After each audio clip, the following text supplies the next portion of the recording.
This is Audible. Tantor Audio, a division of Recorded Books, presents Al Capone's Beer Wars, a complete history of organized crime in Chicago during Prohibition, by John J. Binder, narrated by David Colaci. Publisher's Note: this audiobook is packaged with bonus material, which has been included on the first audio and MP3 CD. If you downloaded this audiobook in a digital format, please visit Tantor.com and type Al Capone's Beer Wars into the search box. Follow the link to the book's page, then click on PDF Extra 1. When prompted, enter the access code VICE to access the bonus material. Preface.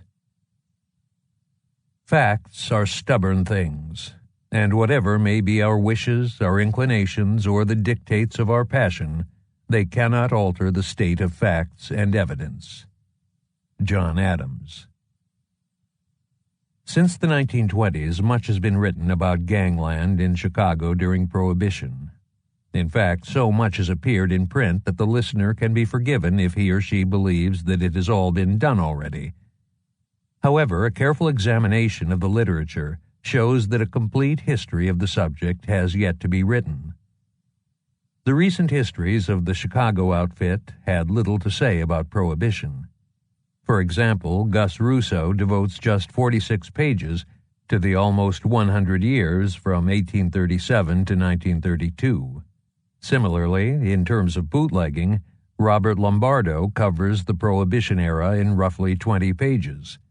Neither volume contains any major new research on the bootleggers and their era. Broader books on Chicago's underworld are also incomplete accounts of the dry era. John Landesco's highly commendable study, which is the first academic research done on organized crime, in Chicago or anywhere else, only extends to the middle of 1928. This is probably because he was under extreme time pressure to complete his work for publication in 1929 as part of the Illinois Crime Survey.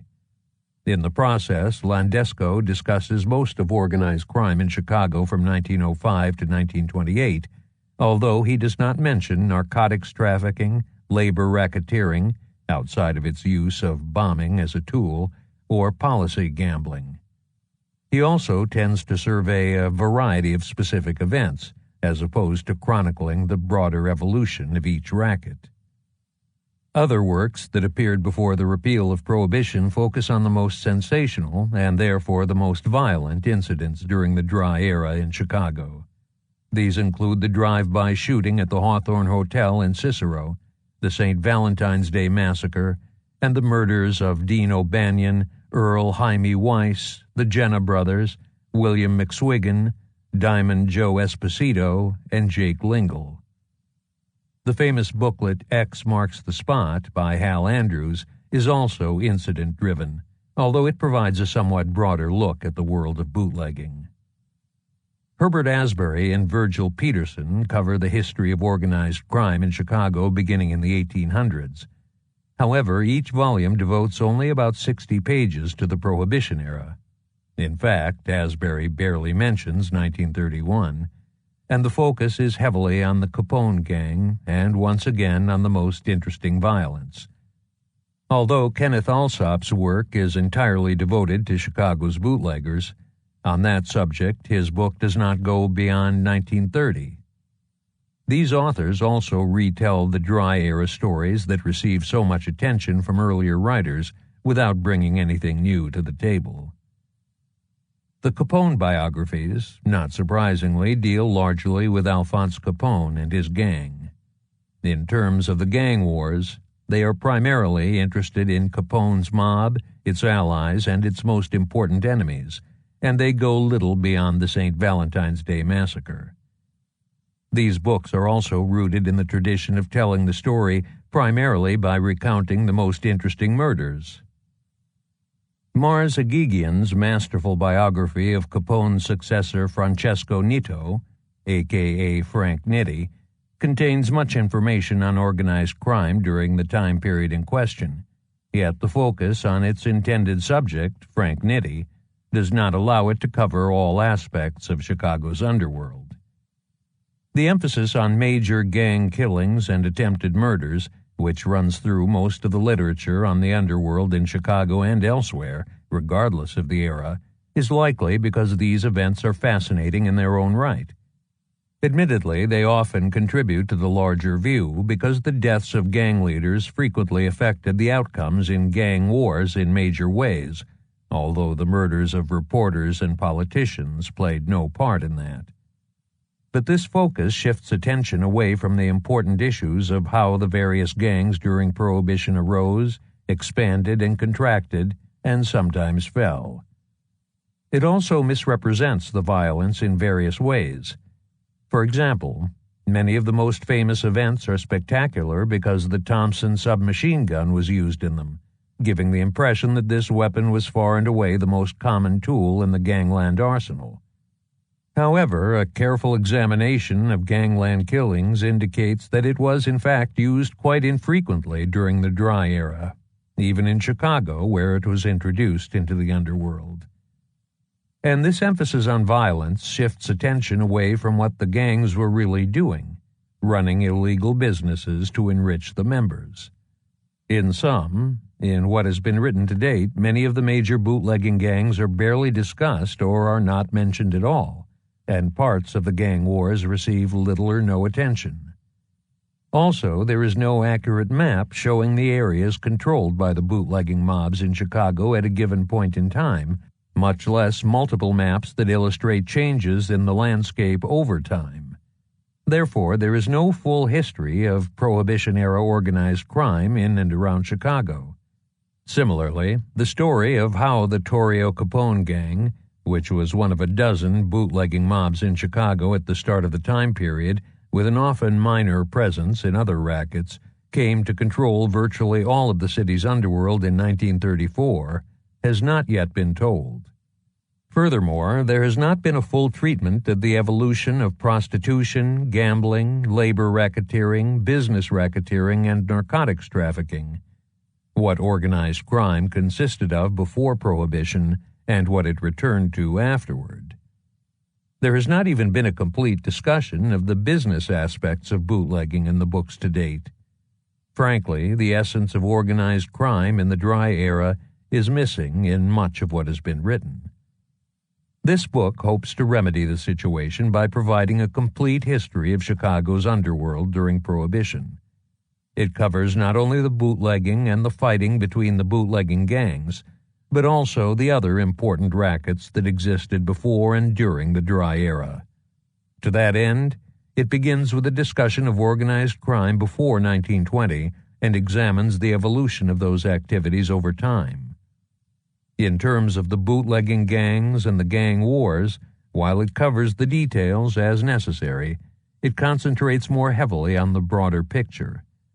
It also examines the effects of law enforcement and politics on the underworld, especially how the authorities and various citizens groups fought organized crime, a topic that has not received the attention it deserves. In the process, this book refutes a number of myths and misconceptions about the gangs, the gang wars, and the rackets in Chicago. I've used a variety of resources to tell the story. First and foremost are the major Chicago newspapers, which even at this late date have still not been fully examined. The crime reporters in Chicago were experts in their field and were generally very well informed about what was going on in the underworld, partly because some of them had one foot in that world. They also had important contacts in the upper world, especially with the police. Various inaccuracies that have arisen over the years can often be corrected based on newspaper articles alone.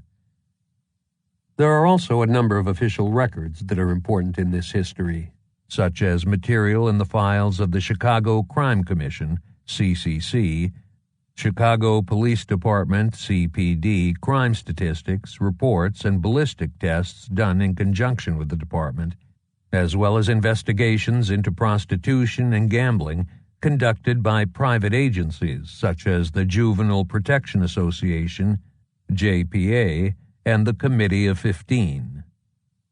A variety of genealogical records, including birth and death certificates, have also been examined to better understand who the criminals and the victims really were.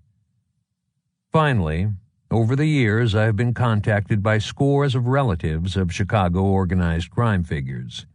Usually they were seeking information about the careers of their gangster kin, because when they were growing up, not a single word was said about it in their home. However, in several cases, they and other informed individuals had interesting details and more which they were willing to share.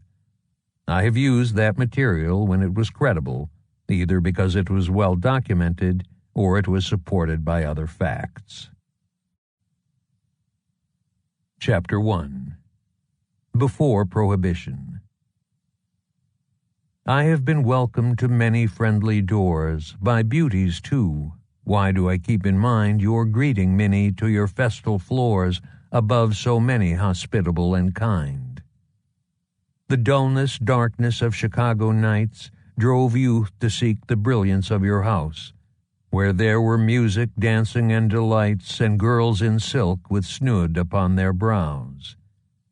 Girls who have lived through much of false and true, of this world's folly, in and out of luck, and who had found reality and knew how much it is, how little it is to F. blank.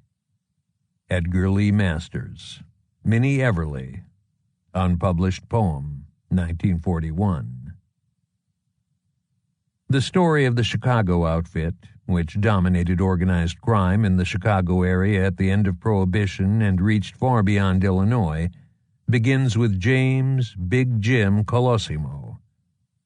Born Vincenzo Colosimo in 1878 in the town of Colosimi, which is located in the hardscrabble region of Calabria in the toe of the Italian boot, he came to Chicago in 1891.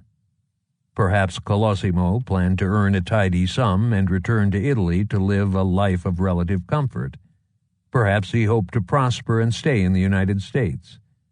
Regardless of his intentions, even in his wildest dreams, Colosimo would never have imagined that the criminal enterprise he started, which John Torrio and Al Capone later ran, would eventually become the most successful of the Cosa Nostra crime families.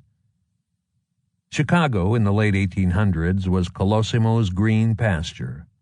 It was still very much a wide-open frontier town. The Great Lakes region was a sparsely populated wilderness until the opening of the Erie Canal in 1825, which greatly reduced the costs of shipping between the upper Midwest and the East Coast. People from the Northeast and Europe flowed to the shores of Lake Erie, Lake Huron, and Lake Michigan, and in return, produce flowed from there and the adjoining areas via the lakes, canals, and later railroads to the Atlantic coast.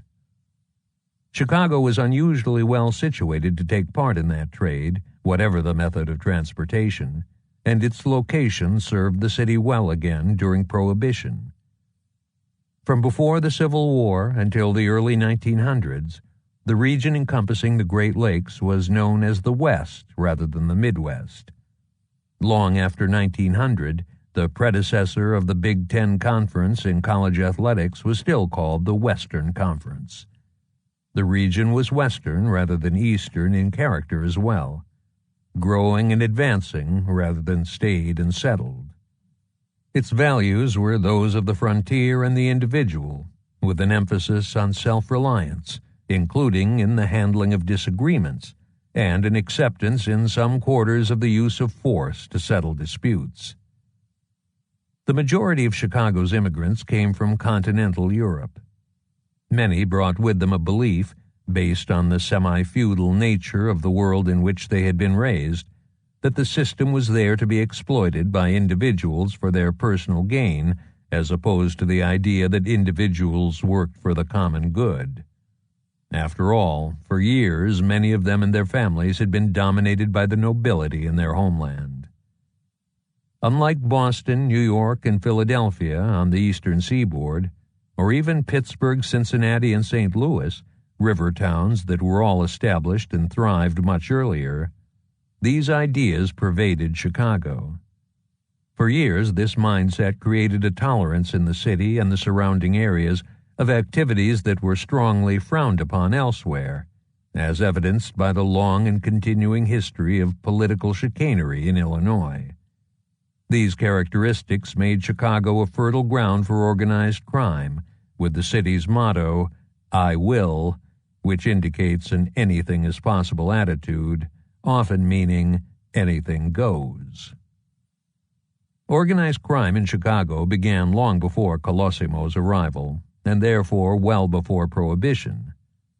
The first Frenchman to step out of a canoe and permanently reside in Chicago, Pierre Moreau, brought liquor with him and immediately violated the ordinance against selling alcohol to Native Americans in France's colonies. Gambling and prostitution were certainly well established in the city by at least the mid-1830s. However, before James Colosimo became an underworld powerhouse, organized crime was small in scale and highly specialized. For example, one group of individuals dealt almost exclusively in gambling. From 1876 to the mid-1890s, illegal betting in Chicago was controlled by Michael Cassius, a.k.a. Mike McDonald. He syndicated gambling and was therefore the man who had to be paid by anyone engaging in the gambling business. During the McDonald era, illegal betting centered on table games such as faro and roulette. As the leader of the saloon keepers and the sporting elements, McDonald was a major power in Chicago politics. He closely advised several mayors who were Democrats, causing one newspaper to ask, "Is Carter Harrison or Mike McDonald mayor of Chicago?" Due to his clear understanding of the links between organized crime and politics, McDonald is generally regarded as the first powerful figure in the Chicago underworld.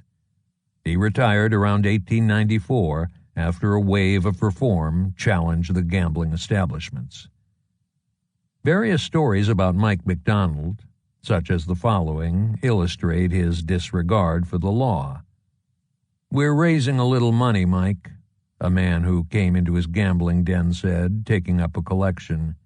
"We'd like to put you down for $2. "What's it for?" asked McDonald. "Well, we're burying a policeman." "Fine," said Mike. "Here's $10. Bury 5 of them."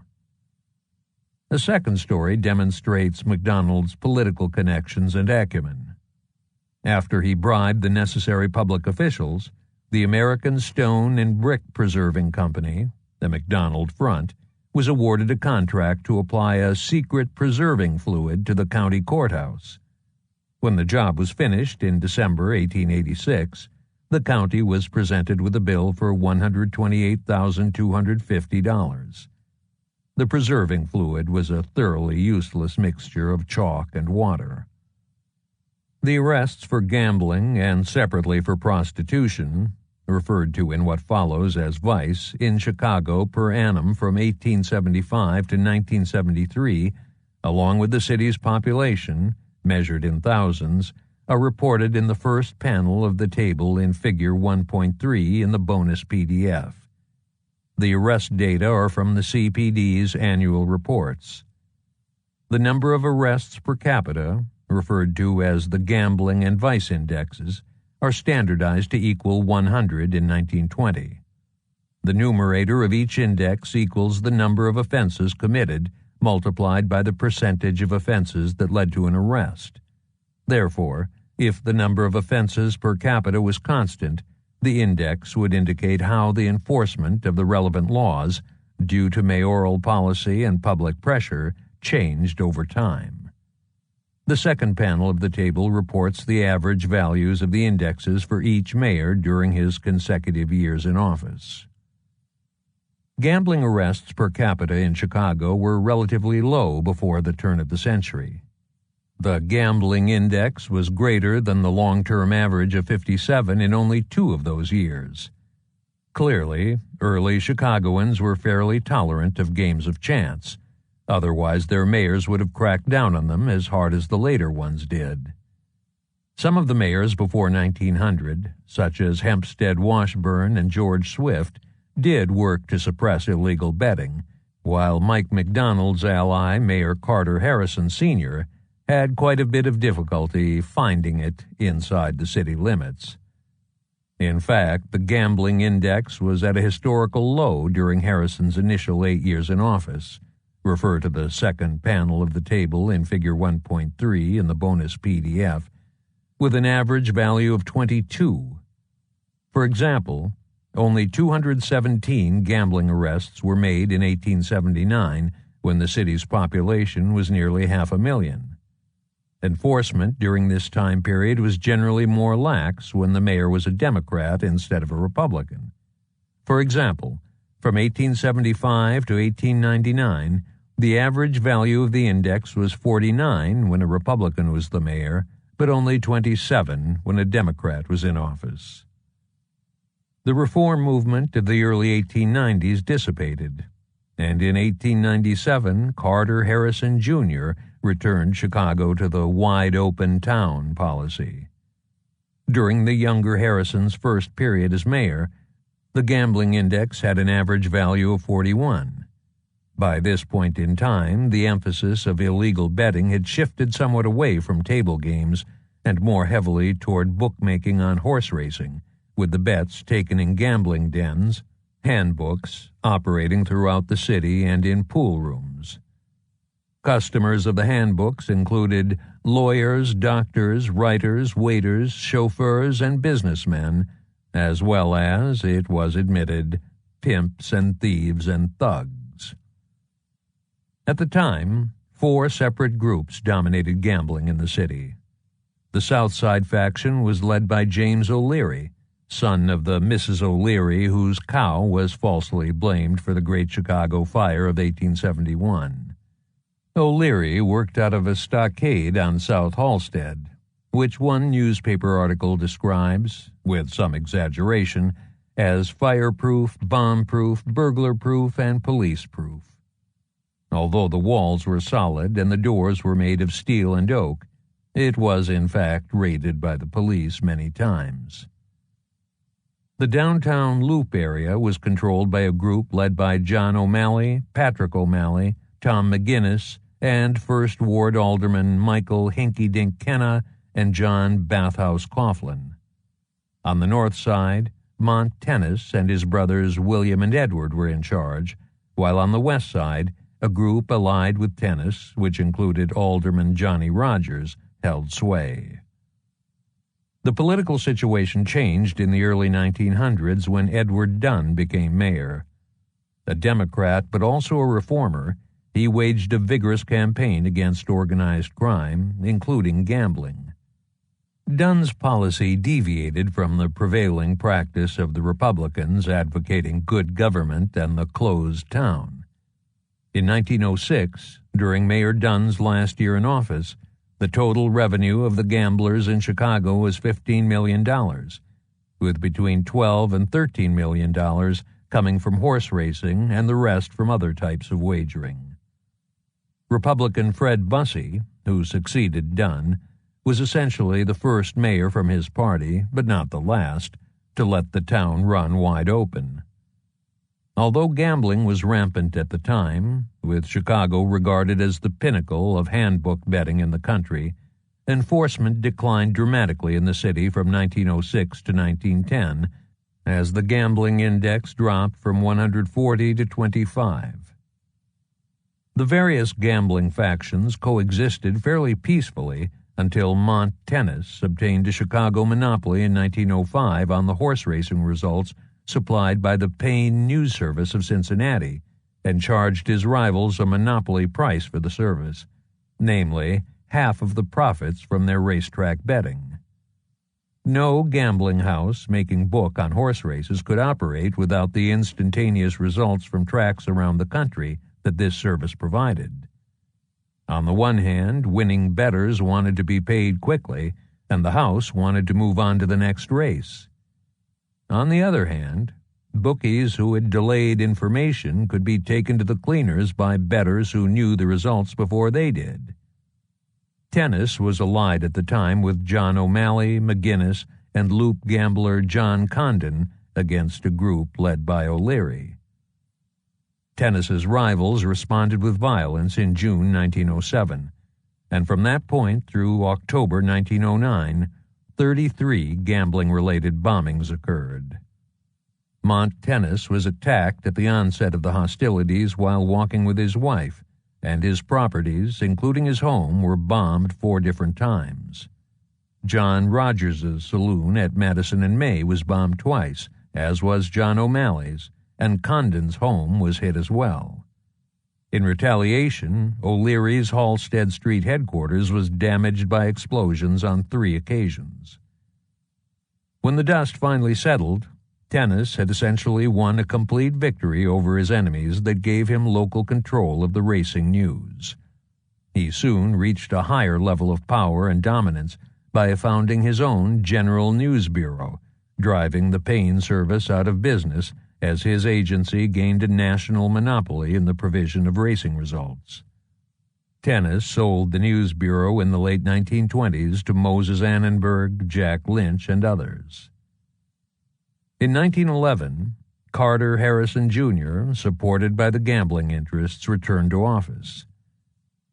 Because Harrison favored the open town, little changed after he replaced the gambling-friendly Bussey. In fact, gamblers from various parts of the United States flocked to Chicago after the election. The city was soon divided into 3 large zones, each controlled by a czar who dispensed gambling and vice privileges. Those who wanted to operate on the south side, between Madison Street and 63rd Street, had to first get permission from Hinky-Dink Kenna.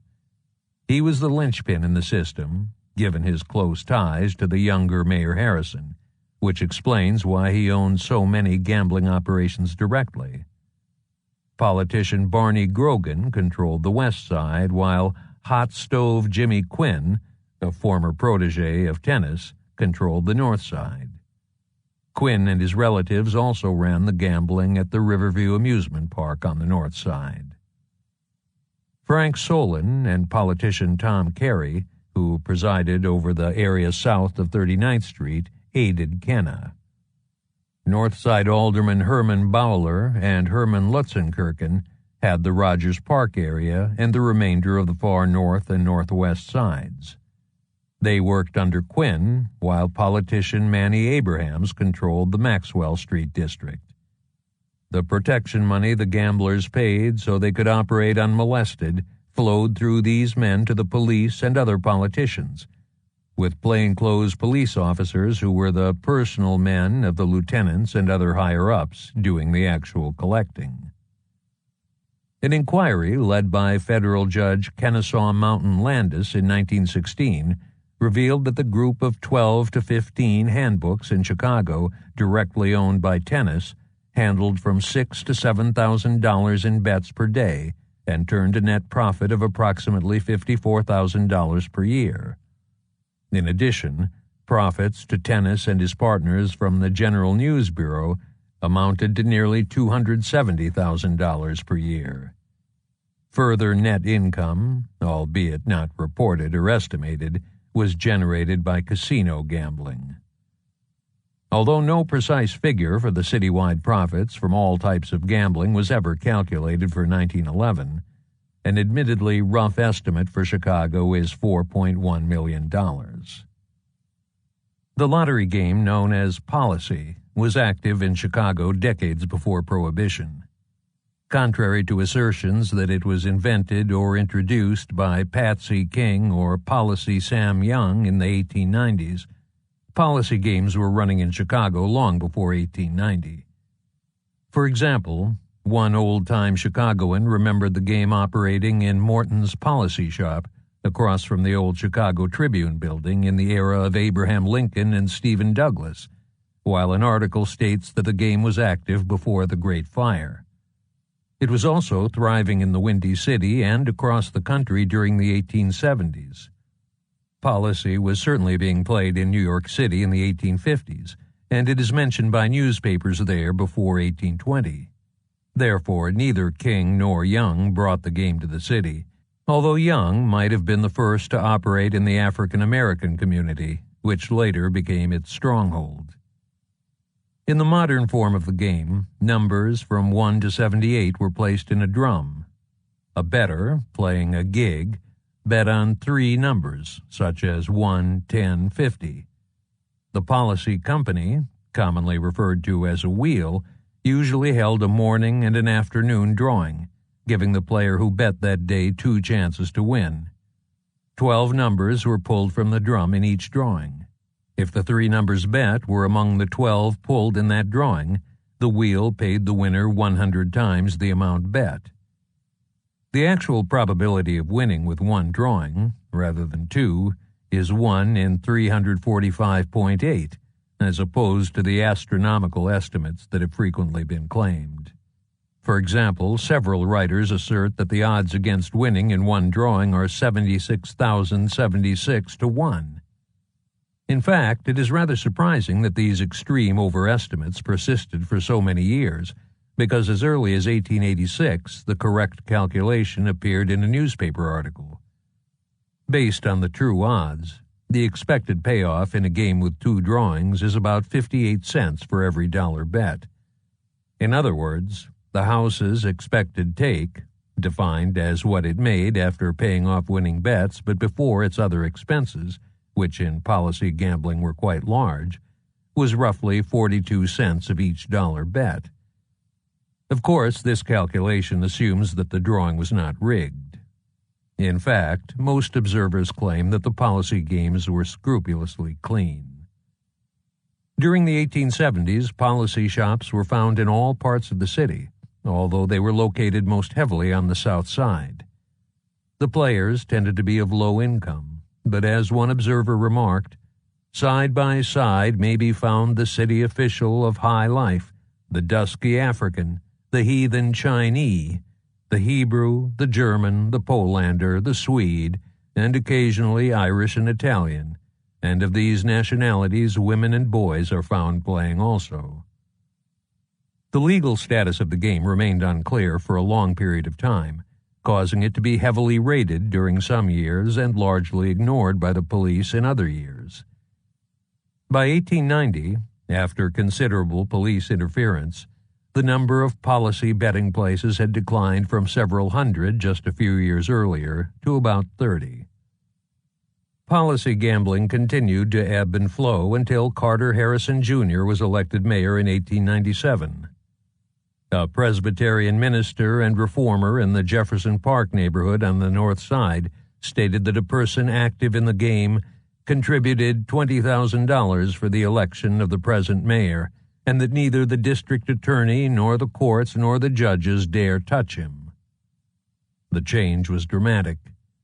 In 1901, 9 separate policy wheels, games, were running in Chicago, with bets taken by a total of 4,175 offices, policy shops, and human runners spread throughout the city. The runners visited the customers to save them the trouble of going to an office to bet. The acknowledged regent of the game at the time was Patsy King, who ran the Frankfort and Kentucky wheel, the biggest in the city, the red and green wheel, with drawings done in Canada, and the Interstate and Springfield wheel, and headed the policy syndicate that controlled the game in Chicago. First Ward Alderman Michael Kenna and Bathhouse John Coughlin, along with Democratic County Committeeman Tom McNally and other individuals, ran 3, or 1/3, of the existing wheels. The 9 wheels in operation handled an estimated $10 million in bets annually, with profits purportedly in excess of $3 million. The Frankfort in Kentucky had its main office within 500 feet of police headquarters, even though Chief Kipley publicly claimed that no gambling was occurring in Chicago at the time.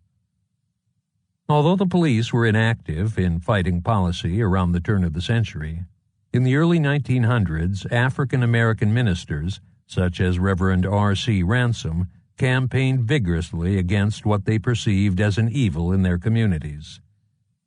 The gamblers responded by bombing Reverend Ransom's church at Dearborn and 38th Street on the South Side in 1903. However, the anti-policy movement ultimately prevailed when the Illinois legislature passed a bill in 1905 that attacked both sides of the game by penalizing the gamblers and their employers as well as the players. In 1907, only 2 policy wheels were in operation, with roughly 300 shops and runners servicing them. The crackdown on policy explains the great increase in gambling arrests in Chicago from 1902, 2,259, to 1904, 5,399. External pressures, as opposed to a change in philosophy, forced Carter Harrison Jr. to send in the police. This is evidenced by the fact that vice remained unhindered during this period. The new law against policy also likely accounted for many of the gambling arrests in 1906 and 1907. Over the next few years, policy faded into the background, although it never completely disappeared. During the 5 years before Prohibition, a syndicate oversaw gambling in the South Side Black Enclave. Centered in the Second Ward, just south of the First, the political ruler of that area, Alderman Oscar DePriest, provided the necessary clout for the group, which was headed by policy heavyweight Henry Teenan Jones. Jones was the collector for the syndicate and was most likely also the person reported to have a private telephone line into the office of Captain Stephen Healy, the commander of the Stanton Avenue Police District. Dan Jackson eventually held great power in the Second Ward and the neighboring area and replaced DePriest as the political leader of the African American gambling syndicate. Active gambling, other than policy, also occurred in Chicago's small African American community near 22nd and Michigan by at least the 1890s. The first gambling kingpin was St. Louis transplant John V. Mushmouth Johnson, who was described as the Negro political boss of the First Ward under Kenna and Coughlin. In 1890, he opened a place on State Street and subsequently became involved in policy in the late 1890s. Upon Johnson's death in 1907, his rival Robert Motts, a brother-in-law of Dan Jackson, succeeded him as the city's most prominent African-American gambler. Motts followed Chicago's expanding African-American population into the Second Ward and was a political power there until his death in 1911. Jackson and Henry Teenan Jones were also active in the Black Belt before World War I. Jones operated gambling houses located in the predominantly white Hyde Park neighborhood, which offered the usual casino games to an African-American clientele. A second criminal group was involved with labor unions. The methods used by the labor racketeers were fairly straightforward. They would organize a union or muscle in on an existing one in order to control the supply of labor in a particular area. Through the use of violence, they monopolized the field by stopping non-union members from working and dissuading employers from hiring non-union labor, especially during strikes, which admittedly allowed them to raise their members' wages. The racketeers' rewards came from controlling the union's funds, which enabled them to appropriate some of those monies, and from extorting further money from employers or contractors by threatening to strike. Labor racketeering seems to have been the least important, in terms of net revenues, of the 3 main provinces of organized crime in Chicago before Prohibition. Although many individuals preying on Chicago's heavily unionized workforce from 1890 to 1920 controlled one or no more than a handful of unions, others aspired to much broader influence over organized labor. Martin B. Skinny Madden was Chicago's pioneer labor racketeer.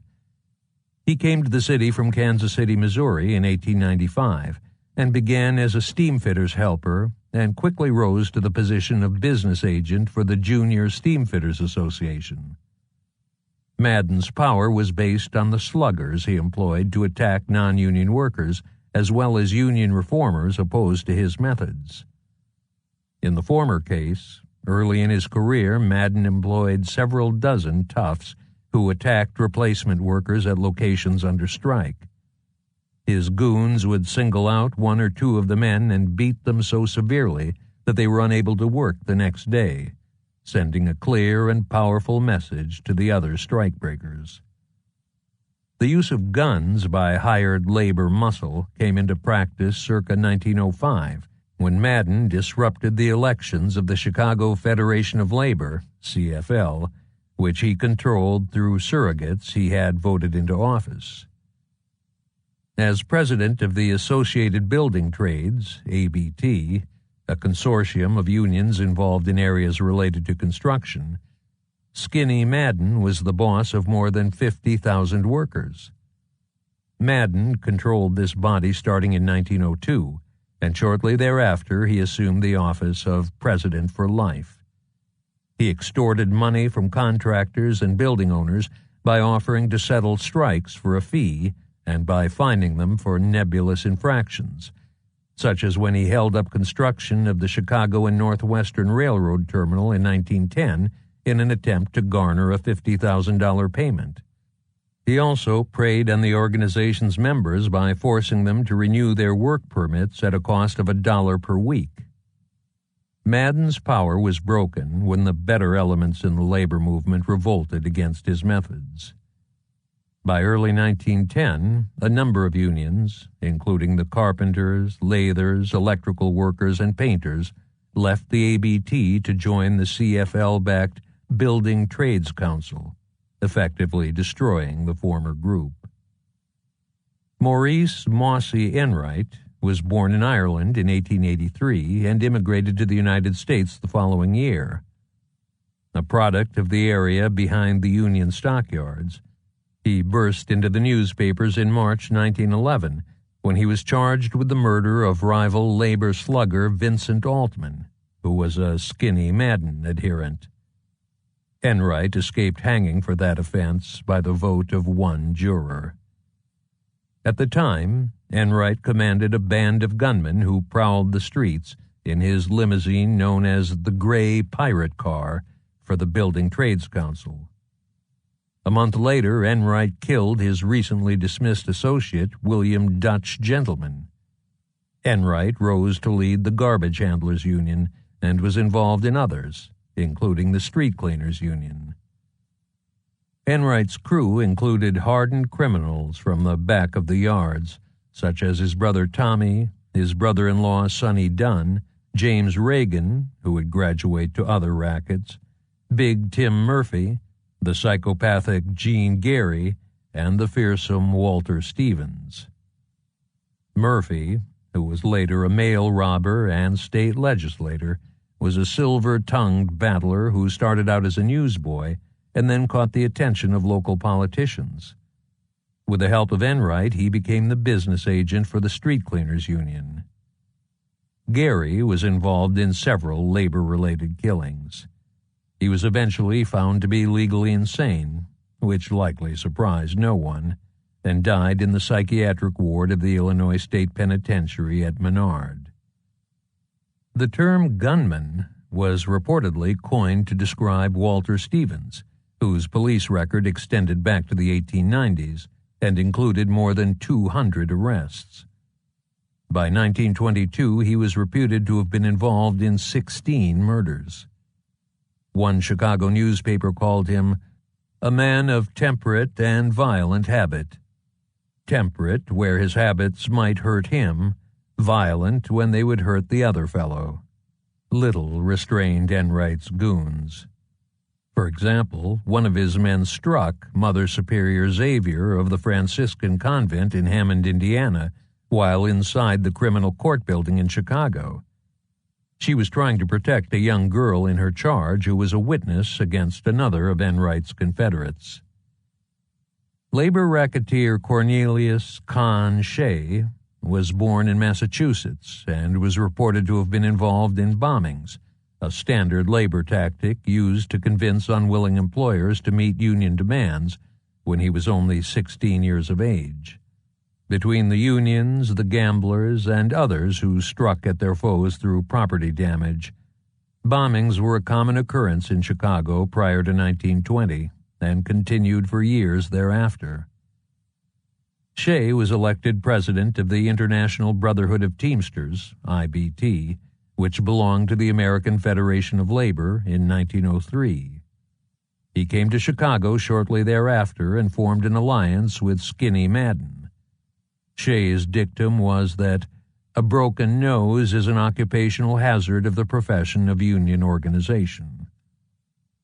A 105-day strike that Shea led during the summer of 1905 cost the IBT and Chicago businesses more than $9 million combined. It also cost 21 men their lives and injured 416 others, and in the process it split the Teamsters in the Chicago area into two factions. The locals, run by John Sheridan and Michael Galvin, refused to join in the strike because of Shea's extreme methods.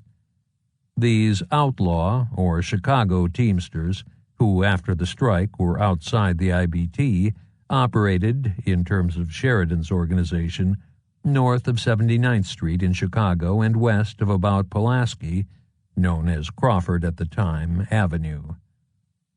The Chicago outlaw Teamsters also covered suburban Cook County under Galvin, extending to the southern suburb of Chicago Heights.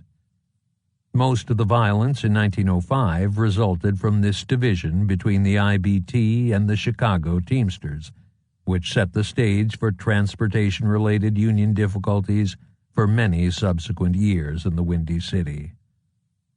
Shea's professional and private lives soon turned dramatically downward. He lost the presidency of the Teamsters at the 1907 annual convention, and in 1908 he abandoned his wife and family. The next year he stabbed his mistress 27 times in a drunken rage and was sentenced to several years in a New York prison. Upon his release, he returned to Chicago and was active in Big Tim Murphy's rackets as well as in petty crime before 1920. Michael J. Umbrella Mike Boyle, another Madden protege, reigned over the Electrical Workers Union. In wet or dry weather, Boyle, the czar of union shakedowns in Chicago, stood in a saloon at the appointed hour, his umbrella hanging by its handle from the edge of the bar. Electrical contractors and others, eager to avoid labor trouble, dropped bundles of currency into the umbrella. Boyle's labor improprieties frequently brought him trouble with the law, but just as frequently, obliging politicians came to his rescue. For example, in 1923, after fixing the jury in Illinois Governor Len Small's trial for earlier misuse of state funds, Boyle was sentenced to 6 months in jail for contempt of court. Small pardoned him before Boyle had served even 2 months of his sentence. A third group of racketeers was involved in vice, with male and female operators running brothels in select areas of the city. Although prostitution was illegal in the state of Illinois, as it was in most of the rest of the country, for many years the respectable elements in Chicago, and in many cities, tolerated the world's oldest profession as long as it was geographically segregated into so-called red light districts. The stated reasoning was that it was a necessary evil, that society was better protected if men were able to find pleasure from willing professional companions.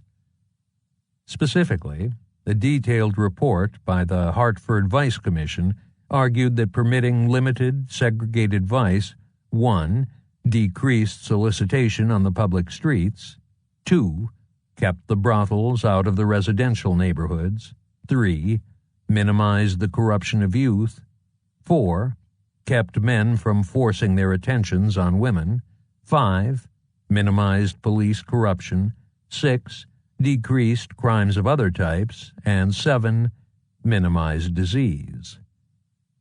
Although at least one of these assertions, the fifth, clearly contradicts the facts, this report illustrated the claims by officialdom at the time.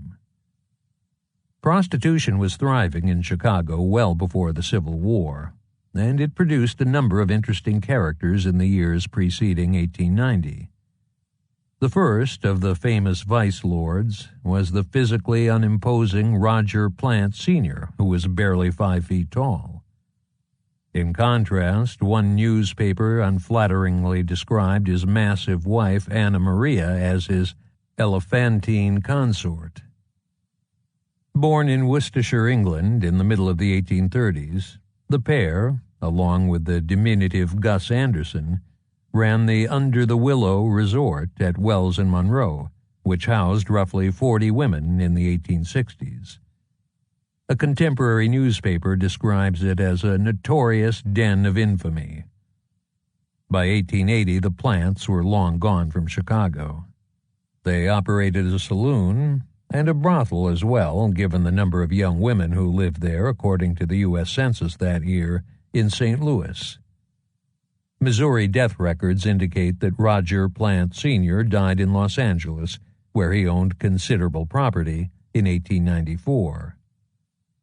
Not to be outdone, his son, Roger Plant Jr., returned to Chicago in the early 1880s. He owned a saloon on South Clark Street, where he was charged with assault, running a disreputable house, and selling liquor at times without a license. The madam known as Carrie Watson was born Caroline Victoria Watson in Canada, probably in Hamilton, Ontario, where she lived with her parents in 1861, 20 years after her birth. This enterprising young woman reportedly decided that prostitution with lucrative pay was more desirable than the mundane jobs with menial wages at which her middle-class friends toiled. She took up the trade in Chicago and first appeared in the city directory in 1867 in a location on North Wells, where she operated a bordello. By 1870, she was the proprietor of a house on South Clark that housed 6 prostitutes and soon became one of the city's finest brothels. According to the U.S. Census, 10 years later, 11 other women were living there with her, some of whom, given their ages, were surely servants. Based on the 1900 U.S. Census, Carrie Watson was still going strong at that location at the turn of the century. If ever there was a prostitute with a heart of gold, a character who was beloved by Hollywood movies but rarely found in the real world, it was Carrie Watson. Although she amassed at least one fortune, if not several, at the time of her death the money was largely gone due to her charitable work. William R. Payne, an attorney intimately familiar with her financial affairs, stated that she had almost a passion for doing charitable deeds. According to Payne, it was her custom to pick up friendless children from the streets, to clothe them, and to send them down to the Kankakee farm she owned to live and to go to school at her expense for years. Her charities in other directions were just as numerous and perhaps even more munificent. When one of her brothers died, she brought his children to the farm in Kankakee and made sure they had all the comforts and advantages of life. Of greater interest, because it dovetails with Watson's own seeming attitude that working as a prostitute should be voluntary, is an incident that does not involve young children. Carrie Watson once delivered a 17-year-old repentant prostitute to a shelter designed to help rescue such women.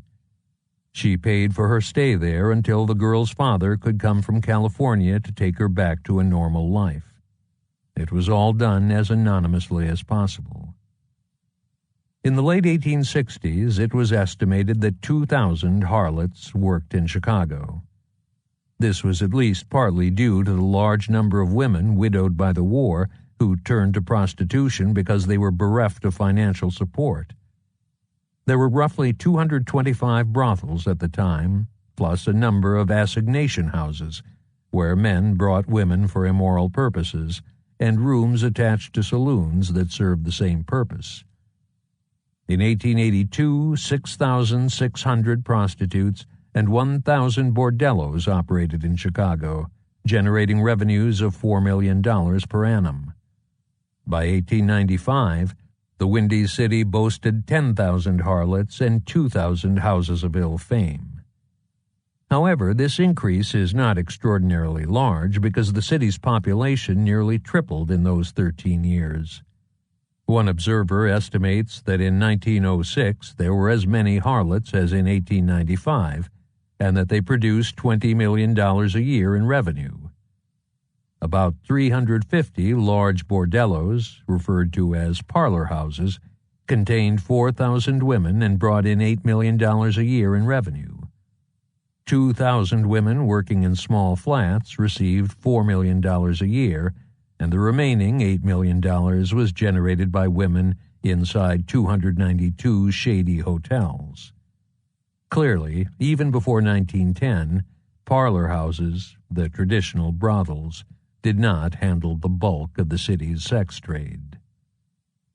The first district in Chicago, called the Levee, was located just south of the Loop around State Street between Harrison and Taylor and consisted of low-end whorehouses.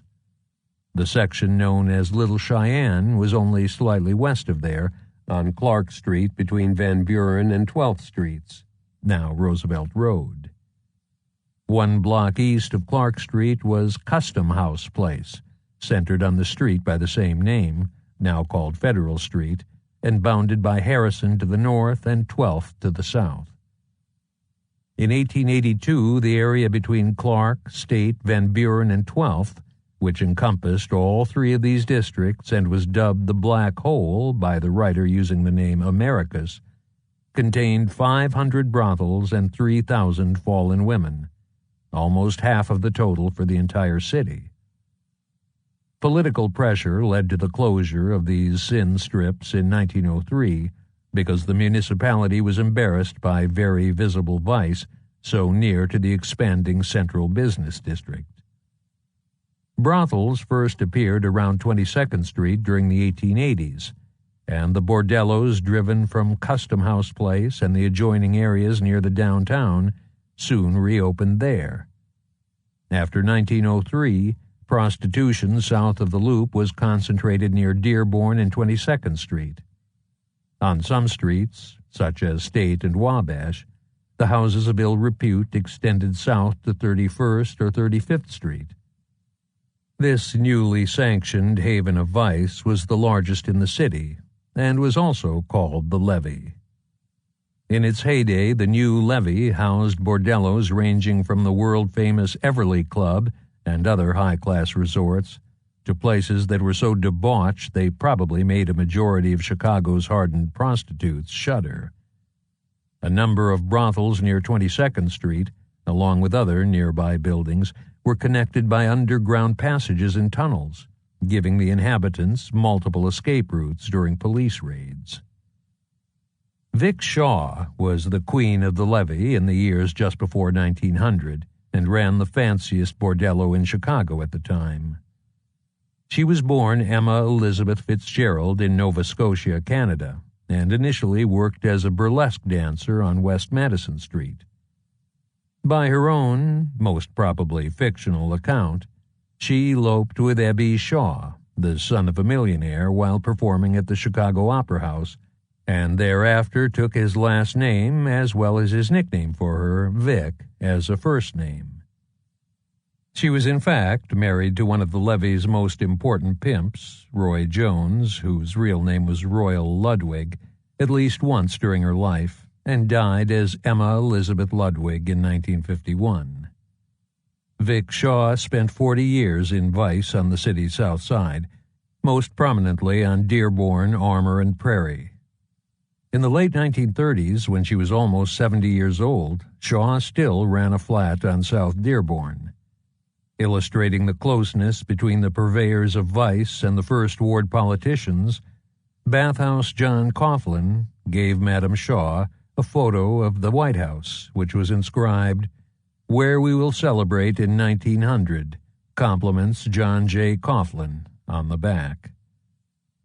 The Everly sisters, Ada and Minna, were born Ada and Minna Sims in Virginia in 1864 and 1866, respectively. During their lives, they frequently reinvented their personal histories. For example, in the 1900 U.S. Census, the sisters are listed as living on South Dearborn with the surname Glenhigh, while in the 1920 U.S. Census and in their 1909 passport applications, they used the surname Lester. On the latter documents, Ada, who sometimes went by Aida as well as Ray, claimed to be the widow of Arthur Lester, who was born in Charlottesville, Virginia in 1870, and Minna stated that she was never married. However, a thorough examination of the U.S. Census and other genealogical records has not unearthed any Arthur Lester who matches this description. Ada stood 5 foot 6 inches tall and had gray eyes and light brown hair. Minna was an inch taller with hazel eyes and dark brown hair. After a successful stint operating a brothel in Omaha, Nebraska, they chose Chicago as the next location for their enterprise. In February 1900, they opened a highly upscale bordello in the Levee. Initially, the Everly sisters had at least 4 women working for them. Their professional names included Phoebe Hollington, Ruth Afanis, and Lana Sefton. From this modest beginning, if such a term can be applied to a brothel, the Everly Club grew to 24 women in 1910. Those who worked there in 1910 possessed melodic aliases such as Iva Pink Carroll, Mabel DeVoe, and Medora Marat. When Prince Henry of Prussia, the brother of Germany's Kaiser Wilhelm, toured the United States in 1902, there were many things that he could have seen and done during his 20-hour stop in the Windy City. He was expected to meet with several of Chicago's captains of industry. An editorial in the Chicago Tribune suggested that he visit the most distinctive things we have, including the Union stockyards, because they dealt with the grossest necessities of life. Mrs. Carter Harrison, the prince's hostess at a ball given in his honor, stated, "We shall endeavor to welcome him in the good old Chicago way." Prince Henry seemed to have gotten the message only too well, because he set aside a block of time so that he could enjoy the Everly Club after leaving a formal ball in his honor at the Auditorium Hotel at about 12:30 a.m. on March 4th. His visit to the club was reportedly a memorable one, where, during a special performance, the Everly courtesans pranced around in fawn costume, at least initially, for His Highness and his entourage. The Everly harlots earned between $100 and $500 per week. On the other side of the ledger, the sisters acknowledged paying $8,000 a year in rent with operating expenses of $225 per day. If the expenses included all the costs of operation other than rent, and taking $300 per week as an estimate of what the average girl made, and therefore the house also retained from what the customer was charged, at the club's height, the sisters' profit was more than $275,000 per year. The club was closed in October 1911 by the direct order of Mayor Carter Harrison, Jr., who became incensed when a pamphlet extolling its virtues was shown to him.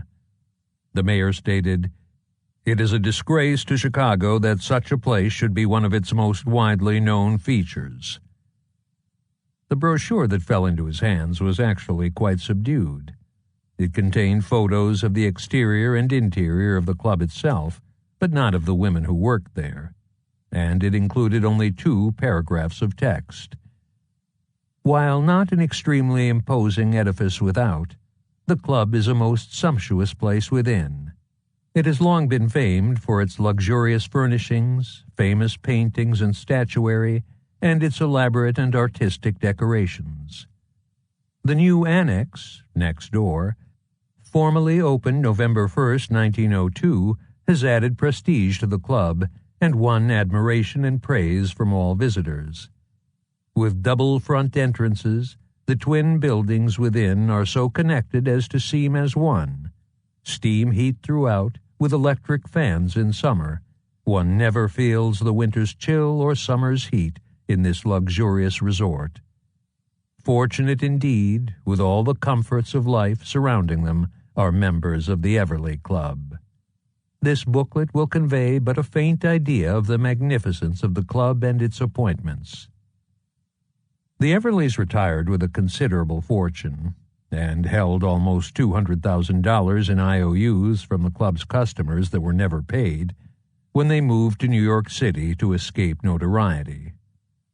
In 1914, the sisters sold their remaining properties in Chicago, as well as apparently 2 resorts in Indianapolis and 1 in Cleveland.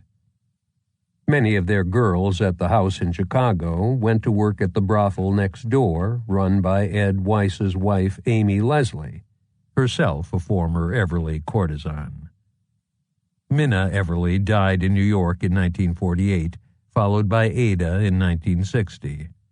They are buried as Minna Lester Sims and Aida Lester Sims in Alexandria, Virginia. The splendor of the Everly Club and the glamour surrounding its women, including the claim that several of them married wealthy clients, greatly misrepresents life in the levee. Zella Patton's story, which is based on genealogical research and a newspaper article written by reformer Kate Adams, is far more typical of prostitution in Chicago during that era. Born in Chicago in April 1890 to Victor and Lena Patton, Zella was a free spirit who refused to be restrained. When her marriage to John Taylor Moore, a surveyor for a mining company in Colorado, ended in divorce in September 1911, she gravitated to Denver's underworld before descending into the depths of Chicago's levee. In 1912, she went from the Morals Court to Coulter House, which was designed to help wayward girls. Kate Adams, who was the secretary, proprietress of the institution, was greatly impressed by her exuberance and enthusiasm. On one occasion, before the board of directors came to the house for a meeting, Zella playfully told Miss Adams, "I will now assume an expression of advanced reformation." Yet leaving the life was difficult for her.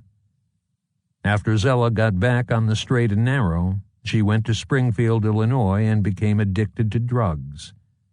Despite being treated and cured 3 times for her addiction and attempting to climb the steep hill of reformation a 4th time, she took her own life in Chicago on August 16, 1916. She is buried as Zella Patton in Oakwood Cemetery on the city's south side. Sex was clearly Chicago's biggest business in terms of organized crime in the period before Prohibition. The Vice Commission of Chicago, a blue-ribbon committee appointed by the mayor and the city council to investigate conditions, estimated that $15.7 million of profits was generated by prostitution and related liquor sales in Chicago in 1910. This figure does not include blackmail of the customers by the cadets, pimps, who oversaw the women, which one writer claimed was a common occurrence, or theft from the men while they were engaged with the women. Consistent with the authorities turning a blind eye toward segregated red light districts, prostitution at the time was heavily concentrated in a few areas. In 1911, approximately 47% of the vice establishments in the city were in the levee near 22nd Street and in the adjoining Douglas area on the south side, with 23% on the near west side in the vicinity of Madison and Ashland, 8% in the Loop, and 9% in 2 districts just north and west of downtown, which are part of today's North Loop and the Rush Street areas. There was also at the time a small vice district in the South Chicago neighborhood, which was located along the lake between about 79th Street and 95th Street. In every year before 1894, the vice index was greater than the historical average value of 166. This is consistent with officials' continual efforts before the demise of the levee to keep prostitution out of most parts of Chicago, at the urging of the city's better elements, and to close down those who operated without permission, at the urging of the syndicates controlling vice in the segregated areas. Before 1897, Selective but consistent vice enforcement cut across political lines, because the average value when a Republican was mayor, 232, was almost the same as when a Democrat was mayor, 236. Interestingly, given the later attack on organized prostitution spawned by public pressure, the vice index, and therefore enforcement, declined noticeably after Carter Harrison Jr. was elected in 1897. The index had an average value of 79 during his first 8 years in office. Conversely, the reform-minded Mayor Dunn cracked down on prostitution just as he did on gambling. Nonetheless, the laxity returned during Fred Bussey's term. When Dunn was the mayor, the average value of the vice index was 119, but this number dropped to 85 under Bussey. Chicago's Vice Commission report provided a variety of compelling data on the city's prostitutes and the life they chose. In 1910, an estimated 5,000 women, both prostitutes and madams, were in the city. The prostitutes evenly divided the money they received from customers with the keeper of the house. A survey of 29 harlots working in the better parlor houses in the city indicates that their ages ranged from 21 to 32, with an average age of 24.1 years, and that they had entered the life at 19.5 years old on average. Before turning to prostitution, they had almost all worked in what might be termed menial occupations, often as salesgirls, domestics, or waitresses, in which they earned on average $5.10 per week. This very select group of 29 women in the world's oldest profession earned between $50 and $400 a week. Not surprisingly, 14 of the women gave economic reasons for choosing this career, such as that they wanted to escape their low-paying jobs, or that they desired the nice things that a higher income would allow them. 12 of the women reported that they had what were considered moral failings in that era, such as they had been seduced by men they knew, or they had been corrupted by excessive alcohol use. The results for streetwalkers or prostitutes in saloons, dance halls, and lower-end whorehouses are fairly similar, except that they earned considerably less than the high-end women, and in a few cases were much older. Many of the prostitutes, as well as their cadets, were addicted to cocaine or morphine. Information about the lower end of the profession, including the details of brothel operations, comes from the record seized during a police raid on a $1 house. The place's busiest days of the week were Saturday and Sunday, the latter always ranking second. This was surely attributable to customer availability, with Sunday, and also Saturday in some professions, a day off for almost all working men. In addition, men working 6 days a week liked to enjoy themselves on Saturday night. For this low-end bordello, the most detailed data are available for the week from March 7th to March 13th, 1908. In that 7-day period, approximately 19 women worked each day. The prostitutes serviced 13.88 customers per day on average, and almost certainly made at least $25 a week. At the extreme, a harlot in this house entertained 40 men on Saturday, March 7th, 1908. However, this performance is by no means a record. A madam in a small West Side bordello, who worked alongside her lone girl, had sexual encounters with 60 men in one night in 1907. A careful survey of brothels in the levee can be performed based on information in the 1910 U.S. Census. The census taker for Enumeration District 162 in Chicago, which was bounded by 19th Street, State Street, 22nd Street, and Armour Avenue, later called Federal Street, was quite graphic in his reporting. The madams were listed as resort keeper, and their business or industry was described as ill repute. Each woman who lived and worked at such a location as a prostitute was called an inmate. If we add to the totals for this district the number of women working on the west side of the street on 2 blocks of South Armour, virtually all the visible bordellos of the levee are included. Figure 1.15 in the bonus PDF is based on a detailed map constructed by Courtney Vaccaro.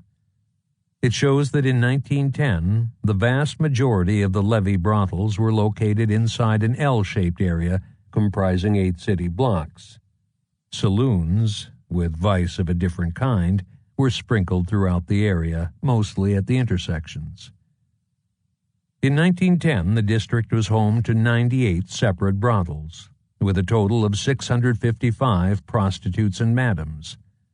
In other words, approximately 40% of the people living in that area were directly involved in the sale of sexual favors, although this does not include the adjunctive staff of porters, maids, cooks, seamstresses, and others who were also employed in those houses as well as the employees of saloons and other businesses dependent on the nearby brothels.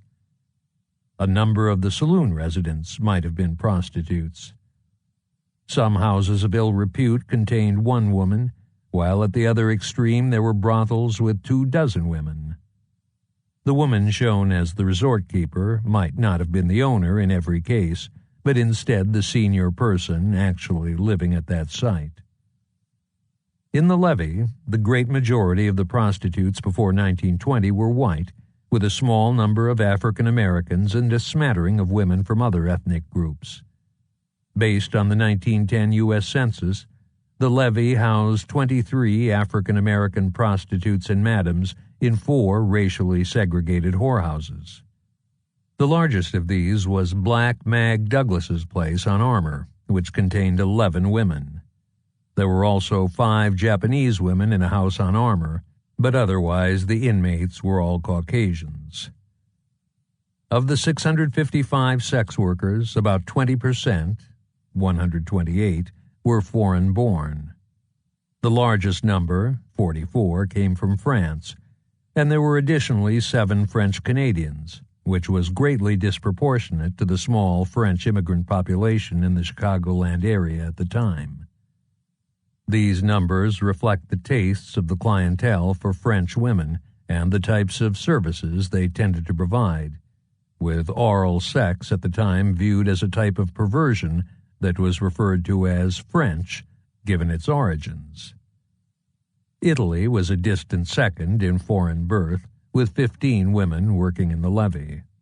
Ireland, 4 women, and Germany, 10 women, were greatly underrepresented in the vice trade at the time, compared to immigration from those countries to the Chicago area. This is probably indicative of the morals as well as the economic status of these ethnic groups. The Everly Club's 24 courtesans were all native-born. This was most likely due to the sisters' requirement that their girls carry an informed conversation in English with the establishment's upper-class clientele about various topics. 14 were from the Midwest, 3 from the East, 2 from California, and 5 from the South, perhaps reflecting the sisters' own antecedents. In 1910, these women ranged from 20 to 28 years old, with an average age of 23.29 years. In comparison, the 19 women who worked for Vic Shaw at South Dearborn were, on average, 25.42 years old. 15 of them came from the United States or Canada. The so-called House of All Nations on South Armour was anything but the United Nations of prostitution.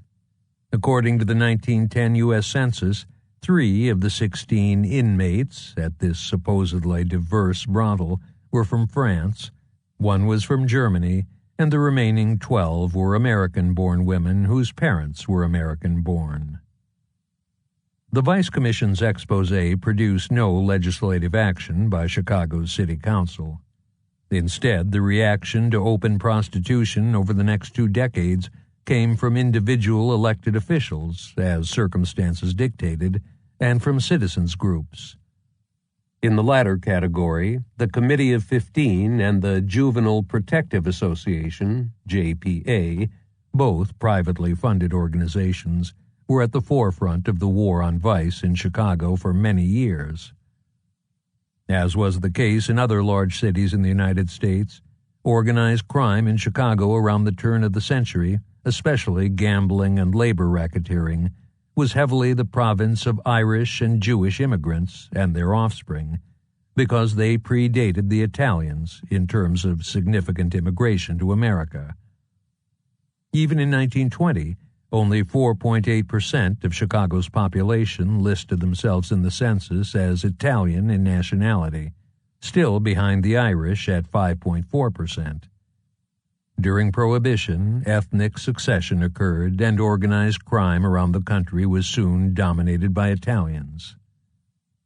Returning to Big Jim Colosimo, who laid the foundation for John Torrio and Alphonse Capone in Chicago's underworld, in his youth he was involved in several trades before finding employment as a street sweeper in the First Ward. However, being a mere broom pusher belied his ambitions. Colosimo formed the White Wings, so called because of their white uniforms, into a club that became a union controlled by Big Tim Murphy and later by Mike Carrazzo. This beginning led Colosimo into politics, with a position as a precinct captain in the organization of Alderman Coughlin and Kenna, and a promotion to street and alley inspector. Interestingly, Colosimo seems to have been on the right side of the law before about 1902. For example, he lodged a complaint against saloon keeper and later major levee operator Andy Craig for throwing garbage into the alley behind his establishment. He also cooperated with police when his banker brother-in-law fled Chicago after swindling investors in 1900.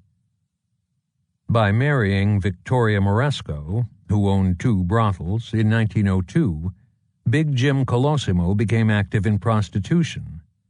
From this foundation, he built an empire centered on vice.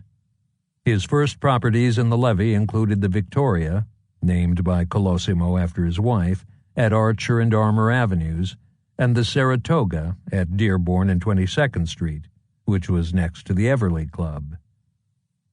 In turn, Coughlin and Kenna appointed him as their bagman for vice in the First Ward, the outside man who knew all the operators and saved them the trouble and embarrassment of personally collecting protection money from the various illicit sexual activities within their purview. The First Ward payoffs were substantial because the district was full of brothels, gambling houses, and illegal saloons, as well as perpetrators of every criminal act imaginable. The routine, at least during the period when Colosimo was the conduit for the vice payoffs in the levee, consisted of the owners of the various establishments meeting him at his headquarters on the appointed days with the money, which ranged from $10 to $200 per week, depending on the type of concern. Colosimo and the graft collectors in the levee kept a share of the money, and the police and the aldermen also received a cut. The aldermen also dictated the purchase of whiskey, provisions, groceries, insurance, and clothing by levee establishments, as well as the use of taxis. In 1911, Minna Everly claimed that the 22nd Street levee as a whole had paid over $15 million to the politicians for protection since its inception. This is consistent with the estimate by another source that the levee's political tribute was nearly $2 million annually in the period just before its closure. Protection cost the Everly sisters alone more than $100,000 during their years of operation. In their case, the money was especially well spent because their club, the most famous house of ill repute in the country, if not the world, was conspicuously absent from a police department list of brothels dated August 16, 1910. Operators of illegal enterprises in the levee who did not pay were summarily raided by the police. Police officers not only made arrests on those occasions, but, as a lesson to the guilty parties and an example to others, destroyed the offenders' places of business using axes.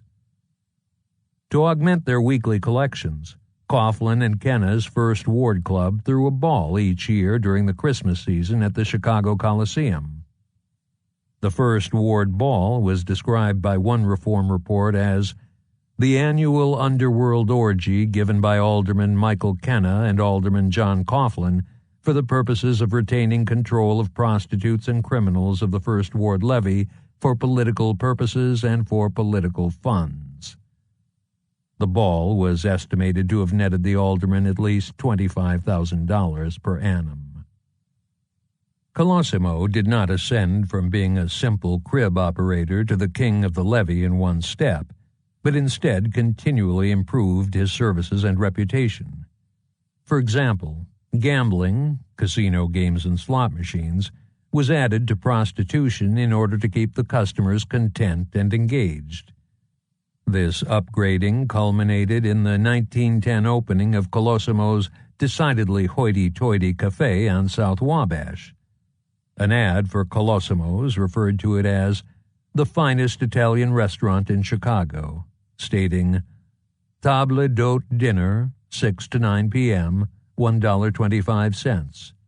A la carte service at all times, public dancing, refined cabaret, 1 million yards of spaghetti always on hand. Our operatic trio will render selections during dinner hours." It attracted clientele ranging from millionaires and opera singers to whorehouse madams and politicians, and was known nationwide. One editorial describes its ambiguous nature as a nightclub frequented by bon vivants of high and low society who would spend a merry time there, relishing both the fresh meat from the kitchen and the highly seasoned variety from the gutter. Colosimo was a large, broad-shouldered, dark, handsome man with black hair and a mustache. He was loud and gregarious, a backslapping, fun-loving individual who probably was an enthusiastic consumer of the food, drink, women, and gambling that his enterprises provided. Unlike many successful American gangsters who lived quietly in a style far below their incomes, Colosimo sought the many comforts attendant with wealth.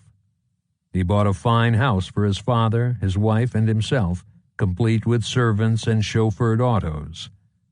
At the peak of his power, he wore diamonds set in numerous rings and other jewelry, adorned various parts of his dress with them, and he even carried loose-cut stones as playthings in a bag on his person. As Colosimo's empire grew, so did his gang. By the mid-1910s, he commanded Chicago's largest and most successful group of racketeers.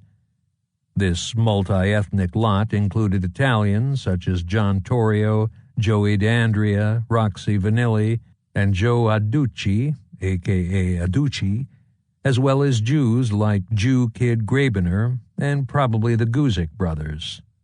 Irishman Chicken Harry Cullett and W.E. Frazier, alias Mac Fitzpatrick, and others such as Billy Leathers and Mike the Greek Potzin, or Potzin, who began his criminal career in prostitution and eventually managed Colosimo's Cafe. The Colosimo mob was the lineal ancestor of the Torrio Capone gang and the later Chicago outfit. It was also the first gang to resemble modern Chicago organized crime in structure, with ethnically broad membership, diversified criminal activities that were spread throughout the city and the county, as well as close connections with politicians who provided blanket protection, including, at the extreme, the hoodlums' takeover of the political machinery in some suburbs. Colosimo's chief lieutenant was John Torrio, who earlier was a leader of the James Street Gang and then a high-ranking member of the notorious 5 Points Gang in New York City. Torrio arrived in Chicago no later than 1909, as opposed to what has been stated elsewhere. For example, a newspaper article in 1907 notes that Eastern sporting man John Torrio was looking to wager $1,000 on an important boxing match scheduled to take place in the Chicago suburb of Dolton. 2 years later, he was listed as the manager of the Saratoga and was indicted for white slavery, a charge that was dropped because the primary witness refused to testify against him. Later newspaper articles describe him, with his name sometimes spelled Turio, as the manager of brothels on Armour, Dearborn, and/or of the Victoria. According to the standard accounts, when Colosimo was bothered by extortionists, John Torrio interceded, with fatal results for the extortionists. The details related of this incident were uncovered only recently. On the night of November 22, 1911, Felice Danello, his brother Stefano, and Pasquale D'Amico met a hail of bullets in the Rock Island Railroad underpass at Archer Avenue near Clark Street. Chicago Police Captain Patrick Harding described the trio as the most desperate gang of black-handers that ever infested the city. Felice Danello and D'Amico died at the scene, while Stefano Danello clung to life until December 19th. Stefano Danello summoned Colosimo to his hospital bedside right after the shooting, but whatever recriminations were on his mind went unsaid, because when police officers entered the room with Colosimo, Danello refused to speak. If not in 1911, then certainly by 1914, Torrio, who some sources claim was a relative of Mrs. Colosimo, although there is no evidence to support this, was Colosimo's right-hand man. Although Colosimo increasingly delegated authority to Torrio, his management style can accurately be described as hands-on, such as when he punched Chicago Tribune reporter Mauro Crum after he found Crum investigating prostitution in Burnham. Pressure for reform, spurred by the publication of the Vice Commission of Chicago's official report, as well as various books exposing the evils associated with the sexual trafficking in women, led to the closing of the levee, at least temporarily, in late 1912. After the closure, official tolerance of prostitution waxed and waned, depending largely on who was the mayor and, to a lesser extent, the Cook County State's Attorney. For example, in 1914, when Maclay Hoyne was the state's attorney, the levee soon reopened, at least temporarily. 3 major rings led by Colosimo, Julius and Charlie Maibaum, and the Marshall brothers controlled much of the activity there, as opposed to the 8 major players who ran things a few years earlier.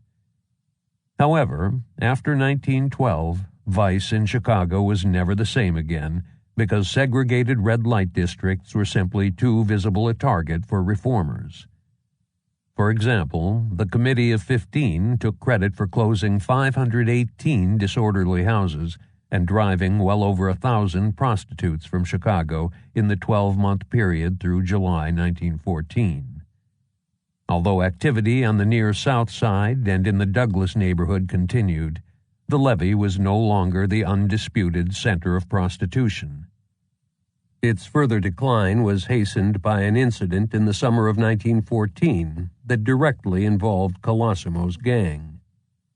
When plainclothes CPD officers from the recently formed Moral Squad made an arrest on 22nd Street on July 16, 1914, they were accosted by a group of hoodlums from the district.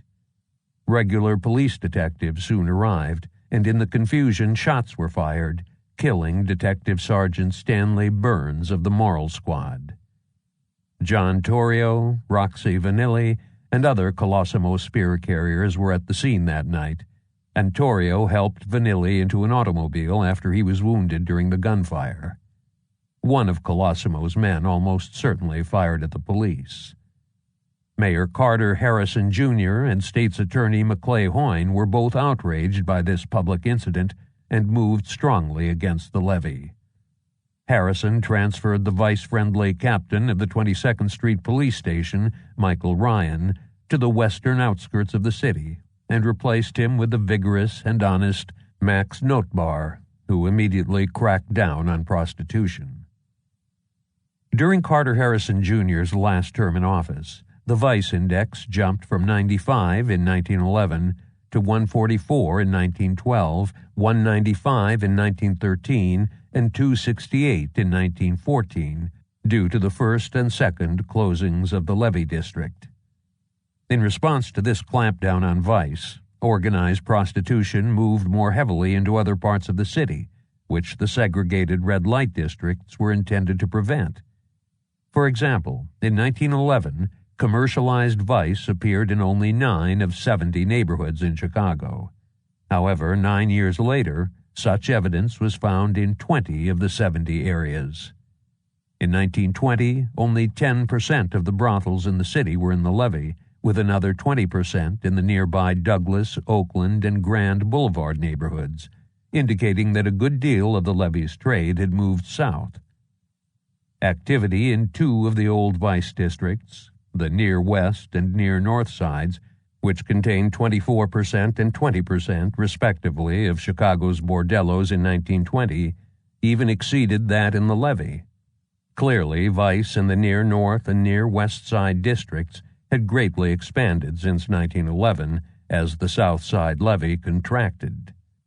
The form of prostitution also changed in response to legal assaults. Smaller, more clandestine bordellos, which moved frequently, as well as operations using rented apartments, flats, and hotel rooms, heavily replaced the parlor houses that had earlier operated openly. Dance halls and cabarets, basically saloons and establishments that sold liquor and provided entertainment that resembled the later nightclub, emerged during the period after 1912 as major venues for prostitution, with prostitutes or cabaret entertainers arranging liaisons with male customers in less obvious ways than in the sanctioned vice districts. Purveyors from the levee were at the helm of moving vice into the cabarets. One report in February 1916 states, "Thus we see the cabaret evil in sections of the city is the illegitimate heir to the old vice rule. People who prospered when practically licensed prostitution was permitted in Chicago now find remuneration and familiar employment in some of the cabarets. Old foes appear with new faces. Instead of the old segregated levee district, there is vice in all of the loop hotels and in many of the cabarets and dance halls."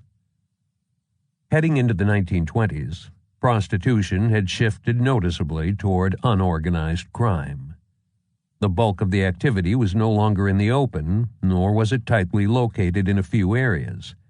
Hence, the major operators and politicians had greater difficulty excluding independent purveyors from the business. Although organized crime was active in vice for decades after 1910, freelancers of various types who operated apart from the standard bordellos became much more important in the period immediately before Prohibition. Taking advantage of the mobility the automobile afforded its customers, organized vice also moved beyond the city limits to brothels and roadhouses on the major arteries leading from Chicago. This reduced prostitution for a time within the city by approximately 60%, but it did so largely by shifting it elsewhere. Colosimo and Torrio were at the forefront of the spread of organized vice into the suburbs, pushing south into Burnham, South Chicago, Chicago Heights, Posen, Burr Oak, and Blue Island, as well as to towns just inside Indiana. On the one hand, this diaspora allowed the Colosimo-Torrio brothels to operate virtually without police interference because they were able to gain great influence in the suburbs. It also introduced political competition, breaking the monopoly that the police and politicians in Chicago had on the provision of protection when they did allow the bordellos to operate. Burnham was a thoroughly disreputable place. Its boy mayor, Johnny Patton, was a Confederate of Colosimo and Torrio, and it became the first mob-controlled suburb in the Chicago area. Noting the town's proximity to both Chicago, where the saloons closed at 1 a.m., and the Indiana steel mills, which ran 3 shifts a day, Patton allowed the Burnham taverns to operate around the clock. Gambling and vice soon followed. The town's flagrant lawlessness was demonstrated in 1914, when Chicago policemen pursuing armed robbers were driven from a saloon there by a hail of bullets after the patrons at the bar drew their guns and opened fire. Chicago Police Captain Morgan Collins referred to it as an outlaw region and a menace to Chicago. This small town was home to 35 brothels in 1918, and virtually all the prominent places on the Vice Strip along Gosselin, also called Howard Avenue, were run by major players from the old levee in Chicago. At the time, Burnham boasted more prostitutes per capita than any similar location in the world. In fact, one strike by the authorities in 1919 netted more than 200 soiled doves. Naturally, the women there, enjoying very broad immunity from law enforcement, were especially brazen. At the Speedway Inn, an inmate named Margaret said to an operative of the Committee of 15, while feeling his private parts, "Come on, honey, let's F." About 2 weeks later, at the same location, a girl known as Madge told one investigator, "Come on, baby, let's go to my room and jazz," have intercourse. In each case, the price quoted was $2. Organized crime in Chicago in general received a major boost when Republican William Hale Thompson was elected mayor in 1915. Thompson was a blue blood from the upper crust section of the Second Ward just south of the Loop who fancied himself a cowboy. Although he entered politics on a lark, Big Bill Thompson was absorbed by it almost immediately. He developed close ties to the alderman in the First Ward and to Republican political mastermind William Lorimer. A nimble and flexible campaigner, Thompson promised everyone everything. In the process, he built a Republican political machine that won the mayoralty by impressive vote margins and for a time dominated politics in Cook County as well as across the state. Although he sometimes engaged in juvenile antics, Thompson was politically astute as well as corrupt. During his first 2 terms as mayor, his supporters fed at whatever troughs he controlled and certainly kicked part of what they got back to the mayor, causing scandals in City Hall, the police department, and the public schools. Prostitution was tolerated to the extent that political pressures allowed, and various police chiefs, who were personally selected by the mayor, largely ignored gambling. For example, the average value of the gambling index from 1915 to 1922 was 63, roughly equal to the average during Carter Harrison Jr.'s last term in office. The second attack on the levee continued during Thompson's first years in office, as public outrage overwhelmed the mayor's preferences, but vice enforcement dropped off noticeably after 1917. Much of the graft fell into Thompson's pocket because he dispensed protection directly from his office. For example, Colosimo was still the bagman for the First Ward Vice, but he now paid the mayor's office rather than the ward's alderman. The staunchly anti-Thompson Chicago Tribune, which was typically a Republican Party cornerstone, summarizes his career as mayor after he was defeated for re-election in 1931 with these words: "For Chicago, Thompson has meant filth, corruption, obscenity, idiocy, and bankruptcy. He has given the city an international reputation for moronic buffoonery, barbaric crime, triumphant hoodlumism, unchecked graft, and a dejected citizenship. He nearly ruined the property and completely destroyed the pride of the city. He made Chicago a byword for the collapse of the American civilization. In his attempt to continue this, he excelled himself as a liar and defamer of character. He's out. He is not only out, but he is dishonored. He is permanently deserted by his friends. He is permanently marked by the evidence of his character and conduct. His health is impaired by his ways of life, and he leaves office and goes from the city the most discredited man who ever held place in it." These strong sentiments are not confined to the Chicago Tribune. Editorials in 22 other major American newspapers refer to Thompson as an international clown who made himself typical of the worst in American politics and made Chicago almost a synonym for rampant crime and corruption.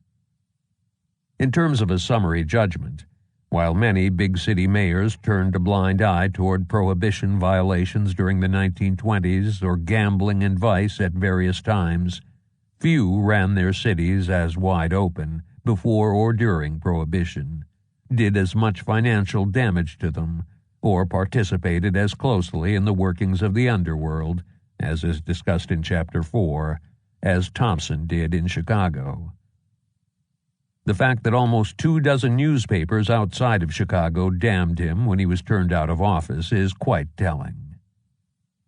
As time went on, James Colosimo, despite his successes in the underworld, became increasingly involved in the upper world, with Torrio handling more and more of the activities related to gangland.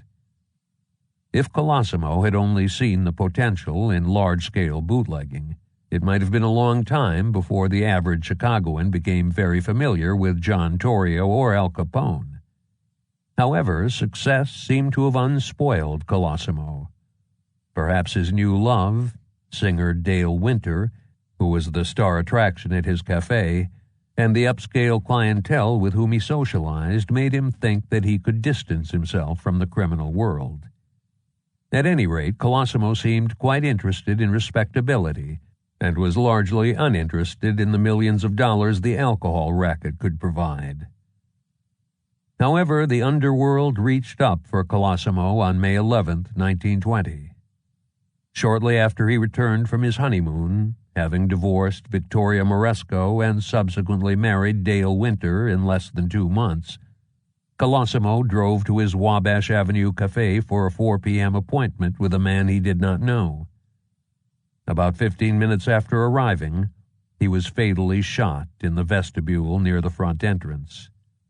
The police theorized that the killer hid in a cloakroom near the front door and emerged as Colosimo walked by.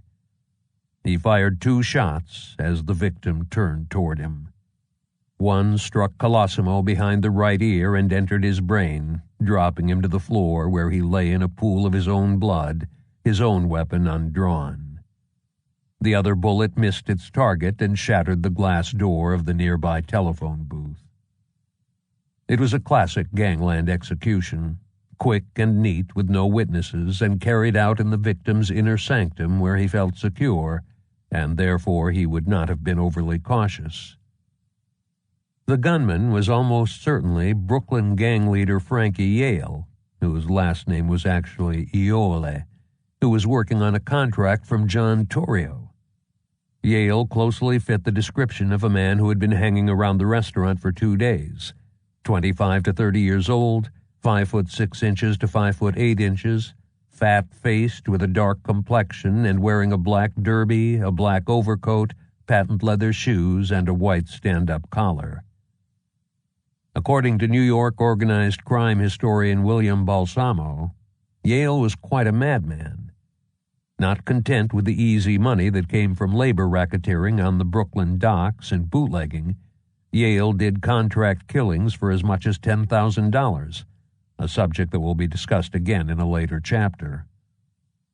No hints of conflicts with other gangs were apparent at the time, and no evidence suggests any reprisals by Torrio, who quietly took Colosimo's place, indicating that his own associates had decided that Colosimo had gotten soft and had to go.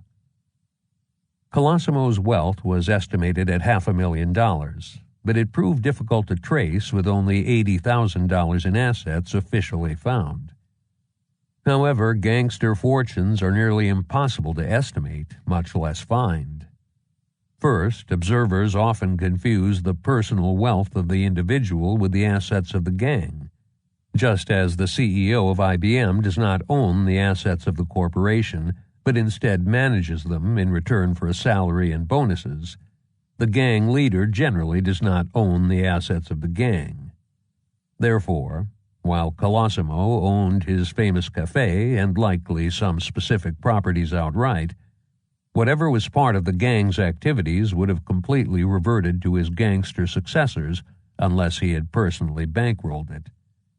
Second, being clandestine individuals by nature, gangsters are very adept at hiding wealth. Thus, whatever was officially recognized and turned over to his father as his heir when the estate was settled would most likely have been a mere pittance in relation to what he had secreted away. Big Jim Colosimo's funeral was the first, but certainly not the last, of Chicago's lavish Prohibition-era gangster burials. Like his life, it was a mixture of the upper and lower worlds. His pallbearers, actual and honorary, included an opera singer, 3 judges, 8 aldermen, a congressman, and several ward bosses and other political figures, as well as John Torrio, Mike Potson, Mike Merlo, Diamond Joe Esposito, the Republican committeeman of the 19th Ward who had strong connections to its Italian gangsters, and levee dive-keepers Jake Adler, Ike Bloom, and Dandy Craig. In fact, Merlo was a partner in Colosimo's restaurant. Ike Bloom gave the underworld synopsis of Colosimo's life. There wasn't a piker's hair in Big Jim's head. Whatever game he played, he shot straight. He wasn't greedy. There could be dozens of others getting theirs. The more the merrier as far as he was concerned. He had what a lot of us haven't got, class. He brought the society swells and the millionaires into the red light district. It helped everybody, and a lot of places kept alive on Colosimo's overflow. Big Jim never bilked a pal or turned down a good guy, and he always kept his mouth shut. Chapter 2. Bootlegging. Organized crime's sole purpose is to make money. David C. Williams, Director of the Office of Special Investigations. A group of people, they conspire and they go into deals to make money. Joey the Clown Lombardo, when asked to define the Chicago outfit. Alcohol has long been part of American life. On the frontier, it was treated as almost a staple beginning in the colonial period. One of the first major challenges the new federal government faced after the Revolutionary War was related to alcohol. Starting in 1791, Western Pennsylvania farmers protested vigorously against a federal tax on whiskey, and government troops had to be called out to quell the Whiskey Rebellion. Immigration from Europe in the 1800s and the early 1900s fueled the demand for alcohol among the population of the United States, with the Germans, Irish, Poles, Czechs, and Italians, to name some of the most prominent immigrant groups, viewing beer, whiskey, and wine as essential parts of their lives. Chicago, in particular, was a hard-drinking town. Its German citizens, primarily, rioted in 1855 when the city sextupled the fee for saloon licenses and tried to enforce the law against saloons being open on Sunday. The city's entire police force was needed, plus 150 special deputies to handle the Lager beer riot, which escalated into a full-scale gun battle along the Chicago River. In 1906, there were 7,300 licensed saloons and probably another 1,000 blind pigs, unlicensed bars, in the city. At the time, the average Chicagoan drank 3.5 times as much beer as the average American. Chicagoans' consumption of hard liquor was almost 3 times as much as the national average. The roots of Prohibition were set in the temperance movement, which also began during the colonial period. A prominent early opponent of alcohol was Dr. Benjamin Rush, Surgeon General of the Continental Army, patriot, father of modern psychiatry, and signer of the Declaration of Independence. Various temperance societies, whose members pledged abstinence, sprang up around the country during the 1800s.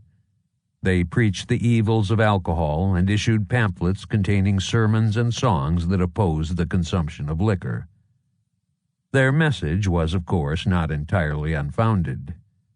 Women and children often suffered the most from the effects of liquor, because husbands who were too fond of drink spent a large share of the family income in saloons and sometimes abused their wives and children after returning from a night of drinking. Not surprisingly, women were at the forefront of the temperance movement, and local groups used a variety of methods, including prayer, moral suasion, monetary inducements, and outright violence, to close the saloons during the 1800s. Although the early anti-liquor crusaders were boisterous, they achieved little real success. Like the abolitionists long before the Civil War, for years the temperance advocates were little more than a fringe group. These efforts were rejuvenated by the founding of the Woman's Christian Temperance Union, WCTU, in 1874, which was headquartered first in Chicago and then in the neighboring suburb of Evanston. Led by the idealistic Francis Willard, the WCTU's goal was a constitutional prohibition of alcohol. The WCTU and the later formed Anti-Saloon League organized on the local level and had some success persuading individual counties and states to vote themselves dry. By 1917, 13 states prohibited the manufacture and sale of alcohol, although the statutes were not always enforced. In fact, in many dry states and counties, a bustling illegal market in alcohol, which was an omen of things to come, simply replaced the previously legal trade. As with the abolitionists, it took a war to help the prohibitionists achieve their goal. While the country's young men fought in Western Europe during World War I, the battle over liquor was joined in the U.S. Congress. When the United States was fighting Germany, all things German, including German-American brewers such as Pabst, Schlitz, Miller, Stroh, Rupert, and Busch, became suspect. Wartime prohibition was passed as an emergency measure in 1917, the logic being that the inputs used to manufacture beer, wine, and strong drink could be used to make food instead. At the same time, the Dries, as the anti-liquor forces were known, pushed the 18th Amendment to the Constitution, calling for national prohibition through Congress in late 1917. It was ratified by the necessary number of states on January 16, 1919. Tellingly, the citizens of Chicago voted against a local ordinance closing the saloons in 1919 by a margin of almost 3-1. The law, like many other statutes, lacked teeth unless there was a mechanism to enforce it. That mechanism was the Volstead Act, named after the Minnesota congressman who proposed it, which placed penalties on the manufacture, sale, or possession of intoxicating liquor, but not the consumption per se, and assigned enforcement duties to the Department of Justice and the Bureau of Internal Revenue. Of course, there were exemptions, such as near beer, containing less than 0.5% alcohol, sacramental wines, and medicinal liquors prescribed by a physician. On January 17, 1920, the first day that the Volstead Act was in effect, the attempt at true national prohibition began. Prohibition was the single most important event in the history of organized crime in the United States. The new law dramatically changed the provision of alcoholic beverages in the country and who profited from that business. As many of the pre-prohibition vendors complied with the statute, gangland filled the void, greatly enriching the gangsters as well as their fellow travelers, corrupt politicians, and members of law enforcement. The retail prices for alcoholic beverages rose dramatically due to the greater costs of production, including bribes to officialdom and the possibility of incarceration or worse, and the monopoly position of the gangsters in the market. For example, before Prohibition, Chicago saloons paid from $3.50 to $7 for a barrel of average quality beer. During most of the dry era, the price of beer in Chicago was $55 per barrel for a product that generally was not as good as what had been served previously. The saloons were already in place. Hence, the gangsters, once they settled into business operations, started out as distributors, monopolizing the sale of the product in specific areas to maximize their profitability. Of course, to maintain that position, it was necessary to secure a steady supply of the product. The gangsters quickly went into the beer brewing business. At the other end of the spectrum, pre-Volstead Chicago was the world manufacturing center of legally made pure alcohol.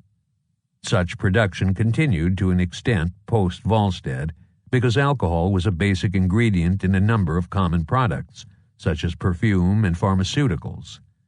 Much of the legally sanctioned output was, however, diverted for drinking purposes after 1919, and a massive illegal industry sprang up alongside it. Pure alcohol was used to create low-quality substitutes for hard liquors, such as whiskey and scotch, which are usually aged before consumption by adding water and some flavoring and coloring. It could also be added to near beer in a process called needling, to raise its alcohol content back to the level of the real illegal thing. Of course, genuine liquor products other than beer still came into the country illegally. For example, Canadian whiskey found its way directly to Chicago by truck, car, and even plane. It also came on land by way of Detroit and later via New Orleans. Frank J. Parker, known as the airplane bootlegger, flew whiskey into Chicago from Canada. He was the owner of the largest distillery in Montreal and reportedly used 5 airplanes in this business, which gave him a net worth of $5 million in 1930. Similarly, Scotch, destined for the Windy City, generally entered the country via New York, Florida, New Orleans, and other locations on the East Coast, and most of the products from the Caribbean came in through Miami and New Orleans. In fact, Al Capone's purchase of a winter home in Miami in 1928 appears to have been at least partly business-related, because he no longer trusted his old New York friend Frankie Yale regarding the importation of liquor. Often the original product was cut with water and pure alcohol to produce more but lower quality booze for ordinary consumption. However, not everyone was happy with cheap substitutes, and for a price, discerning patrons obtained the real thing at a quality establishment near them, or they had it delivered directly to their homes in fashionable areas such as the Gold Coast on Chicago's North Side or in the posh neighborhoods on the South Side. Not surprisingly, the licensed sales of sacramental wine, which was especially heavily used in Judaism, skyrocketed after the Volstead Act was signed.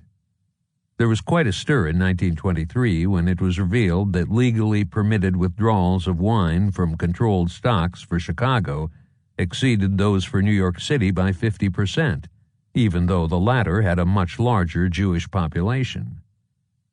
Later, a 5-man ring, which included Capone liquor liaison Nate Goldberg, Brooklynite Maurice Kaminsky, and a California vineyard owner, bought wine permits from rabbis in New York and used them to purchase the California wine.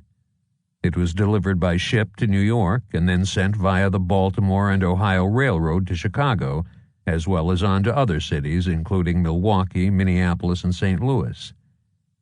During a 7-month period, this group sold 400,000 gallons of religiously sanctioned wine in Chicago for $4 per gallon. Although the main focus of Chicago's bootlegging gangs was the production and sale of beer, wine, pure alcohol, and hard liquor, they were almost all involved in gambling to one extent or another, often including slot machines and sometimes handbooks or casinos with the usual array of table games. But this was a sideline for most of the liquor mobs. By the mid-1920s, a few of them were active in labor racketeering in fairly minor ways. Most of the bootlegging groups, especially the non-Italians, shied away from prostitution, partly for religious reasons, and because it was not tolerated by the citizens in some of the areas where they operated. For example, George E. Q. Johnson, the U.S. Attorney for Northern Illinois, stated that North Side gang leader Earl Jaime Weiss would have nothing to do with prostitution and scorned the Capone crowd for that reason, because they were engaged in prostitution, particularly Ralph Capone. Obviously, Colosimo's old gang was the major exception in the early 1920s to this revulsion by the bootlegging gangs against the sex trade. Because the sole goal of organized crime is to enrich the members, it is instructive to look at the money it generated during Prohibition. Estimates of the total revenues of organized crime within the city limits of Chicago are available for a few of the years during Prohibition, or can be extrapolated from profit figures. The overall profits of organized crime-related activities in 1927 are estimated as $75 million, $30 million from beer and alcohol, $25 million from gambling, and $20 million from vice and other rackets. If profits were 15% of revenue for each of the major rackets, then organized crime in Chicago generated $500 million in revenue in total in 1927, with $200 million coming from beer and alcohol, $167 million from gambling, and $133 million from other activities. In 1930, the Chicago Daily News estimates that revenues in Chicago from all facets of organized crime were $326 million, with $183 million coming from bootlegging, $65 million from gambling, $52 million from vice, and $26 million from labor racketeering and other activities. In the bootlegging category, $103 million came from beer sales, $56 million from hard liquor, and $23 million from essentially pure alcohol. By the late 1920s, gambling had passed vice in importance, but bootlegging was an even larger illegal business. The decrease in profits from 1927 to 1930 was due partly to the negative effects of the Great Depression. Also, there was a truce between the Capone mob and the North Side gang during most of 1927, but they were fighting again in 1930 with a detrimental effect on underworld business. Furthermore, the St. Valentine's Day Massacre caused a citywide clampdown on gang activities which lasted several years and is reflected in the numbers for 1930. The total dollar figures did not all belong to the bootlegging groups. Many of the gamblers were independents, and much of the vice trade was not controlled by the liquor mobs. However, it can be taken as an upper estimate of the total revenue of the bootlegging gangs. Chicago was clearly an important element, if not the center, of bootlegging in the United States during the Prohibition era. James O'Donnell Bennett estimates the illegal sales of alcoholic beverages for the entire country as $3.6 billion in 1926, making the $200 million figure for Chicago the following year 5.6% of the total for the nation. However, the city's population was only 2.5% of the country's total in 1920 and 2.8% in 1930. More importantly, Chicago was a mass producer of pure alcohol and alcoholic beverages. Consistent with this prominence, Prohibition enforcers designated the near western suburb of Cicero as the wettest spot in the United States, meaning that it was the area with the worst violations of the Volstead Act. The Calumet region, which extends from the south side of Chicago to the northwest corner of Indiana and includes southern suburbs such as Chicago Heights, was the second wettest place in the country. Figures for individual gang revenues or profits during Prohibition are scarce and generally pertain only to the Capone mob. For example, the Capone gang's total revenue was estimated at $90 million in 1925. In 1927, the figure is $105 million, with $60 million coming from beer, liquor, and alcohol, $25 million from gambling and cafes, $10 million from labor and related rackets, and $10 million from vice. In 1931, the Capone mob grossed $70 million from bootlegging alone, with reportedly $20 million from beer sales and $50 million from hard liquor sales and the manufacture of pure alcohol. These numbers clearly demonstrate the importance of illegal alcohol distilling in the Chicago area in general and to the Capone gang in particular. In tandem, the numbers for 1927 show that the Capone organization was almost certainly the biggest of the gangs when it came to bootlegging in Chicago, controlling some 30% of the revenue. It had a much smaller share of the market at the time, only about 15%, in gambling and vice racketeering. But the Capone gang surely surpassed all the other bootlegging gangs in the latter areas because the other rum runners tended to be highly specialized.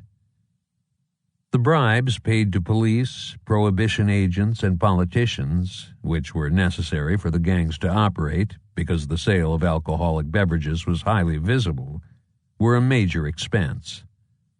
Lawman Pat Roche described the situation as follows.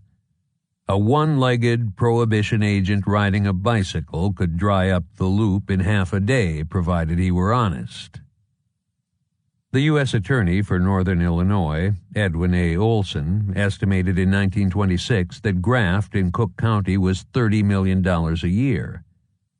The widespread corruption related to bootlegging was amply illustrated when Chief Charles Fitzmaurice, a crony of Mayor Thompson, admitted that reports and rumors reaching me indicate that 50% of the men on the Chicago police force are involved seriously in the illegal sale or transportation of liquor. As the Chicago Tribune notes in an editorial at the time, a man in police uniform has a good many opportunities to operate as a bootlegger with his uniform as protection. The opportunities are not so good as those of an internal revenue or prohibition enforcement agent, but they are fairly good. A few years later, Olson claimed similarly that at least half of Chicago's police officers were taking bribes from bootleggers. They were also paid in kind. According to Reverend Elmer Williams, who in 1923 was an officer of the Illinois Anti-Saloon League, there is one saloon on the north side where a flivver squad of the police department drives up each morning and obtains its supply of liquor for the day. From this same place recently, a police officer wearing gold braid, of very high rank, was carried out, too intoxicated to walk on his own feet. Some police officers, such as Detective Sergeant Edward Hard-Boiled Eddie Smale, were not content with receiving a small percentage of the deal in order to look the other way. A confidant of prominent levee characters such as Ed Weiss and Vic Shaw, Smale, in 1917, ran a string of illegal card games and handbooks while simultaneously heading the police department's South Side gambling detail. In late 1920, his squad stopped a truck transporting 100 cases of whiskey. This was part of a much larger cache, brought in by Vice King Mike Heitler, James O'Leary, the McGovern brothers, and several others. A $1,000 bribe had already been paid by the importers to a different group of policemen who intercepted the total shipment when it first arrived in Chicago. Nonetheless, the insatiable Smale allegedly took not only all 100 cases, but also the money and jewelry of the men he captured conveying it. In 1921, Smale and a different group of Chicago policemen seized 215 cases of whiskey while pretending to be federal officers. After the man in charge refused to pay $12,000 to smooth things over, they kept the liquor for themselves. Eddie Smale was eventually convicted of fixing a jury and sent to the federal penitentiary at Leavenworth. On the other side of the coin, many Chicago police officers were honest, including some of the police captains and a large percentage of the men in the Detective Bureau. For years, the latter were the elite frontline troops in the war on crime, at least before there were specialized groups that focused on organized crime, such as the intelligence unit. Fearless and equally proficient with their fists or any type of gun, the CPD's detectives put a large number of bandits, stick-up men, and occasionally some bootleggers in the cemetery. When things got out of hand in terms of violence related to organized crime in a particular part of town, the usual response was to send in hand-picked squads of detectives with more or less carte blanche. The police would also crack down by closing all the speakeasies, vice joints, and gambling places in a part, or sometimes all, of the city for a period of time when the public was outraged by lawlessness. In extreme cases, an incorruptible captain would be put in a specific police district with orders to keep everything closed indefinitely. This hit the gangsters where it hurt them the most, in their pocketbooks. Of course, the bootleggers, given their political clout, regularly had difficult police officers sent to the far corners of the city. For example, when Frankie Lake was stopped with a .45 caliber automatic in his possession, he told the arresting detectives, "You fellas better lay off of me if you know what's good for you. Some of you will be back in the sticks if you're not careful." Prohibition agents suffered from the same problems as the local police. As a result, some of them were not only corrupt, but in fact became bootleggers after serving a short apprenticeship with the federal government. This was also true of various Chicago police officers. To their discredit, many prohibition agents, while unable to locate the operations of major bootleggers, were extremely heavy-handed when enforcing the law against more or less average citizens who were suspected of making and selling some liquor. One reform group estimated at the start of 1932 that since the beginning of Prohibition, the number of dry agents and officers killed, plus the number of civilians killed by them, totaled 1,500. Few lawmen were felled by members of professional bootlegging gangs or by non-gangsters, indicating that the dead were largely ordinary citizens. U.S. Senator Edward Edwards claimed, after doing a considerable amount of research, that many of the victims had been shot in the back by trigger-happy prohibition agents. On the one hand, as with the Chicago police, there were sterling examples of incorruptible prohibition agents in Chicago. Bryce Armstrong delighted in hamstringing the gang led by Terry Druggan and Frankie Lake, as well as other bootleggers, during his roughly 10-year career in Chicago.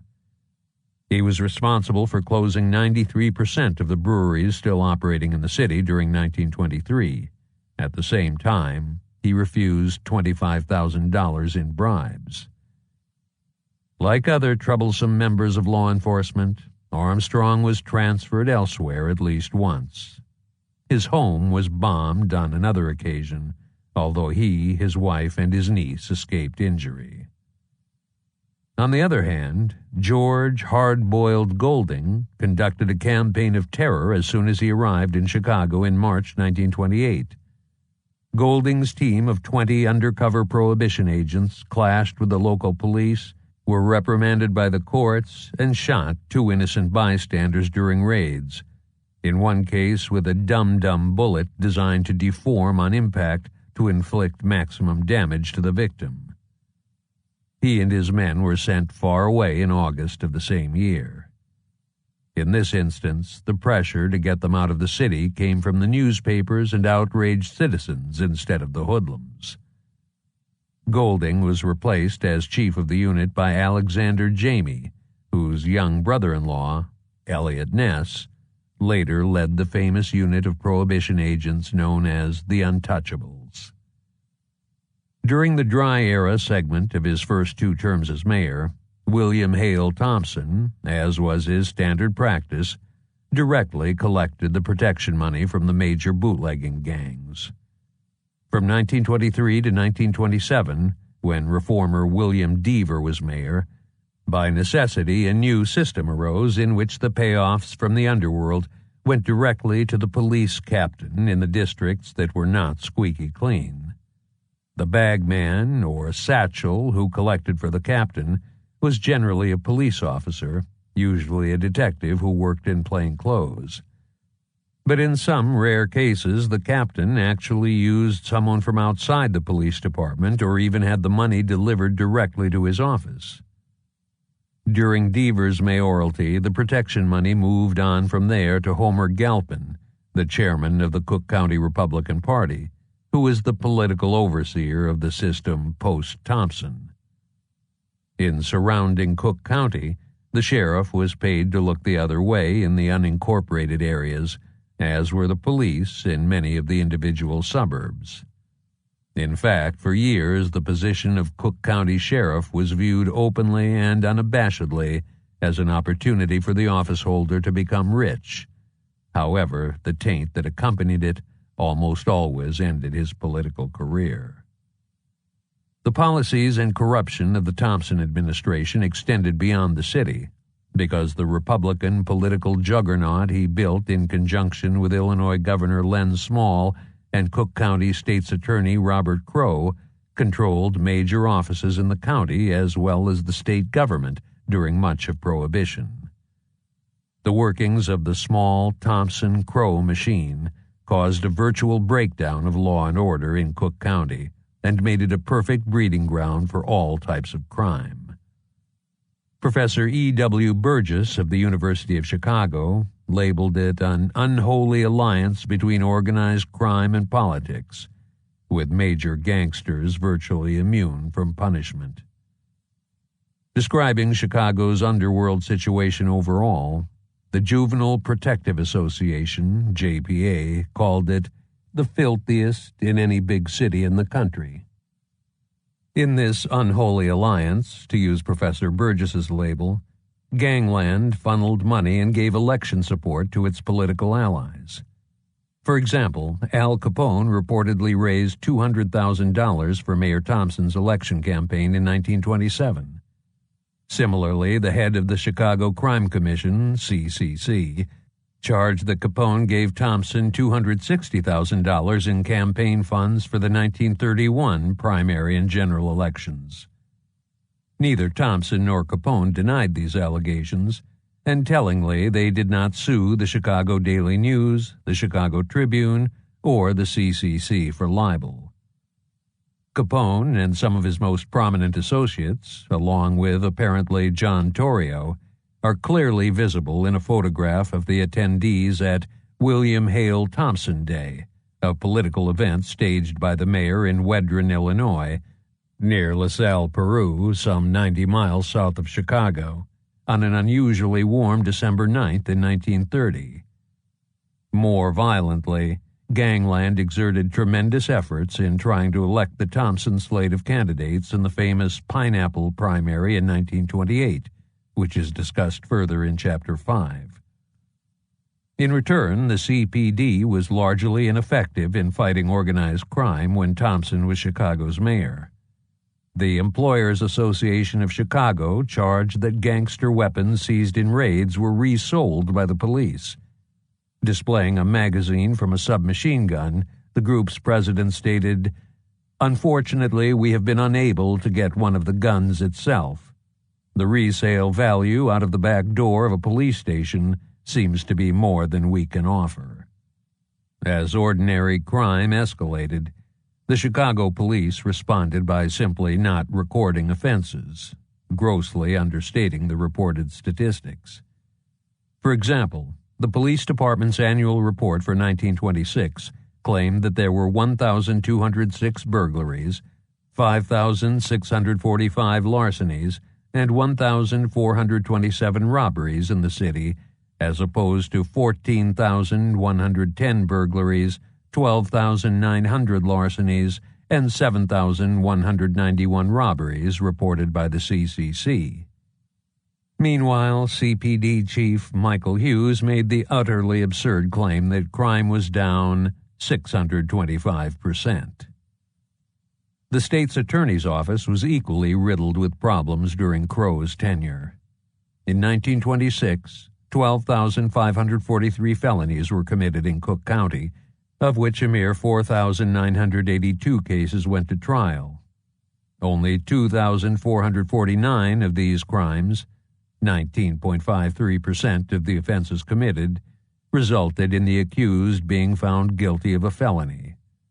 In 1,377 of the 4,982 cases tried, the charge was reduced to a misdemeanor, and the guilty parties received at worst minor punishment. In many other instances, the charges were simply dropped or stricken from the record. The landmark Illinois Crime Survey places the blame for this abysmal record on incompetent and indifferent assistant state's attorneys who were nothing more than political appointees during Crow's years in office. The felony convictions that did result were largely negated by Governor Len Small's system of freely granting the offenders paroles and pardons. Summing up the situation, one newspaper refers to Len Small as the worst governor the state ever had. We believe he is the worst governor any state ever had. For example, his parole board returned 950 dangerous offenders to Cook County alone within a period of less than 2 years, which was undoubtedly one of the causes of Cook County's appalling crime record. This mass prison exodus included Walter Stevens, James Furr Sammons, Spike O'Donnell, William Three-Fingered Jack White, Frank McErlane, and Ralph Sheldon, who were among the most dangerous criminals in Chicago, if not the entire country. Illinois State Representative Lee Brown was particularly interested in Stevens's release. He persuaded the head of the parole board, Major M.A. Mesline, to not only give the matter Mesline's full attention, but to also concern himself with whether Walter Stevens had comfortable shoes while in the penitentiary at Joliet. In what was surely not a coincidence, Stevens, in his wife's name, owned $5,000 of stock in Mesline's engineering firm, Major Engineering.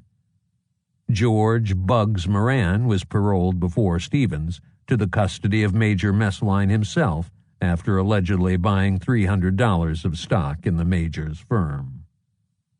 Despite the various expenses involved, the gangsters and their ilk still made out like bandits, as the estimate of $75 million in profits during 1927 indicates.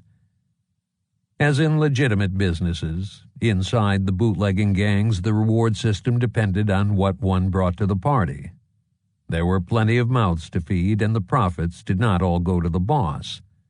Low-level gunmen with no business acumen or administrative ability, as necessary as they were during the violence of the Prohibition era, were plentiful and therefore not especially well paid. James O'Donnell Bennett estimates that they earned approximately $100 per week in straight salary. Upper-level members, who worked in a supervisory role with control of specific activities, received a percentage of the profits from the operations they oversaw. This percentage was higher if they themselves bankrolled the business as opposed to it being financed with the gang's money. These big shots of gangland reportedly earned between $2,000 and $5,000 per week. Organized crime in Chicago certainly generated an abundance of wealth for the leaders of the bootlegging gangs. In Guy Murchie's opinion, at its height, Al Capone's personal income exceeded $1 million annually. By his own estimate, Capone frittered away $7.5 million, much of it by betting on horses and shooting dice, between the time he came to Chicago and 1929, which is consistent with an income of this magnitude and also Capone's later financial condition.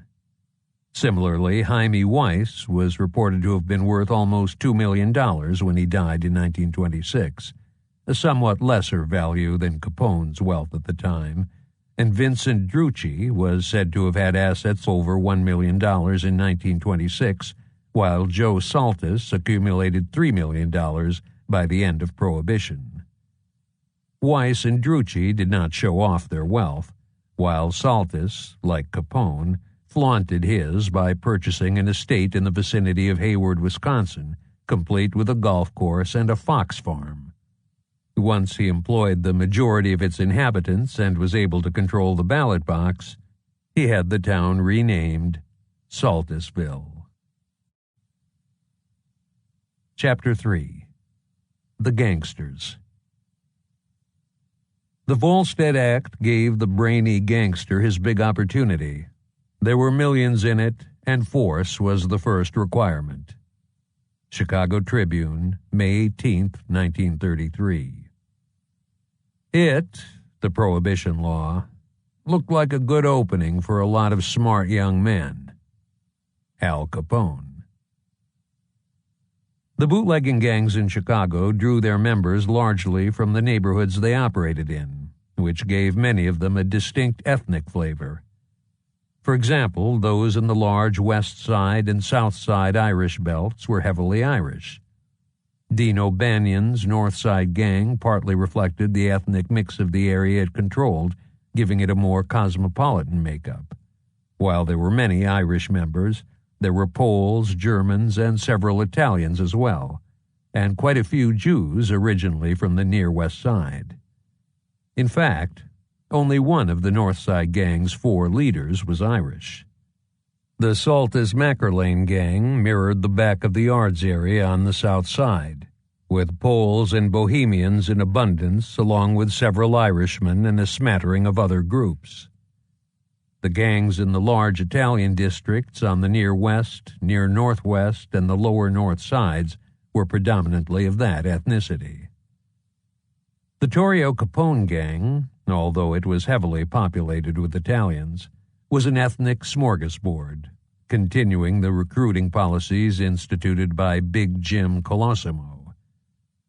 It also seems to have drawn the most heavily from outside of Chicago, which was at least partly due to the strong connections that Torrio and Capone had, given their origins, with New York City gangland.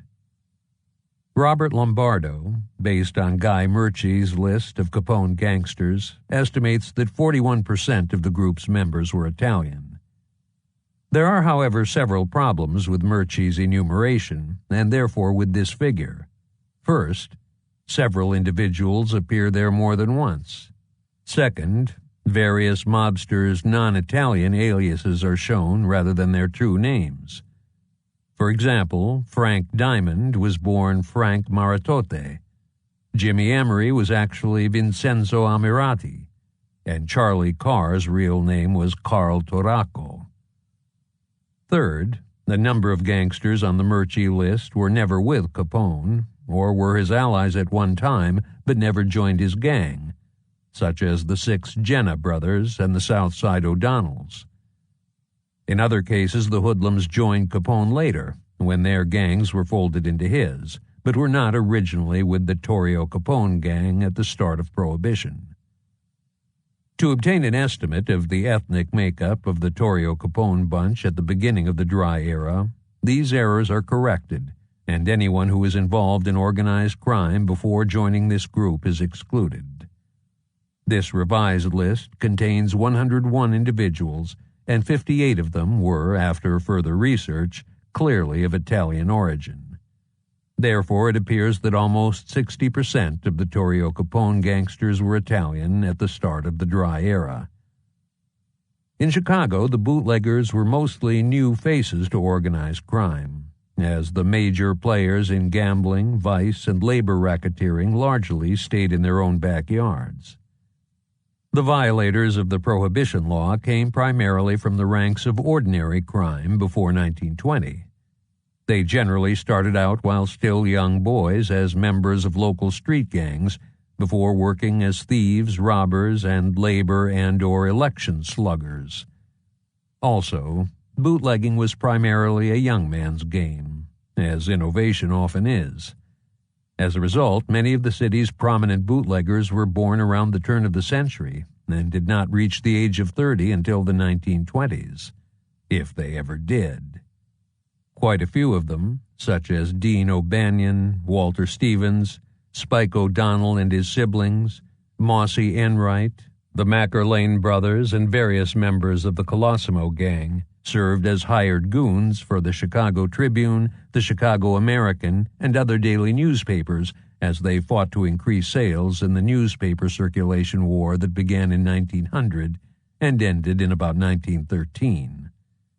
Overall, the circulation war resulted in more than 24 deaths.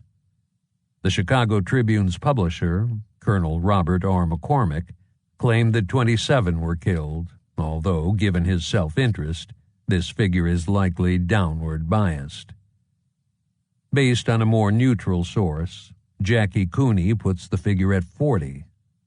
Separately, a number of the Prohibition-era hoodlums received training in violence courtesy of Uncle Sam during World War I, as evidenced by their war records and by their later funerals, where full military honors were provided by the veterans of foreign wars posts they belonged to.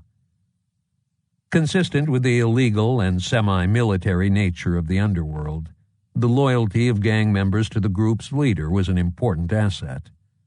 This was achieved by recruiting people who the leader or top members had worked with previously, or who were known individuals, either because they came from the same area as the leader or because they were otherwise vouched for.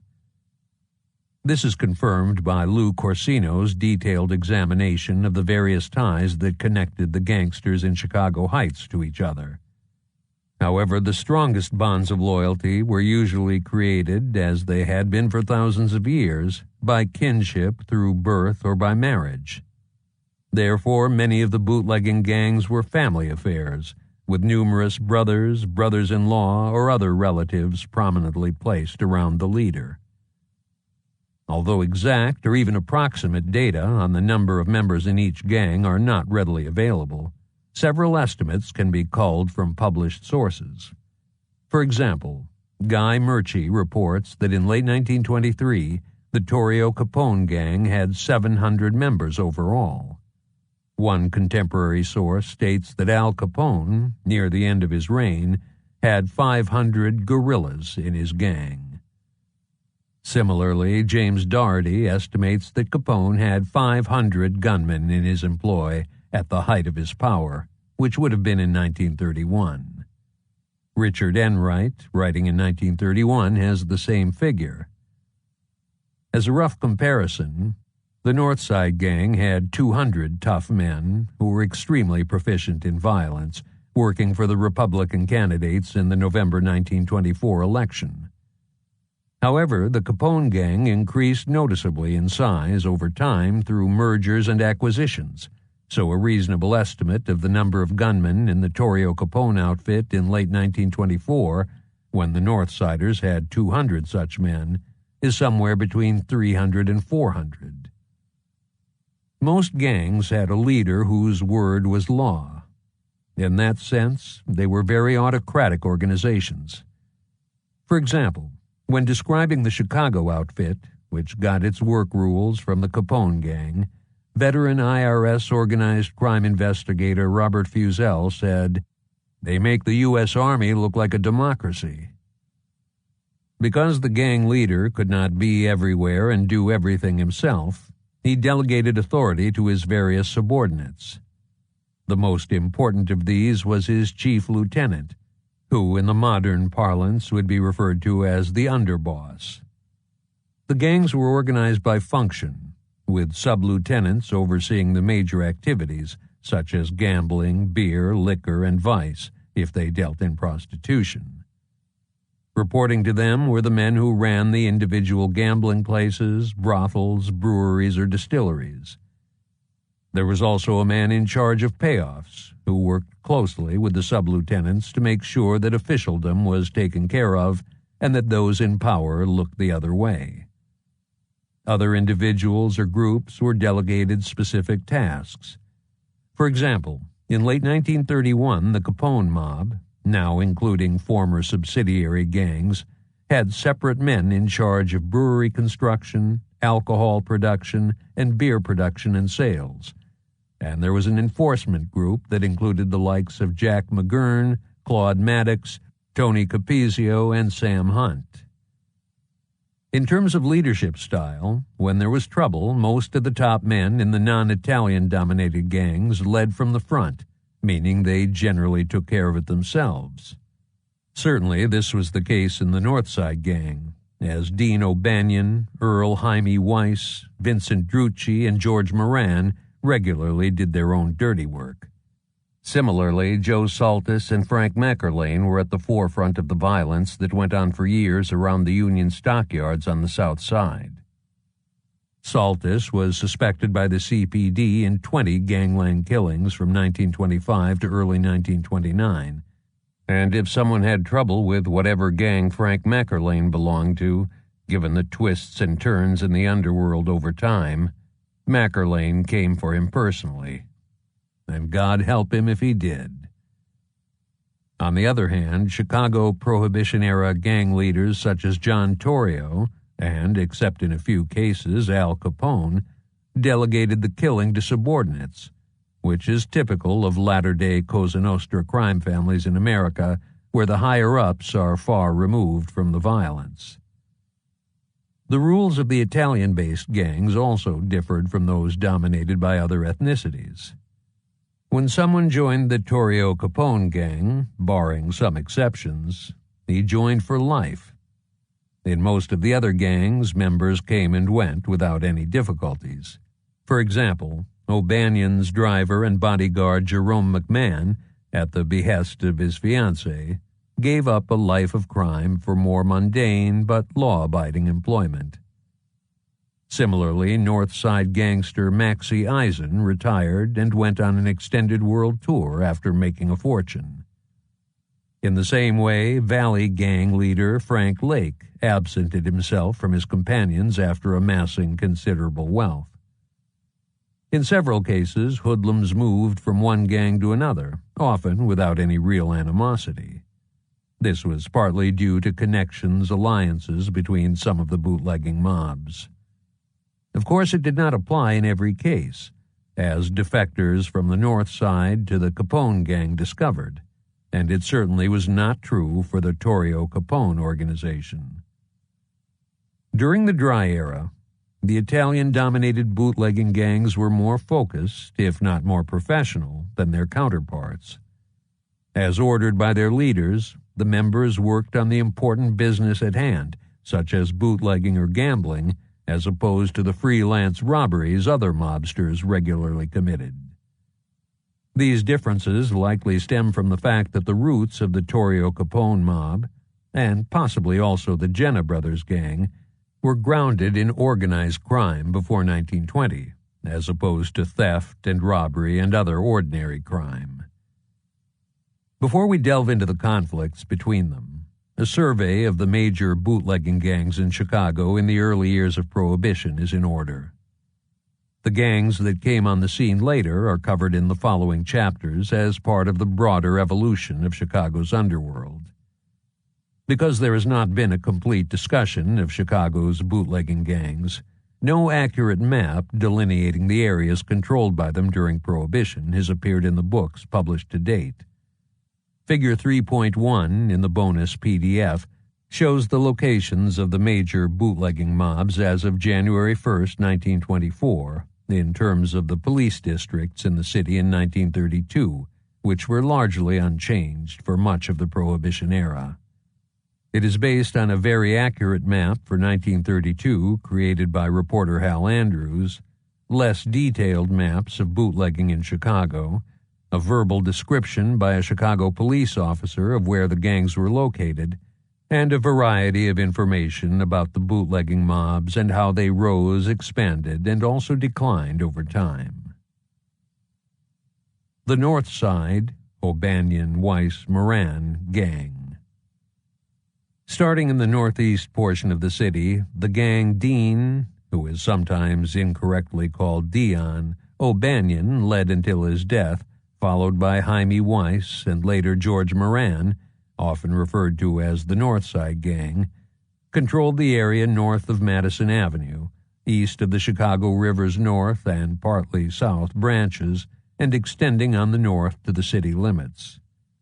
Through their allies, they were also active in the northern suburbs. In the city, their domain included 7 police districts and part of another, the Central District, which also gave the gang a section of downtown Chicago between Madison Street and the Chicago River as it ran east toward Lake Michigan. According to Rose Keefe, Dean Charles O'Banion was born in Maroa, Illinois, near the city of Decatur, on July 8, 1892. He was brought to Chicago in 1901 by his widower father. They settled in an Irish district on the near north side, just south of Chicago Avenue in the vicinity of Holy Name Cathedral. In a childhood accident, Dean O'Banion broke his left leg in 2 places, leaving it 1 inch shorter than the right and causing him to limp noticeably for the rest of his life. His physical impediment did not, however, impede his criminality. On October 5, 1909, O'Banion was sentenced to 9 months in Chicago's House of Corrections for burglarizing a post office. An official record from 1917 shows that he was a bartender at the Liberty Inn, run by John and William McGovern, at Clark and Erie Streets just north of the Chicago River, a notorious dive where he had apparently worked for years. O'Banion entered the big leagues of ordinary crime when he started working with Charles the Ox Reiser. Reiser and his men were known as the most expert safecrackers in the Midwest. Some of O'Banion's most formidable henchmen during Prohibition were also members of the Reiser gang. As a bootlegging gang leader, O'Banion was a fearsome adversary. However, he was not the sharpest of underworld kingpins or the most diplomatic. James O'Donnell Bennett paints him as a mix of ferocity, childishness, and mawkishness that was quite easily ignited. Hal Andrews characterizes the gang leader as flamboyant and always looking for trouble. At the time of his death, one newspaper describes O'Banion and the contradictions in his personality as follows: generous to a fault, but also cruel, loyal to his friends, unforgiving toward his enemies, champion of some of the weak, hated and feared by many of the vicious. O'Banion had little personal use for a lot of money, but he constantly risked his life for it. O'Banion never was known to take a drink of beer or whiskey. Liquor was a commodity and not a beverage. For example, O'Banion was said to have been responsible for at least 25 murders. Yet he refused to fire a guard on his booze shipments when some of his men complained that the guard was a homosexual, telling them to find another job if they didn't like it. As discussed in the next chapter, his uncontrollable behavior played a major part in the evolution of gangland in Chicago during Prohibition. O'Banion's chief lieutenant in 1924 was Hymie Weiss. Vincent Drucci, George Bugs Moran, Louis Altieri, Dan McCarthy, Samuel Jules Nails Morton, Maxie Eisen, and Frank Foster were other important members. Weiss, who was born Henry Earl Wojciechowski before his mother anglicized the last name, was a close friend of O'Banion. Weiss had also worked with Reiser earlier, before O'Banion brought him into bootlegging, and he was as shrewd as he was dangerous, which is saying quite a lot of someone reputed to be the only man whom Capone feared. On one occasion, he shot his brother Fred in the chest. Another time, he threatened to kill his first cousin after the latter knocked him down with his fists during an argument. Vincent Drucci, a veteran of World War I, was known as the Schemer because he was clever in the cultivation of influential alliances. Baptized as Lodovico d'Ambrosio, which translates from the Latin the Catholic priests still used at the time to Louis d'Ambrosio, Drucci possessed a fiery temper and was another longtime friend of O'Banion. Early in his criminal career, he was arrested numerous times for looting the coin boxes of public telephones. Later, he was indicted for larceny and robbery due to auto theft, bank robbery, and a hijacking, and for carrying a concealed weapon. The gangster known as George Bugs Moran was born in St. Paul, Minnesota in 1891, with, given his nom de guerre, the unusual name of Adelaar Cunanan. His parents were of French extraction. Initially, Moran committed petty crimes in Chicago and McLean County, Illinois, including stealing a horse and buggy. On the same day that he was released from the county jail for this offense, he was caught burglarizing a saloon in Bloomington, Illinois. Police officers found him with a bottle of whiskey in each hand. Moran soon returned to Chicago and joined the Riser Gang. In 1921, following a stint in the state prison, he became part of the North Side bootlegging mob. The nickname Bugs was an allusion to Moran's continual off-center behavior. Louis Altieri was christened Leland Verrain in California and was sometimes referred to as Diamond Jack. Altieri was quite the Mad Hatter, even in the O'Banion gang, and was given to crazy statements and crazier actions, traits that seemed to have run in his family. He had a ranch near Denver, Colorado, which the North Siders and their broader circle frequently visited. His brother wounded him in the back with a blast from a shotgun during a quarrel there in June 1927. On another occasion in Colorado, a drunken Altieri shot 2 men and pistol-whipped a third. Dan McCarthy, known as Dapper Dan, ran the Plumbers Union. In his youth, he shot a policeman who arrested him for evading the draft. In 1922, he was tried for the murder of 2 other CPD officers, and he killed Steve Kelleher, president of the Chicago Theater Janitors Union, the following year. The latter killing cleared the way for Louis Altieri and O'Banion ally Con Shea to control that organization. If not for Samuel Jules Nails Morton, the Northsiders might have been nothing more than a band of pirates who hijacked liquor sporadically and simply resold it. Born in New York City in 1893, Morton lived in the Maxwell Street district in Chicago as a young man and boxed as Kid Nails, which made him famous in the city's West Side Jewish community. Volunteering for military service before the draft was imposed, Morton landed in France with the 132nd Infantry Regiment and went over the top 3 times. On the 3rd trench raid, he was wounded in the arm by a bullet, in the leg by a shell, and was the only man out of 8 who returned to the American lines.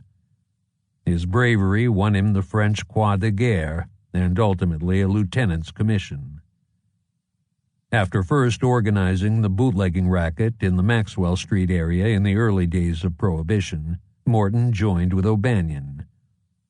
He taught the wild Irishman the finer points of organized crime, including how to run a bootlegging empire. Although we will never know for certain, it is possible that Morton, if he had not been killed in a horse-riding accident on North Clark Street in May 1923, would have been a calming influence on O'Banion throughout the dry era. Max David Maxie Eisen was a friend of Morton from the near West Side, who, along with several other 20th Ward Jewish gangsters, joined the North Side Gang. There is considerable confusion regarding Eisen because there were actually 2 prominent Maxie Eisens in organized crime in Chicago during this era. The Chicago Crime Commission, CCC, refers to Morton's friend as Maxie Eisen No. 2.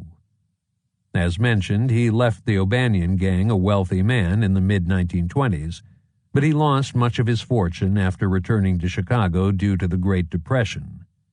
He is buried in the Morton family plot in the Jewish Waldheim Cemetery in Forest Park, Illinois. The other Max Eisen, labeled Maxie Eisen No. 1 by the CCC, was a business racketeer who ran various associations in the Jewish community. He is discussed in greater detail later. Another Maxwell Street protege of Morton who went with him to the North Side was Frank Frost, a.k.a. Frank Foster. Frost was born in Bucharest, Romania in 1899 to a Jewish couple who immigrated to the United States in 1903. The Schultz-Horan Gang. Moving counterclockwise on the map, the Schultz-Horan gang operated in the northwest corner of the city from the North Branch Chicago River on the east to Belmont Avenue on the south and to the city limits on the north and west. Although this was a large area in square miles, it was smaller in population than the map implies because much of it was still open space during the 1920s. Albert Schultz, whose surname was originally Schutz, was of German extraction and owned a saloon on West Montrose Avenue near Lincoln Avenue. Schultz had close ties to the Belle Plaine Athletic Club, which played its home baseball games at Wells Park across the street from his establishment. His gangland partner, John Horan, operated the Terminal Cafe at Kimball and Lawrence and was the brother of 11th Ward Alderman Dennis Horan. Jack Callahan apparently became Horan's top aide after Schultz's death in 1922. Thomas McCarthy also belonged to the gang.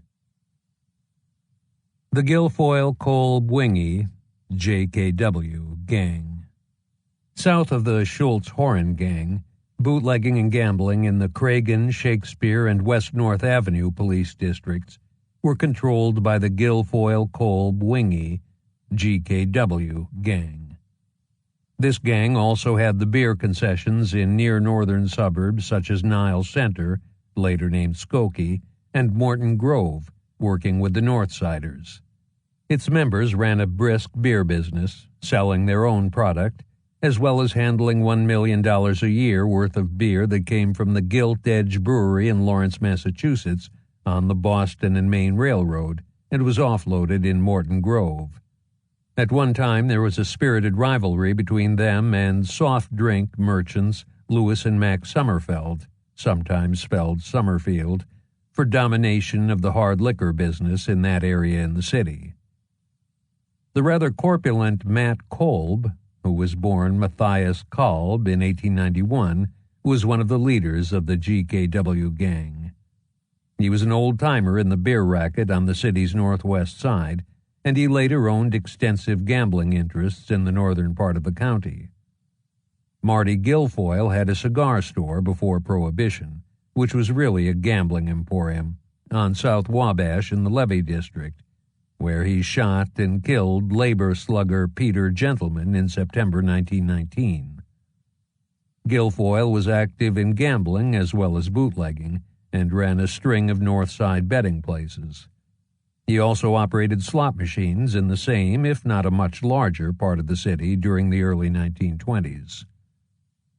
Al Wingy, who was known as Chicago's toughest cop, rose to the rank of lieutenant in the Detective Bureau in the early 1920s. At least that was his official job. Initially, Wingy moonlighted as a bootlegger in partnership with Kolb and Guilfoyle. He was indicted in 1925 for his part in the gang's importation of beer from Massachusetts. But in the corrupt metropolis called Chicago, that offense earned him a mere 30-day suspension from the police force. He was permanently relieved of his duties only after he was caught delivering beer to a saloon in Cicero some 6 months later. Matt Kolb's brothers Ted and Al, who was known as Bunk and was once a police detective, also belonged to the GKW gang. Other major figures in the organization included Joey Fisher, who was the sales manager in alcohol, Jimmy Barry, Sam Red Thompson, and Leonard Bolts. Bolts did quite well monetarily as a bootlegger and later worked as a labor counselor, which indicates his importance as a labor racketeer. The GKWs were closely linked with the Toohey gang, which arose later in the northwest suburbs, and also with the Northside gang, as evidenced by Al Wingy's detective squad openly cabareting with prominent Northside members in early 1926 and Kolb's connections to them. The West Side O'Donnell gang. The West Side O'Donnell gang did the bootlegging in the Austin and Fillmore police districts, as well as in the northern part of Cicero, and most likely in the near western suburb of Forest Park. It was for many years an important liquor and gambling emporium, and its saloons, which were centered along Madison Street just west of Harlem Avenue, also served the neighboring towns of Oak Park, River Forest, Maywood, Berwyn, and Riverside. These 5 villages were dry by local ordinance at one time or another, and were generally squeaky clean, which forced their residents to get the forbidden fruits from elsewhere. This bunch of O'Donnells was led by William, known as Klondike, Bernard, a.k.a. Barney, and Miles O'Donnell, whose parents, John and Anna, came to America from Ireland in 1885. The family lived in the Valley District on Chicago's near West Side in 1920, and the brothers started out with the Valley Gang before branching out on their own. However, the O'Donnells maintained close ties with the Valley bunch throughout Prohibition. Klondike O'Donnell, who served in the Army from September 22, 1917, until April 10, 1919, was the leader of the gang. He was called Klondike, or more simply Klon, by his intimates, because of the large amounts of liquor he brought in from Canada by truck. Miles was the youngest of the 3 and ran the Pony Inn on Roosevelt in Cicero. Although his police record began in 1921, he was labeled as immune by knowledgeable observers because he was never arrested or penalized for a major crime. However, Miles was tubercular and did not live to see the end of Prohibition. Bernard O'Donnell, ever present but never overly important, was the 3rd of the brothers in this mob. This group was made up heavily of Irish Americans. The O'Donnell brothers' other prominent gang members included James Doherty, who ran a saloon on West Roosevelt with Miles O'Donnell and was one of their top men, Tom Red Duffy, and Edward Shaggers Hanley, a former police officer who was the driver and bodyguard for Miles. One of their more notable escapades involved siphoning whiskey with hoses from barrels stored at the Moran Brothers' bonded government warehouse on South May Street in Chicago in March 1927. Klondike O'Donnell, George Davis, a.k.a. James Driscoll, John Berry, and James Furr Sammons were sent to federal prison for that offense. Regarding the West Side O'Donnells, John Berry, a.k.a. Westside Jack Berry, was a bootlegger and a labor racketeer of some note who grew up on the near West Side. Furr Sammons, whose real name was James Salmon, was one of Chicago's most dangerous and demented characters, during the dry era or otherwise. He was first sent to prison in 1900 for his part in the rape of an 11-year-old girl. Only 3 months after his parole in 1903, he shot and killed Southside saloon keeper Patrick Barrett during a robbery, and was eventually sentenced to life imprisonment. Obliging Illinois Governor Len Small commuted that to a 50-year sentence in 1923, allowing Sammons to be paroled a year later. Sammons was less than 5 feet 3 inches tall, but he compensated for his lack of height by becoming an expert with a submachine gun. His later boss, Al Capone, made sure that Sammons was accompanied by bodyguards when he went out on a gangland hit. The goal was not to protect Sammons. Instead, Capone was trying to shield the public from the man because he liked to shoot at pedestrians with his submachine gun as a form of target practice when he was driving around Chicago.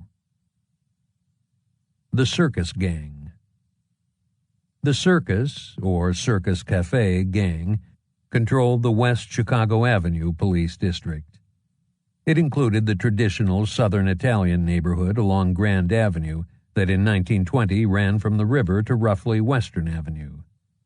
The gang's headquarters was the Circus Cafe, located initially near Ashland Avenue and West North Avenue, and later, more famously, about 2 blocks west of there. The cafe itself was owned by Tony, Tough Tony Capizio, Claude Screwy Maddox, whose real name was John Edward Moore, and Raymond McGinnis, a.k.a. Johnny Shocker, Ray Shocker, and Ray Schulte. Capizio and Maddox were the acknowledged leaders of the gang. Maddox was born in 1901 in St. Louis, Missouri. He served in the Army during World War I and reached the rank of sergeant in Company E of the 18th Infantry Regiment. After the war, he served jail terms for petty larceny in St. Louis in 1919 and 1920, while he was a member of the notorious Egan's Rats gang. Based on the U.S. Census for 1920, Maddox left the gateway city sometime after January 3, 1920. He was certainly in Chicago by 1922 at the latest, since he was arrested by the city's police 4 times that year. Additionally, he and Anthony Cassane were involved in a battle with rival bootleggers in November 1924, and Maddox was a suspect in the 1925 slaying in Chicago of police officer Patrick McGovern, who was safeguarding a deposit from the Pantheon Theater to a bank. His criminal portfolio included further arrests for burglary, vagrancy, carrying concealed weapons, disorderly conduct, auto theft, and assault with a deadly weapon. Tony Capizio was born in 1901 and lived in the Grand Avenue neighborhood in the early 1920s. Between 1920 and 1928, he was charged with vagrancy, disorderly conduct, motor vehicle violations, assault, robbery, and violation of the Volstead Act. Raymond McGinnis was a 2-gun man from St. Louis, meaning that he carried 2 guns at all times. The usual method was to have them in shoulder holsters under each arm, but some gunmen favored holsters elsewhere or even coat pockets. He had ties to noted St. Louis desperado, robber, and killer Fred "Killer" Burke. By far the most famous alumnus of the circus gang was Antonio Leonardo Accardo, the young son of an Italian shoemaker who was born in 1906 on Grand Avenue near Ashland Avenue in Chicago. Accardo's maiden offense was a motor vehicle violation in 1922. It was followed by 10 arrests for disorderly conduct from 1923 to 1928. According to one account, Accardo's nickname Joe Batters stemmed from when he was a young man around Grand Avenue on Chicago's near West Side. Regardless of whether it was given to him by Al Capone, as is usually claimed, or sometime earlier, he clearly reveled in it, telling the census taker in 1930 that his name was Joseph Batters. Other notable circus gang members included Tony Capizio's brother Dominic, John Borsia, a.k.a. Borsi, who was later a prominent gambler in Los Angeles, and Jimmy the Swede Johnson. Johnson came from St. Louis and served time in the Illinois State Penitentiary at Pontiac, where he met Louis Campagna, who was his introduction into organized crime in Chicago. Johnson was Claude Maddox's roommate in Chicago for several years and occasionally used the last name Moran. The circus gangsters were rivals of the North Side Gang and therefore allies of the Torrio Capone forces in the later gang wars. According to John Smith, who knew Maddox personally, Northsider George Bugs Moran told him very undiplomatically during a meeting that his gang was going to work with the Northsiders. The only question was whether Maddox would be dead or alive. The independent and extremely ferocious Maddox, who was otherwise predisposed to work with his mostly non-Italian gangland neighbors on the other side of the Chicago River, responded by going with Al Capone instead, giving the latter an important beachhead on the northwest side. The Jenna Gang. The area from approximately the Chicago River on the east to Kinsey Street on the north, Kedzie Avenue on the west, and Roosevelt Road on the south was the home of the 6 Jenna brothers and their gang. They were the children of Tony Jenna and Maria Lucari and came from Marsala, Sicily. According to one account, James, born as Vincenzo Jenna, was the overall leader. Angelo, the youngest of the 6, was the hard case among the brothers.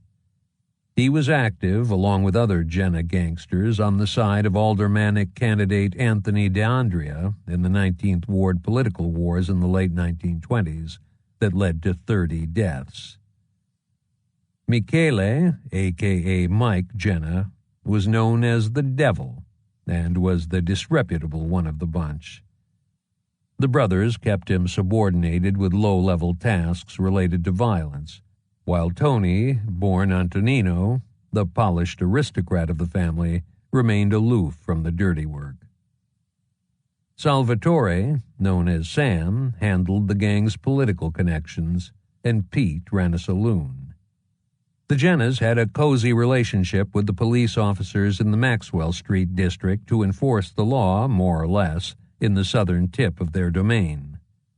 The police regularly lined up in front of the Jenna headquarters, a warehouse on West Taylor Street near Morgan Street, for their payoff money. In return, they sometimes escorted Jenna alcohol shipments to the far corners of the city so that they were not interfered with by either side of the law. The brothers began their bootlegging careers by peddling a little wine along Taylor Street, the main thoroughfare in the heavily Italian enclave they soon controlled at the start of the dry era. They quickly went on to much broader endeavors, setting up a massive, in aggregate, cottage industry in alcohol distilling through the Unione Siciliana, an organization that will be discussed shortly. Attorney Henry Spingola, whose sister Lucille later married Angelo Jenna, developed the idea of paying ordinary citizens, mostly Italian immigrants, to operate stills in their homes for the Unione. The Unione's alky cooking operations went well beyond Chicago's near west side. They extended into various parts of the city and into the Chicago suburbs, as well as Gary, Indiana. The ingredients were supplied to them, and the alcohol was picked up by the bootleggers on a weekly basis. In return, the still tender received a nice salary for a small amount of work. The economics of distilling are interesting. In terms of pure alcohol, a 1,000-gallon still, if allowed to operate for 30 days before the gangsters and the local police arranged for it to be raided to placate higher authorities, produced 30,000 gallons of alcohol.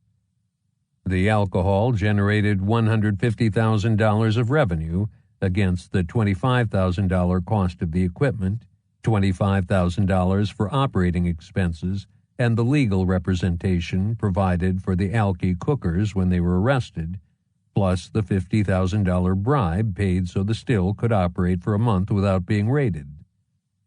The Jenna brothers benefited handsomely from this business, although much of the production in the Unione's network was on a much smaller scale than the 1,000-gallon still just discussed. The Jenna's gross revenues from pure alcohol were estimated at $4.2 million, and their profits at $1.8 million per year. The six brothers had an estimated combined wealth in 1924 of $5 million. The Unione Siciliana, whose Illinois chapter was incorporated on September 17, 1895, was originally a fraternal and benevolent organization active in several cities.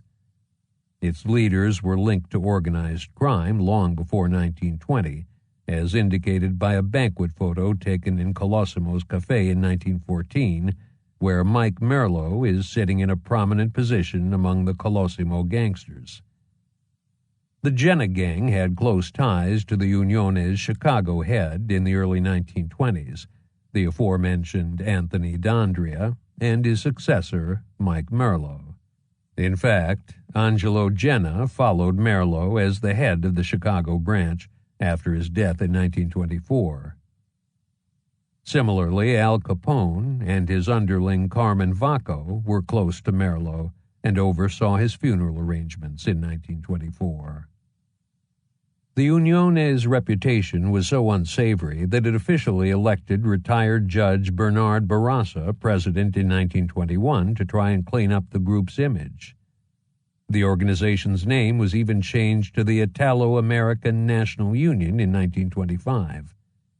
However, the Chicago Tribune in 1928 summarily dismissed Barraza as merely the titular head of the group, while over time a host of gangland characters were the real leaders. Barraza was, in fact, far from irreproachable. Beyond his figurehead position with the Unione, he was a political crony of William Big Bill Thompson. After several of the rechristened Unione's actual leaders were killed during Prohibition, the charade ended when former Capone bodyguard Phil D'Andrea took over the organization in 1934 and brought prominent Chicago mobsters such as Tony Accardo, Charlie Fischetti, Paul Ricca, John Capone, and Nick Churchella in as members. John Scalisi and Albert Anselmi, the so-called murder twins, were two of the Jenna's top killers. Anselmi first arrived in the United States in 1913 and returned again in November 1924 after going back to Italy for a time. He came from the Jenna's hometown of Marsala. John Scalisi emigrated from Italy to St. Louis before relocating to Chicago, and he ran a restaurant on South Halsted. Another of the gang's gunmen was Orazio Tropea, known as the Scourge. Tropea was dreaded by the Italian community for the extreme methods he used to collect the defense fund for the murder twins after they killed Chicago police detectives Harold Olson and Charles Walsh and wounded Michael Conway in one of the city's most flagrant gangland murders in June 1925. The well-dressed and very dangerous Salvatore Amatuna, nicknamed Samuz, was a high-ranking member of the gang and ran the Unione Siciliana for a brief time. As these names indicate, the Jenna gang was primarily composed of Italian immigrants and Italian Americans. The Cook-Vogel Gang. South of the West Side O'Donnell's bailiwick, the Lawndale district was controlled in 1924 by a gang under Ernie Butch Cook and George Dutch Vogel, who had a beer storage facility across the street from the police station. Both men were products of the Valley Gang. In fact, Vogel killed a Chicago police detective in Valley Gang leader Paddy Ryan's saloon on South Halsted in February 1919. In his younger days, Vogel was a pickpocket, burglar, and robber whose police record dated back to 1901. He was called Immunity Vogel by the newspapers due to his ability to avoid punishment, and in 1920 he ran a saloon in the vicinity of Douglas Park on the city's near west side. George Vogel should not be confused with the 1920s Cicero racketeer Edward Vogel, known as Big Eddie Vogel.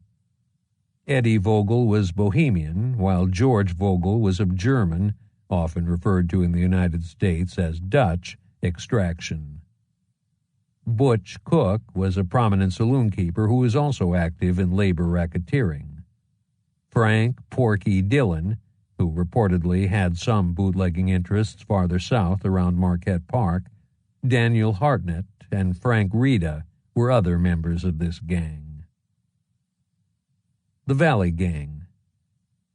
The neighborhood known as the Valley, bounded roughly by 14th Street on the north, Canal Street on the east, 16th Street on the south, and Racine on the west, was a few blocks south of the Jenna headquarters.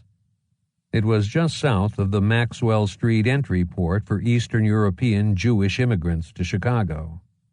Once heavily Irish, it was home to the Valley Gang, a rough-and-tumble crew of robbers and thieves in the days before Prohibition who were an outgrowth of the Henry Street Gang that had plagued the neighborhood in the 1890s. Ammunition Eddie Weed led the gang in the years before 1920. He confessed to police that he was behind 20 or more robberies in the 12 months before the payroll holdup at the Winslow Brothers Ironworks, in which he killed 2 messengers with a shotgun.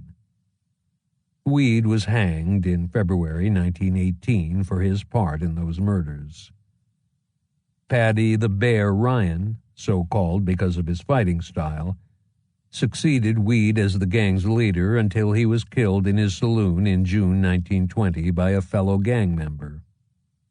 Ryan was followed by Terry Druggan, whose real name was Drugan, as head of the gang. Born in 1897, Druggan was three-quarters Irish. His closest aide, and for years his inseparable companion, was Frankie Lake.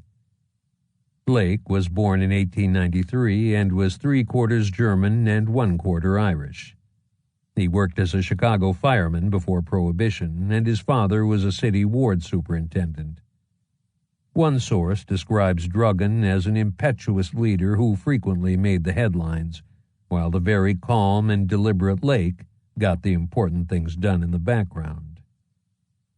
From their headquarters in the Little Bohemia Cafe on South Loomis, the Valley, or Druggan Lake, gang controlled most of the Maxwell and Marquette police districts. The Valley produced a number of Chicago's important bootleggers, including, beyond those already mentioned, John Toohey of the Northwest Suburban Toohey Gang and Red Bolton. Due to their close ties to other gangs, Druggan and Lake had easy access to Lake County, Illinois, where they wholesaled beer to a local mobster. They were also active at one time in the adjoining counties of DuPage and McHenry.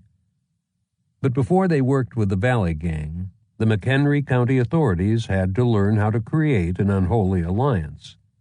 Fortunately for them, Jaime Weiss and Dan McCarthy were available to instruct Sheriff Lester Edinger and other officials during the months they spent in the McHenry County Jail on a bootlegging conviction.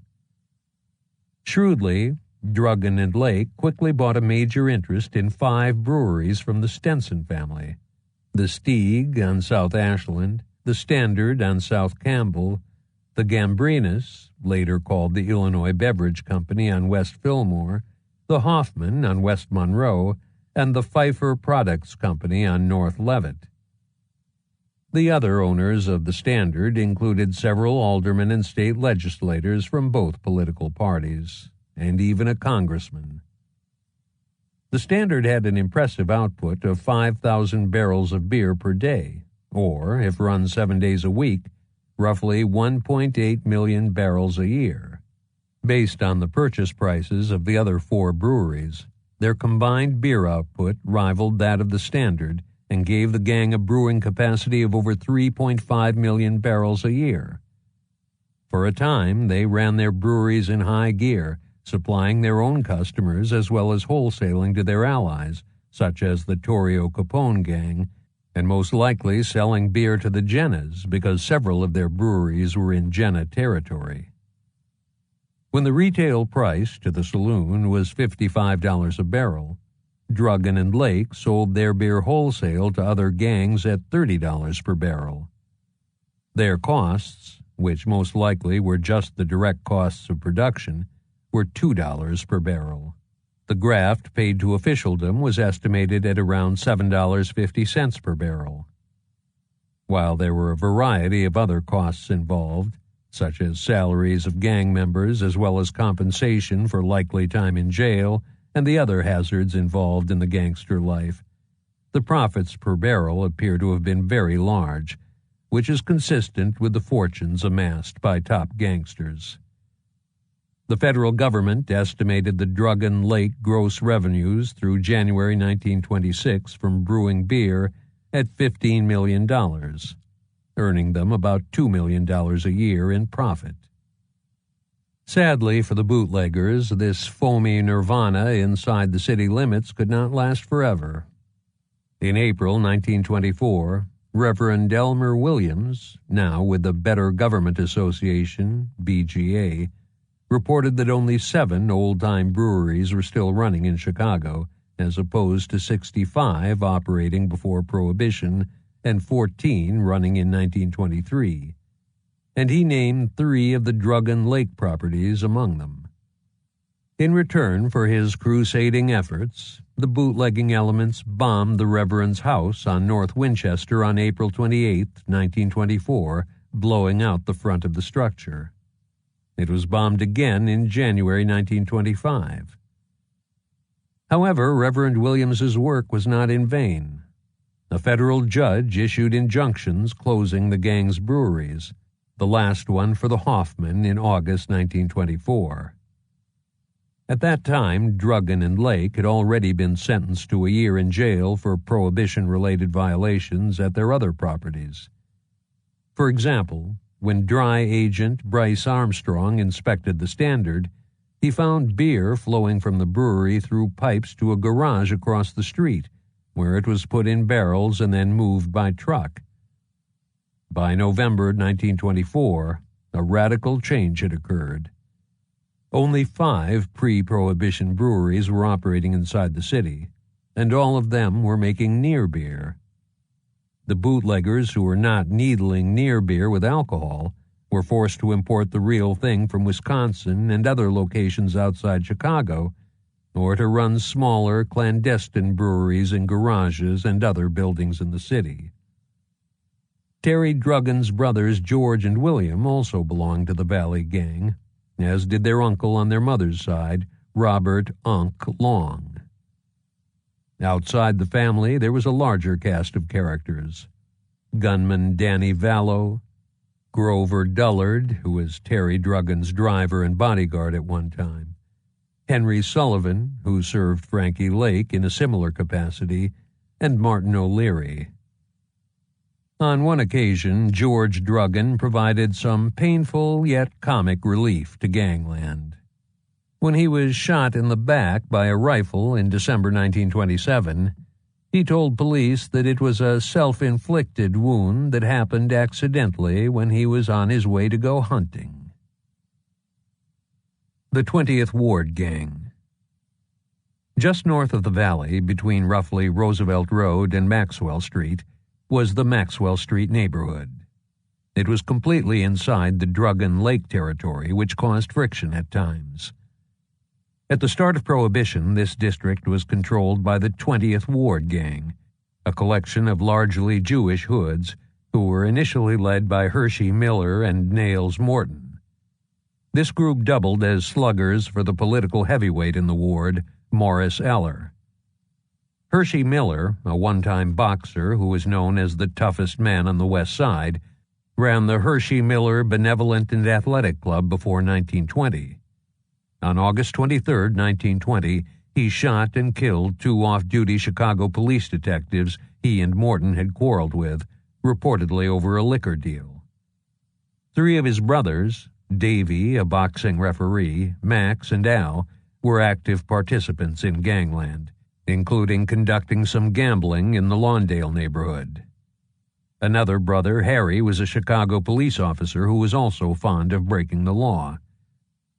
Boxer William Sailor Friedman, Dave Edelman, Sammy the Greener Jacobson, Johnny Armando, Jules Portuguese, Sammy Kaplan, and Nate Goldberg were actively involved in this group at one time or another.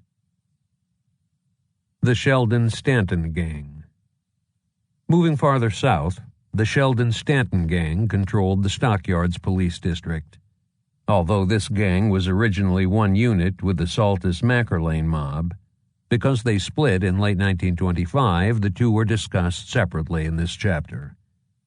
Ralph Sheldon, who was born in October 1901, was their leader after the breakup. Of Irish lineage, he was a railroad switchman, at least according to what he told the census taker in 1920. In reality, Sheldon was arrested numerous times before 1921 for robbery and burglary before graduating to bigger and more violent crimes. Many of the gang's members were Irish Americans who lived in the heavily Irish South Side area they controlled. Danny Stanton, the son of a private watchman, was born in September 1896 and was cited for valor in World War I. Early in his career, he worked as a slugger for the Checker Cab Company during its struggles with the rival Yellow Cab concern.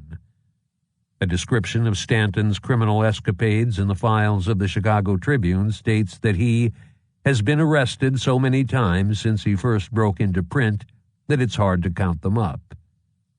Later in his career, his future mother-in-law charged Stanton with abducting her daughter, who was married to another man at the time, and holding her prisoner. Stanley Sheldon, Ralph's brother, was prominent in the organization's ranks until he was shot and killed by a police officer during election-related violence in 1925. Other gang members of note were Edgar Hiker Smith, who was Stanton's roommate in 1920 and later served as his bodyguard, Danny McFall, a municipal court bailiff and sometimes political candidate, Herbert Red Golden, Sheldon's partner in a saloon, and the appropriately nicknamed Joe Bullets Newton. The Sheldon-Stanton gang drew heavily from the Reagan's Colts, a notorious social athletic club of the era, of which Stanton had been an officer at one time. The Colts were named after Frank Reagan, who earlier was the star pitcher on their baseball team. In 1916, they had almost 2,000 members, and, according to Reagan, at the group's height, the figure grew to 3,000. The organization had two distinctly opposite sides. On one end, a number of its members became successful, law-abiding citizens and achieved notoriety as civic leaders and athletes. A fiercely patriotic bunch, 462 of the Colts were in military uniform in April 1918. However, there was also a wild, violent side to the Colts that gave them a criminality that few social athletic clubs of the day equaled. One reporter described them as, for nearly 20 years, the best of the South Side schools of crime. Another article refers to their clubhouse on South Halsted as long a hangout for Chicago's toughest gangsters. Surrounding neighborhoods, which rightly saw them as a threat, formed their own clubs in defense against them. The Colts' dances were as depraved as the earlier First Ward balls. As one observer stated in 1915, no Roman Saturnalia could have been wilder than that dance. We thought we had improved conditions a little, but a glimpse at the revel of the Reagan Colts showed how mistaken we were. The old costumes, baby doll, French doll, boys' attire, pajamas, all made their appearance again. The club's New Year's ball at the Coliseum in 1918 was little better than an orgy. According to a report by the Juvenile Protective Association, JPA, it was the vilest dance ever attended by our officers. The Observer noted that startling indecencies, gross misconduct, wholesale intoxication, and general violation of city ordinances were found on a greatly enlarged scale. There was also a racist element to the Colts, which was likely related to the expanding African-American community to the east of their neighborhood. For example, on March 7, 1926, Sheldon Stanton gangster Hugh Stubby McGovern and David Yiddles Miller lured a black man, James Thompson, to the rear of the Colts clubhouse with the promise of free drinks. After forcing him to commit indecent acts, they stabbed and fatally shot Thompson. According to the police, this was not an isolated incident. Furthermore, the Colts figured prominently in Chicago's 1919 race riot when the near South Side exploded after a young African-American boy was stoned to death for swimming near a whites-only beach. The DeCourcy Gang. At or near the south end of the Sheldon-Stanton sphere of control, and apparently on very good terms with Ralph Sheldon, the DeCourcy Gang produced beer and alcohol, which it distributed to several other states. The leaders were David, Thomas, and John DeCourcy. David DeCourcy began his criminal career as an armed robber and later owned a saloon near 42nd and Wentworth. His brother Thomas appears to have been a newspaper slugger some years earlier. He helped sell 1,750 cases of bonded whiskey stolen from the Sibley warehouse in 1924.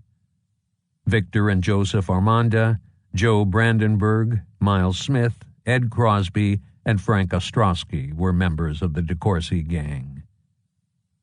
The Saltus Mackerlane Gang. West of Halsted Street, the New City Police District was controlled by Joe, often ethnically erroneously referred to as Polak Joe Saltus, and his top aide Frank Mackerlane. New City contained about 300 saloons, and it was one of the best beer districts in Chicago.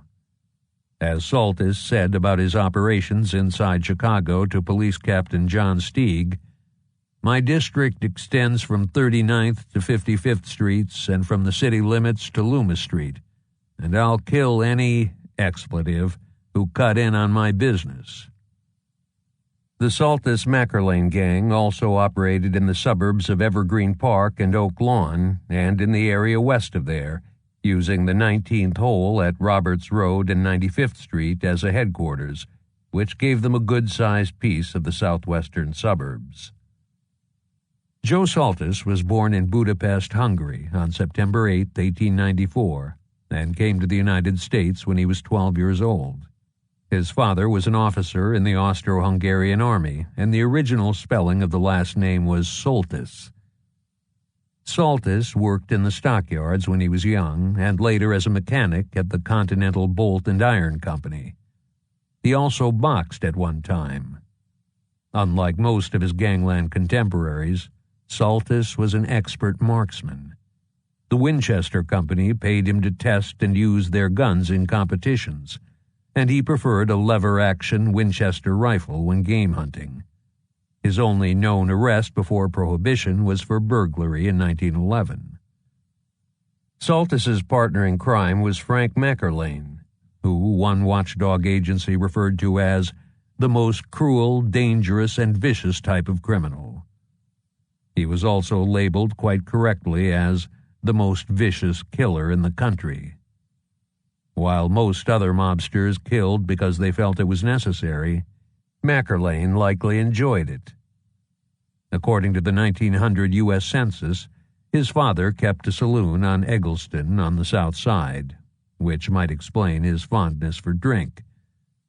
During his criminal career, Frank Mackerlane was arrested on charges of vagrancy, disorderly conduct, murder, carrying concealed weapons, conspiracy, reckless driving, fornication, being a fugitive, larceny, including stealing a horse and separately an auto, robbery, accessory to murder, aiding a prisoner to escape, and kidnapping. In 1913, Mackerlane was an associate of auto bandit Teddy Webb and later belonged to a gang led by Lloyd Bopp, both of whom were extremely desperate men.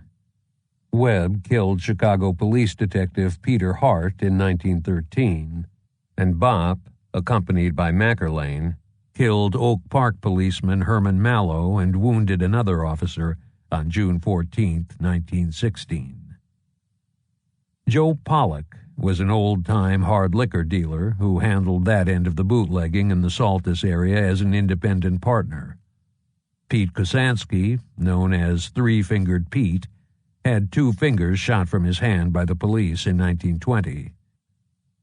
He was the number 3 man in the Saltis-Mackerlane mob until he did away with the rest of himself on October 23, 1926, when he tripped and the nitroglycerin he was carrying in his coat pocket exploded. In his place, John Dingbat Oberta, who was of Polish extraction, according to the 1920 U.S. Census, his real name was Obertash, rose to prominence in the gang. An active gunman with Saltis in the mid-1920s, he was just below Saltis and Mackerlane in the hierarchy, and by 1928 he was also the Republican committeeman of the 13th Ward. Saltis's brothers, Steve and John, were involved in the gang to one extent or another, as was Mackerlane's brother Vincent, who was repeatedly arrested for larceny, robbery, burglary, and auto theft before 1920. Saltis and Mackerlane could also call on hard men such as Frank Lefty Consul, a.k.a. Consell, who played baseball at one time, George Darrow, who was the torturer in their outfit, Patrick Paddy Sullivan, a former Chicago police officer who was Saltis's bodyguard, and killers of the caliber of Willie Nemeth, Nick Kramer, and Big Earl Herbert whenever they were needed. The Southside O'Donnell Gang. The Southside O'Donnells, led by James Edward Spike O'Donnell, were by far the largest band of brothers in Prohibition-era gangdom and the most misunderstood of the bootlegging gangs in Chicago. According to the usual accounts, Spike went to prison at the beginning of the dry era and was not released until 1923. It is claimed that in the interim his brothers were not a force in bootlegging. Only when Spike O'Donnell returned to Chicago did they assemble a gang that tried to break into the existing order. In reality, nothing could be further from the truth. Spike O'Donnell was sent to the state penitentiary in Joliet in February 1919 for the robbery of the Stockman's Trust and Savings Bank in December 1917. But he was released on a writ in June 1919, and he did not go back to prison until December 13, 1922. Due to his vast political influence, he was paroled on June 30, 1923. Not only was O'Donnell around Chicago for essentially the first 3 years of Prohibition, but his gang was of major importance before 1923, as well as for almost the next decade, which also conflicts with what has been written previously. For example, his brother Charles O'Donnell brought 350 cases of beer into Chicago on a boat in 1919. In 1920, Spike O'Donnell was running beer from a Joliet brewery to the city, and in 1922 he was called a beer agent. Steve O'Donnell was caught bringing beer into Chicago in 1923 while Spike was in prison. Regarding the situation at that time, one newspaper states, "They, the Southside O'Donnells, were in the beer business seriously. Even while he was doing his bit in Stir, Spike O'Donnell gave the closest attention to the business, with Steve and Walter and Tommy O'Donnell, his brothers, acting as his agents." Of equal importance, at the time of his parole, Spike was known as the head of a beer-running syndicate, and his gang had a virtual monopoly of the beer business on the Southwest Side under police protection. Therefore, the O'Donnell brothers clearly were quite active in the field of bootlegging before 1923, which is consistent with them having a thriving gang that operated at minimum on a large part of the South Side. Determining the territory controlled by the Southside O'Donnell gang is somewhat more difficult. The consensus opinion of the contemporary sources, exemplified by 2 maps that show the situation around 1930, is that the Torrio Capone gang did not have the bootlegging rights on the far South Side. Similarly, the police officer who wrote using the pseudonym John Law in 1930 has the Capone gang operating only as far south as the 6th Ward, which did not extend beyond 67th Street.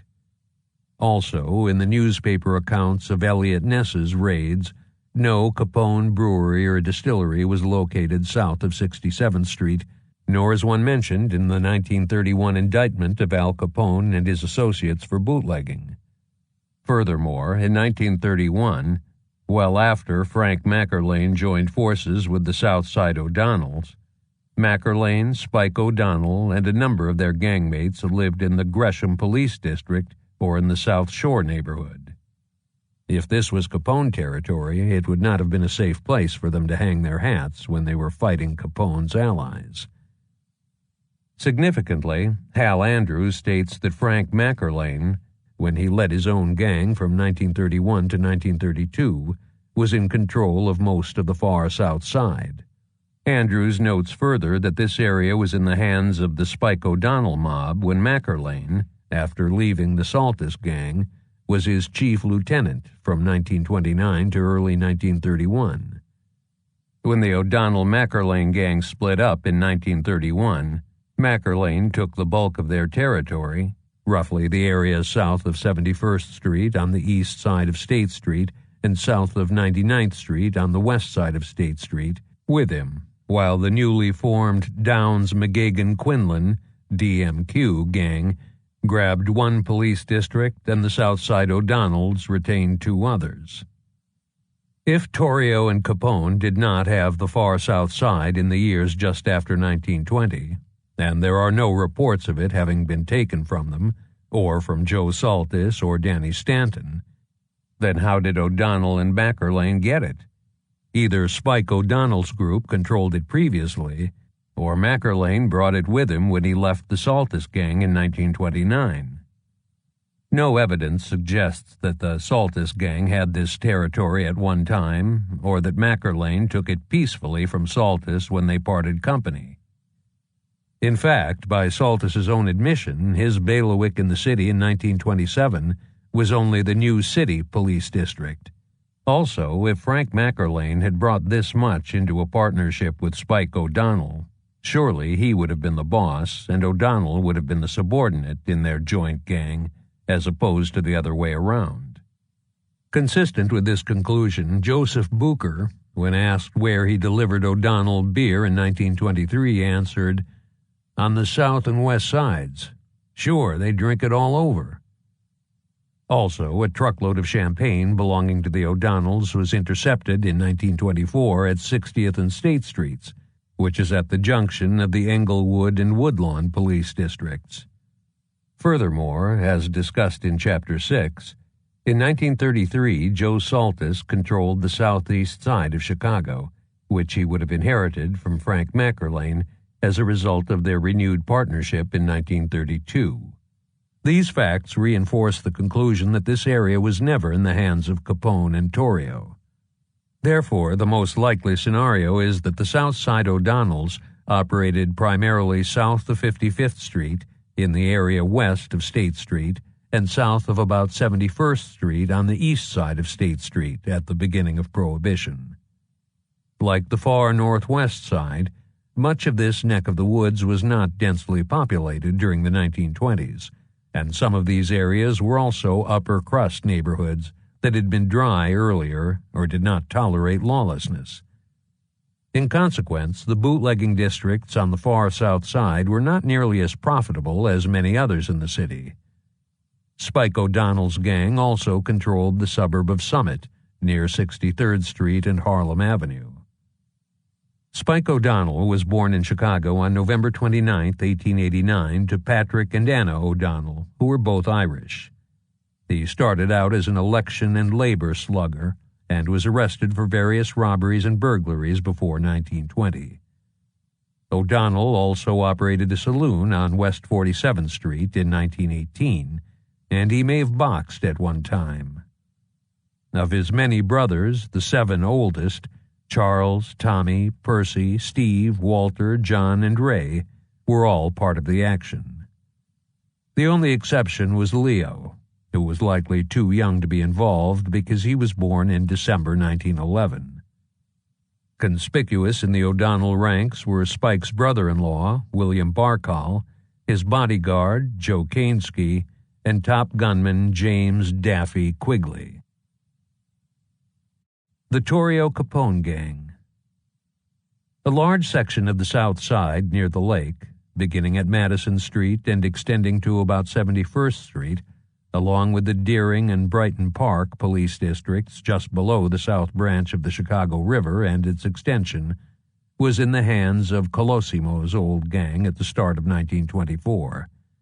It controlled a total of 8 police districts, plus much of the Loop, which was the best bootlegging province in the city given the multitude of hotels, bars, and nightclubs there that served locals and tourists. Importantly, the gang's control of Deering and Brighton Park gave it easy access to western suburbs such as Cicero. Led by John Torrio, this group is initially called the Torrio Capone Gang. After Capone replaced Torrio in 1925, it is referred to as the Capone Gang. Torrio was in several ways the antithesis of Colosimo. Quiet and well-spoken, he reportedly did not partake of any of the pleasures his business offered. Instead, Torrio spent his evenings at home reading and listening to music with his wife. It is accurate to describe him as a vegetarian who just happened to manage the best steakhouse in the city. However, when it came to business, Torrio was all business. He understood that the objective was to enrich himself and the gang. Everything else was secondary. His watchword was, "We don't want any trouble." and he went to great lengths to avoid it, unlike some of the hotheads who led other bootlegging mobs. Although Torrio did not have a college education, he was a sage business strategist. He is credited with calling Chicago's various bootlegging gangs together in June 1920 during the early days of Prohibition. Torrio proposed a cartel agreement dividing up the city along geographical lines based on the sections each gang already controlled. Each group was granted a monopoly in its own area, and it was to stay in that area. The separate gangs could, if they desired, buy the beer they sold to the speakeasies in their areas from Torrio or other cartel members. The agreement was a smart move that anticipated various potential problems before they happened. But it was far from perfect. Alphonse Capone was born in Brooklyn to law-abiding Italian immigrant parents on January 17, 1899. He and several of his brothers started out as members of a local street gang before advancing into the ranks of organized crime as young men. According to the most reliable accounts, Capone came to Chicago in 1919. By his own admission in 1926, he had been in Cook County, Illinois for about 7 years. Certainly, his arrest in New York City in 1919 for disorderly conduct indicates that he was most probably still there during at least part of that year. Frankie Yale, his boss in Brooklyn, convinced Capone to leave town before rival gangster Wild Bill Lovett killed him in retaliation for his attacks on Lovett's men. According to statements he made in 1932, Capone worked for 7 years in a box company and then became the manager of a dance hall in New York City. 6 months later, he resigned to accept a similar position at Chicago. This evidence strongly contradicts the claim that he worked for a construction company in Baltimore for 2 years before coming to Chicago. When he arrived in the Windy City, Capone started at the bottom. Various Levee old-timers remembered him working as a roper, doorman, bouncer at the Four Deuces on South Wabash. Obviously, this version of the events differs greatly from the claim that John Torrio arranged for Capone to join him as a partner. If Torrio, who was permanently based in Chicago by 1909 at the latest, knew Capone before he left New York, Capone would have been a small boy in knee pants, someone who would hardly have made an important impression on a much older gang leader. Therefore, the accounts by Robert Schoenberg and William Balsamo and John Balsamo of how Al Capone came to Chicago are much more plausible than what appears in print elsewhere. Capone's level of formal education is unclear. If what a booking officer at the Cook County Jail recorded is correct, he had some high school education. However, Capone told a psychiatrist at the federal penitentiary in Atlanta during an interview that he left school during the 6th grade at 14 years of age. While Capone's score of 95 on the Binet IQ test was not overly impressive, in reality he not only possessed a great deal of common sense, but was also intelligent. The Sioux City Journal admits as much in 1931 when it says in an editorial, "He has wonderful powers of organization. He is a good executive. He is a dominant personality. All these traits, highly developed, are employed in the wrong direction, against society, but not because of feeble-mindedness." Capone would have been incapable of running an illegal multi-million-dollar business otherwise.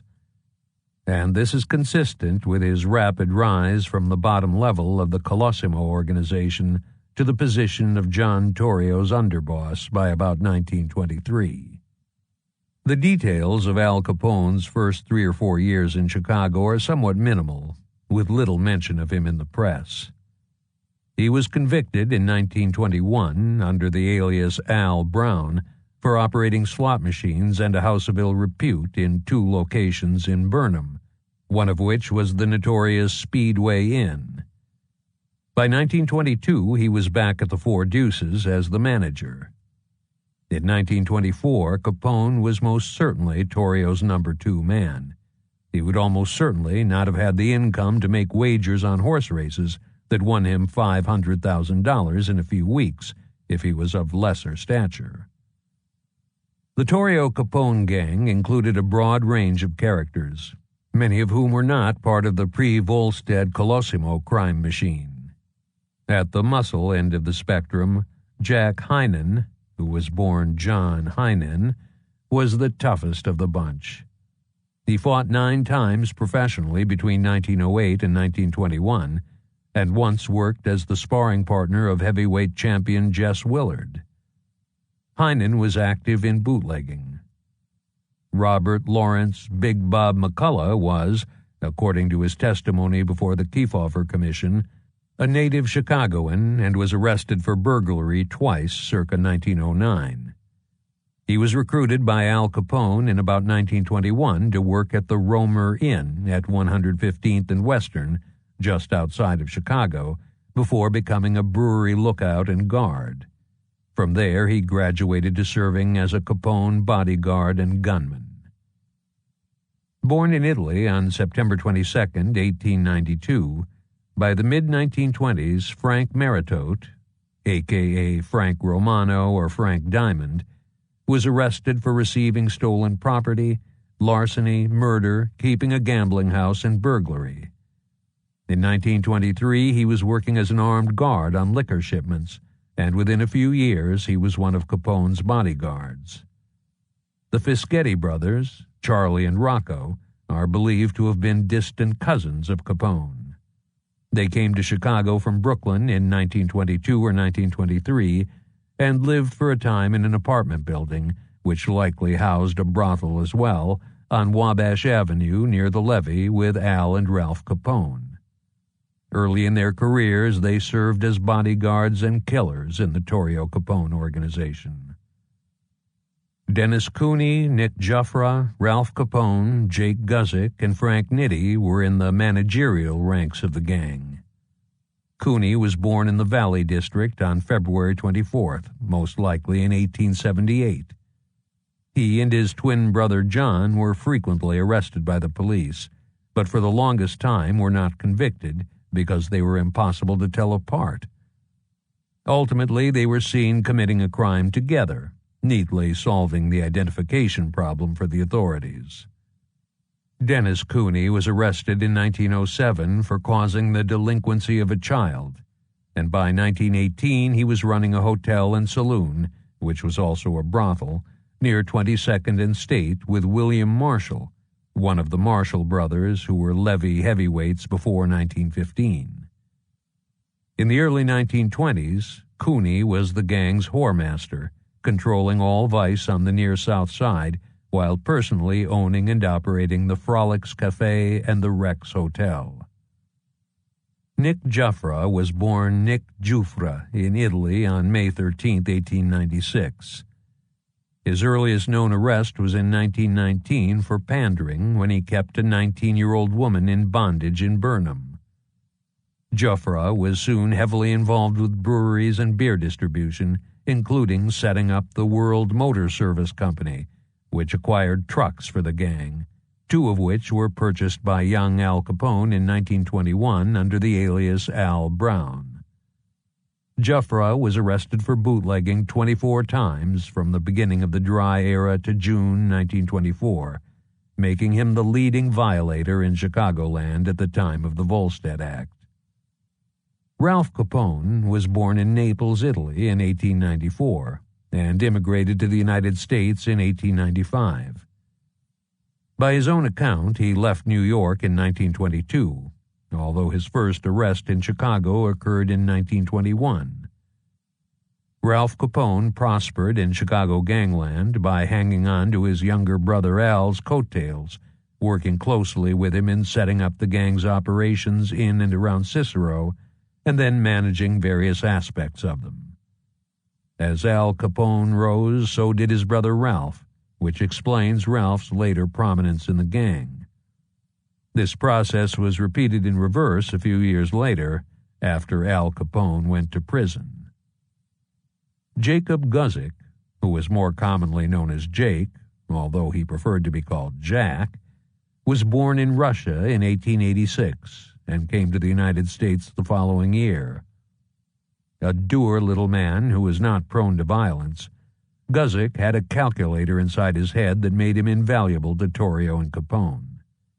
He worked in the front offices of the organization, using his formidable brain to direct various business activities.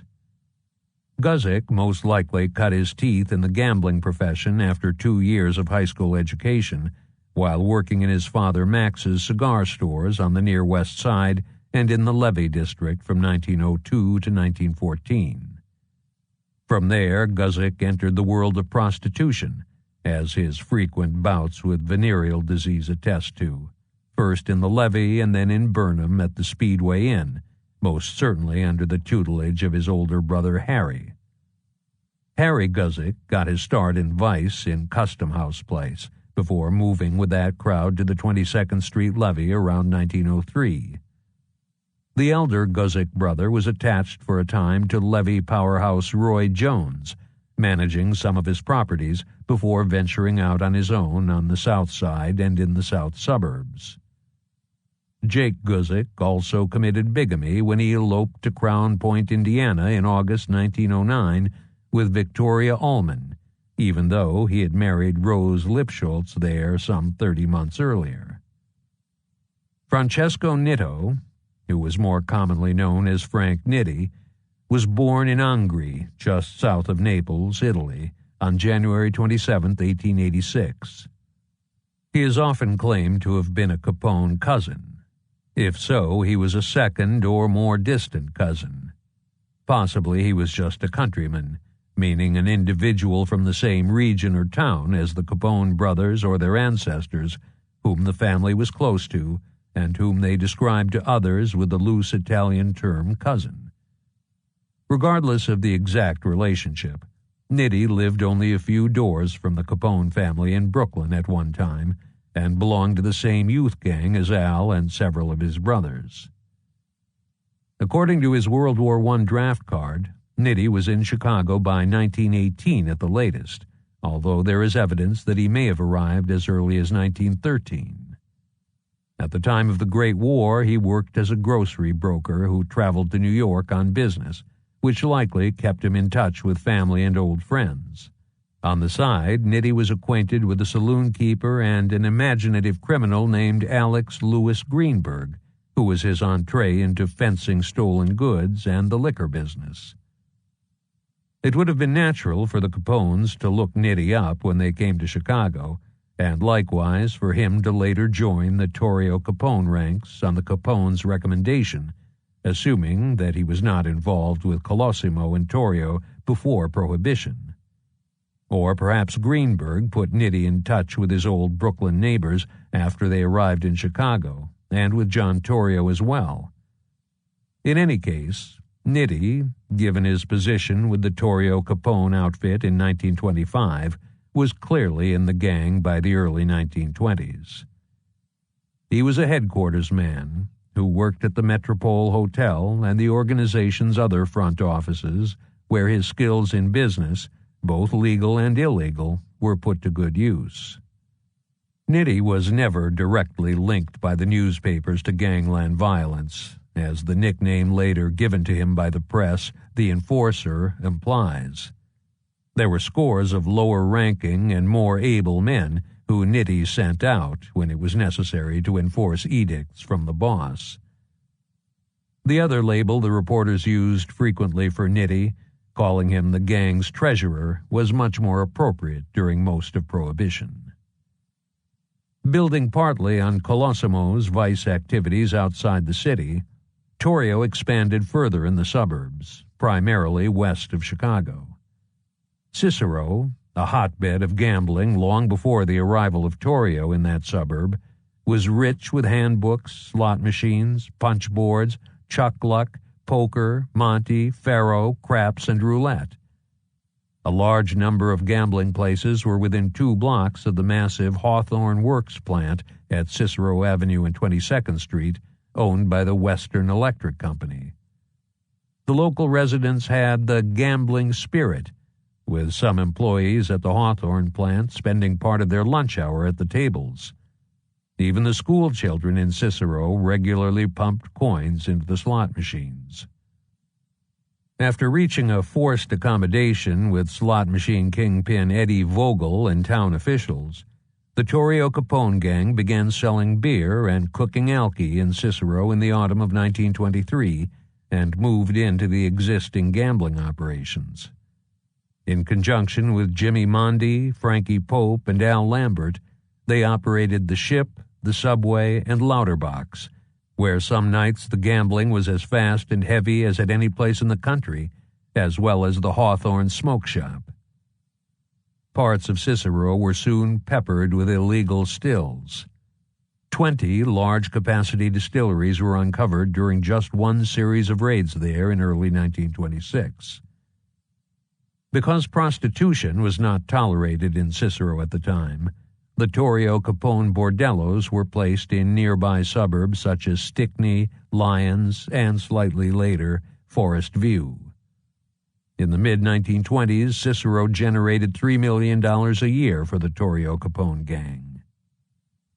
Torrio and Capone operated whenever possible on the Burnham model by winning control of the political apparatus in a town and thereby gaining a stranglehold on the entire entity. Their major suburban coup was the complete takeover of Cicero. The local Republicans were facing a stiff challenge from the Democrats in the April 1924 election and turned to the Torrio Capone mob for assistance. On Torrio's behalf, Capone directed a multi-gang force, including muscle borrowed from the Northsiders in exchange for a cut of the action in Cicero, that slugged and intimidated voters and election officials. In the process, Capone lost his brother Salvatore, a.k.a. Frank, who was killed by Chicago police detectives deputized to halt the violence, but a Republican victory was the end result. The Cicero politicians quickly learned that they had made a deal with the devil when the hoodlums completely took over the town. Capone and his henchmen even publicly slugged town officials who displeased them on at least 2 occasions, and a policeman on another. In neighboring Stickney, they committed massive election fraud to install their candidates, led by village president Anton Wrench. Reformer Edward Cabela stated that gunmen and bandits control our government in Stickney. In revenge, Cabela was severely beaten when he was elected village president in 1929. The events in tiny Forest View, which was south and west of Stickney, were similar. Pretending to be legitimate businessmen, Al and Ralph Capone set up the Stockade and Maple Villa. The residents of these 2 brothels accounted for 47 of the 55 registered voters in Forest View in 1926, giving the Capones control of the ballot box. Chicago Police Captain John Steig described the town as devoted to vice, gambling, and the manufacture of beer. It soon became unofficially known as Caponeville in the newspapers. Similarly, Torrio gangster Charles Special, who at one time managed the Romer Inn, was the mayor at various times of a nearby village that was named Specialville in his honor. Torrio also monopolized vice in tiny Lyons, which was just west of Stickney and Forest View, and was therefore well located to serve Cicero as well as other locales such as Riverside and Brookfield. A suburb of only 2,000 inhabitants, Lyons housed 23 saloons in 1913 where gambling and vice could be found. Abe Markowitz, who got his start in prostitution on Chicago's near west side, was the local crime czar, but Torrio was the real power in the town. His brother-in-law, Thomas Jacobs, ran one of the roadhouses, and Torrio personally threatened to brothel keeper with bombing and, if necessary, death, unless he sold out to the syndicate that controlled local vice. The move into the western suburbs in the 1920s was spurred by events in Chicago. Reform temporarily raised its head in 1923 when Mayor Thompson, immersed in scandal and facing a stiff challenge in the Republican primary, declined to run for re-election. Consistent with the changed mood of voters, Democrat William Deaver won the general election. Of Irish extraction, Deaver was a decent, upstanding man who championed good government. He had served as an alderman for 8 years before winning a judgeship in 1910. As the mayor, he reformed the police department in various ways, and although he was personally opposed to prohibition, instructed the chief to enforce all laws, whether they were popular or not. Deaver's statements included, "I'll put an end to every vice dump and gambling den in the city of Chicago if I have the power to do it," and "It is my intention to close every saloon or soft drink parlor in the city where law violations are found." Organized crime was initially hopeful that the reform was a charade when Deaver appointed Morgan Collins as the city's police chief, because he had been the captain of the wide-open Chicago Avenue district on the near North Side.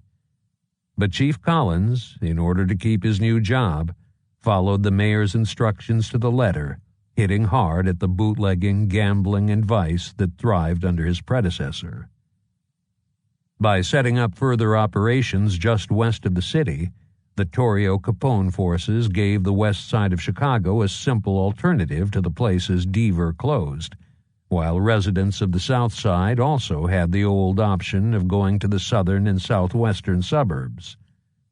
Consequently, they were not hurt nearly as much as most other gangs by the crackdown, while they also further diversified into areas beyond bootlegging. To avoid the heat in Chicago, the gang moved its headquarters to the Hawthorne Hotel on 22nd Street in Cicero, which was owned and operated jointly with the Northsiders. By the mid-1920s, Torrio had largely reinvented the old Colosimo gang. He changed its core activity from vice to bootlegging without any catastrophic response by the authorities, and greatly expanded into gambling. Torrio also forged important links with other gangs and astutely extended the group's suburban operations. It added up to millions of additional dollars per annum. Even Big Jim Colosimo would probably have applauded what his former subordinate had achieved in a few short years. Among the suburbs, Chicago Heights deserves special attention due to its prominent lawlessness during Prohibition. It was a hotbed of alky cooking, gambling, and vice, and its later importance, after the dry era, in the Chicago outfit. Originally a planned industrial town backed by Chicago businessmen, including brewer Charles Wacker, by 1920 it was home to a large population of Italian immigrants who were drawn by the jobs available in its factories. At the start of Prohibition, the dominant gang there was led by Anthony Sanfilippo, Jim Lamberta, Phil Piazza, and Joe Martino. Sanfilippo owned a drugstore and served for several years as the Chicago Heights alderman. Lamberta was his chief lieutenant and operated a nightclub, as did Piazza, while Martino had a pool room. This group was heavily Sicilian in membership and tied to the Unione Siciliana, as well as the Torrio Capone gang, as evidenced by the fact that 3 delegations of Heights racketeers attended Frank Capone's wake in 1924. An ocean of illegal alcohol flowed from the area around Chicago Heights. For example, a federal indictment in 1929 charged that 75 stills in Chicago Heights, Harvey, Calumet City, and Stager produced 3 million gallons of alcohol from January 1, 1925 to March 1, 1929. This was most likely sold initially, at least partly, to the Torrio Capone gang. In Chicago Heights, a separate but important Sicilian gang was led by the Costello brothers, Charles, Joe, Nick, Sam, and Tony, whose surname, before they anglicized it, was originally Castelli. They operated Costello Brothers Confectioners, a wholesale candy business, and then established a large network of stills. The Zeranti brothers, Curly, George, and Pete, were at the helm of another prominent gang of Sicilians. The non-Sicilian bootlegging group in the Heights was led by relative newcomers Domenico Dominic Roberto, born on January 15, 1896, in Sambiase, Italy, near Cosenza, in the province of Calabria, and Jimmy Emery, who was born Vincenzo Amirati in Cosenza on November 2, 1892. Their chief lieutenant was Roberto's slightly younger first cousin, Francesco Liparotta, better known as Frank Laporte, who is also from Sambiase. Although they were supposedly house painters, Roberto and Emery were active in the rackets at the very beginning of the 1920s and owned a nightclub, among other things. The Roberto Emery group and the other smaller factions bought their political protection from the ruling San Filippo mob. The situation in Chicago Heights was fairly stable until the evening of April 19, 1924, when San Filippo was shot 4 times in the back of the head as he drove his automobile in the company of 2 men. His death cleared the way for Phil Piazza, who was almost certainly behind the killing, to become the boss in the Heights. Piazza soon distanced himself from the Torrio Capone forces while maintaining his connections with the Unione, partly through Giuseppe the Cavalier Nerone. Nerone was a Piazza relative who established himself in Chicago Heights after leaving the Jenna gang in Chicago. The outlying areas were also an important source of beer for the Chicago gangs in the early days of Prohibition. As already alluded to, for a time, beer flowed from at least 2 breweries in Joliet, the Porter Products Company and Citizens Products Company, to Chicago up the Joliet Road. Joseph Stenson, a younger son of the Stenson family that was prominent in pre-Volstead brewing in Chicago, is reported to have had an interest in both of them, in partnership with the McFarland brothers. Lawrence Butch Crowley and Richard J. Burrell did a brisk trade from the Elgin Ice and Beverage Company and another brewery they owned in the central Illinois town of Pekin. Crowley, the son of a dog catcher in Joliet, reportedly made $1.5 million as a bootlegger by 1924.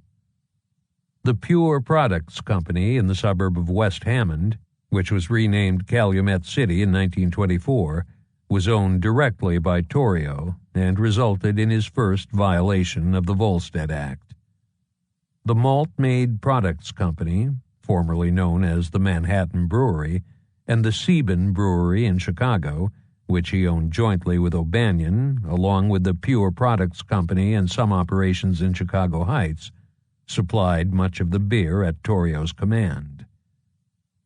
Before turning to the beer wars, it is useful to survey vice, gambling, and labor racketeering in Chicago during the early 1920s, and to also discuss the relatively new field of business racketeering. In 1923, Big Bill Thompson was squeezing the city's vice lords for millions of dollars a year in graft after reaching accommodations with the West and near North Side districts. With only 5 of 6,222 Chicago policemen assigned to the suppression of vice, it was running rampant in the city, accompanied by venereal disease. Conditions in Chicago were worse than in any other large city in the United States, with an estimated 500 places of ill repute staffed by 2,500 women, generating a profit of $13.5 million per annum. In terms of prostitution, this was almost a return to the state of affairs in the early 1910s. Visible parlor houses remained in the minority. Instead, much of the trade was conducted in assignation houses, hotels, rented rooms, cabarets, saloons, and through street corner solicitation. In many cabarets, women encouraged men to buy them drinks and received from the place's owner a percentage of the money the men spent, and some saloons on the South Side were essentially open houses of prostitution. In late 1922, investigators for the JPA found 6 women in negligees turning $3 tricks at the Rex Hotel on West 22nd Street. and some 15 women, clad in transparent chemises and mostly between 18 and 21 years old, working upstairs at the Four Deuces, managed by Al Capone at South Wabash. The general situation in terms of vice enforcement was illustrated when an undercover man from the Committee of 15 visited an assignation house on North Winchester in the Ravenswood neighborhood, just across the street from Reverend Elmer Williams's home, on April 24, 1922. The proprietor, Peggy Holmes, told him that although she had nothing to fear from the Chicago police, she had to be careful because the Committee of 15 was watching her. At the end of Thompson's second term as mayor, a syndicate, cartel, ran more than 25 houses of prostitution, largely on the near south side and the west side of Chicago. These were lower-end $3 parlor houses, and the syndicate's goal was to monopolize this part of the business. The group's edge was that it could guarantee to the working girls and the customers that, except for the occasional show raid, its places would not be bothered by the law. When one investigator expressed false concern about getting arrested to draw a girl at the Rex Hotel out, she told him, "Don't be a fool. Dennis, Cooney owns this place, and they never raid anything that belongs to him." The syndicate paid off the relevant aldermen as well as the police. In turn, the member houses turned over half their profits to it. The JPA stated further that when raids did occur, a former member of the state's attorney's office takes care of the syndicate's interests. This man, whose name was quoted as Attorney Hoyne, is reputed to have sufficient political affiliations to bring about immediate release with small fines. Duke Cooney and a man named Barnes were the syndicate overseers on the South Side. Starting at the turn of the century and continuing, barring some intermissions, until nearly the end of the Capone era, Austrian-born Mike de Pike Heitler was a power in prostitution on the near West Side. He served as a collector of bribes in the Des Plaines Police District for Police Inspector McCann circa 1910 and opened up the Carpenter Street Vice District in July 1911 after being driven out of Curtis Street. Heitler was an adherent of Torrio, and his web spread well beyond the city, with interstate connections in Pittsburgh, Milwaukee, St. Louis, Indianapolis, and Gary, Indiana, ultimately leading to his July 2, 1916 conviction for violating the Mann Act. By about 1920, Jack Zuda had established himself in the vice trade just west of Ashland Avenue in the Warren Avenue Police District, with operations on West Madison, in 4 nearby saloons, and in the Home, Newport, Florence, and Harvard hotels. When he tried to move into the Des Plaines Police District, he came into conflict with Heitler and Torrio. Each side sent sluggers into its rivals' places to shoot, beat, and rob the occupants. However, in early 1923, Zuda had supplanted Heitler in the area.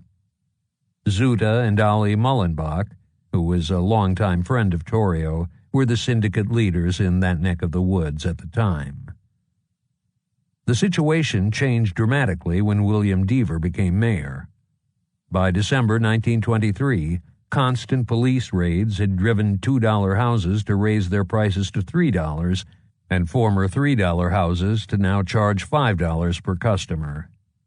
Many of the most flagrant saloons were shut down, and streetwalkers were greatly curtailed, pushing the prostitutes back again into clandestine locations in residential areas. Consistent with these policies, the Vice Index had an average value of 400 during Deaver's term of office, more than double the average during the preceding 8-year Thompson regime. Geographically, a relative resurgence of bordellos had occurred on the near South Side by the mid-1920s, with the Levee, Douglas, Oakland, and Grand Boulevard neighborhoods accounting for 61% of Chicago's total in 1924.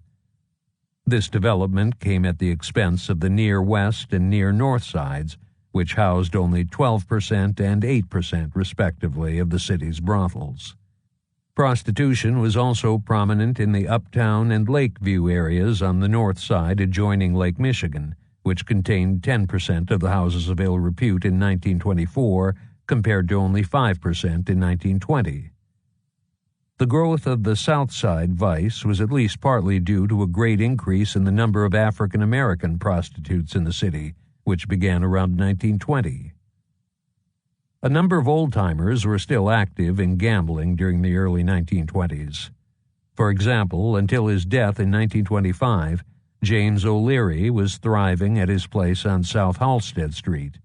So was Mont Tennis, who finally sold his gambling houses to his partner Jack Lynch in 1924, but retained his share of the wire service. In the mid-1920s, hundreds of independently owned gambling places still existed around Chicago, as had been the case for years. However, several prominent syndicates had a sizable part of the business. John Torrio and Al Capone, working with the Guzik brothers and old-time gambler Jimmy Mondi, operated in the Loop, on the near South Side, and in Cicero and other suburbs. Marty Guilfoyle had multiple holdings on the near Northwest Side, in the area where he and his partners controlled the bootlegging. North Side Frankie Pope had a number of places in the Loop and on the near North Side. William Johnson, Billy Skidmore, and Julius Lovin Putty Annixter ran a string of joints located primarily in the Lawndale neighborhood and a few miles north of there in the vicinity of Irving Park Road and Cicero Avenue. Annixter was also a power in the payoff system that funneled graft from the gamblers to the police, as was Skidmore. The latter was Patsy King's gambling partner at one time in handbooks, as well as a power in the Democratic Party on the West Side. For years, Skidmore collected the protection money from gamblers on the West and South Sides, including the policy operators, a group he belonged to before 1910. Jack Zuda also had important gambling interests, most likely in conjunction with Annixter. A syndicate in the Taylor Street area and in Chicago's Greektown, near Halsted and Madison, was run by Dago Lawrence Mangano and West Side Frankie Pope. Jack Lynch's vast holdings appeared to have been scattered around the city. The Deaver administration attacked gambling as vigorously as it did vice and bootlegging. Raids were conducted in the near South Side 2nd and 3rd wards, in the latter area for the first time in years, and on the West Side, as the mayor counteracted police captains who were being paid off. The Chicago police also closed 200 Loop handbooks in 1 year. It was, of course, impossible to stamp out illegal betting in Chicago completely, because if one place was closed, the same gamblers usually reopened at a nearby location known as a relay joint, which they had already purchased for just such a purpose. However, during these years in the main, the gambling was suburban, with the chieftainship in the hands of the Capone syndicate. In 1923, a syndicate headed by Blue Island gambler James Hackett and the son of an unnamed major politician controlled all gambling in the county outside of Chicago. Although Reverend Elmer Williams of the Better Government Association, BGA, raided outlying spots such as the White House on Irving Park and River Road, the Villa Venice at Milwaukee Avenue and the Des Plaines River, and the Bridge Inn, later called the Morton House, at Dempster and Ferris in Morton Grove, suburban enforcement was otherwise minimal. This explains why the gambling index was on average almost the same during the Deaver years as in the prior 8 years. Although enforcement went up, the amount of gambling in the city went down as the proprietors pulled up stakes and moved to the suburbs. Prostitution could not have done the same as easily, because such a move would have required in many cases closing up a broader business such as a saloon or cabaret, and unorganized vice would not have been tolerated in towns controlled by a syndicate. Policy visibly resurfaced in 1915 after a long lull when Policy Sam Young opened up again on South State Street. A few years later, the Chicago Defender, the leading newspaper in the African American community, reports that slips from the drawings were lying everywhere in the Black Belt, just as they had been in the old days. In June 1923, 3 of the traditional wheels, the Frankfort and Kentucky, the Interstate and Springfield, run by Dan Jackson, and the Black and White, had the lion's share of the market, with about a dozen smaller wheels running alongside them on the south side. At that time, Dan Jackson tried to gain control of the policy racket, apparently unsuccessfully, even though he was allied with Sam Young. In the years just before 1925, Julius Benvenuti was the only white man operating a policy wheel in Chicago. He ran it in partnership with Sam Young out of his saloon on South LaSalle Street. The Chicago Defender, which during its long life frequently attacked policy gambling and the so-called policy kings who ran the games, told the players, "You are not only an accessory to the act of robbery, but you are a blamed fool to the extent that you are paying for the privilege of being your own damn fool victim." Looked at carefully, the well-known charitable contributions of various policy kings to the race, as the Defender referred to African Americans, and the reinvestment of their private wealth in their own community were less admirable than they might appear. Visibly putting money back into the surrounding area created goodwill, which was well worth the expenditure. Clearly, doing a good deed for a church or a community organization influenced the local residents to conclude that the individual was an all-right guy and to not report his activities to the authorities. Also, if the African American policy lords were heavily discriminated against due to their race, then their investment opportunities were in fact limited outside their own community, and reinvesting in business institutions on Chicago's South Side was necessary as opposed to benevolent behavior. The years from 1920 to 1925 were violent ones in the labor union arena in Chicago, resulting in a number of major killings. When Mossy Enright's man Hugh Lynch was replaced in 1919 by Mike Carazzo as head of the street sweepers, through the machinations of Big Tim Murphy, Enright responded by blocking Murphy's efforts to organize the gas workers. Murphy, Carazzo, and several others with ties to Colosimo retaliated by attacking Enright while his very lethal bodyguard Walter Stevens was elsewhere on February 3, 1920. As he pulled his car to the curb in front of his magnificent home on West Garfield, Enright was struck by 11 slugs fired from a sawed-off shotgun, and he died almost instantly. In November of that same year, William Slick Bill Tynan, who was with the Enright unions, was killed by Joseph Carville, a henchman of Murphy, in a saloon at 31st Street and Locke.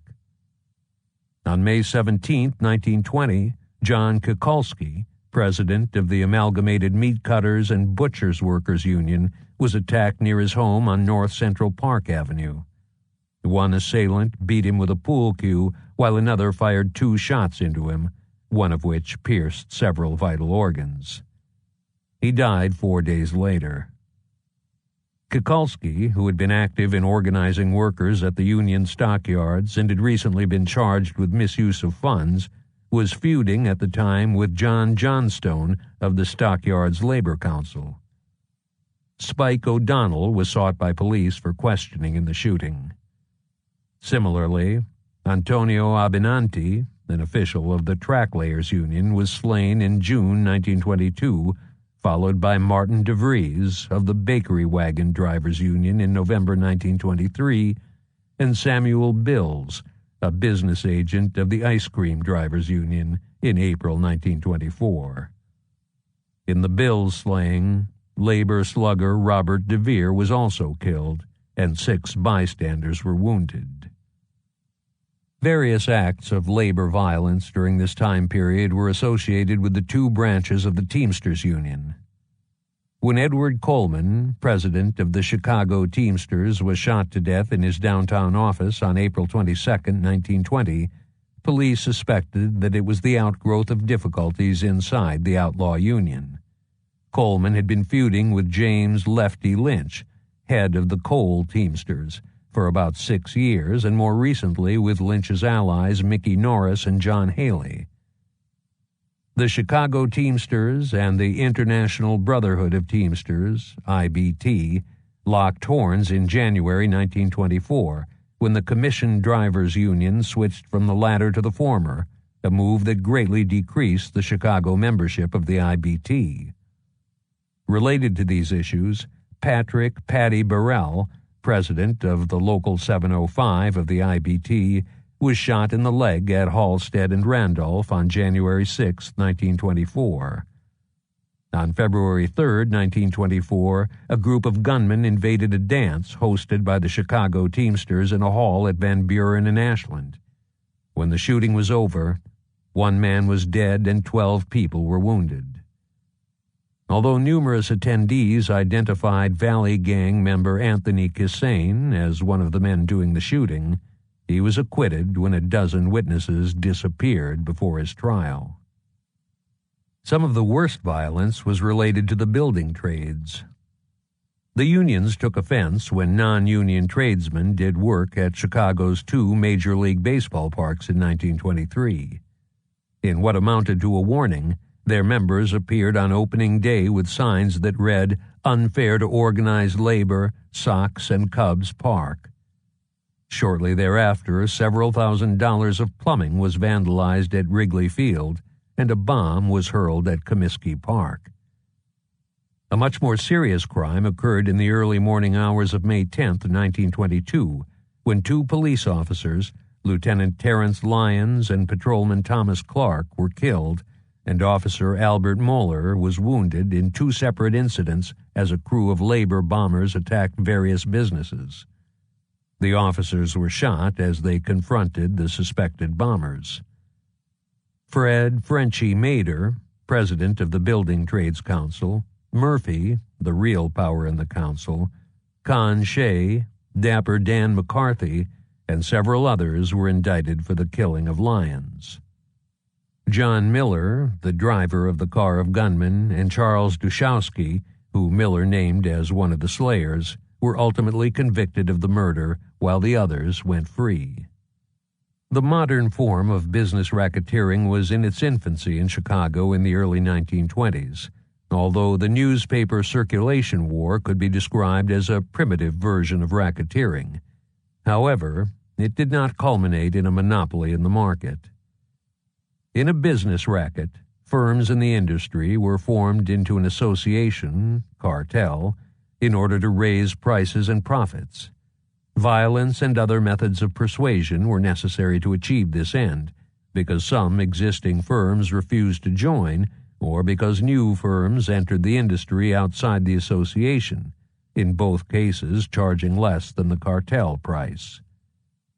There were 2 types of business rackets: the collusive agreement and the Simon Pure racket. The successful collusive agreement generally had several important elements. Often the firms involved organized the group and/or were willing participants because they greatly profited from it. There was also a racketeer whose reputation and muscle men put fear into dissidents for a fee, politicians who were paid to tolerate the arrangement, and usually a union or unions that helped maintain group discipline in return for part of the profits. The grandfather of them all in the Chicago area, the Master Cleaners and Dyers Association, was a full-fledged racket by 1919 at the latest, and illustrates how this type of association worked. During the 1920s, Chicago housed about 10,000 small tailor shops that took in clothing for cleaning and dyeing from their customers. The garments were then sent by wagon to large master cleaning and dyeing plants to have the actual work done before coming back to the customers by the same route. Employees of the plants belonged to the Cleaners, Dyers, and Pressers Union, while the wagon drivers were members of the Laundry and Dye House Chauffeurs, Drivers, and Helpers Union, led by John G. Clay. An advisory board, drawn from the members of the association, ran the entire cartel with the assistance of these 2 unions. The board set prices and told each tailor shop which plant would clean the garments it received. Any plant that did not follow the association rules to the letter would see its workers go on strike, and the drivers would refuse to deliver clothing to it. A tailor shop that ran afoul of the association found that the drivers refused to take garments from it to a plant. If union intervention was insufficient to bring the recalcitrant into line, the goons entered the picture. The plant or tailor shop would be bombed, the owner or his employees would be slugged, and/or exploding suits would be sent to be cleaned at offending plants, while the clothing dropped off at offending tailor shops was vandalized. The Simon Pure racket was a one-dimensional effort in which a racketeer and his henchmen formed an association and forced the businesses to join and pay various fees. Maxey Eisen No. 1 was the premier example of this form of organization, and led at various times the Retail Fish Dealers Association, the Wholesale Fish Dealers Association, the Poultry Dealers Association, the Hebrew Master Bakers of the Northwest Side, and the Hebrew Master Butchers Association. His czardom of the Fulton Street Fish Market, through the Wholesalers Association, helped him dominate the retail dealers as well, because if they stepped out of line, he could stop them from obtaining fish. Some Simon Pure rackets expanded into collusive ones. For example, someone who controlled the retailers of a product could use this as leverage to organize the manufacturers in cooperation with the relevant unions. Such was the underworld in Chicago in early 1924, before the bootlegging gangs went to war in a major way and the bootleggers moved heavily into other areas of organized crime. Chapter 4. Torrio, Capone, and the Beer Wars, 1922 to 1927. Sad and sudden was his call, so dearly loved by one and all. His memory is as sweet today as in the hour he went away. Poem dedicated to Earl J. Jaime Weiss by his mother, sister, and brothers, from the In Memoriam column of the Chicago Tribune, October 11, 1929. John Torrio's master plan for bootlegging in Chicago faced two well-known problems that are inherent in all cartels. One issue was that those outside the agreement, seeing the profits earned by the cartel members, naturally wanted to enter the business. This was relatively simple to deal with for two reasons. First, because the sanctioned bootlegging gangs were paying the authorities to operate, it would also have been easy for the hoodlums to learn about interlopers from them. If necessary, the local police could have been used as an enforcement device against the independents, as what happened both before and after Prohibition in other areas of organized crime. After all, too much competition would have killed the golden goose, of which officialdom received a large slice. Second, the cartel was illegal, because both bootlegging and, under the Sherman Antitrust Act, cartels themselves were illegal, making the agreement unenforceable in the courts. Therefore, the gangsters used alternative methods that were much more lethal than lawsuits to keep outsiders out. This was very effective because the independents tended to be small and easily outgunned. As is discussed in Chapter 7, the victims in many of the bootlegging-related killings in Cook County during Prohibition were independents who had the nerve and/or lack of sense to cross the established gangs. The other major problem with the collusive agreement was that some members were inclined to cheat on it, and the offended members, especially in a cartel of gangsters, were inclined to not take it lightly. A gang was obviously not in favor of anyone else selling in its territory, but its profits would have increased if it sold into another gang's area as well. This created an incentive to break the deal if a gang leader thought that the resulting violence justified the benefits. The major flaw in Torrio's master plan was as is discussed further later, that, despite claims to the contrary, it lacked a well-thought-out enforcement device to punish member gangs who violated its terms. Admittedly, it is unreasonable to expect Torrio to have been intimately familiar with, at least initially, organizations such as the U.S. railroad cartels before 1890 and the sophisticated methods they used to detect and punish and therefore minimize cheating in order to hold their agreements together. These included opening each firm's accounting books to other cartel members and levying fines on those caught cheating. It is also not appropriate to blame the breakdown of the cartel entirely on Torrio, given how unstable some of the other gang leaders were. However, the violence that erupted in what senior Chicago police officers called the Beer Wars tore apart the underworld and made the gangland map of the city in January 1932 much different than what it was at the start of 1924. Obviously, a great deal has been written about certain aspects of Chicago's beer wars. This chapter and the two that follow focus heavily on the broader picture of who was fighting whom, as well as when and why, and what resulted from it. This is ultimately the story of the ascendancy of the Torrio Capone gang and the eventual creation of the Chicago outfit after the turbulent Prohibition era. The extended details about some of the more famous shootings and killings during this time period are found in other books on the subject.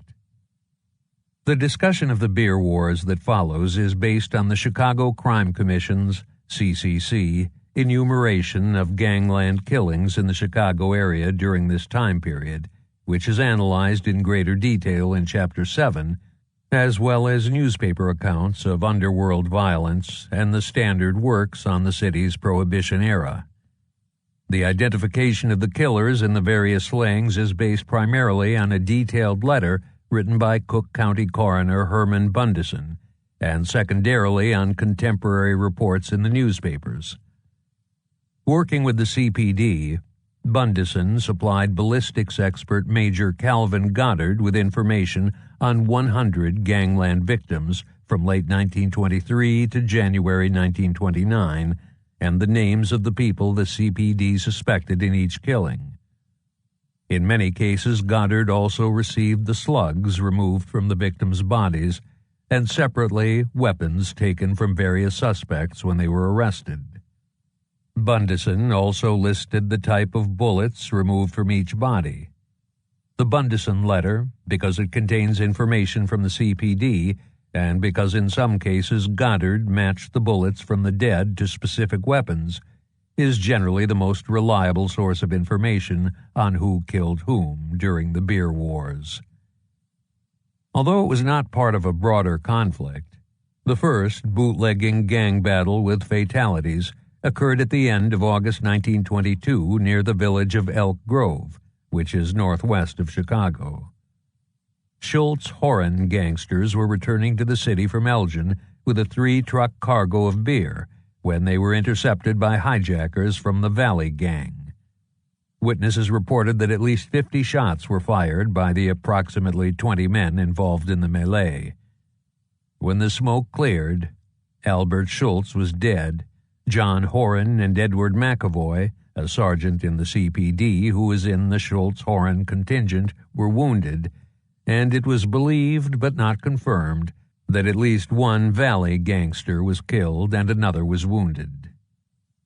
The first Prohibition gang war in Chicago, referred to as one of the Back of the Yards wars, was between the Southside O'Donnells and the Saltus Sheldon gang in the area south of the Union Stockyards. The Back of the Yards wars were a multi-part, revolving conflict that ebbed and flowed for some 10 years on the south side of Chicago. As noted in the previous chapter, the South Side O'Donnells were firmly established on the broader South Side in the early days of Prohibition, as opposed to being a group of upstarts who came on the scene in 1923. Therefore, it is unimaginable that a strategist of Torrio's caliber would not have at least approached them about joining the cartel when he formed the organization.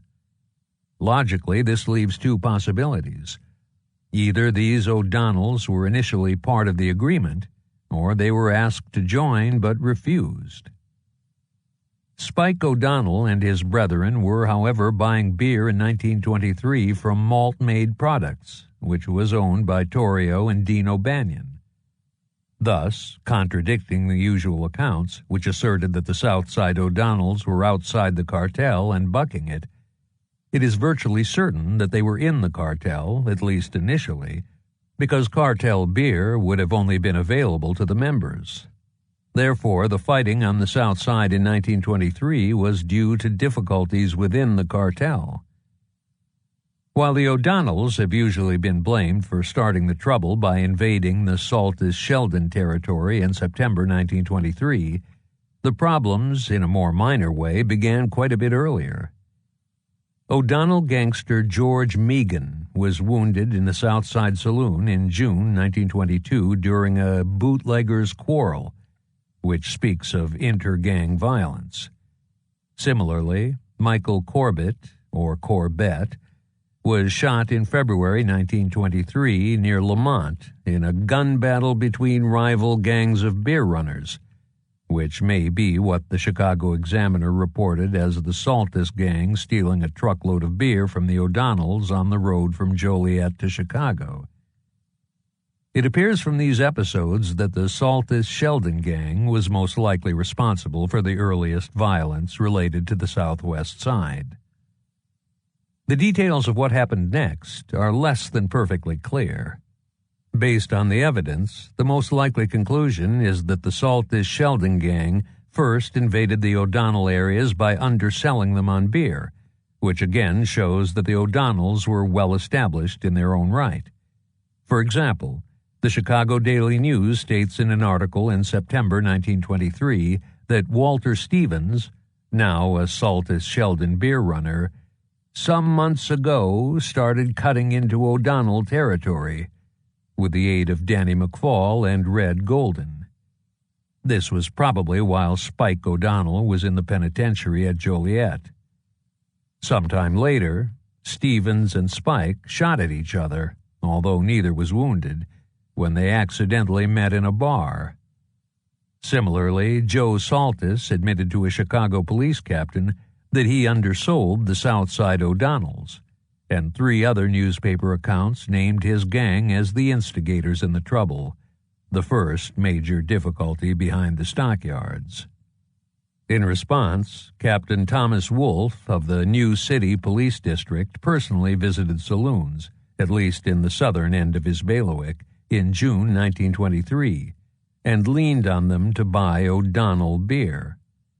This was an officially sanctioned O'Donnell counterattack on the Saltis-Sheldon area, in which the former gang further cut the price per barrel of beer. As an additional inducement to buy their beer, the Southside O'Donnells invaded unwilling saloons north of 55th Street in September, smashing them up and slugging the operators in the process, including Jacob Geiss's place on 51st Street. The latter incursion was a daring act, because Geiss was actually a prominent member of the Saltis-Sheldon gang, and his bar, later known as the House of Death, was a Saltis headquarters. Spike O'Donnell's opponents answered the fisticuffs with gunfire, killing Jerry O'Connor and wounding Walter O'Donnell on September 7th as they were saloon raiding. They also eliminated 2 O'Donnell gangsters, George Meegan and George Bucher, 10 days later on Chicago's South Side. There was more mayhem in December when Frank McErlane and company murdered Thomas Maury Keene and nearly killed Shorty Egan after intercepting an O'Donnell beer shipment coming from Joliet. Clearly, the Southside O'Donnells got the worst of it in the fall of 1923. However, at that point, the two sides backed away from each other because there were no further incidents for 18 months. The standard conclusion about the Southside violence in 1923, that an inter-gang squad working as a cartel enforcement mechanism punished the Southside O'Donnells for their transgressions, is incorrect. First, the Saltis-Sheldon gang was most likely behind the trouble. If anyone should have been penalized in order to keep the collusive peace, it was them and not the Southside O'Donnells. More importantly, all the shooters who hit the O'Donnells beginning in September 1923, whether McErlane, Saltis, Sheldon, Danny McFall, or Thomas Hoban, were in the united, at the time, Saltis-Sheldon gang. Not a single Torrio Capone hoodlum was involved, much less anyone from any other gang. Therefore, this was a local disturbance that was handled locally, and it shows that the cartel did not have an explicit device to penalize cheaters, an issue that would resurface again in 1924. In fact, Torrio capitalized on the confusion when he grabbed the O'Donnell-controlled Brighton Park Police District at the western edge of the city just north of New City, while Spike O'Donnell was busy elsewhere, which was hardly consistent with maintaining the cartel. To help in the takeover, Torrio used his political connections to have O'Donnell-friendly police officers transferred out of Brighton Park and replaced them with policemen who would do his bidding. As bad as things were in the back of the yards neighborhood, Chicago's underworld would have been a much different place during Prohibition, as well as possibly for decades afterward, if Dean O'Banion had been able to control himself, or if he had at least been able to refrain from clashing with the Torrio Capone gang. O'Banion was incensed when Jenna Booze showed up on the north side, which was perhaps due to the large Italian community near Division Street, and he immediately quarreled with the Jennas. Notice that in terms of the preceding discussion about whether there was an inter-gang cartel enforcement squad in place to punish those who broke the rules, no one attacked the Jennas because they violated the Northsiders' sovereignty. In fact, O'Banion was greatly upset because Torrio would not intercede on his behalf. The Northside gang handled the problem themselves by hijacking Jenna booze shipments. More importantly, they struck directly at Torrio. In an astounding double-cross in May 1924, which was as bold as it was foolish, O'Banion offered to sell Torrio his interest in the Seaben Brewery on North Larrabee, claiming that he wanted to leave gangland and retire to Colorado. What Torrio did not know was that the Seaben was going to be raided and padlocked by Police Chief Morgan Collins himself, and that O'Banion, who had been tipped off, scheduled the closing of the sale for that same morning. He most likely did this over the objections of Weiss, Drucci, Moran, and Frank Gusenberg, all of whom understood what would follow from it. The problem between Torrio, Capone, and O'Banion was, as Capone stated less than 2 years later, never over business. It was all bad feeling between one man and another. In other words, O'Banion's volatile personality overwhelmed his business sense. If Samuel Jules Nails Morton had still been alive in 1924, perhaps he could have dissuaded the wild Irishman from such craziness. After the Seaben raid, Torrio was out $500,000, and he faced a mandatory prison term for a second bootlegging offense. He immediately smelled a rat. Along with the Jennas, he would gladly have killed O'Banion. However, Mike Merlo, the head of the Unione Siciliana in Chicago and a powerful voice in organized crime who was close to Torrio, Capone, and the Jenna brothers, would not allow it. This has been attributed to his general policy of trying to maintain peace, given the cost of conflict. Merlo may also have been on good terms with O'Banion, who at one time lived on Surf Street, a mere stone's throw away from Merlo's home on Diversey Parkway. They most likely had business dealings, if nothing more than an agreement to coexist, since one Unione Alki cooking stronghold was the Italian neighborhood near Division and Halstead, which was inside O'Banion's area on the north side. Therefore, as long as Merlo lived, so did O'Banion. Torrio and the Jennas showed considerable restraint during the remainder of 1924. The same, however, could not be said about O'Banion.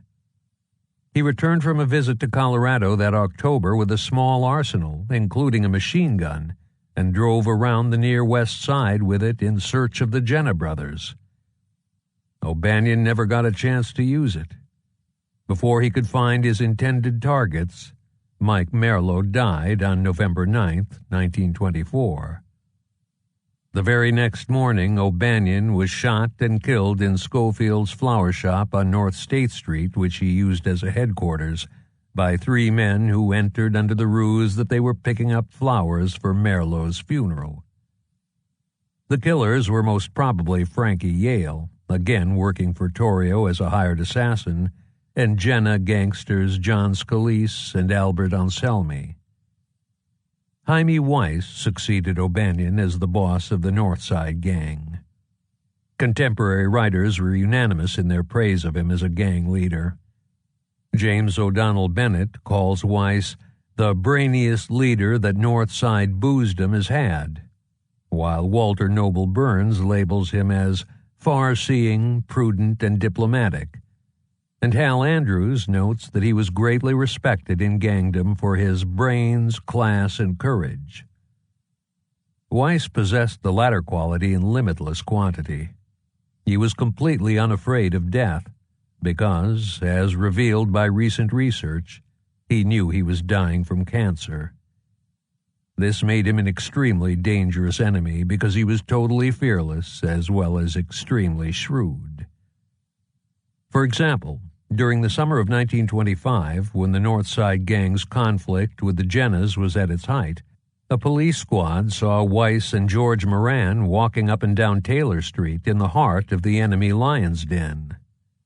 "What are you birds doing here?" one officer called out. "Don't you think it's pretty hot over here for you?" "Hell no," Moran replied. "I wish one of the wops would show himself. I'm nuts to blow off some greaseball's head." Obviously, there was no fear in Weiss or Moran. However, this episode shows some recklessness on their parts, more so in Moran than Weiss, given the latter's life expectancy, because it was not in their best interests. Before discussing the North Side Jenna conflict further, it is necessary to return to the historical timeline.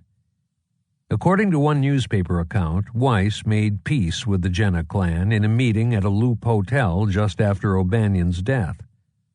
While on the surface, this admittedly appears, given what happened not long thereafter, to be implausible, on close examination it very much fits the facts.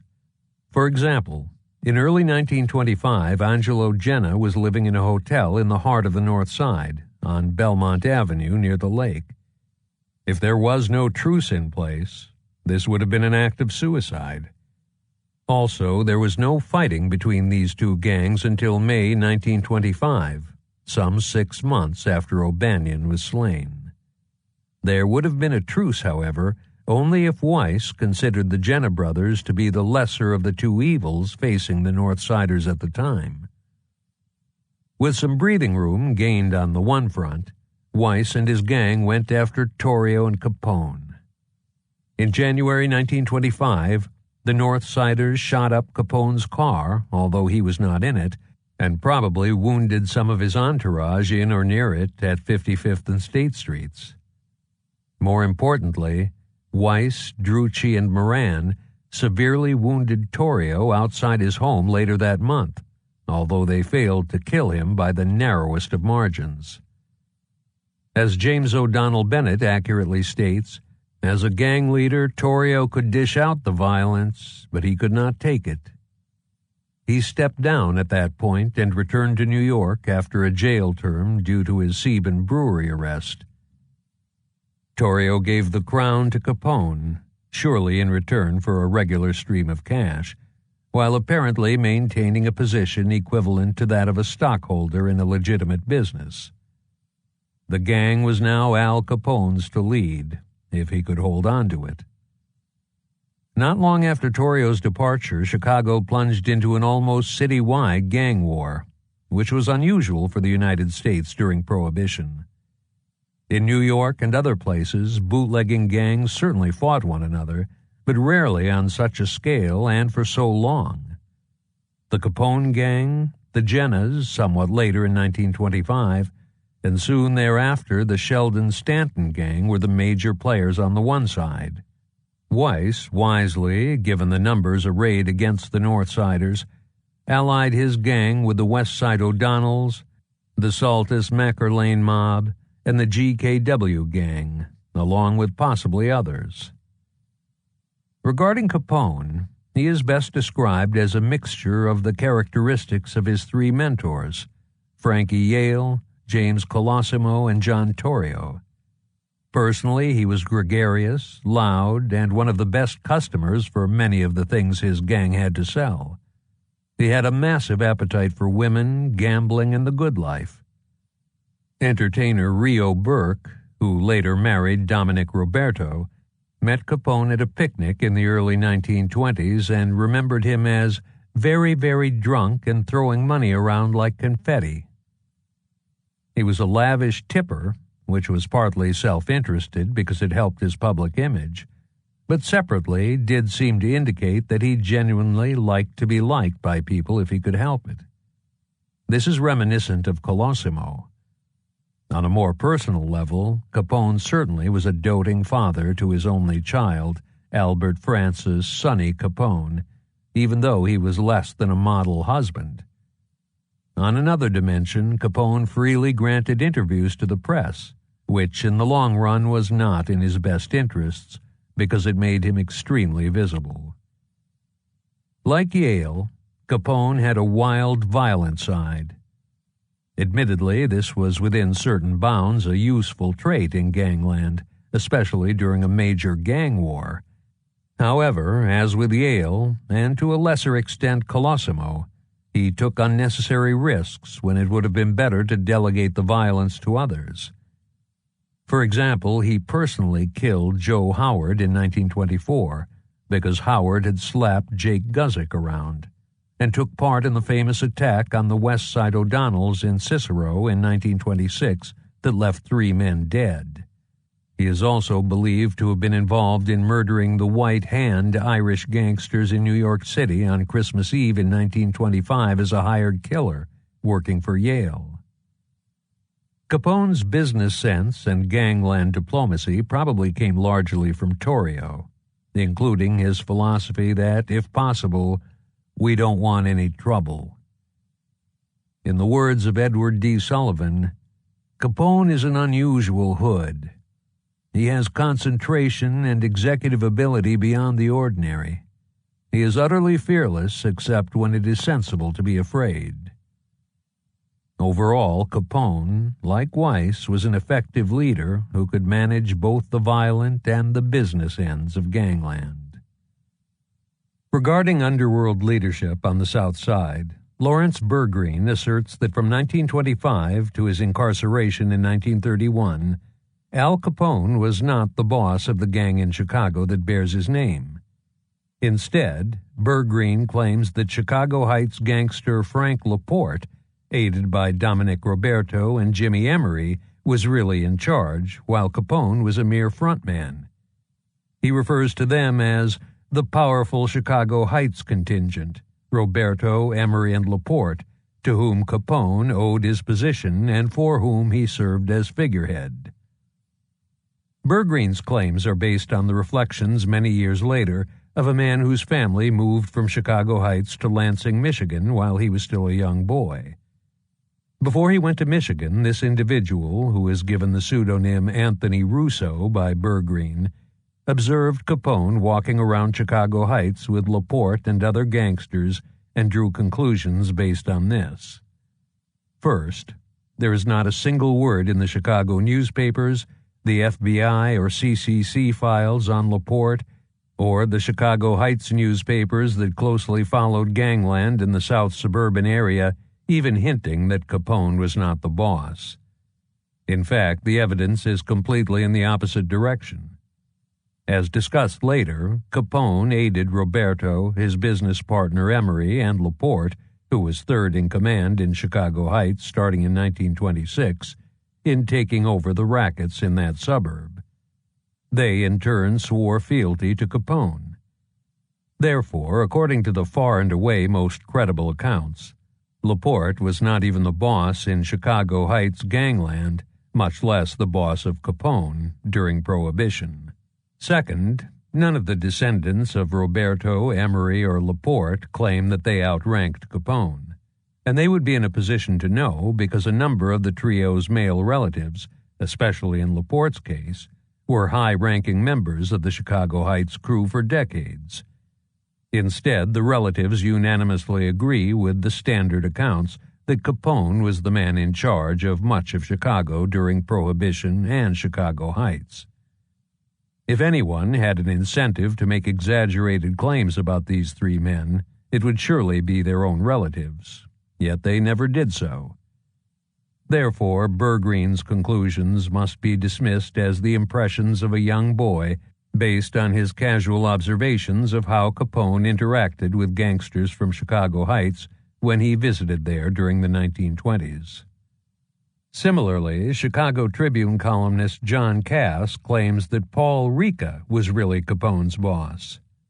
He states that the organization was so good at deception that they had their front man, Al Capone, take all the media and federal heat, which is the way Paul the waiter Ricca wanted it, and that during the 1920s Ricca was the real boss. On one level, it is hard to refute this claim because Cass provides no substantiation for it. But therein is this assertion's great weakness. Suffice it to say that there is nothing in the Chicago newspapers during Prohibition to support this claim. In fact, in late 1926, after Capone had been the boss for well over a year, Ricca was still only a gunman in his gang. Also, Cass's contention is treated with astonishment by Ricca's relatives. Returning to the beer wars, the North Side Jenna truce ended in April 1925 when Weiss learned that the Taylor Streeters were plotting with Capone to strike at him and his inner circle. Infuriated by this betrayal, the North Siders launched a campaign of genocide. Angelo Jenna was killed on the near North Side by Weiss, Drucci, Moran, and James Clark, whose real name was Albert Kachelik, on May 26, 1925, just before Weiss went to jail for 6 months on a bootlegging conviction. The North Siders kept busy during Weiss's absence. On June 13, 1925, Moran and Drucci were wounded in an ambush just north of Taylor Street, while they were searching for Jenna gang targets. However, Mike Jenna was eliminated that same day when he, Scalise, and Anselmi, who had shot at Drucci and Moran a few hours earlier, opened fire on a squad of Chicago police detectives on the southwest side. Less than a month later, the Jennas lost a third brother when Anthony was gunned down by Drucci and Giuseppe Joe Nerone, the latter by then a disaffected former Jenna hood, in the Grand Avenue neighborhood on the near northwest side. Jim Jenna, fearing for his life, fled the country, and Samut Samatuna, who succeeded Angelo Jenna as head of the Unione Siciliana in Chicago, took over the Jenna mob. Under Amatuna's direction, the gang also set up shop in west suburban Melrose Park, where the established Italian community was already extremely active in alky cooking. There were several killings there in less than a year, including the murders of Lazzaro Clemente, February 1925, Agnello Taddeo, September 1925, and James Campanile, January 1926, which probably resulted from friction between the new arrivals and the incumbents. When Patsy Dano was shot in October 1926, 2 days after his cousin John Dano was murdered, he blamed both incidents on the Melrose Park alky racket. The Jenna gang lost more men during the latter part of 1925 and in 1926, which ultimately removed it from the bootlegging landscape when they were hit from essentially 3 sides. After a 4-month quiet period, Drucci, working probably with Jim Doherty of the West Side O'Donnells, murdered Samut Samatuna at the corner of Roosevelt Road and Halstead on November 10, 1925, and 5 days later he killed Eddie Zine, a.k.a. Zion, another Jenna gangster. The damage having been done, it is fairly certain that the Jenna remnants made peace once again with the Northsiders. For example, in January 1926, Jenna brother-in-law Henry Spingola and 5 others were seen outside the Belden Hotel on the North Side, where Jaime Weiss lived.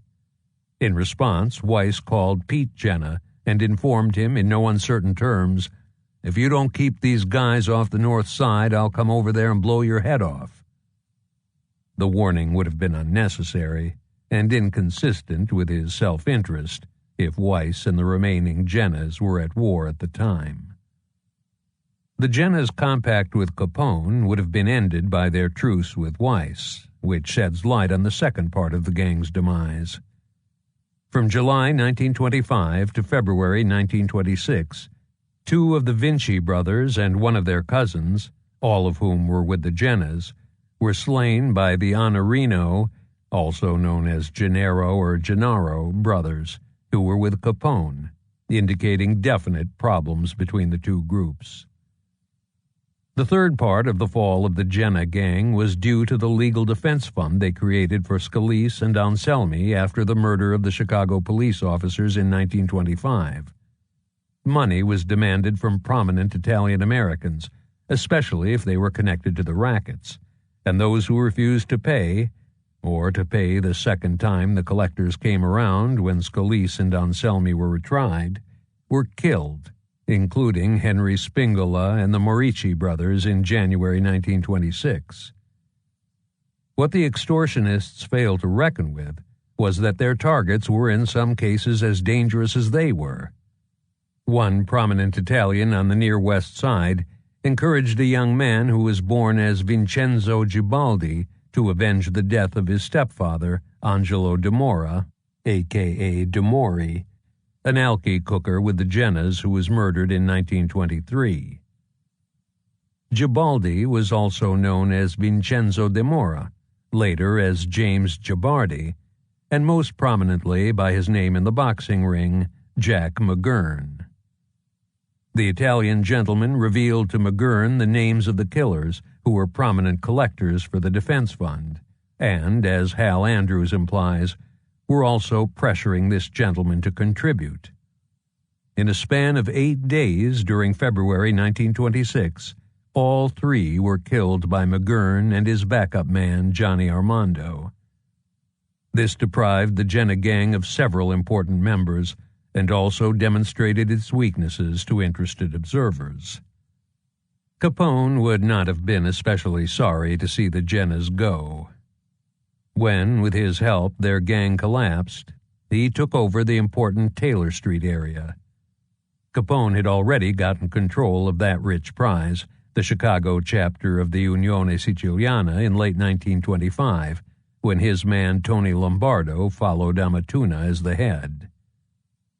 The Capone gang also picked up many valuable men from the Jenna organization when that gang folded.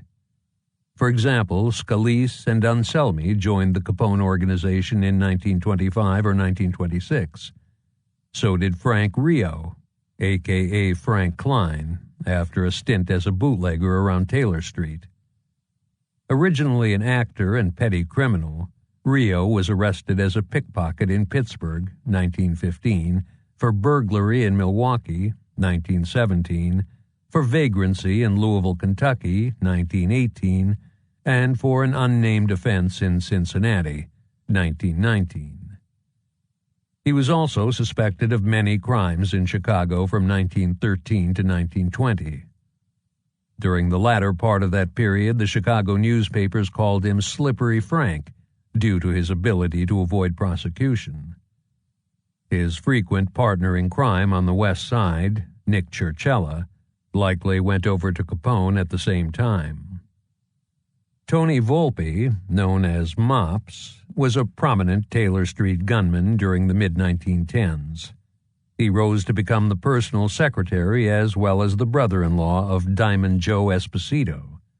By 1927 at the latest, Volpe was in the Capone ranks. Paul the Waiter Rica, whose real name was Felice de Lucia, was also in Diamond Joe's camp before coming under the Capone banner. A fugitive from justice in Italy, Rica entered the country illegally and came to Chicago in 1920 after killing 2 men in the vicinity of Naples. He went to work around Taylor and Halstead when he arrived and soon gravitated to Esposito. A variety of evidence indicates that Machine Gun Jack McGurn went with the Northsiders after he finished his vengeance in February 1926, because it was feared there would be reprisals against him by the Jennas. Hal Andrews describes him as a chauffeur for Weiss, which means that he was a driver and a bodyguard. This is seconded by various other sources. However, McGurn quickly fell out with the Weiss crowd, and he may have been with the Capone gang as early as April 1926. The Chicago police believed that he was involved in the killing of the Assistant State's Attorney, William McSwiggan, and 2 West Side O'Donnell gang members in Cicero that month because the slugs taken from the bodies of McSwiggan and bootlegger Jim Doherty were eventually matched to a submachine gun police confiscated from McGurn at a later date. McGurn went on to become the chief executioner for the Capone gang.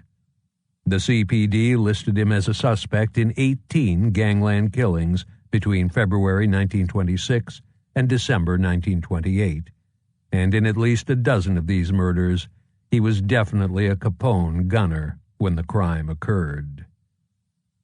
Another Capone recruit was Louis Little New York Campagna. His nickname stems from his early days in New York City and the fact that he stood about 5 feet 3 inches tall. A one-time circus acrobat, Campagna arrived in Chicago before Prohibition and soon turned to robbery. When he was released from the penitentiary in 1925, he went to work for Capone. Samuel McPherson Golf Bag Hunt probably joined the Capone gang during the mid-1920s after a stint in Detroit. According to the 1910 U.S. Census, Hunt was born in Alabama, and given his middle name, he was likely at least partly of Scottish ancestry. He was a volatile character, professionally as well as personally, who liked to carry his larger weapons around in a golf bag when he was on a gang hit. The top killers in the Capone organization, circa 1930, included McGurn, Hunt, Volpe, Rio, Claude Maddox, and Tony Accardo, all of whom were experts with a machine gun. Several of the aforementioned also served as Capone bodyguards and went on to become high-ranking members of his gang. For a time after the Torrio shooting, there was no fighting directly between the Northsiders and the Caponites. The only violence from February 1925 to July 1926 involving both groups was the murder of Capone man Frank Cromaldi, who was caught on the North Side in May 1926. However, the gangs behind the stockyards became involved in the North Side versus South Side war when Ralph Sheldon, with most of the former Reagan's Colts, left Joe Saltus to form their own mob. Sheldon took the area roughly east of Halstead Street with him and allied himself with Capone. Hal Andrews claims that the split occurred because Saltus was becoming too close to Jaime Weiss and the Northsiders. This makes sense, because if Capone would have attacked the united Saltus-Sheldon gang, given its location, the Sheldon area would have taken the most punishment. The separation happened, at the latest, at the beginning of October 1925, because on the third day of that month, the Saltus forces, certainly including Frank McErlane, cut loose with a submachine gun on the Colts clubhouse on South Halstead, killing Charles Kelly, who was standing outside. This created an on-again, off-again, three-sided conflict on the South Side over the next several years, as the South Side O'Donnells and the Sheldon-Stanton gangs separately battled the Saltus-McErlane forces, but did not fight each other. The two newly opposed sides exchanged bullets and bombs for the next 10 months. Joe Saltus was wounded in the shoulder in November 1925, most likely by Sheldon's crew, and 2 weeks later the Sheldon-Stanton gang invaded a Mackerlane-controlled saloon on South Halsted, killing 2 police officers and another man. In retaliation, Sheldon's car was riddled with bullets on December 2, 1925. A cigar store he owned at 63rd and Ashland was bombed around the same time, and Danny Stanton was shot twice on December 15th. More seriously, 2 Sheldonites, Joey Brooks and Cook County Police Officer Edwin Harmoning, were killed by Saltus and Mackerlane on December 22, 1925. Sheldon's car took more punishment when it was bombed on February 5, 1926, and 4 days later, Sheldon gangsters John Mitters Foley and William Wilson were wounded in a machine gun attack on a saloon on South Halsted. On April 10, 1926, Saltus, Mackerlane, and Dingbat Oberta killed Jenna gangsters Frank De Laurentiis and Giacomino Tuccillo, a.k.a. John Tuccello, who worked with Sheldon, and left the bodies in a car parked in front of the latter's home. Later that month, Mackerlane took an involuntary vacation from Chicago when he was arrested and extradited to Indiana to face a murder charge. The Sheldon-Stanton crowd had been on the receiving end of most of the violence in its dispute with Saltus and Mackerlane. The gang responded in July 1926 when Mitters Foley killed Saltus gangster John Conlon in a saloon on South Ashland. A few days later, shots were fired at Walter Stevens outside his home. In turn, Foley was ambushed by Saltus, Oberta, Frank Consul, and Big Earl Herbert when he left his house in response to a phone call on August 6th. After that point, things were peaceful for several months between these 2 groups. However, with Mackerlane away, Saltus indicted along with Consul for the Foley murder, and Pete Kuzansky dead, their gang was leaderless. During this period, the Saltus-Mackerlane mob was set upon by its rivals. The Saltus-Mackerlane gang was more than just a detached North Side ally before October 1926. Although it has not been noted previously, on 2 occasions this mob likely struck directly at Capone or his allies other than the Sheldon-Stanton gang. When George Dietrich of the Valley Gang was killed in March 1926, Joe Saltus was the prime suspect. If the Valley gangsters were in the Capone camp at the time, they were fairly quiet participants, because this was the only incident in the North Side versus South Side War involving them before 1927. More importantly, for what happened not long thereafter, Saltus, Mackerlane, and Oberta were believed by the CPD to have kidnapped and killed Capone driver Tony Quirignone, also known as Tommy Ross, in August 1926. His body was found in southwest suburban Palos Township, which was Saltus territory, and would have been an unusual place for the Northsiders, who have usually been held responsible for this killing, to have dumped it. Also, he was tortured before he died, a method the Saltus-Mackerlane gang was rather familiar with, but which was not otherwise associated with the Northsiders. Therefore, it appears that the Saltus crowd was at minimum involved in the murder of Tony Quirignone, if not solely responsible for it. On the other South Side front, the fighting between Saltus and the South Side O'Donnells flared up again when Walter O'Donnell and Harry Hassmiller were killed during an invasion of Evergreen Park in June 1925. O'Donnell lost another man, Anthony Campagna, in July 1925, and Edward Lotyak, a.k.a. Lotyak, and Pasquale Tolizzotti, who some sources claim was an O'Donnell hoodlum, were killed during October. That same month, Tommy O'Donnell was slightly wounded when he and his brother Spike were fired on as they drove near 95th Street and Western Avenue. Overall, the South Side O'Donnells again took quite a few hits in the summer and fall of 1925 without getting on the scoreboard themselves. In contrast, there seems to have been at least a tacit truce between these two groups starting in November 1925, because there were no further incidents for about a year. There were other major developments in suburban gangland during 1925 and 1926 that were connected to the North Side versus South Side War. In early 1926, when the West Side O'Donnells encroached on the Capone-controlled section of Cicero, the retaliation was swift. Fur Sammons was wounded in a machine gun attack on April 23, 1926. 4 days later, a party of prominent O'Donnell gangsters was caught in front of the Pony Inn on Roosevelt Road in Cicero by a crew of Capone gunmen. Jim Doherty and Red Duffy were killed in this attack, along with Assistant State's Attorney William McSwiggan, who was a boyhood friend of some of the O'Donnell mobsters.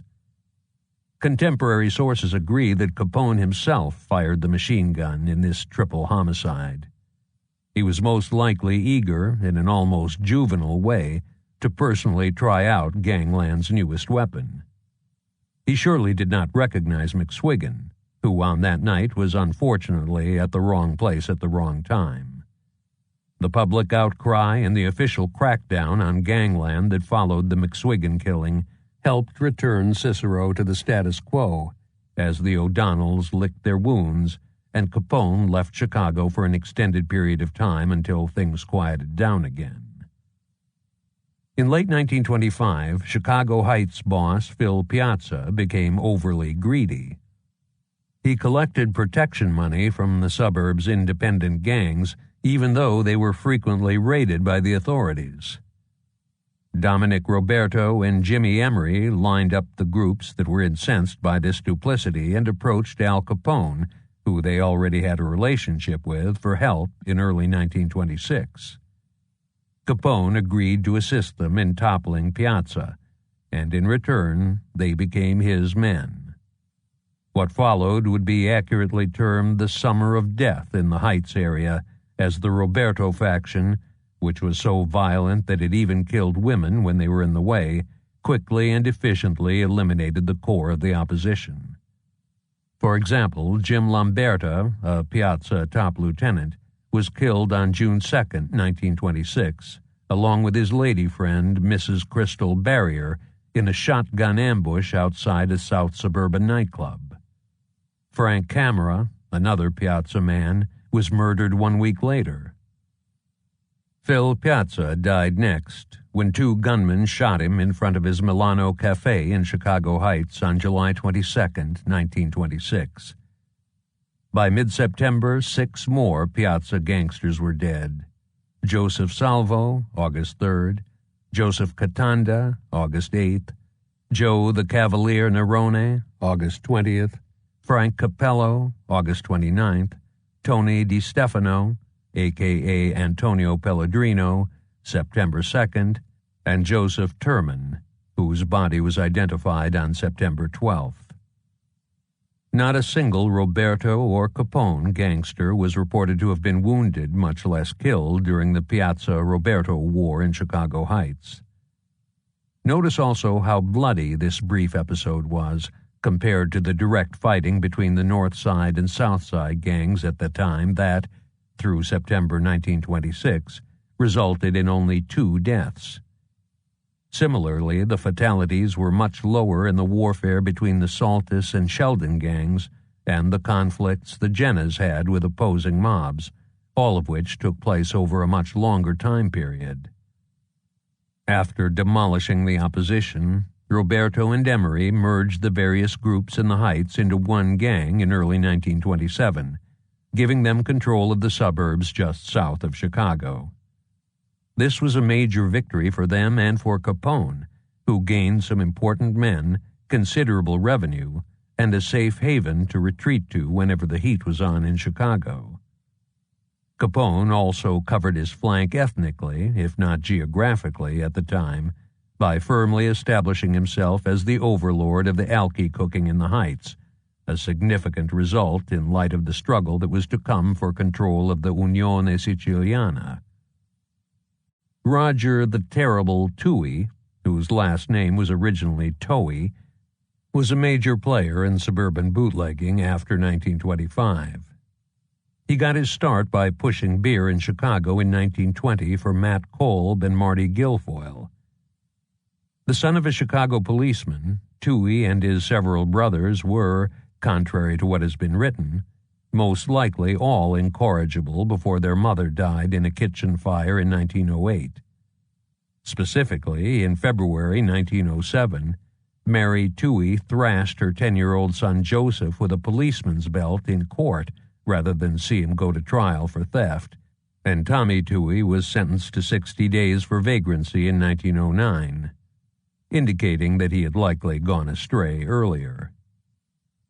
Roger Toohey stated that in the middle 1920s he formed his own gang and took control of a wide section of Cook County north of North Avenue and west of Harlem Avenue. Although this would not have been open territory at such a late date, previous research has not examined who had this area before the Toohey mob. It most likely belonged to the Valley Gang. A report by the Juvenile Protective Association, JPA, in 1929, which disguised the names of the groups involved, quoted a Wheeling Roadhouse owner who told an investigator, "As far as the Des Plaines River goes, C and his crowd are in control. The D used to have it, but they went to jail or something else happened to them." D, in this statement, was almost certainly the Drug and Lake Gang, since its leaders were in jail on contempt of court charges during most of 1925. They were active in the adjoining counties, and it would have been opportune for Toohey to strike around that time. The west suburban town of Maywood was also in the Toohey domain. By 1927, Matt Kolb of the GKW gang was Toohey's partner in his suburban beer business. Together they grossed $1 million a year from beer sales alone, and the Tooheys also had connections with prominent Northsiders, at least partly because Edward and very possibly Tommy Toohey had worked with them before Prohibition. Their position was strengthened by the fact that Kolb was the purveyor of protection in the county when William Graydon was sheriff from the end of 1926 to November 1928. While the Toohey mob had no use for vice, it did have slot machines throughout its area. Roger Toohey's brothers Tommy, who was also called the Terrible by the newspapers, John, Joseph, and Edward were primary members of the gang. William Buck Henriksen, the former Cook County police officer, and Leroy Marshall, another product of the Valley Gang, were also at the forefront of the group. Basil the Owl Banghart, their ace machine gunner, most likely joined the Tooheys in 1932. Earlier, he had only been charged with stealing automobiles. Banghart was also an expert at escaping from the authorities. For instance, he and 2 other prisoners broke out of the federal maximum security penitentiary in Atlanta in January 1927, and Banghart, Roger Toohey, and others escaped from the Illinois State Penitentiary at Joliet in 1942. According to Roger Toohey, his gang was actually a peaceful bunch who pretended, in an elaborate series of charades done with the cooperation of the local police, to be armed to the teeth in order to frighten Capone gangsters who tried to intimidate them.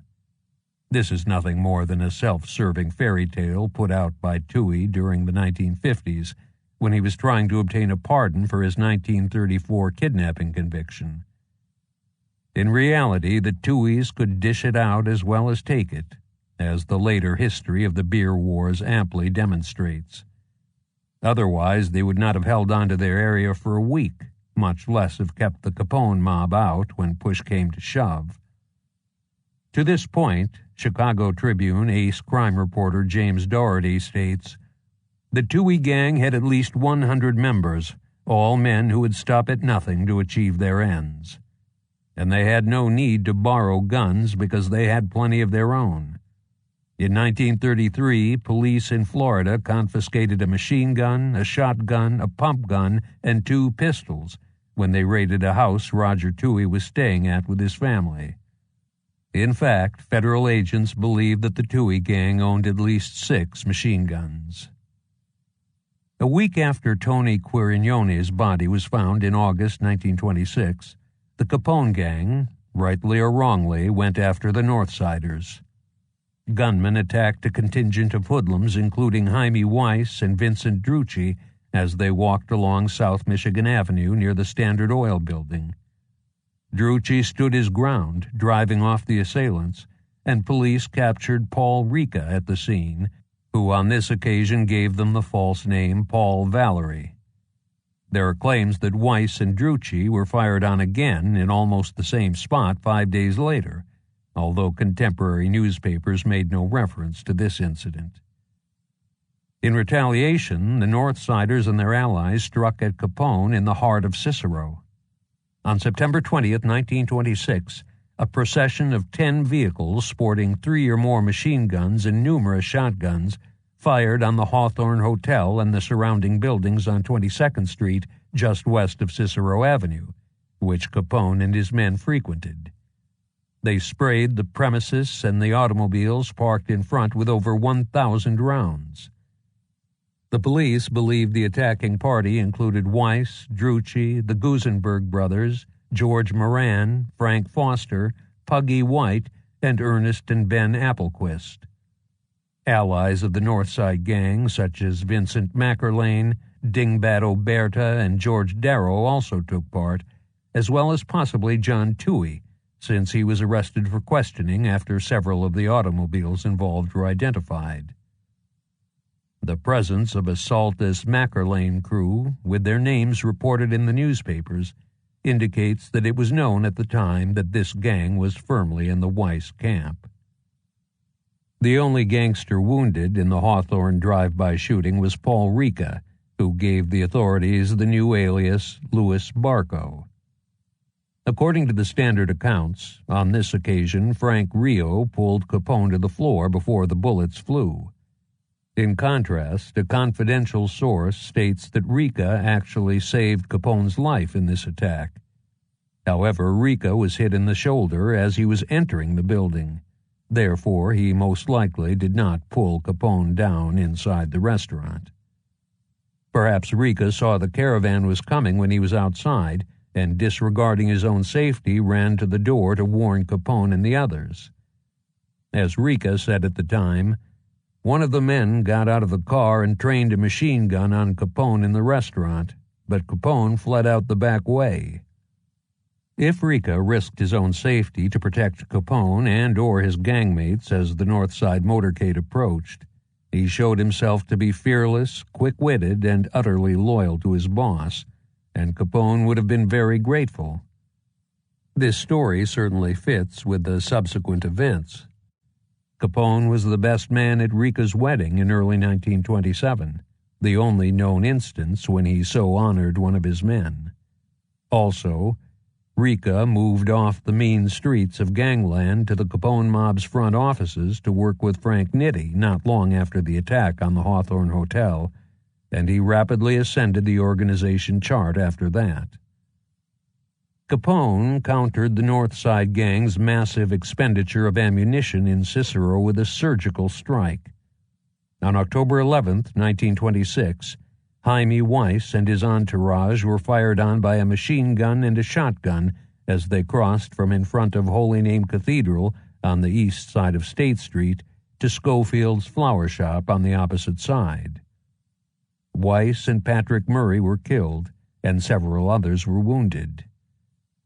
As in the O'Banion killing, once again the Southsiders virtually penetrated the enemy's inner sanctum, with the gunman stationed in a second-floor apartment in the building next door to Schofield's. Capone's opponents would have found it difficult to get that good of a shot at him, given the extensive security measures he took, including ringing himself with bodyguards when he went out in public. According to the CPD, Jack McGurn was on the safe end of the machine gun that day, and Sam Hunt was likely stationed in a building around the corner, which would have provided fire from a second angle if necessary, where his signature golf bag was found with a shotgun in it. Frank Nitti is credited with originating the idea of using a machine gun nest, which became a common stratagem in gangland over the next few years, to trap Weiss. Vincent Drucci took over the reins of the North Side Gang after Weiss's death, with George Moran as his chief lieutenant. Shortly after Weiss died, Capone stated, with diplomacy and most likely candor as well, "I told them I did not want to die. I didn't want them to die either. I said it wasn't necessary. We could find a more sensible way to settle our difficulties. I had sent word to them many times before Jaime died. They thought I was kidding, but when they saw I was in earnest, they wanted to talk things over." Drucci, Capone, and the other major players in the North Side versus South Side War met on October 20th, 1926, in a downtown hotel, and made peace on the following terms. 1. No more killings or beatings. 2. All past murders and shootings attributed to gunmen affiliated with Chicago and Cicero mobs were to be looked upon as closed incidents. 3. All ribbing, malicious gossip, carried between the factions prior to the peace treaty shall be disregarded. 4.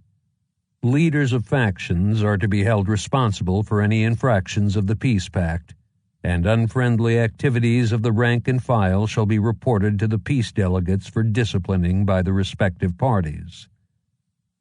One writer colorfully describes how the Capone gang would start rumors to rib an opponent. Two hoodlums would form an alliance and grow powerful enough to constitute a real menace to the Capone syndicate. The rib is then applied.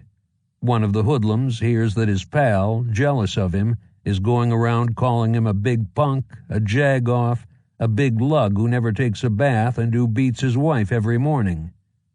And there you have it. And there is another war. The gangland map changed somewhat, if not dramatically, as a result of the first part of the North Side versus South Side War. Capone took the Jenna's former territory. His allies were in control in Chicago Heights and the eastern part of what had been the Saltis-Sheldon domain, and at that time the Tuohys grabbed the northwest section of Cook County. However, Capone was the clear winner overall. His two greatest rivals on the north side were dead, including the extremely capable Weiss. He had, directly and indirectly, the largest territorial gains, and he now controlled the Unione Siciliana in the Chicago area. William Big Bill Thompson, who had been disgraced 4 years earlier, resurfaced in 1927 and ran for mayor against William Deaver. Thompson won handily, proving that Chicago was, neither for the first nor the last time, not yet ready for reform. Vice, gambling, and business racketeering flourished anew when Thompson was sworn in as mayor a third time. As U.S. Attorney George E.Q. Johnson noted, "When Thompson defeated Mayor Deaver for re-election, it was on a platform of an open town. The hoodlums and criminals of other states took this literally, and there was a great influx of law violators to Chicago." The figures listed in the table in Figure 1.3 in the bonus PDF indicate that the laws against gambling and vice were enforced less vigorously in 1927 and 1928 in comparison to the 2 previous years. Ironically, while things were running wide open throughout the city, in June 1927, Thompson's chief of police suspended 3 police captains who had played important roles during the Deaver administration: John Steig, Daniel Murphy, and Dennis Carroll, the latter 2 on charges that gambling and vice were rampant in their districts. Gambling places sprang up everywhere in 1927 with the aid of Chicago's top officials. Of course, this competition led to minimal profitability. In response, 2 gambling syndicates formed in May 1927. One, which controlled the area north of Madison Avenue, was led by Christian Barney Birchie, in cooperation with George Moran. The other, south of the dividing line, was led by Al Capone. Both decreased the number of gambling places, generally squeezing out the newer operators in favor of the old hands, and demanded 40% of the receipts, gross revenues, from the places they themselves did not own. In Chicago itself, the biggest gambling district at the time was along 63rd Street, from Cottage Grove west to South Park, now called Martin Luther King Drive. The largest gambling houses in the Northern Syndicate, the Dells at Austin and Dempster and the Lighthouse at Waukegan and Dempster, were both in Morton Grove. The Southern Syndicate had major operations in Cicero, Stickney, Burnham, Lyons, and Chicago Heights. Jesse Binford of the JPA states that gambling in Cicero was the worst there is in the United States.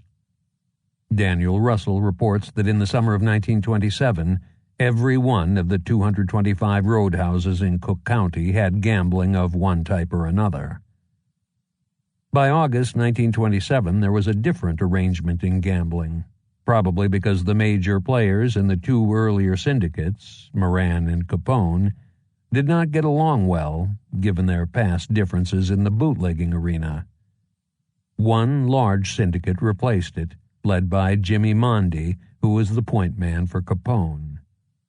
Southside politician Dan Jackson assisted Mondy, along with Mont Tennis, who came out of retirement, and several other politicians, including one of the men closest to Mayor Thompson in his present cabinet. The other politicians, given later events, were almost certainly Thompson's cronies William Doc Reed and Charles Fitzmaurice, who was the city controller at the time. Therefore, the Thompson administration not only took protection money from the gamblers, but it helped operate the syndicate overseeing the business.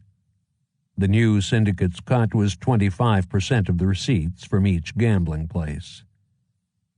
Partly due to public pressure, the Chicago police shut down virtually all of the city's 1,500 or more gambling places in early November 1927.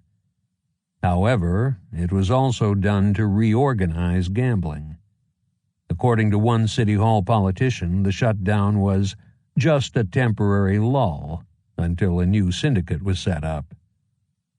The third gambling syndicate of 1927, which took a flat fee from each place rather than a percentage of the revenues, was up and running in December.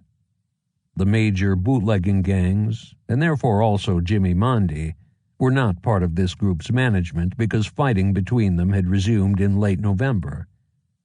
The previous arrangement had also suffered because politically influential gamblers were getting exemptions directly from City Hall.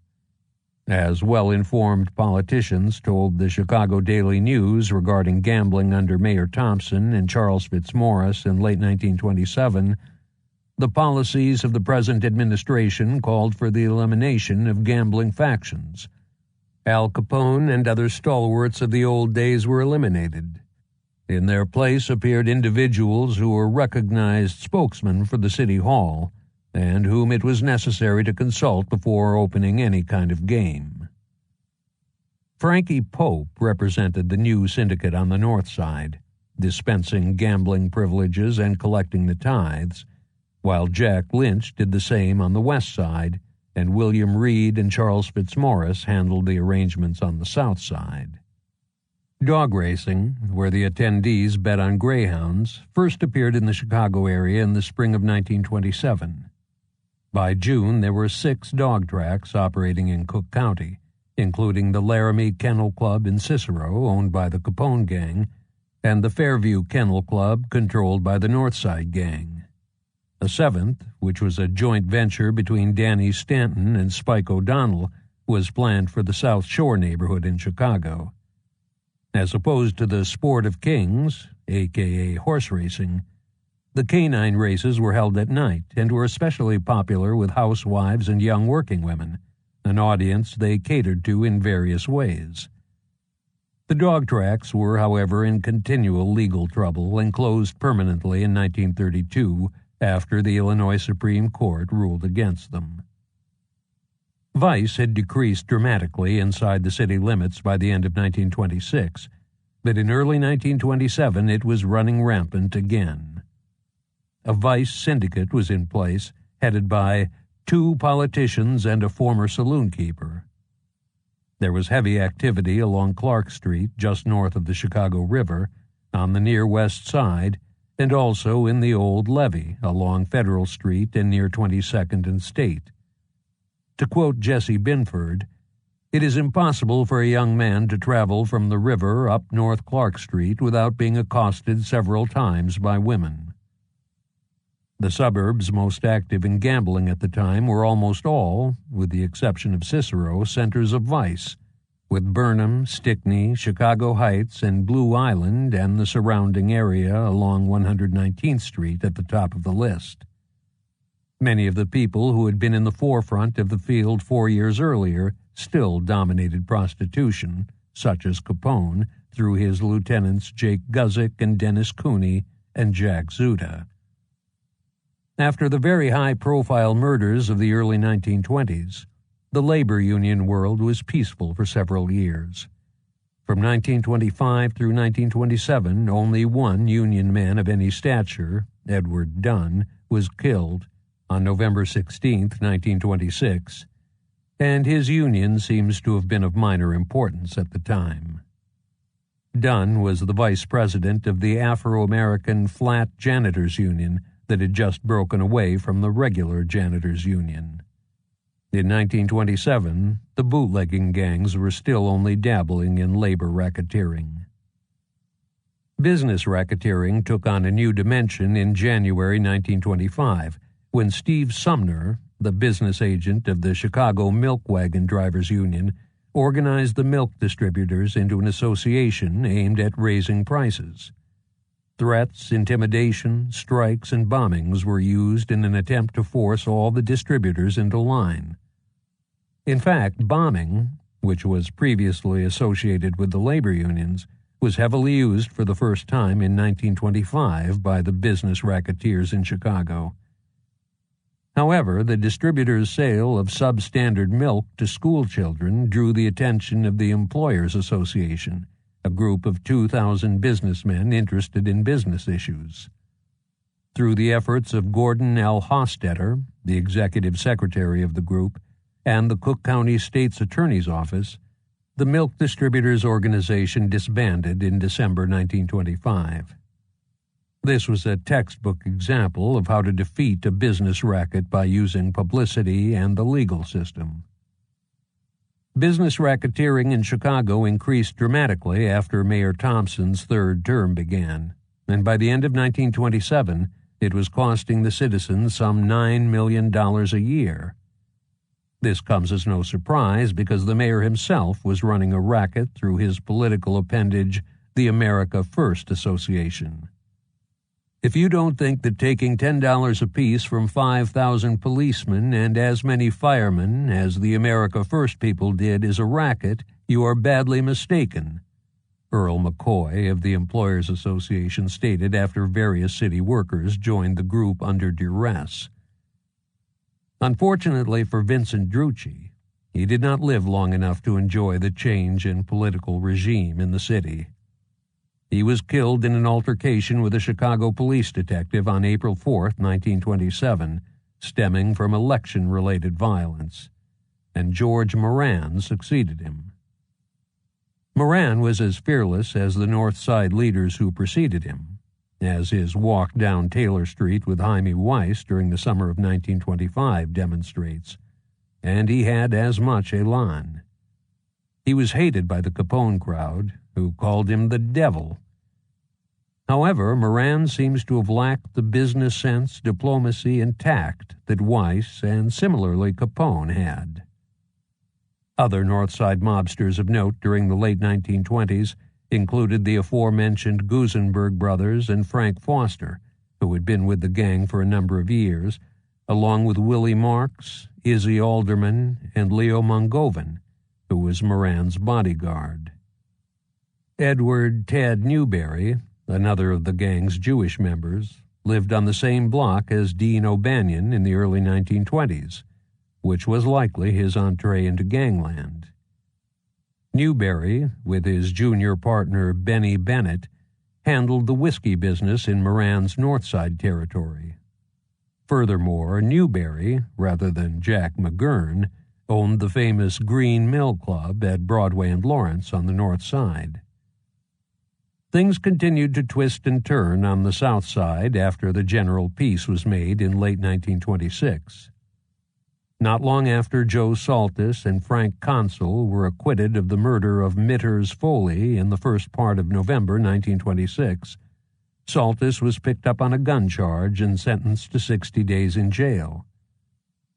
The violence, synonymous with the back of the yards during Prohibition, did not lie dormant for long either. On November 25, 1926, Tommy and Charles O'Donnell were wounded, along with Saltis Hood Clarence Barrett, when Saltis gangsters attacked the South Side O'Donnells. On the other front, Sheldon Stanton gangster Hillary Clements, who was at one time Foley's partner in crime, vanished around December 16, 1926, and his body was found near the end of the month in a building on West 60th Street. The Saltis gang was suspected in the Clements killing. In March 1927, Consul and Francis Hubachek were slain at 39th and Ashland by gunmen wielding pistols and shotguns. The South Side O'Donnell gang, or the Sheldon Stanton gang, has usually been blamed for this double homicide. However, there is a variety of evidence to the contrary. The CPD, including Captain John Steig, attributed the killings to the Saltis-Mackerlane crowd, and several gangs protested loudly at the time that the 1926 peace was not broken by this incident. This suggests, along with the double murder occurring only days after Frank Mackerlane returned to Chicago following his legal troubles in Indiana, that Consul and Hubachek were responsible for the attack on the O'Donnells in November 1926, and their own gang, adhering to the peace treaty, punished the violators themselves. Consistent with this interpretation, there was no further mayhem behind the stockyards for almost 16 months following this double homicide, including no retaliation by Saltis and Mackerlane for the killing of two of their own. Joe Aiello, the disturber of the peace par excellence in Chicago after 1926, was by far a greater threat to gangland harmony. Born Giuseppe Aiello on September 27, 1890, in Bagheria, in the Sicilian province of Palermo, he came to the United States on July 27, 1907. 6 of his brothers also lived in Chicago. Domenico, a.k.a. Dominic, who owned a bakery with Joe on West Division Street, Nunzio, who ran a cigar store also on West Division Street, Carlo, who operated a grocery on Oak Street, Tony, who worked for Joe, Mario, a tailor, and Andrew, a factory worker. Initially, Joe Aiello was Tony Lombardo's partner in a commission supply house that grew rich on bootlegging, as well as in a wholesale fruit business that also included Joseph Ferraro, another Unione Siciliana official. He was also a close colleague of Lombardo's in the Unione. Yet, the Aiello clan was inactive in underworld affairs before 1926. With the demise of the Jennas, the rise of Tony Lombardo, and Tony Aiello's slaying of the much-feared Joe the Cavalier Nerone, they gained considerable prominence in gangland. Despite their close ties earlier, Joe Aiello and Tony Lombardo had a serious falling out in late 1926 due to Aiello's ambitions and Lombardo's closeness to Capone and his position in Sicilian gangland. What followed was initially a civil war inside the Unione and did not involve the bootlegging gangs, except for Capone's, because Tony Lombardo was his man. Joe Aiello's power base consisted of his brothers, his dozens of cousins, and their multiple adherents, many of whom were Aiello Paesani. The Aiello turf was around Division Street on the north side, which distanced them from the Capone provinces, and they ran the alky cooking and the gambling in the area. Lombardo was the power around Taylor Street and in the other southern Italian neighborhoods in Chicago controlled by the Capone gang and its allies. The split in the Alky Cookers Union resulted in extreme competition and lower prices. In July 1927, a 5-gallon can of alcohol was selling for about $10 in Chicago, compared to the $18 to $20 it had brought only a few months before. In mid-1927, Aiello's plans went into high gear with the encouragement of New York mobster Frankie Yale and George Moran. He offered a chef in Cicero $35,000 to poison Capone and Lombardo, which was refused, and then put a bounty of $25,000 on each of them. According to the standard accounts, 4 out-of-town killers came to Chicago to try their luck and were promptly killed by Jack McGurn. The 4 men were Antonio Tocci, a.k.a. Tony Torchio, from Bellwood, New York, killed May 25, 1927, Vincent Spicuzza and Tony Russo from St. Louis, killed August 9th, and Salvatore Mezzapelle, a.k.a. Sam Valenti, whose body was found in Stickney on September 23rd. The Aiello brothers' bakery was raked with machine gun fire, wounding Tony Aiello and another man on May 28th, the same day that the chef revealed the poison plot to Capone, and 3 days after Tocci was murdered. Between the beginning of June and the middle of July 1927, at least a dozen Italian-American men were murdered gangland style in Cook County, mostly in the Division Street and Taylor Street neighborhoods. These killings were largely due to fighting between the Aiello and Capone-Lombardo forces over the existing rackets, primarily the Unione, as well as expansion into new ones. For example, at the time, Italian merchants were being forced into a business association, racket, apparently by the Aiello brothers. Several of the dead men were, in fact, grocers or purveyors of food. Interestingly, it was reported that the Sicilian hoodlums made peace in late July 1927. The meeting took place in Chicago Heights, following an initial parley in New York City, and the details covered not just Chicago, but the Heights and Melrose Park as well, due to their immense alcohol production. The peace, however, obviously did not last very long if Joe Aiello was dangling $50,000 in front of assassins in August and September. And, more importantly, in late 1927, the troubles in the Unione, which earlier that year had spread to the rest of gangland due to the Aiellos' involvement in gambling, ignited the second stage of the North Side versus South Side War. Chapter 5. The Beer Wars, 1927 to 1930. Chicago gangsters yesterday graduated from murder to massacre. Chicago Herald and Examiner, February 15, 1929.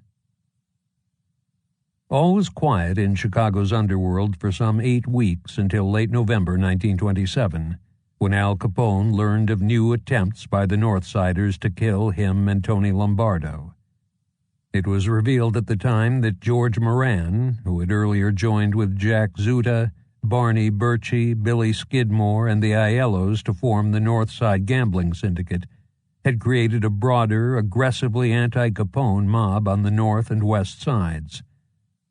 Moran, Joe Aiello, whose star had risen dramatically in gangland, and Zuta were the acknowledged leaders of the group, with Zuta serving as the chief strategist, Moran providing the muscle and the political connections, and Aiello supplying money from the Alky business and troops of his own. For Zuta, who believed that money and scheming were far more powerful than a gang of powerful men, this was an opportunity to put his theories to the test. After making peace with Capone in 1926, why would Moran's gang resume hostilities a year later? The Northsiders were frustrated that the recent arrangements made to control gambling citywide had left them with what they felt was the short end of the stick. When Jimmy Mondi was the point man for the Capone-run syndicate, Moran's group was unhappy because they were paying protection money and investing large sums to set up gambling places, only to have them raided by the police.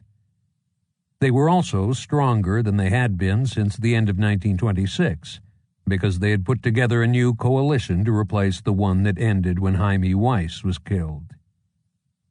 When the latest attempts on Capone and Lombardo became known, Capone hoods brazenly went after Joe Aiello and threatened him while he was in a cell inside the CPD's Detective Bureau.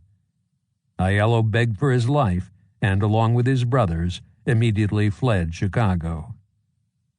Jack Zuta removed himself to Ohio at the time. However, Zuta's business interests, located on the near west side, somewhat north of Taylor Street, remained behind and were on the front lines of the conflict. Along with places controlled by gambler and Moran ally Billy Skidmore, they took considerable punishment during a vigorous bombing campaign over the next few months. During that time, 2 of Zuta's men, Frank Carpenter and Isidore Goldberg, were killed.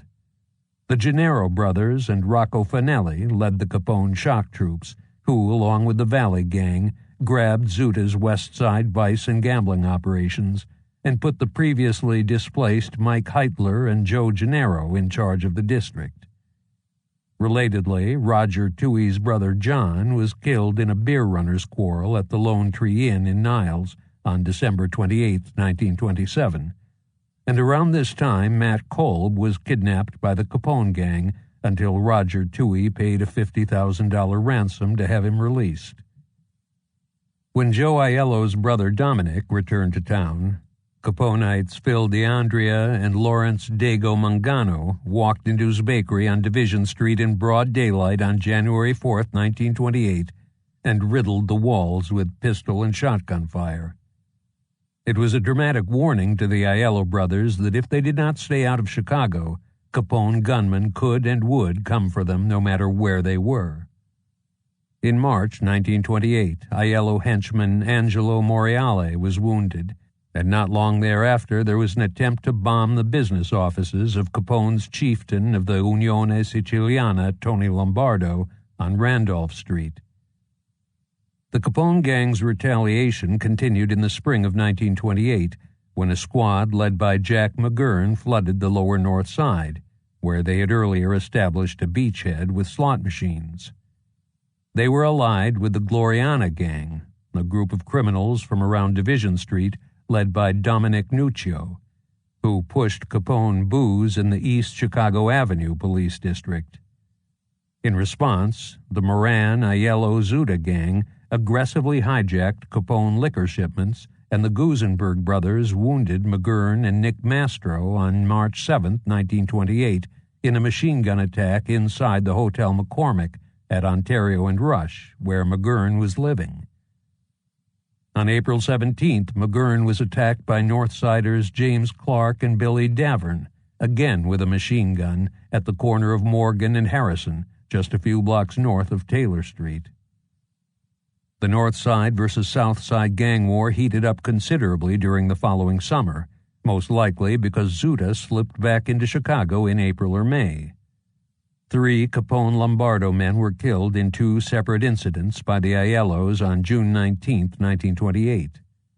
In retaliation, the Capone Lombardo forces launched a 3-pronged attack on Joe Aiello's support inside the Unione, at his closest followers, and at the local source of his power.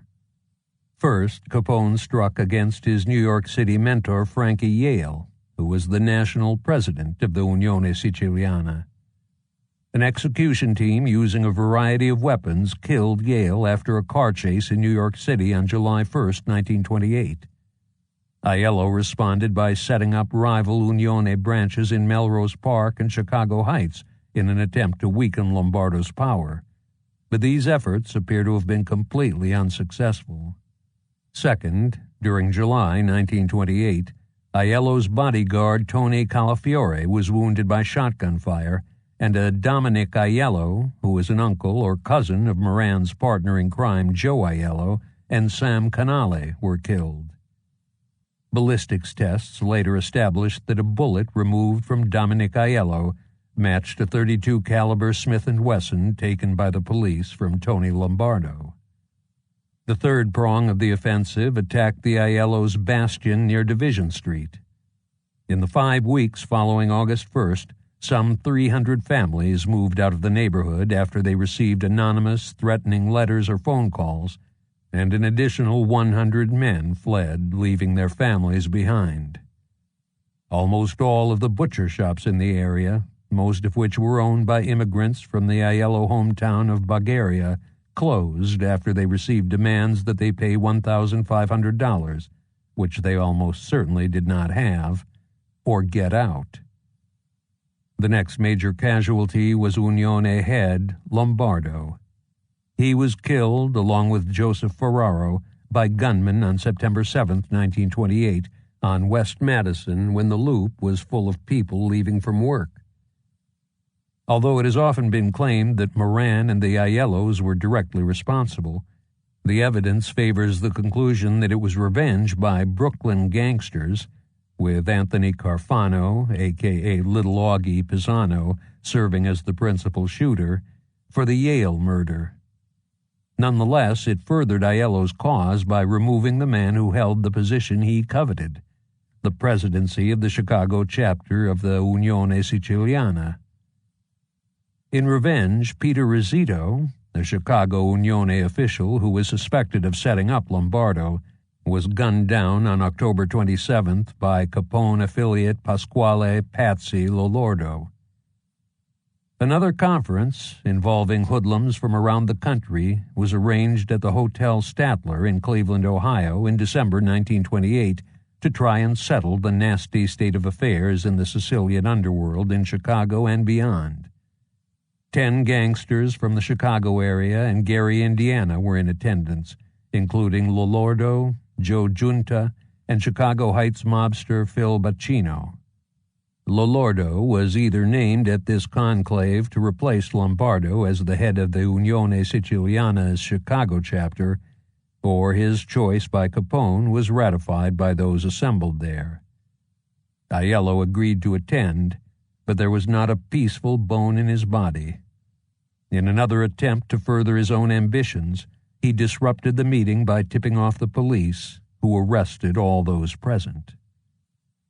In December 1928, Capone's allies grabbed the bootlegging rights in the Cragen district from the GKW gang after a new police captain encouraged the change. Other Capone troops, including McGurn and Danny Vallow, working with the Circus gang, moved eastward across the Chicago River into Moran's bailiwick. The Circus Café was a perfect forward base, given its location just west of the river on North Avenue, for attacks by the Capone Combine on the Northsiders and their various allies inside Chicago. The two gangs also fought to control gambling at dog tracks, racing greyhounds, in the Chicago area, and Moran attempted to make inroads into other rackets. At the end of 1928, it would be accurate to say that the Capone gang and the Moran Aiello Zuda mob were fighting on all fronts. In January 1929, Joe Aiello returned to Chicago, pretending to make peace with Lolordo.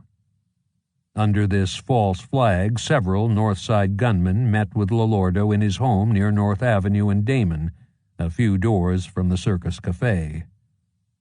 The unsuspecting Unione leader was murdered in his living room while his wife busied herself in the kitchen, where she was likely preparing food for her husband's guests.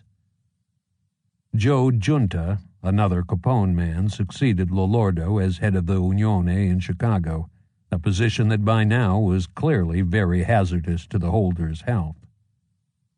Capone would have been incensed by this further duplicity on Aiello's part. His next move, however, was already well underway. In typical gangland fashion, the strike was aimed at the head, meaning at Moran and some of his most important followers. If Moran and several of his key men were eliminated, the core of the anti-Capone Confederation would have been destroyed, and Aiello, Zuta, and the others would have been largely neutralized. On the morning of February 14, 1929, several carloads of men posing as police officers staged what appeared to be a raid on the SMC Cartage Company on North Clark Street, which a section of the North Side Gang used as a headquarters.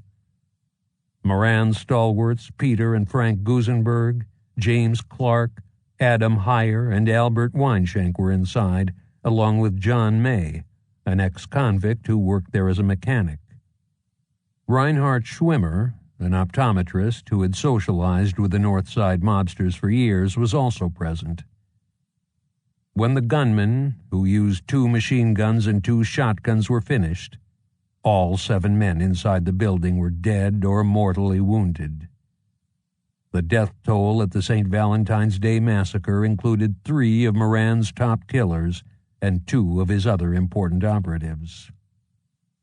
Some minutes before the killings, a lookout across the street from the garage had erroneously concluded that Moran was there and gave the execution squad the signal to proceed by telephone.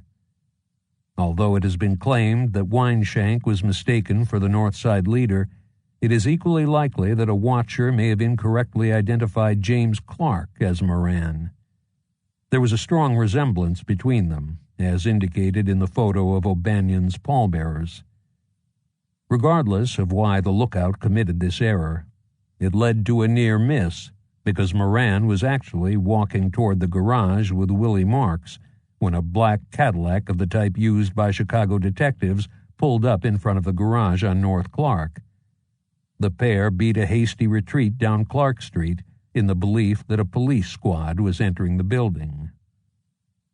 The enduring questions about the St. Valentine's Day massacre are 1. Who was behind the killings? And 2. Who were the gunmen? The answers are interrelated. The consensus among researchers for many years has been that it was a Capone operation. He certainly had an abundance of motive, given the continual troubles between his gang and the Northsiders, including the never-ending, more recent problems with Aiello, and the fact that the Northsiders were generally responsible for breaking the peace. However, the responsibility for the massacre also falls partly on the circus gang, which had much to gain from the demise of its enemies just across the Chicago River, and was involved in various aspects of the planning and the logistics related to the perpetration of this multiple homicide. There has been less than complete agreement, however, about the identities of the shooters. John Kobler leans heavily toward a roving, highly professional crew of robbers and killers for hire led by Fred Killer Burke, who grew out of the defunct Egan's Rats gang in St. Louis.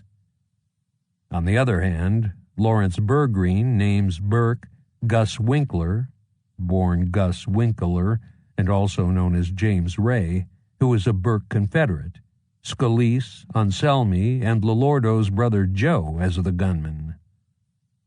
This is a Solomonic compromise that includes various people who were suspected at one time or another. Similarly, Robert Schoenberg favors Scalise, Anselmi, and 2 unnamed Egan's Rats from St. Louis, which is consistent with Burke and Winkler, or some of their ilk, having been involved.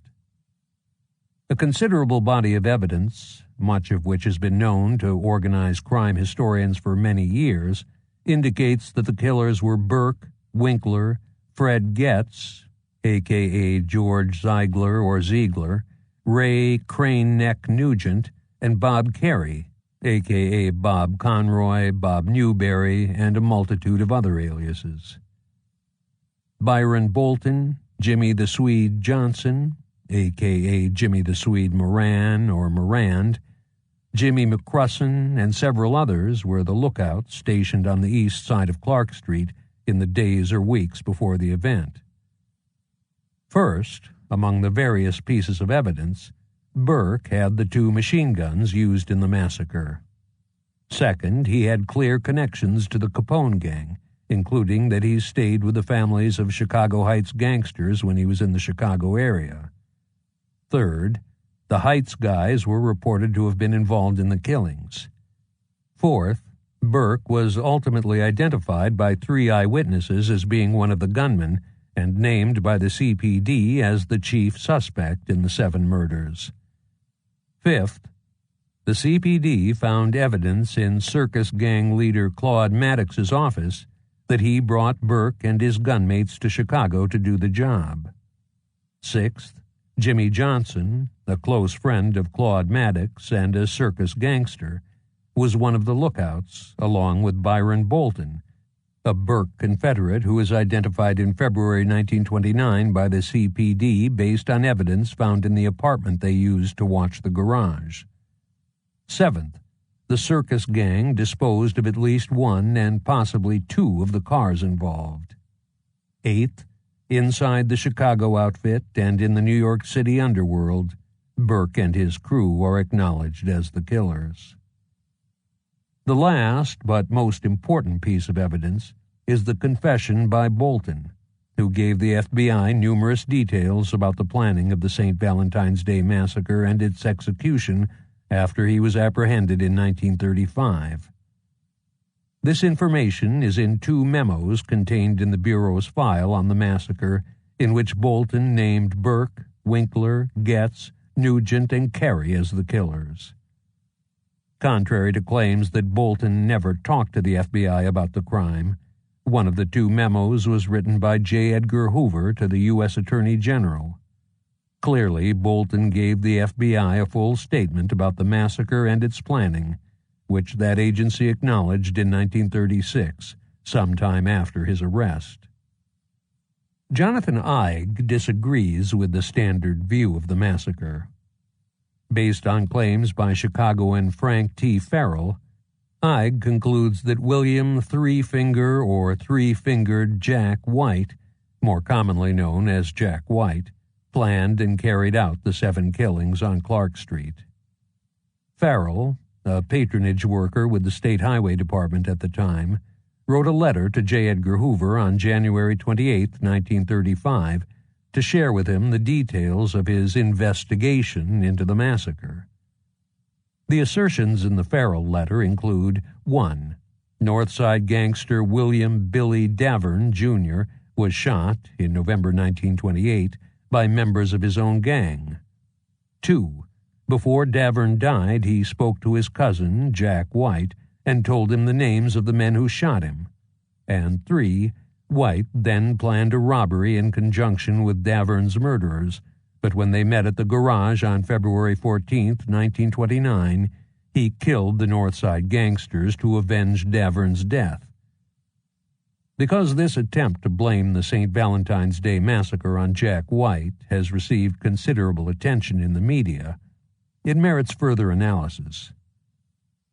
Historians researching the St. Valentine's Day Massacre have been aware of this letter for many years.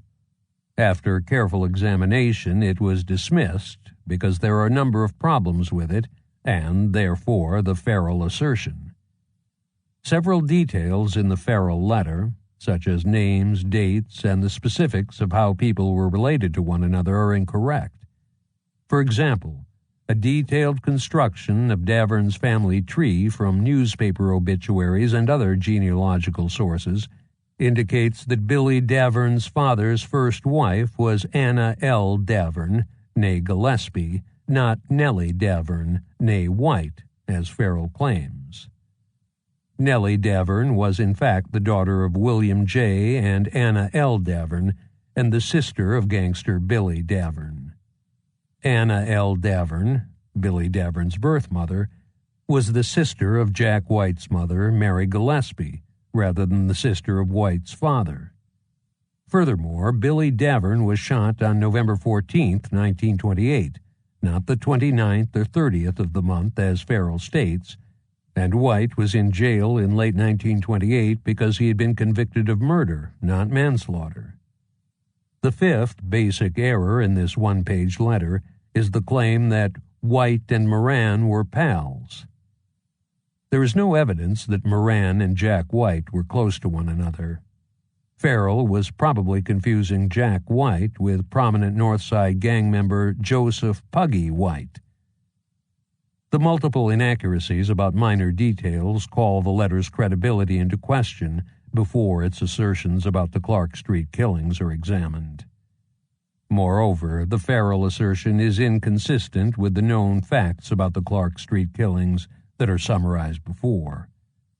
Of greatest importance, the CPD, which was much better informed about a mass gangland homicide in its jurisdiction than a junior highway engineer, named Fred Killer Burke as the chief suspect, and 3 eyewitnesses identified him as the man they saw entering the garage.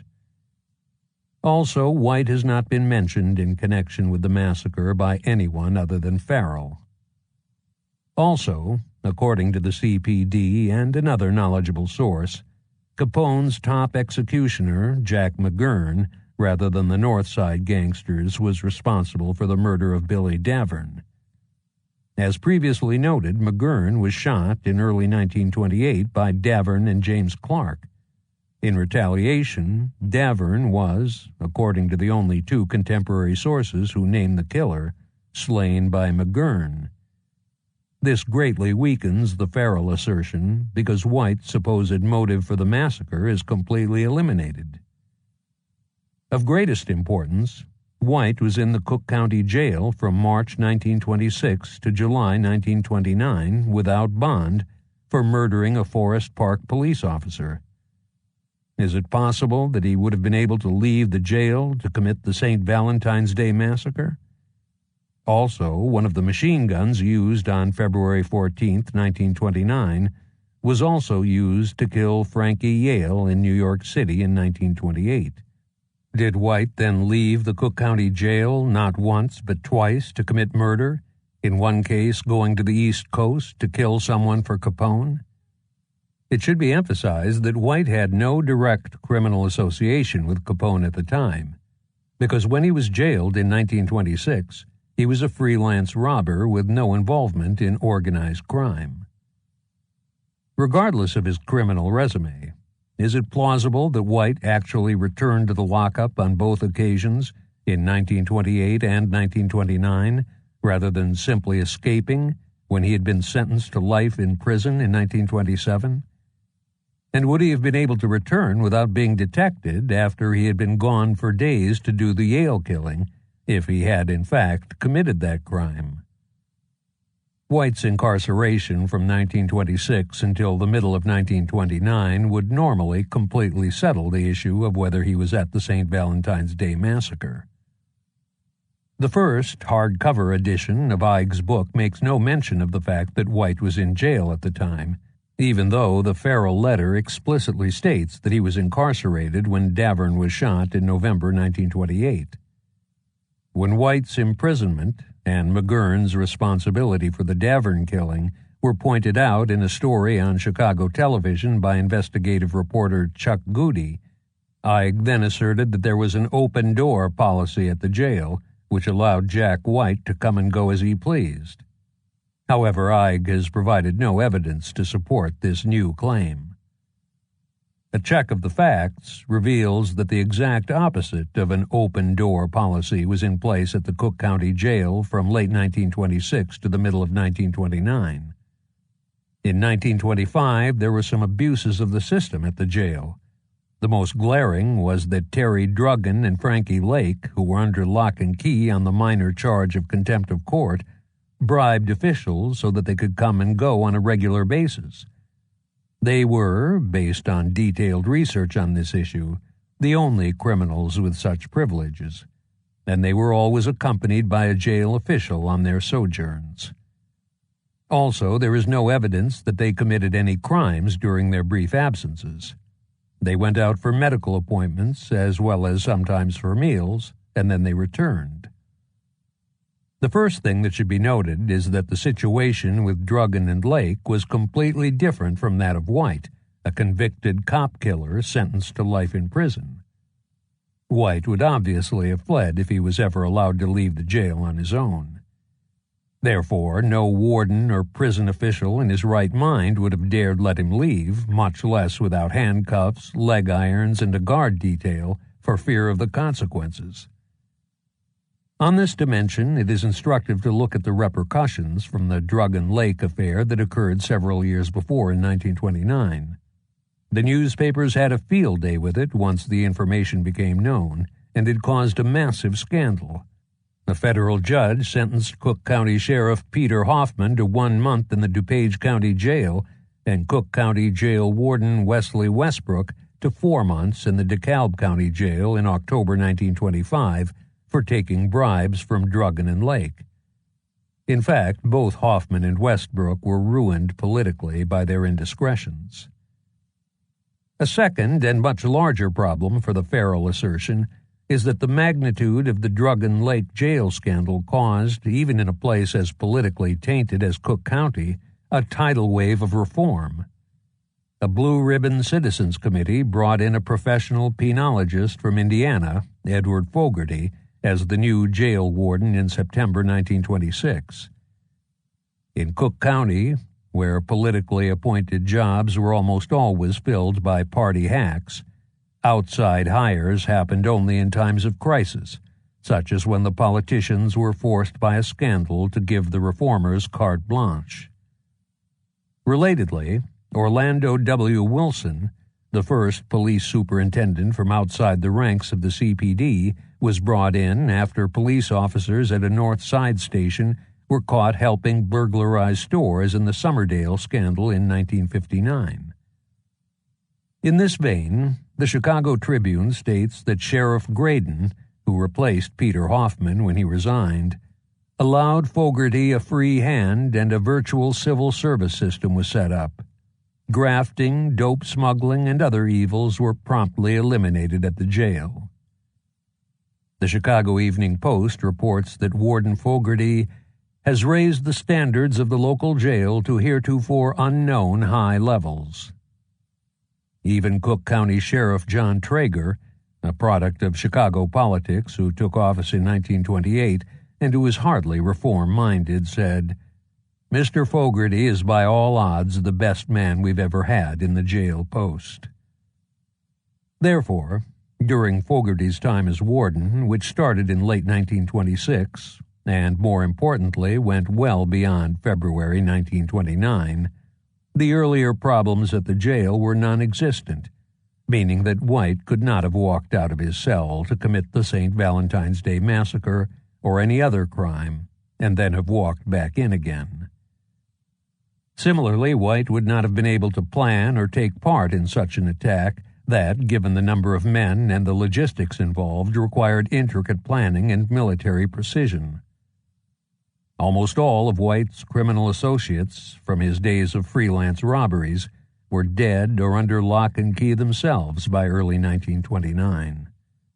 So White, regardless of whether he could work with them from inside the Cook County Jail, had essentially no resources outside the jail to call on.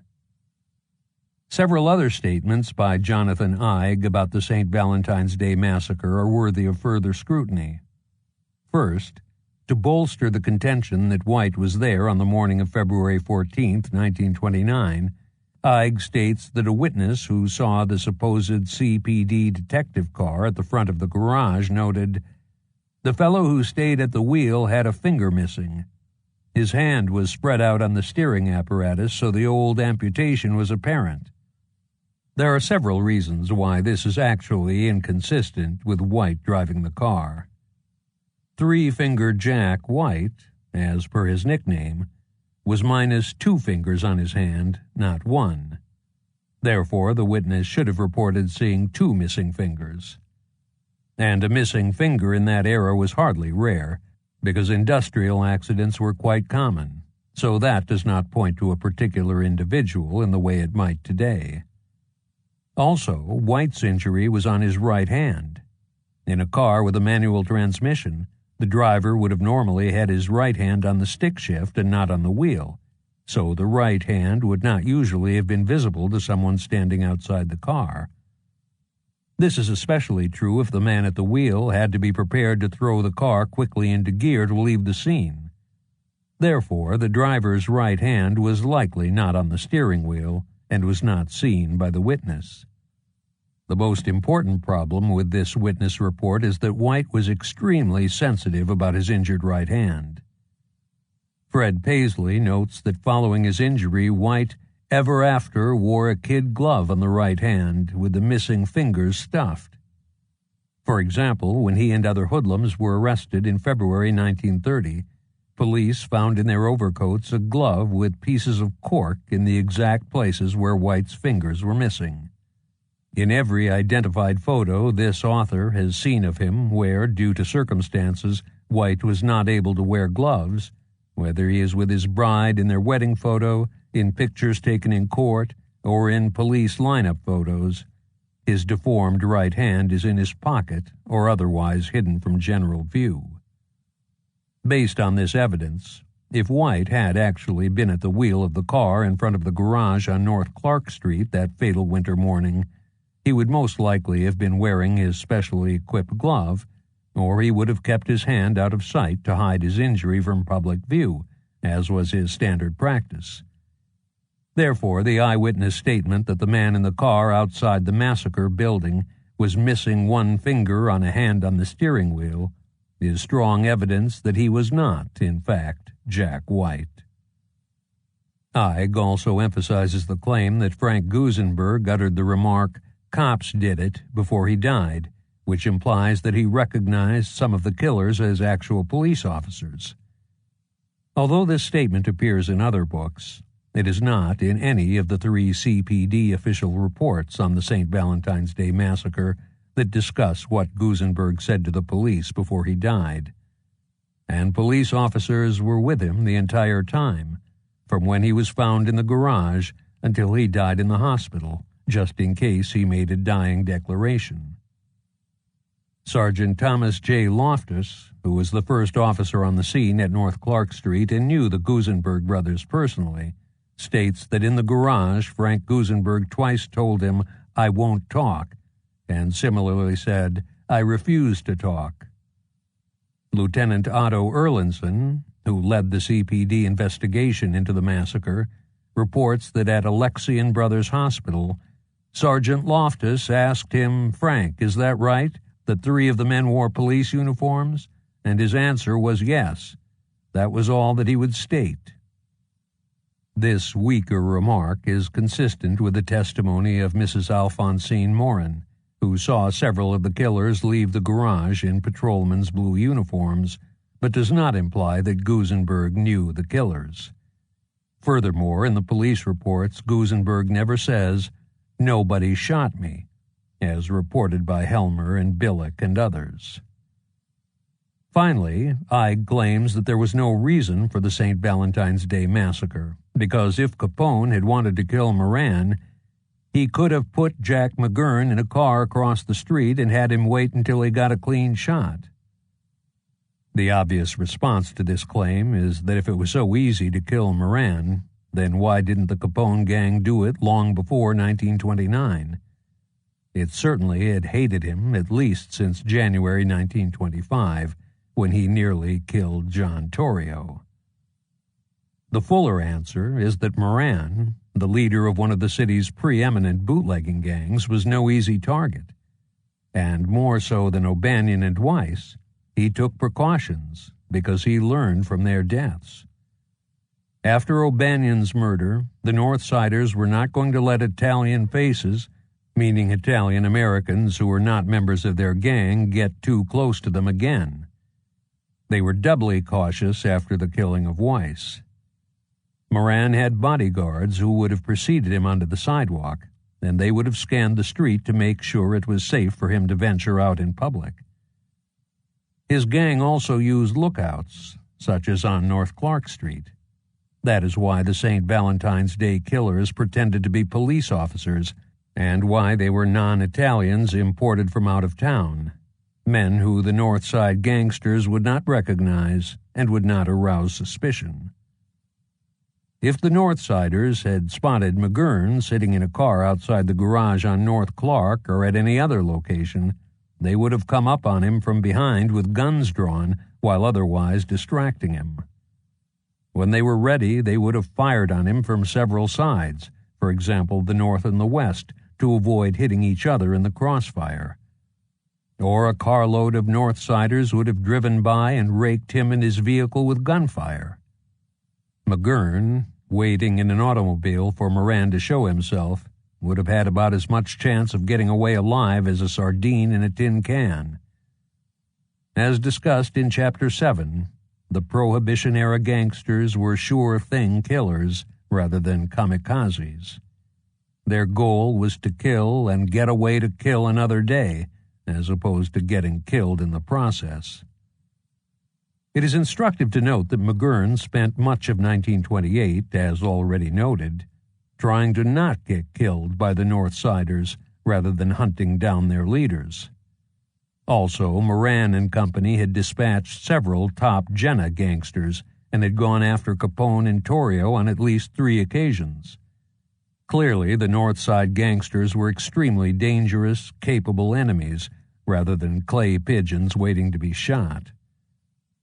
In sum, even if the other evidence that conflicts with the Farrell assertion is ignored, the fact that White had neither a motive nor the opportunity to commit or plan the St. Valentine's Day massacre invalidates what Farrell wrote in his letter to the FBI.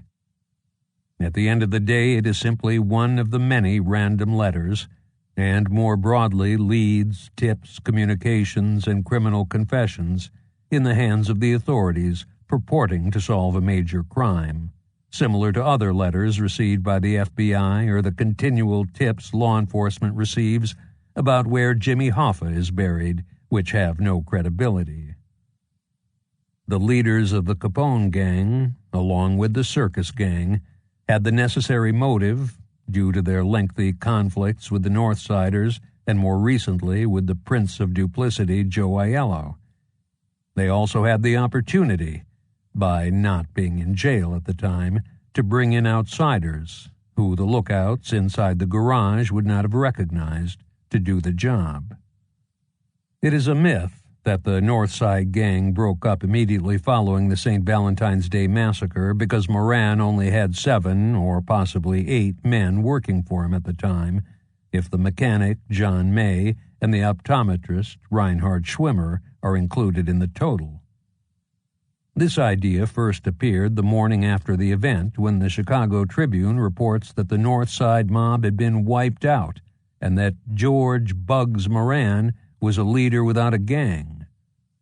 Similarly, a banner headline that day in another major Chicago paper exclaims, "Massacre wipes out last of powerful O'Banion gang." And an article asserts, "The once powerful O'Banion gang was completely bordered in black.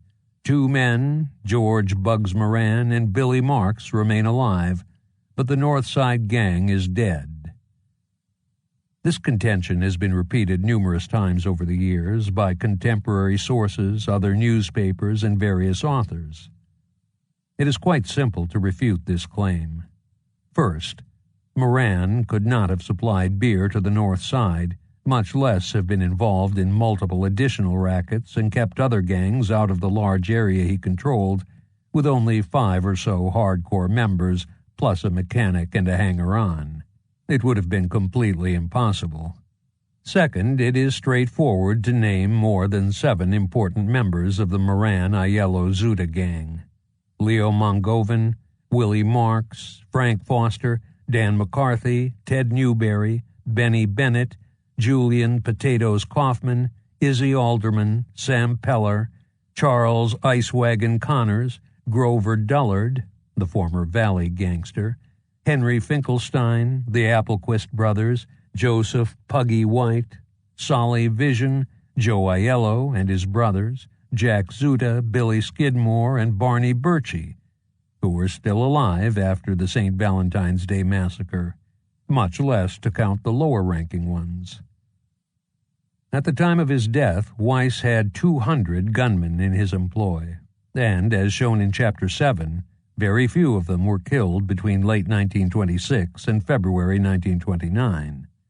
Third, if the Moran gang folded in February 1929, why did the Capone gang not immediately take over the North Side area it controlled? As discussed in the next chapter, according to numerous other accounts, this did not happen until 18 months after the St. Valentine's Day massacre. In reality, the massacre was not the end of the North Side gang, but it may have been the beginning of the end. Moran still had a large number of men who had been with the group for years, plus the contingents brought in by the 1927 marriage with the Zuta and, more importantly, the Aiello interests. However, Moran was shaken by the carnage on Clark Street, and it may have affected his judgment in the longer run. He checked into a hospital in Evanston, just north of Chicago, almost the same day as the massacre to deal with his mental state, and then he removed himself to Windsor, Ontario with his inner circle before going to Europe for several months. There was at least a tacit truce between the Capone and North Side mobs immediately after the massacre, as evidenced by the lack of bloodshed involving these two gangs during the next few months. Both groups would have been distracted by the official response to the killings, a crackdown the likes of which the Windy City had probably never seen before, and the North Siders would have been regrouping. Capone was busy as well with internal housekeeping, including the difficult issue of eliminating Joe Giunta, John Scalise, and Albert Anselmi after he learned that they were plotting against him. The contemporary sources agree that a formal peace covering Chicago's underworld was negotiated in Atlantic City in May 1929 at the behest of Capone and/or Torrio. According to the New York Times, Capone stated that only a handful of other Chicago gangsters were present, including Moran or his representatives and possibly Joe Saltis. Alternatively, the Chicago Tribune claims that it was a nationwide affair having to do with gangsters and racketeers in many cities, although it explicitly names only Capone, the North Side leaders, Torrio, Saltis, and Mackerlane as being in attendance or having a spokesman present. According to Walter Noble Burns, Capone said at the time, "It wasn't an easy matter for men who had been fighting for years to agree on a peaceful business program, but we finally decided to forget the past and begin all over again, and we drew up a written agreement and each man signed on the dotted line." Perhaps there were two sets of meetings in Atlantic City in 1929, one involving a limited group of Chicago gangsters to make peace locally, and a second series of conferences where Capone met with hoodlums from various eastern cities, since he was in the area, covering his business dealings with them. Regardless, Capone and the Northsiders, as well as Chicago's underworld in general, reached an agreement. All violence between Chicago's bootlegging gangs was to stop, and a broad syndicate was formed with Torrio as the overseer. In this capacity, Torrio flew to Chicago twice a month from New York City to meet with Capone's top lieutenants and the North Side gang leaders at a hotel in Evanston, Illinois. As the arbitrator for the compact, he ruled on any disagreements between the members.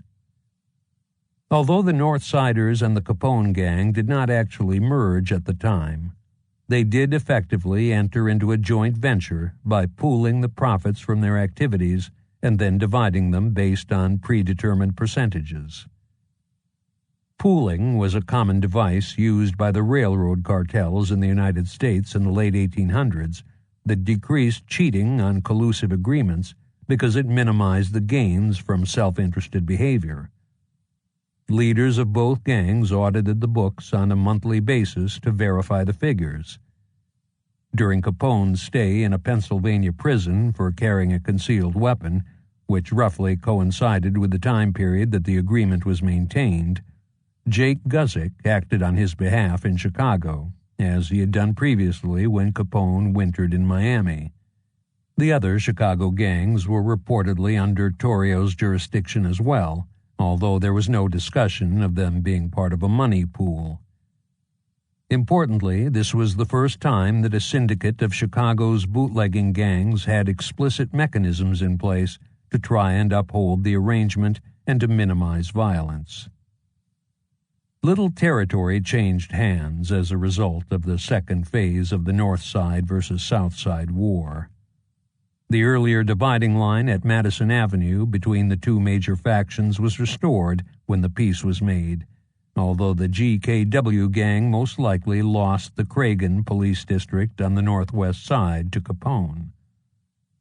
Beyond the division of the relevant geographical areas, but important in terms of peace offerings, Joe Aiello was made the head of the Chicago chapter of the Unione Siciliana, succeeding the recently departed Joe Giunta. This occurred with Capone's blessing and was an explicit provision of the peace pact. Therefore, although the second part of this gang war once again did not result in a complete victory by the Capone gang, it was a major one. As a result, Capone got the peace he desired, and Torrio had another opportunity to fashion a syndicate covering bootlegging and now other illegalities in Chicago. Capone probably believed that this would be a long-lasting peace between his gang and its worst enemies because they were working together closely, and he had made certain concessions to the Northsiders even though they had been bested on the field of battle. Furthermore, the inclusion of the city's other gangs in the broader agreement would hopefully help maintain the peace by minimizing problems elsewhere in the area that entangled the biggest of the bootlegging mobs.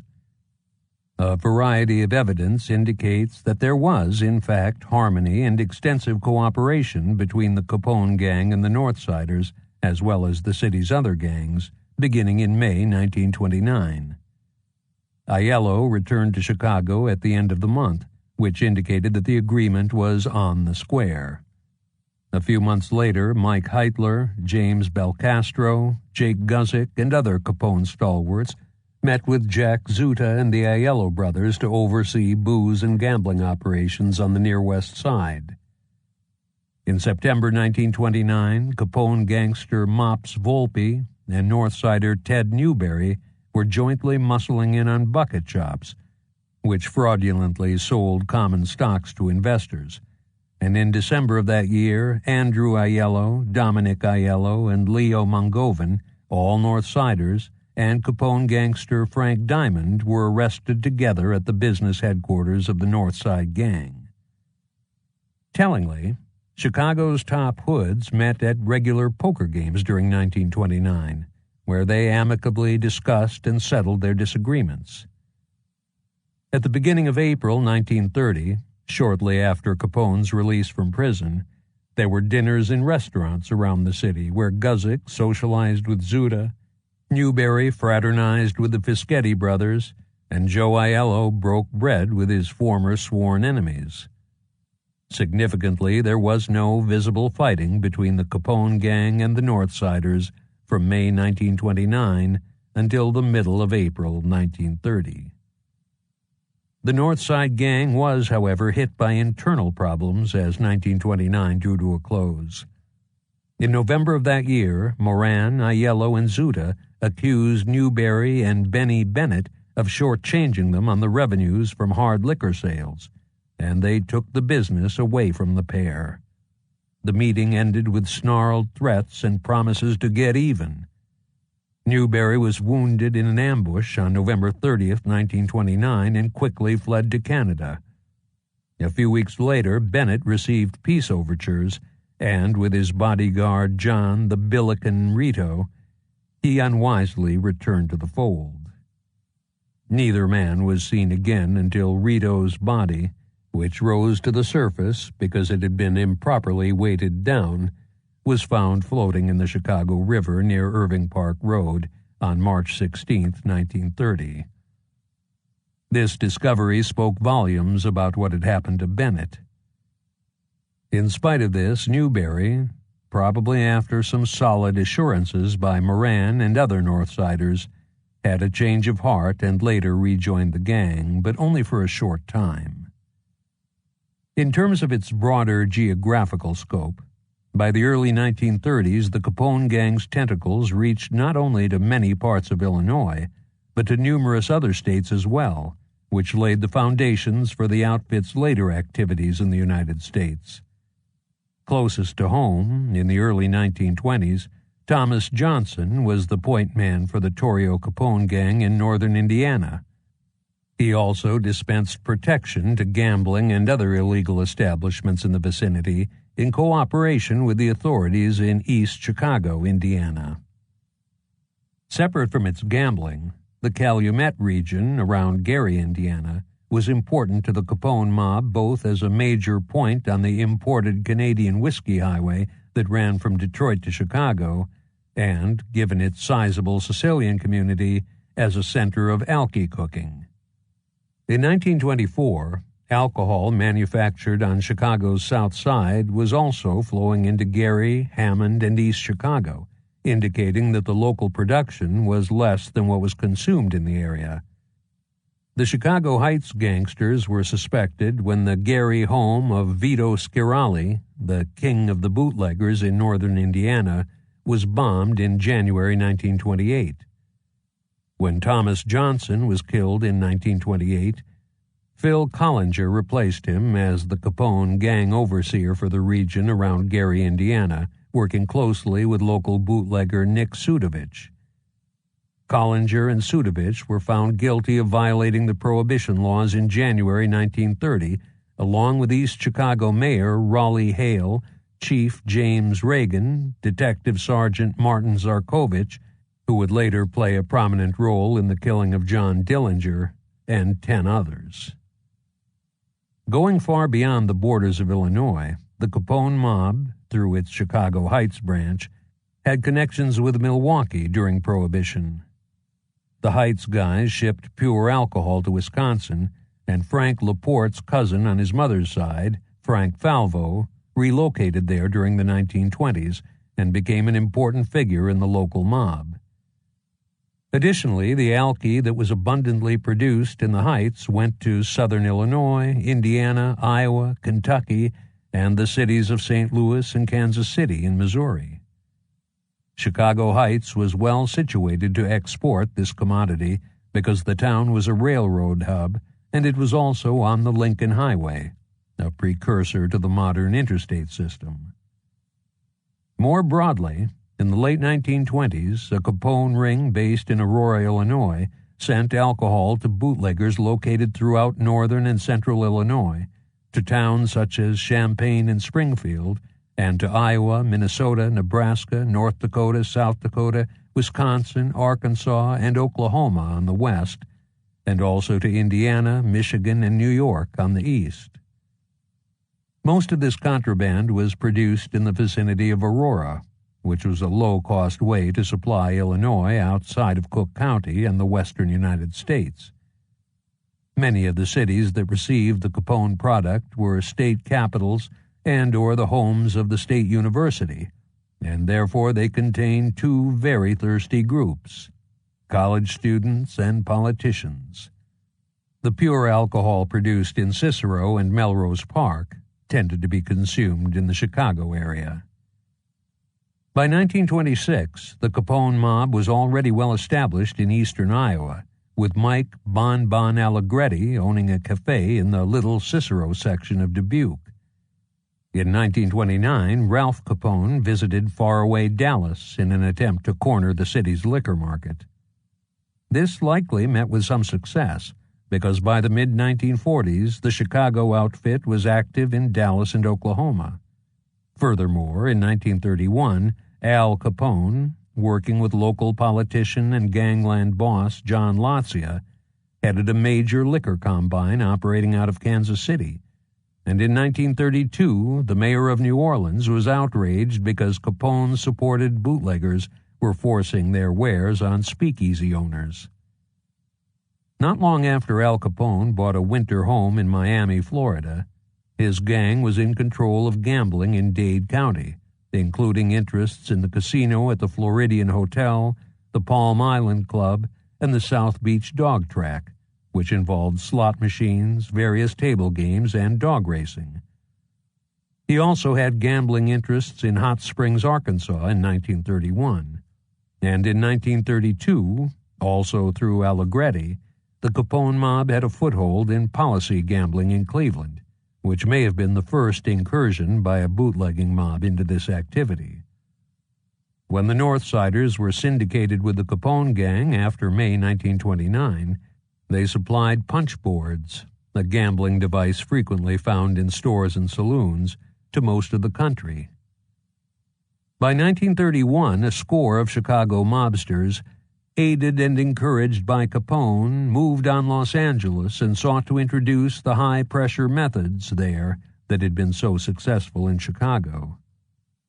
In this capacity, Frank Foster, after he went over to the Capone gang from the Northsiders in the middle of 1930, and several other hoods, were sent to Southern California to set up brewing operations to supply the West Coast.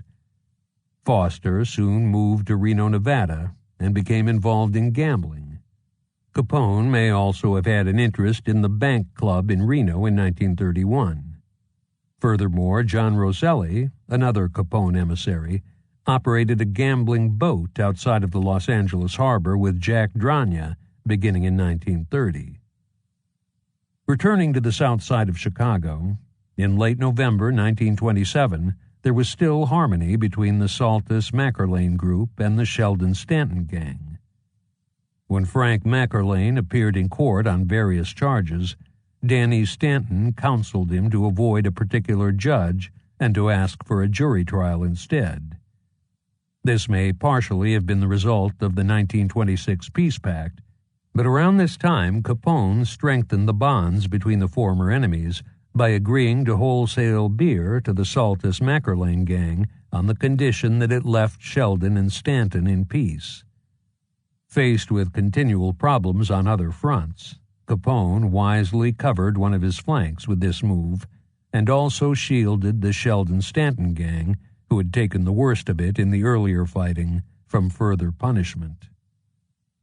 Ralph Sheldon, who was afflicted with tuberculosis, was not involved in Chicago's underworld much longer.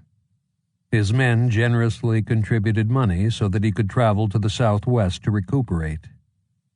While Sheldon was gone, they learned that he had been receiving bonus money from Capone each month that was meant for them, money they had never received. In a quarrel after Sheldon returned, one of his top men, Hugh Stubby McGovern, shot him in the leg, and Capone hoods reportedly shot him again not long thereafter. Sheldon soon permanently removed himself to the West Coast. Stanton replaced him as the leader of the gang, and over the next few years they were drawn closer and closer to the Capone mob until they were, for all practical purposes, one unit. In February 1928, Joe Saltus ran out of appeals on his 1926 weapons charge. Rather than go to jail, he went into hiding for almost a year, flitting in and out of Chicago while he lived primarily at his Wisconsin estate. He was, however, still heavily involved in the rackets during the remainder of Prohibition, as the following discussion indicates, sometimes running the new city district directly and at other times operating it through a lieutenant when he was away from Chicago. Saltus finally surrendered to serve his 60-day sentence on the gun charge in mid-December of 1928, more than 2 years after his initial conviction. The disturbances behind the stockyards resumed when the Saltus troops made another attempt on Spike O'Donnell on June 29, 1928. This was the first overt violent act between the two gangs that summer, although it was most probably in response to O'Donnell inroads on the Saltus Mackerlane area during Saltus's frequent absences. At the beginning of July, Saltus dodged over a dozen bullets, and Joe Ruddy's saloon on West 51st Street, a Saltus Mackerlane hangout, was bombed on September 21, 1928.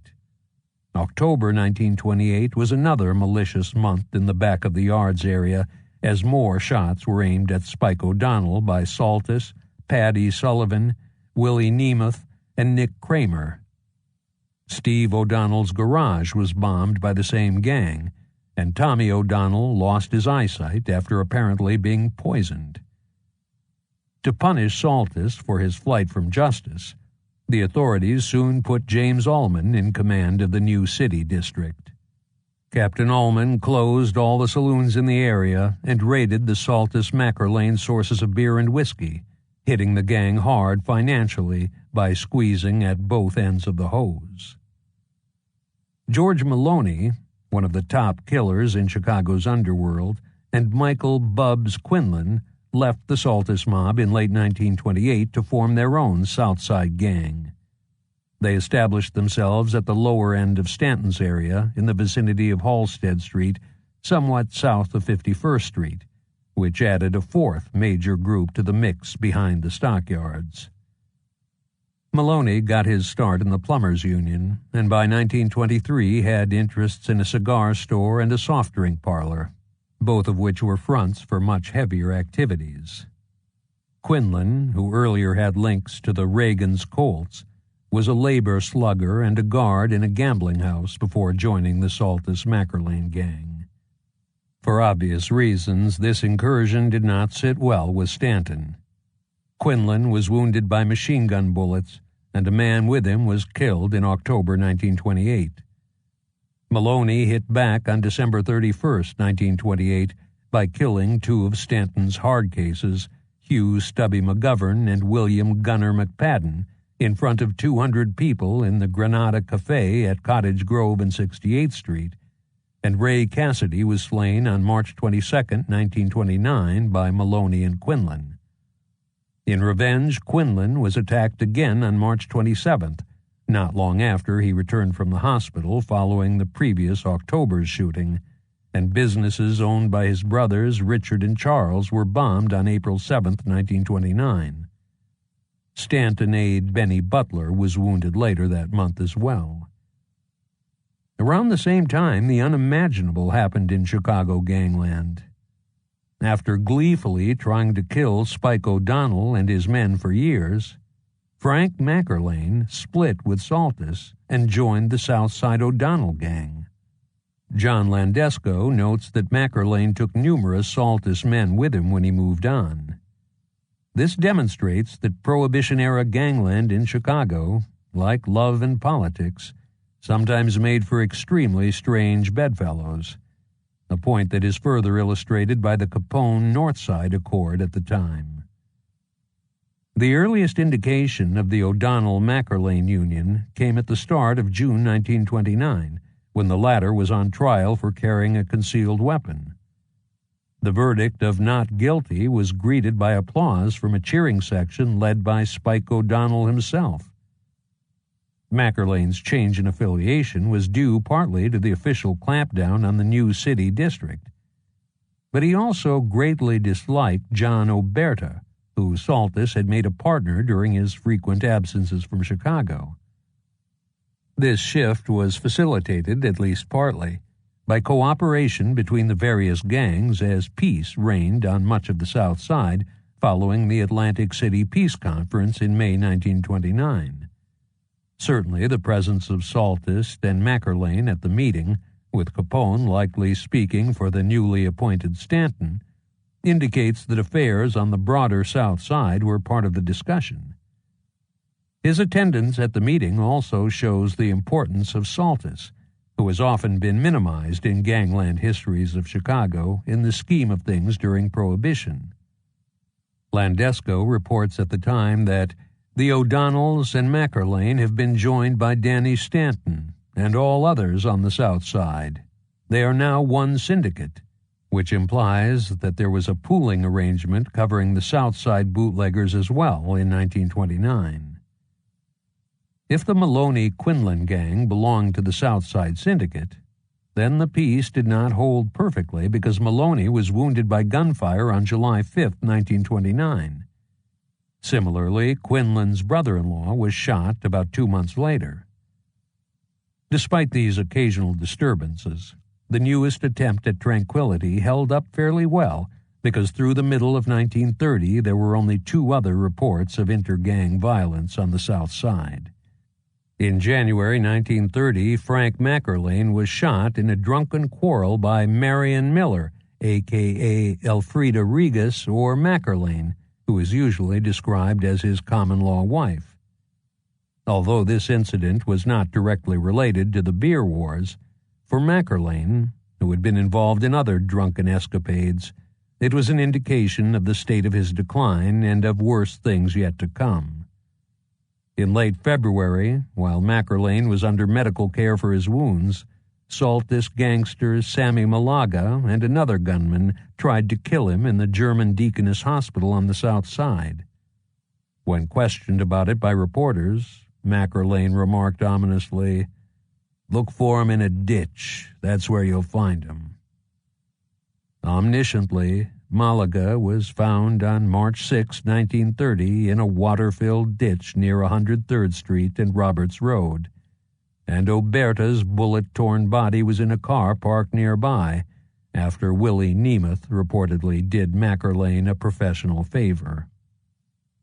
Saltis, who was still spending considerable amounts of time in Wisconsin, appointed gangster and saloon keeper Jacob Geiss to replace Oberta as his chief lieutenant in the new city district.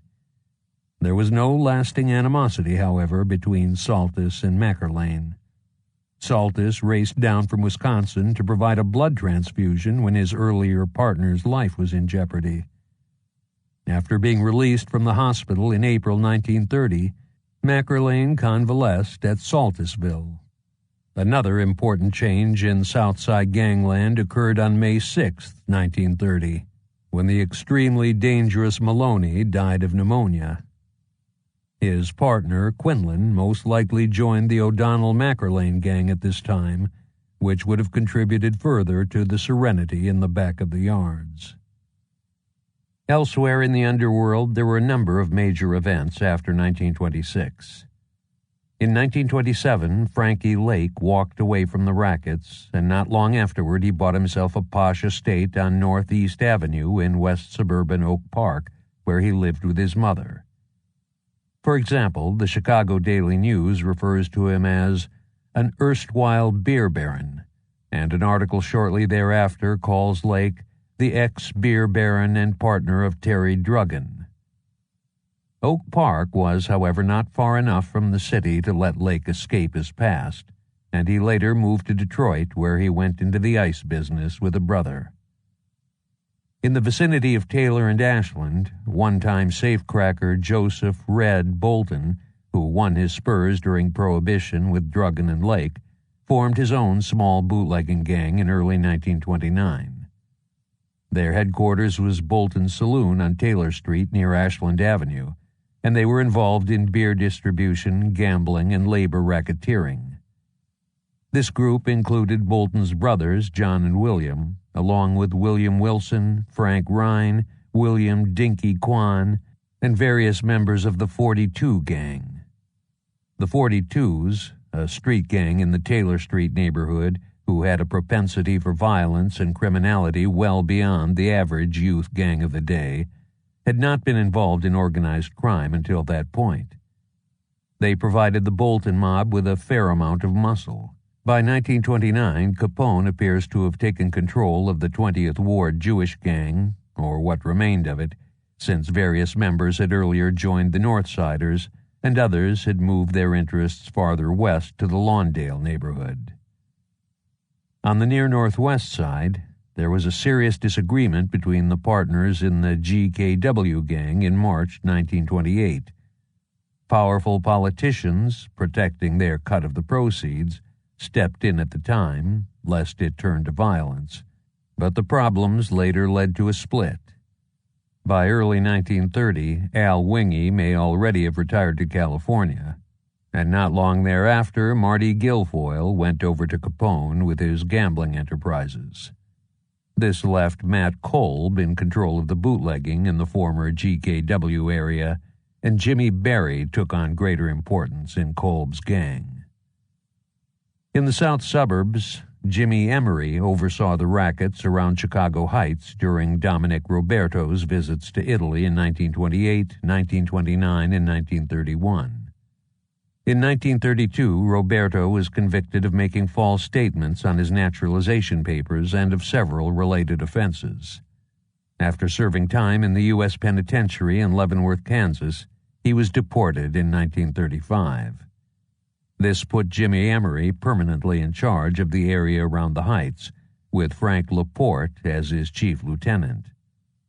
Laporte and Roberto's brother, John Roberts, watched over Roberto's interests during the subsequent years. By 1928, Joe Montana, a former Taylor Streeter who was Capone's man, had firm control of Melrose Park. That suburb boasted 119 illegal stills that turned out 1 million gallons of alcohol per annum, worth about $5 million at the time. This output exceeded even what was produced in the Chicago Heights area.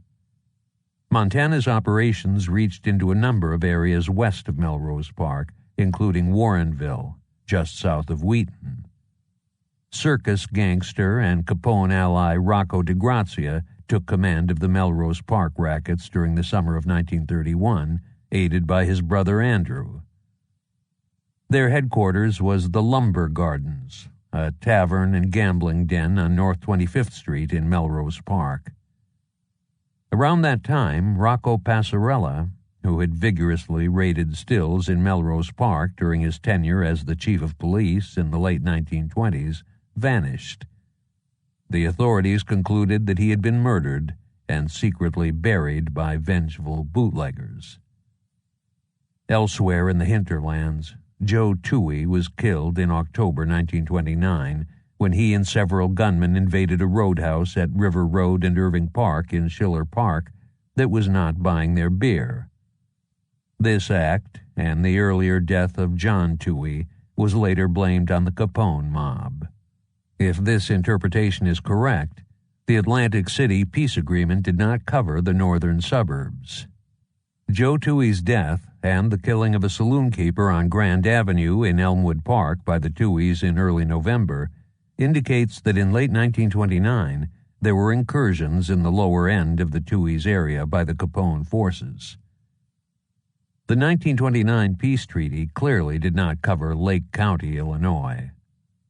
In June 1929, the Maranites invaded the area, partly in response to the post-massacre crackdown in Cook County, and were fighting with Druggen Lake ally Ray Pregenzer for control of the rackets. In short order, they threatened resort owners, hijacked Pregenzer's beer trucks and slot machines, opened a gambling house in Waukegan, and set up a still. The Northsiders had their headquarters at a resort run by Elizabeth Cassidy near Antioch, Illinois, which was just south of the Wisconsin border. They practiced shooting at targets there with a machine gun, and accidentally hit the occasional farmer. Chicago's international reputation for gangland violence, which continued for many decades after Prohibition, was firmly established during the 1920s. It was due to the multiple shootings, bombings, and killings that occurred from 1920 to 1933, and the fascinating criminal characters, including Capone and the North Side gang leaders who were involved, some of whom regularly spoke to the press. These plot elements were much more subdued or close to non-existent in many other American cities during the dry era. One prominent Chicagoan noted in 1928, "Everywhere I went in Italy and the Riviera, I heard evil remarks about Chicago. Judging from the reports in the papers, a European who had never visited our city would think every Chicagoan took his life in his hands when he stepped out of doors." The Chicago Daily News jokingly lamented the situation with these words: "Chicago and its quaint folkways are the subject for worldwide jest. Stories are told that no Chicagoan's wardrobe is complete without a bulletproof vest, 2 pistols, and a machine gun. That Chicago's children ride in armor-plated perambulators, baby carriages, and cut their teeth on cartridge belts. That the city's parks are used for target ranges, and that championship gun battles are staged in the downtown streets with the police chief acting as referee and the mayor and the state's attorney acting as bottle holders for the respective battlers." In 1932, Invisible Textile Weavers, located on North State Street, ran an ad in the Chicago papers that was widely quoted elsewhere. It began, "Bullet holes rewoven perfectly in damaged clothes. Low price." In terms of politics, Not long after he regained control of City Hall, Mayor Thompson's empire was irreversibly damaged, if not completely ruined, by his gangster alliances and political excesses. The Thompson machine's candidates were challenged in the famous April 1928 Republican Pineapple Primary, so called because bombings were a frequent occurrence, by a slate backed by U.S. Senator John Deneen. The residences of Dr. William Reed and Charles Fitzmaurice, two of Thompson's closest aides, were bombed on January 26th. These two incidents were, however, due to problems with the new gambling syndicate that left out the bootlegging mobs rather than party politics. The homes of Deneen and Judge John Swanson, the Deneen candidate for Cook County State's Attorney, were rocked by explosions on March 26th that were unrelated to the status quo in the underworld, since both men were outside the Thompson machine and its syndication of the rackets.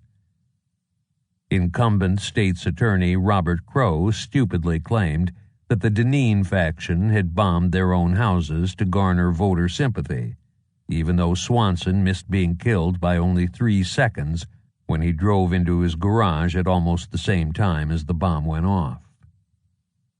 The Capone gang's hand was clearly evident in the primary election through the murder of Diamond Joe Esposito, a Deneen loyalist who had been warned not to run for re-election as ward committeeman, the killing of Octavius Granady, an African-American candidate for office in the 20th Ward, and the massive violence and voter fraud that was perpetrated in support of the America First candidates. In fact, the 1928 primary was a turning point in the organized crime political relationship because it was the first time that the gangsters, meaning the Capones and the Northsiders, visibly pushed the politicians in Chicago around, as opposed to filling their traditional role as hired muscle in local elections. Regarding the Capone gang's political evolution, Capone made noticeable inroads into ward politics in Chicago in the mid-1920s, while he refined his skills by taking over various suburbs. Capone told the venerable First Ward alderman in about 1925 that he was in charge of the Democratic Ward Organization, although for old time's sake he let Coughlin and Kenna remain in office. Along with the First Ward, the 20th Ward, which included the Taylor Street neighborhood, was another early Capone bastion. By 1930, his gang had considerable political influence in other areas near the Loop, including the 25th Ward, slightly south and west of the 20th, the 27th Ward, just north of the 20th, the heavily African-American 2nd and 3rd Wards, south of the 1st, and, with the aid of his ally at the time, Joe Aiello, the 42nd Ward, just north of downtown. Several political office holders, including state senators James Leonardo, Roland Libonati, and Dan Saratella, along with newly elected U.S. Congressman Peter Granata, did Capone's bidding. William Perillo, an assistant U.S. attorney and a product of the 25th Ward, was another Capone minion. There was a tremendous backlash by the voters against the Thompson small Crow machine in the 1928 primary election, and many of their candidates went down in flames. Not surprisingly, Swanson trounced Crow by 120,000 votes and went on to win the general election in November 1928. As the state's attorney, Swanson offset Thompson's open town policies for roughly the next 2 years and severely hindered organized crime for 4 years. One of Swanson's first decisions was to appoint his staff of prosecutors based solely on merit rather than through political patronage. He named Frank Lesh as his first assistant and Patrick T. Roach as his chief investigator. The 76-year-old Lesh was president of the Chicago Crime Commission, CCC, from 1928 to 1937, and a special assistant U.S. attorney commissioned to investigate the local alliance between crime and politics. He brought virtually his entire staff from the latter appointment with him to Swanson's office. Roach joined the CPD in 1917, and in 1920 he was the department's most productive officer. After passing the civil service examination with the highest score, he continued to make a name for himself with the Special Intelligence Unit of the Internal Revenue Service, IRS, by apprehending bootleggers as well as crooked public officials. Roach was greatly feared by the gangster element because of his incorruptibility. The new state's attorney enlisted or pressured the Cook County Sheriff and the Chicago Police to help him fight organized crime. His strategy was to strike at the gang's sources of income. He stated just after the St. Valentine's Day massacre, "The police departments of the city and county, and by the latter is meant the sheriff's office, are directly responsible for the existence of all these means and sources of unlawful revenue. This, then, is stated to direct every commanding officer and every policeman in the city of Chicago and the sheriff and county highway police, forthright and immediately, to close and keep closed all places everywhere and anywhere in which alcoholic liquor is sold. That all places wherein or whereat gambling in any guise is carried on shall be closed and kept closed. That all disorderly houses shall be shut and stay shut, and that the continued conduct and operation of the rackets which have pestered and pillaged legitimate business shall be stopped and ended." Swanson threatened to indict any police commander who did not fully enforce the law, and he also helped establish a special rackets court to combat business racketeering. Admittedly, some of this would have occurred in the aftermath of the St. Valentine's Day massacre, regardless of who was the county's chief prosecutor or the mayor. But under Swanson, this was more than just a series of raids that lasted only as long as the public outcry after the latest outrage. This time it was a county-wide attack, as opposed to previous crackdowns that were largely inside the city, and the hoodlums had nowhere else to go. Following in the footsteps of the Juvenile Protective Association, JPA, and the Committee of 15, 4 additional citizens groups were important in the battle against organized crime in Chicago during Prohibition.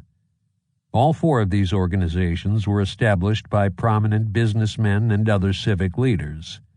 3 of them, the Better Government Association, BGA, the Employers Association, and the Chicago Crime Commission, CCC, have already been mentioned. The more clandestine group, known as the Secret Six, was the 4th. The Employers Association was concerned primarily with labor racketeering and associated business rackets, both of which affected employers. Founded in 1923, the BGA worked for better government, including exposing the links between elected officials and organized crime. The BGA's first president, the crusading Reverend Elmer Williams, was no shrinking violet. As discussed previously, he personally led raids on gambling, and he once threatened Cook County Sheriff Peter Hoffman with impeachment if he did not work to clean up the county. The CCC was established in 1919 to combat the crime wave threatening businesses and the citizens of Chicago in general at the time. It was apolitical in nature, concerned with the enforcement of existing laws, the passage of new legislation to fight crime, and the creation and maintenance of accurate records to document crime and criminals in the city, which was made necessary by abuses in the criminal justice system and the police department underreporting offenses at the district level. The CCC, as opposed to the BGA, was not interested in electing candidates to office or apprehending criminals on its own. The Commission's most widely publicized action during Prohibition was the creation of 2 non-overlapping public enemy lists in 1930 and 1931. 28 gangsters, most of whom were active in bootlegging, were named each year, with Capone listed as Chicago's public enemy number 1 in 1930. Spotlighting these 56 individuals brought them under greater scrutiny by the public, the police, and the courts, and resulted in arrests and convictions which hampered their activities in various ways. The Secret Six was so named because the identities of 6 of its leaders were kept secret, while a 7th, Colonel Robert Isham Randolph, served as the public spokesman for the group. It was founded on February 7, 1930, after Philip Marr was shot and wounded as a result of labor trouble at a construction site on the University of Chicago's campus.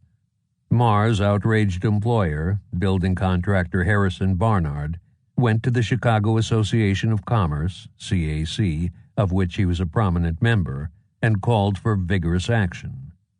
The CAC funded the Secret Six, and at John Swanson's urging, it became active in the pursuit of information about criminals that would lead to their prosecution, something the CCC, BGA, and the Employers Association did not do. In fact, Swanson admitted his office sometimes had difficulty in doing so because his investigators were known to the underworld. Based on Dennis Hoffman's work, conversations I have had with Harrison Barnard's grandson Tom Barnard, and other sources, the 6 secret members were most likely Harrison Barnard, Julius Rosenwald, the chairman of Sears Roebuck and Company, public utility magnate Samuel Insull, investment banker George Paddock, accountant Edward Gore, and attorney Frank Lesh. This group comprised some of Chicago's most esteemed citizens, and it overlapped with the leadership of the CCC, since Lesh, Gore, Paddock, and Rosenwald belonged to both organizations. This is not surprising because the CCC had also been established by the CAC. Furthermore, the Secret Six worked closely with the Employers Association. The Secret Six hired federal agent Alexander Jamie as its chief investigator in October 1930 and maintained a large staff of operatives who initially investigated crimes in the Chicago area. Unfortunately, it appears that the organization's activities have been misunderstood in several ways by later commentators. For example, Dennis Hoffman, based on statements by Colonel Randolph, describes the group as using extra-legal methods and engaging in vigilantism. However, at one time, 6 Chicago police officers, a lieutenant, a sergeant, and 4 detectives, were assigned by the mayor to the Secret Six, and 4 of the group's operatives were made Cook County Sheriff's special deputies in the spring of 1930. Therefore, these individuals not only had full police powers, but anyone aiding them in the performance of their duties, whether a private detective working for the group or an ordinary citizen, could legally use force, including deadly force, while doing so. The first appeal by a Chicagoan to the federal government, by U.S. Vice President Charles Dawes, for assistance in dealing with organized crime came in 1926. This sparked an IRS investigation of Al Capone for income tax evasion. In March 1929, after the St. Valentine's Day Massacre, a group of outraged Chicagoans asked President Herbert Hoover to expand these efforts. Hoover did so with considerable enthusiasm. The second part of the federal response was the creation of a special squad of prohibition agents, later referred to as the Untouchables, at the end of October 1930 to strike at the Capone mob's revenues from bootlegging. Because of his personal and political connections, Elliot Ness, a relatively junior prohibition agent, was given the command of the unit. Ness was born in Chicago on April 19, 1902, and graduated from the University of Chicago in 1925 before joining the Prohibition Bureau in August 1926. In terms of the other rackets in Chicago, gambling flourished during 1928, with its citizens wagering an estimated $2.5 million per day on the horses and in table games. The biggest place in the city, Gorman and Murphy's on South Clark in the Loop, was sometimes packed with 1,500 bettors. In late 1928, the gambling syndicate that had been formed at the end of 1927 was still running, but by early 1929, two syndicates seem to again have been in place, with Madison Avenue the likely dividing line between them. In September 1929, State's Attorney Swanson claimed that gambling was largely shut down within the city limits. While this was surely an exaggeration, the enforcement of the law under Swanson was vigorous, and, according to an unbiased source, the rackets have suffered considerably, and gambling has suffered a severe setback since Swanson's election. Consistent with this assessment, the gambling index, refer to figure 1.3 in the bonus PDF, skyrocketed from an average value of 40 during the years 1927 and 1928 to an average of 122 during 1929 and 1930. Mayor Thompson was certainly an unwilling participant in this crime fighting, but due to Swanson's insistence and the St. Valentine's Day Massacre, the CPD was forced to go along with this tidal wave of racket busting, just as had happened during the crusade against prostitution in the mid-1910s. The gamblers, unable to shift operations to the outer parts of Cook County, generally moved to a different place nearby whenever their main location was shut down. For various reasons, gambling was running strong again in the middle of 1930, with an estimated 2,000 handbooks operating in Chicago, along with 8,000 other locations, such as cigar stores, barber shops, and newsstands where a bet could be placed, and it was active in the county as well.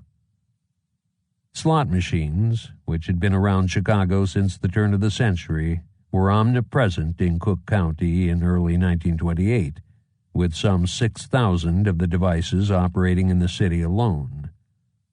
A syndicate, in which William Doc Reed was once again a major player, and former saloon keeper James High Pockets O'Brien was the graft collector, controlled this form of gambling.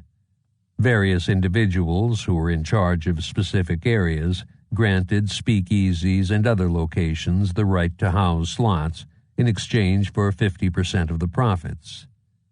The area controllers included, not surprisingly given the nature of the business and where the slots were placed, many prominent bootleggers and gamblers, such as Al Capone, Jake Guzik, Julius Annixter, Marty Guilfoyle, Joe Saltis, Dan Jackson, Klondike O'Donnell, Red Bolton, Willie Druggan, and Matt Kolb. The slots disappeared from sight not long after Swanson came into office.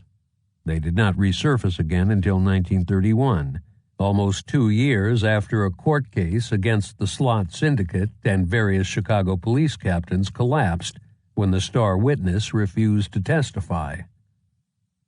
Policy resurged in the African American community when Thompson returned to City Hall in 1927.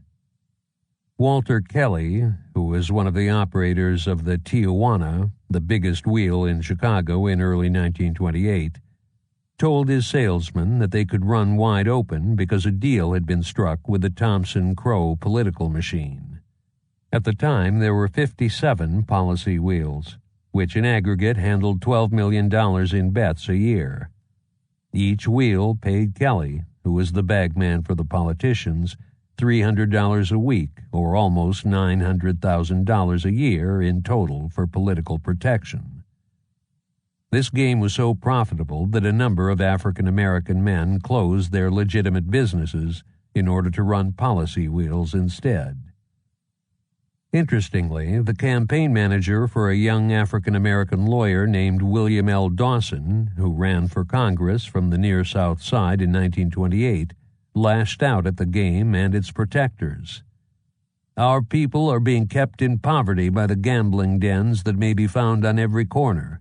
They have taken millions away in policy games. Even the men who run the games and the other resorts are complaining because so much has to go into the loop. We don't know where the money goes, but Thompson has not helped our people.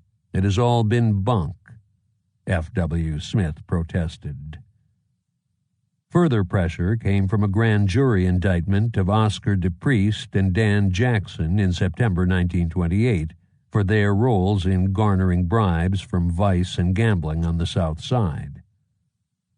In December 1928, Swanson started to hit this type of gambling as well, with police raiding games on the South Side and Big Jim Martin's Oriental Wheel on West Lake Street. Martin had brought policy to the black community on the West Side. In early 1928, the Vice Syndicate continued to oversee prostitution, and the major brothel operators had little to fear from the law. However, Vice in general was hit hard by the authorities in 1929 and 1930, with the average value of the Vice Index climbing from 406 in 1927 and 1928 to 642 during the later time period. By 1929, bordellos had decreased by an order of magnitude throughout the county, but, like gambling, the operators reopened in 1930. Early in that year, Jack Zuta transferred his vice interests from the near West Side to Clark Street, just north of the Chicago River, and he was also the vice overseer for the North Side mob he helped lead. In this role, he moved the gang heavily into prostitution. For example, in 1930, over 50% of the vice activity in Chicago was found in 5 North Side neighborhoods: Lakeview, 27.2%, Uptown, 14.5%, Lincoln Park, 5.4%, Lower North, 5.4%, and Lower Northwest, 0.5%. Only 39% of Chicago's vice occurred in the 4 near South Side neighborhoods where it had prospered for years, which was a noticeable change from the situation in 1924. It was estimated that there were roughly 2,000 brothels, call flats, and other vice dives running in the city in June 1930, generating revenues somewhat less than from gambling citywide. According to the Committee of 15, only 300 of these places were traditional brothels, indicating once again that the industry had changed dramatically over the previous 30 years. Suburban roadhouses, which provided food, drink, and rooms to visitors on the major highways of Cook County, were investigated by the JPA in the summer of 1929. Many of them served liquor, hosted immoral behavior, ranging from lewd dancing to explicit prostitution, and conducted gambling on the premises. According to the JPA, 3 large syndicates had ironclad control of the sale of beer and liquor to the roadhouses and took a portion of the profits from the places they themselves did not own in return for protection. Roadhouse proprietors stated that they were told, as was also the case with speakeasy owners in Chicago, that they would be blown up or taken for a ride unless they obeyed the local syndicate's orders. One syndicate operated in the southern end of the county, another in the county's western portion, and the third in the northern part, with one section of that area near Wheeling still an open territory. Although the existing versions of the JPA reports do not explicitly name these groups, it is fairly easy to determine some of the kingpins based on who controlled illegal activities in each area. The Northern Syndicate was surely led by Matt Kolb and Roger Toohey, with the assistance of Moran and Zuta. Regarding the South and the West, a candid roadhouse owner in Wheeling stated that E has the South and the West, and the F are also in part of the territory. E was certainly the Capone gang, given its broad illegal activities south and west of the city. In the southern part of the county, Capone would have operated in conjunction with his guys in Chicago Heights. It is harder to identify the group referred to as F, partly because the sections of the county they were involved in are not made explicit in the preceding quote. However, if F does not designate the Heights group, it may well be Joe Saltis's gang. Saltis had the slot machine privileges in the southern end of the county and was also active southwest of Chicago. Separately, by 1929, He was also operating in the near north suburbs, which speaks of a very broad realm. For example, the Saltis mob owned the Orchard Inn near Dempster and Waukegan in Morton Grove and controlled the beer sales in the vicinity. Morton Grove had a large number of roadhouses that were located along or near Dempster Street, the major highway running east and west through the village. There were several reasons for this. First, Morton Grove is just north of Chicago, as well as near the patrician and, in several cases, traditionally dry suburbs of Evanston, Wilmette, Winnetka, and Park Ridge.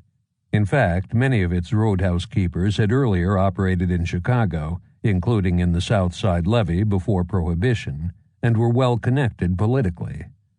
Second, the village initially had very low license fees for these businesses.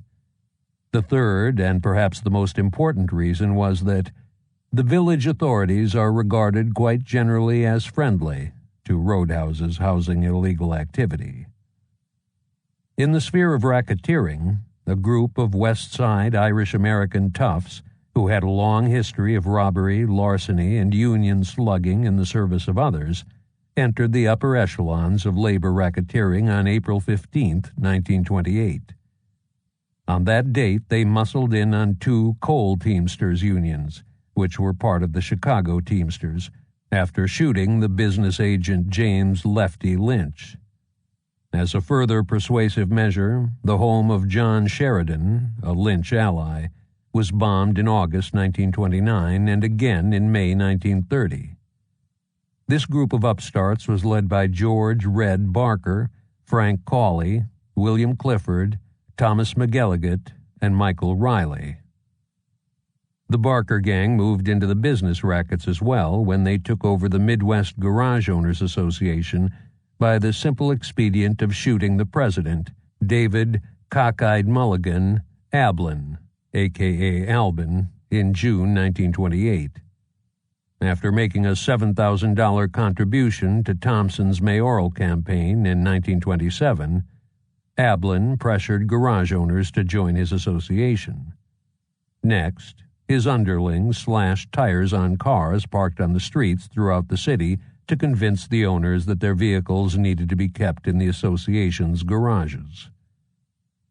Barker lost a number of his men in 1929, partly due to clashes with the West Side O'Donnell gang, and he cast his lot with that group in October 1929 when he returned from a 6-month stint in the penitentiary. Jack White joined Barker in early 1930 after his murder conviction was overturned and he was released from jail. They were the point men for labor racketeering for the West Side O'Donnells in the transportation-related unions, and in return the O'Donnells involved them in bootlegging. In late 1929, due to the Great Depression and the clampdown after the St. Valentine's Day Massacre, the bootlegging gangs began to look more closely at a number of Chicago's unions. Most prominently, Capone coveted more unions when he returned from prison in Pennsylvania. In the spring of 1930, his gang controlled the street cleaners, the garbage handlers, and the plumbers, and an assault on the pie handlers union was underway. The attacks by the Capone gang and the aforementioned West Side O'Donnells on Chicago's unions were the first large-scale moves by the bootlegging gangs into labor racketeering. By June 1930, Klondike O'Donnell's gang had joined with the Capone mob, making Barker the most important labor and business racketeer in the Capone organization. At the time, Barker, aided by White, controlled 33 union locals related to transportation. The business rackets in Chicago skyrocketed after 1927. In 1928, 79 active rackets cost Chicago $136 million per annum, an increase of $125 million in 1 year. New rackets sprang up everywhere, including those controlling miniature golf courses and ice cream shops. Business racketeering took on an entirely new dimension when some cleaning and dyeing establishments trumped the master cleaners and dyers' violent methods by appealing to bootlegging gangs for assistance. For example, a small breakaway group, the Central Cleaners and Dyers on the North Side, brought in Moran and friends as their partners in 1928. Around the same time, Morris Becker, an independent South Side cleaner who had been bombed repeatedly and forced out of business by the master cleaners and dyers, formed a new business enterprise with Capone and Jake Guzik among the directors that had Frank Rio and Phil DeAndrea working in the background. When a representative of the master cleaners inquired with Capone about this arrangement, he was told in no uncertain terms, "Get the hell out of here. You try to monkey with my business and I'll toss you out of the window." Old-timer Big Tim Murphy returned from a spell in prison in 1928 and soon cast about for new things to plunder. He tried to take over the master cleaners and dyers and also attempted to make inroads on the hoisting engineers union. The latter move put him on a collision course with Barker's gang. Murphy did not survive the collision. He was killed in a machine gun attack in front of his house in June 1928. John Clay of the Teamsters, who was one of the leaders of the master cleaners and was trying to keep the bootlegging gangsters out of the industry, was murdered by Northsiders Frank Gusenberg and Willie Marks in December 1928 due to their mob's involvement with the Central Cleaners and Dyers. Regarding the drug trade, it has been claimed that the Chicago outfit, and by extension its predecessors, had a firm no-drug rule prohibiting involvement by its members in the sale of illegal narcotics.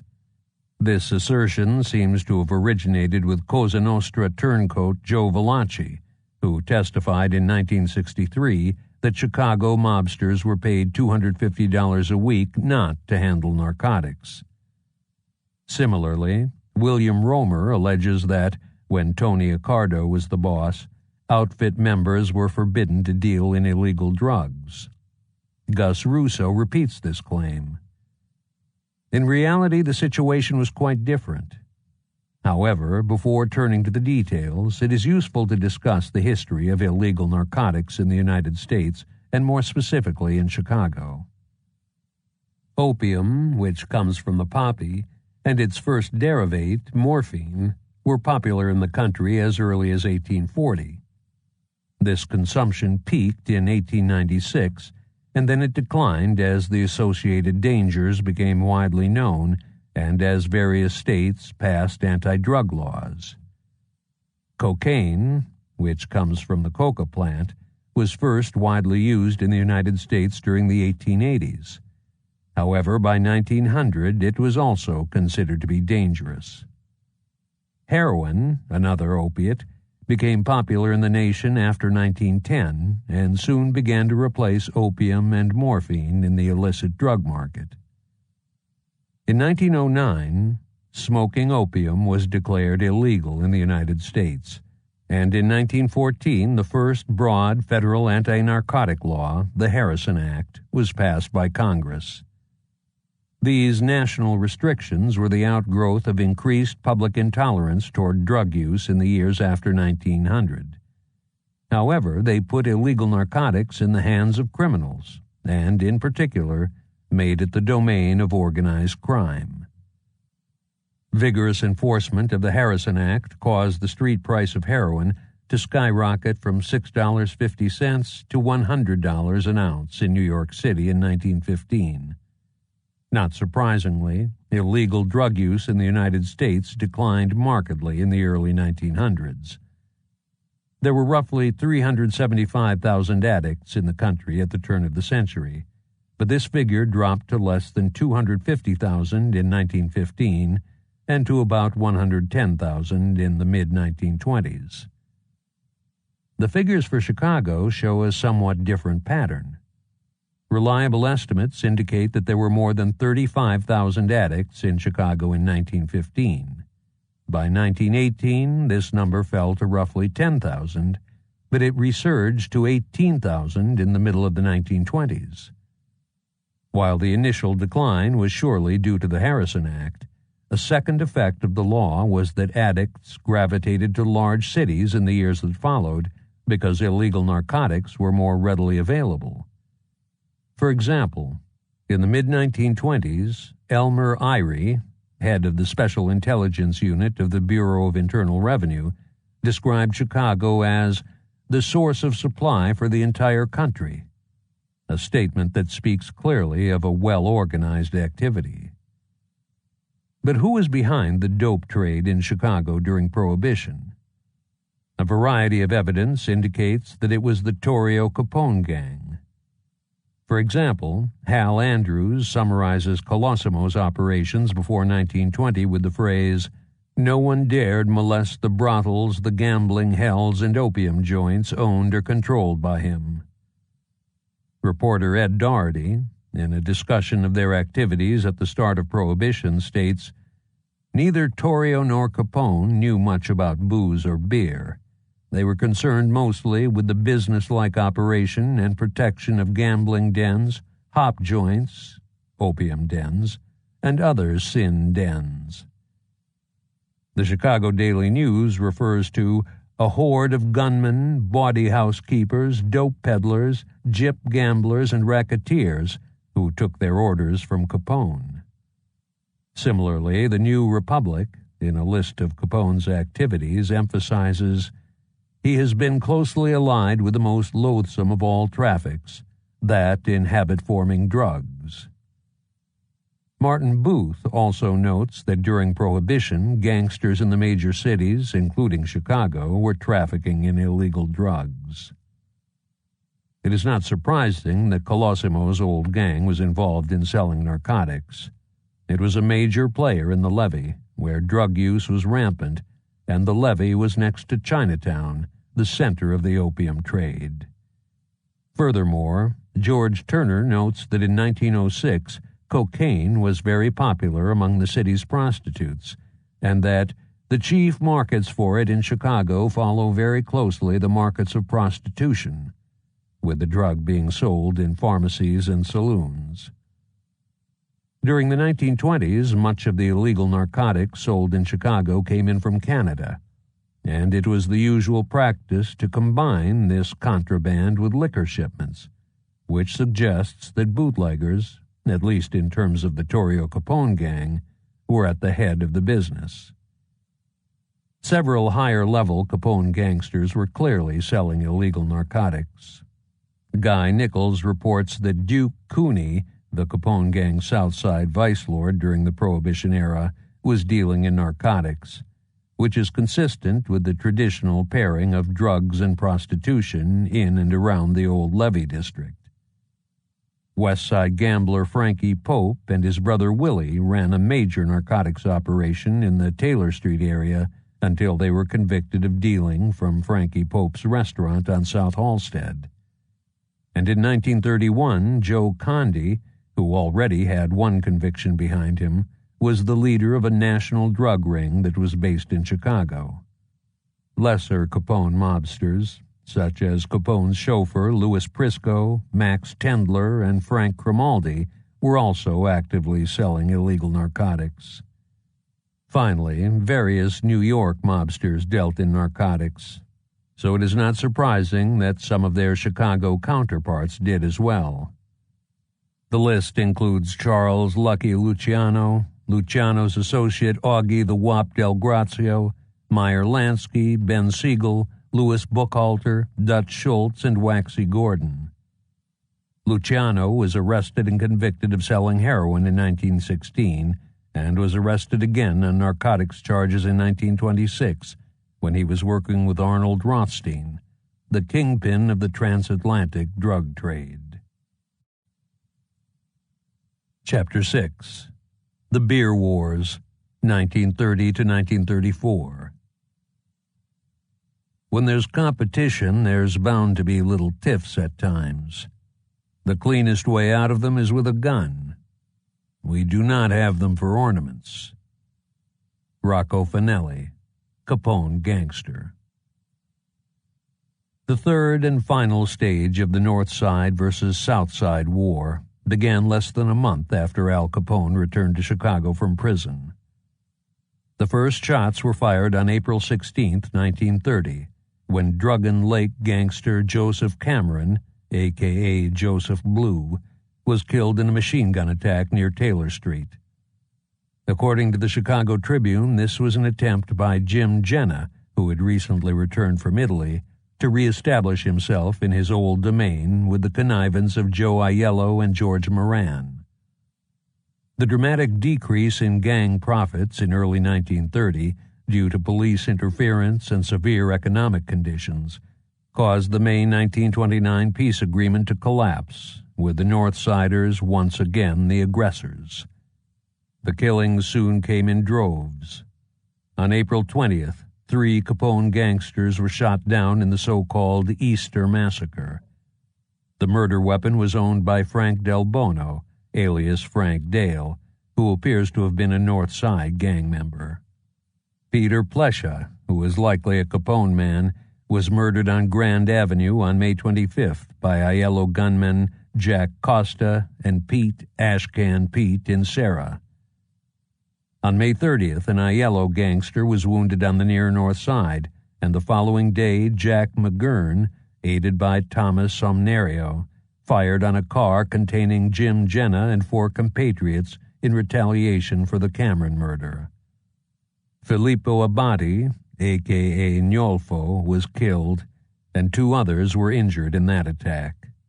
A day later, 2 men reported to be Aiello mobsters, Sam Monestro, a.k.a. Monastero, and Joseph Ferrara, were murdered on North Clark Street near Chicago Avenue. The Northsiders perpetrated another multiple homicide, known as the Fox Lake Massacre, on June 1, 1930, when they fired on a party of bootleggers and their companions in the Manning Hotel in Lake County, Illinois. The hotel had just switched to Druggen Lake beer from the Moran variety. Capone gangster Sam Peller, a former Weiss bodyguard who had recently defected from the North Side mob, Joe Birchie, a member of the Valley Gang, and Michael Quirk, a West Side O'Donnell gangster, were killed, and George Druggen and a lady he was friendly with were wounded by an 8-man team which included 5 shooters armed with 2 submachine guns, 2 pistols, and a shotgun. With 2 massacres in 1930 to their credit, the Northsiders gained considerable revenge for the St. Valentine's Day killings. Like Peller, a number of prominent Northsiders, as well as lower-ranking ones, had defected to Capone by this point in time, which seriously damaged the Moran-Aiello-Zuda gang. For example, Frankie Foster and Izzy Alderman were seen by the police with Frank Diamond on 22nd Street on June 2, 1930. A month later, Foster was arrested in Los Angeles with a contingent of former Moran men who were working to extend the Capone gang's reach into California. Willie Marks also went over to Capone in early June. These defections were due at least partly to the disappearance and the certain murder of Benny Bennett in November 1929. Sometime after Bennett vanished, Moran held a meeting that was attended by Foster, Marks, Newberry, and others. Except for Joe Aiello, all those present spoke out against Jack Zuda, who, beyond his other activities, ran the whiskey business for the gang after it was taken away from Newberry and Bennett. Zuda had never been popular with the old-timers in the North Side gang, surely due to their long-standing aversion to prostitution. However, Moran would not throw Zuda out because he was backed by Aiello, and he sorely needed Aiello's troops and his money. Unfortunately for Moran, by siding with Aiello and Zuda, he alienated some of his staunchest, longtime supporters who changed sides a few months later. While the Chicago newspapers credited the Fox Lake Massacre to the Northside Gang, an alternative theory is that bank robber and outlaw Vern Miller was responsible for those killings. According to this argument, Miller was a good friend of Chicago hoodlum Eugene Red McLaughlin and his brother Bob, and he did it to avenge McLaughlin's recent murder. If this theory is correct, Miller must have moved extremely quickly to learn who killed him and retaliate, because McLaughlin had only gone missing around May 25th, and his body was not found until June 7th. Therefore, Miller could have learned of his murder at most 8 days before the Fox Lake Massacre, assuming that it was clear on May 25th that McLaughlin was dead, and he would have had little time to reach Chicago, plan, and carry out the attack. Given that there was an 8-man execution team, Vern Miller, if he was involved, clearly did not do it single-handedly. Also, it is hard to imagine that Miller put together a large murder squad in Chicago on his own, or that he had the intimate knowledge of the hotel possessed by the killers. A previously neglected possibility, which fits the surrounding facts quite well, is that both theories are to an extent correct. Miller, eager to kill the killers of McLaughlin, who was listed by the CPD in one memo as a Moran gangster, may have joined forces with the Northsiders. The Moran Aiello Zuda gang had its own reasons to attack the group in the Manning Hotel. They had the resources to carry it out, they were familiar with the hotel, and they may have already been planning such a strike. Certainly a team including Miller and the most dangerous of the Northsiders would have been extremely lethal. Rose Keefe further questions whether the Northside gang was responsible for the Fox Lake Massacre because Leo Mongovan was in the hotel that night. She believes that Moran would not have put him in harm's way. One possibility is that Mongovan had changed sides by early June. A Fox Lake observer reported that Mongovan and Druggan were the best of friends at the time. If Mongovan had already gone over to the Capone gang, then he was likely a target of the gunmen at the Fox Lake Massacre, which reinforces the conclusion that the Moran gang was behind the attack. Consistent with this, Moran remarked sarcastically in October 1930 that "Mongovan's dead as far as I'm concerned." The second possibility is that Mongovan pretended to switch sides in early June, but his real intention was to set up the enemy at the Manning Hotel. A third possibility is that Mongovan had been grabbed by the Capone forces a few days before, and the attack was a retaliation against them, which was also designed to allow Mongovan to escape in the confusion. Furthermore, McLaughlin's brother Bob was reported to have been at the Manning Hotel that night.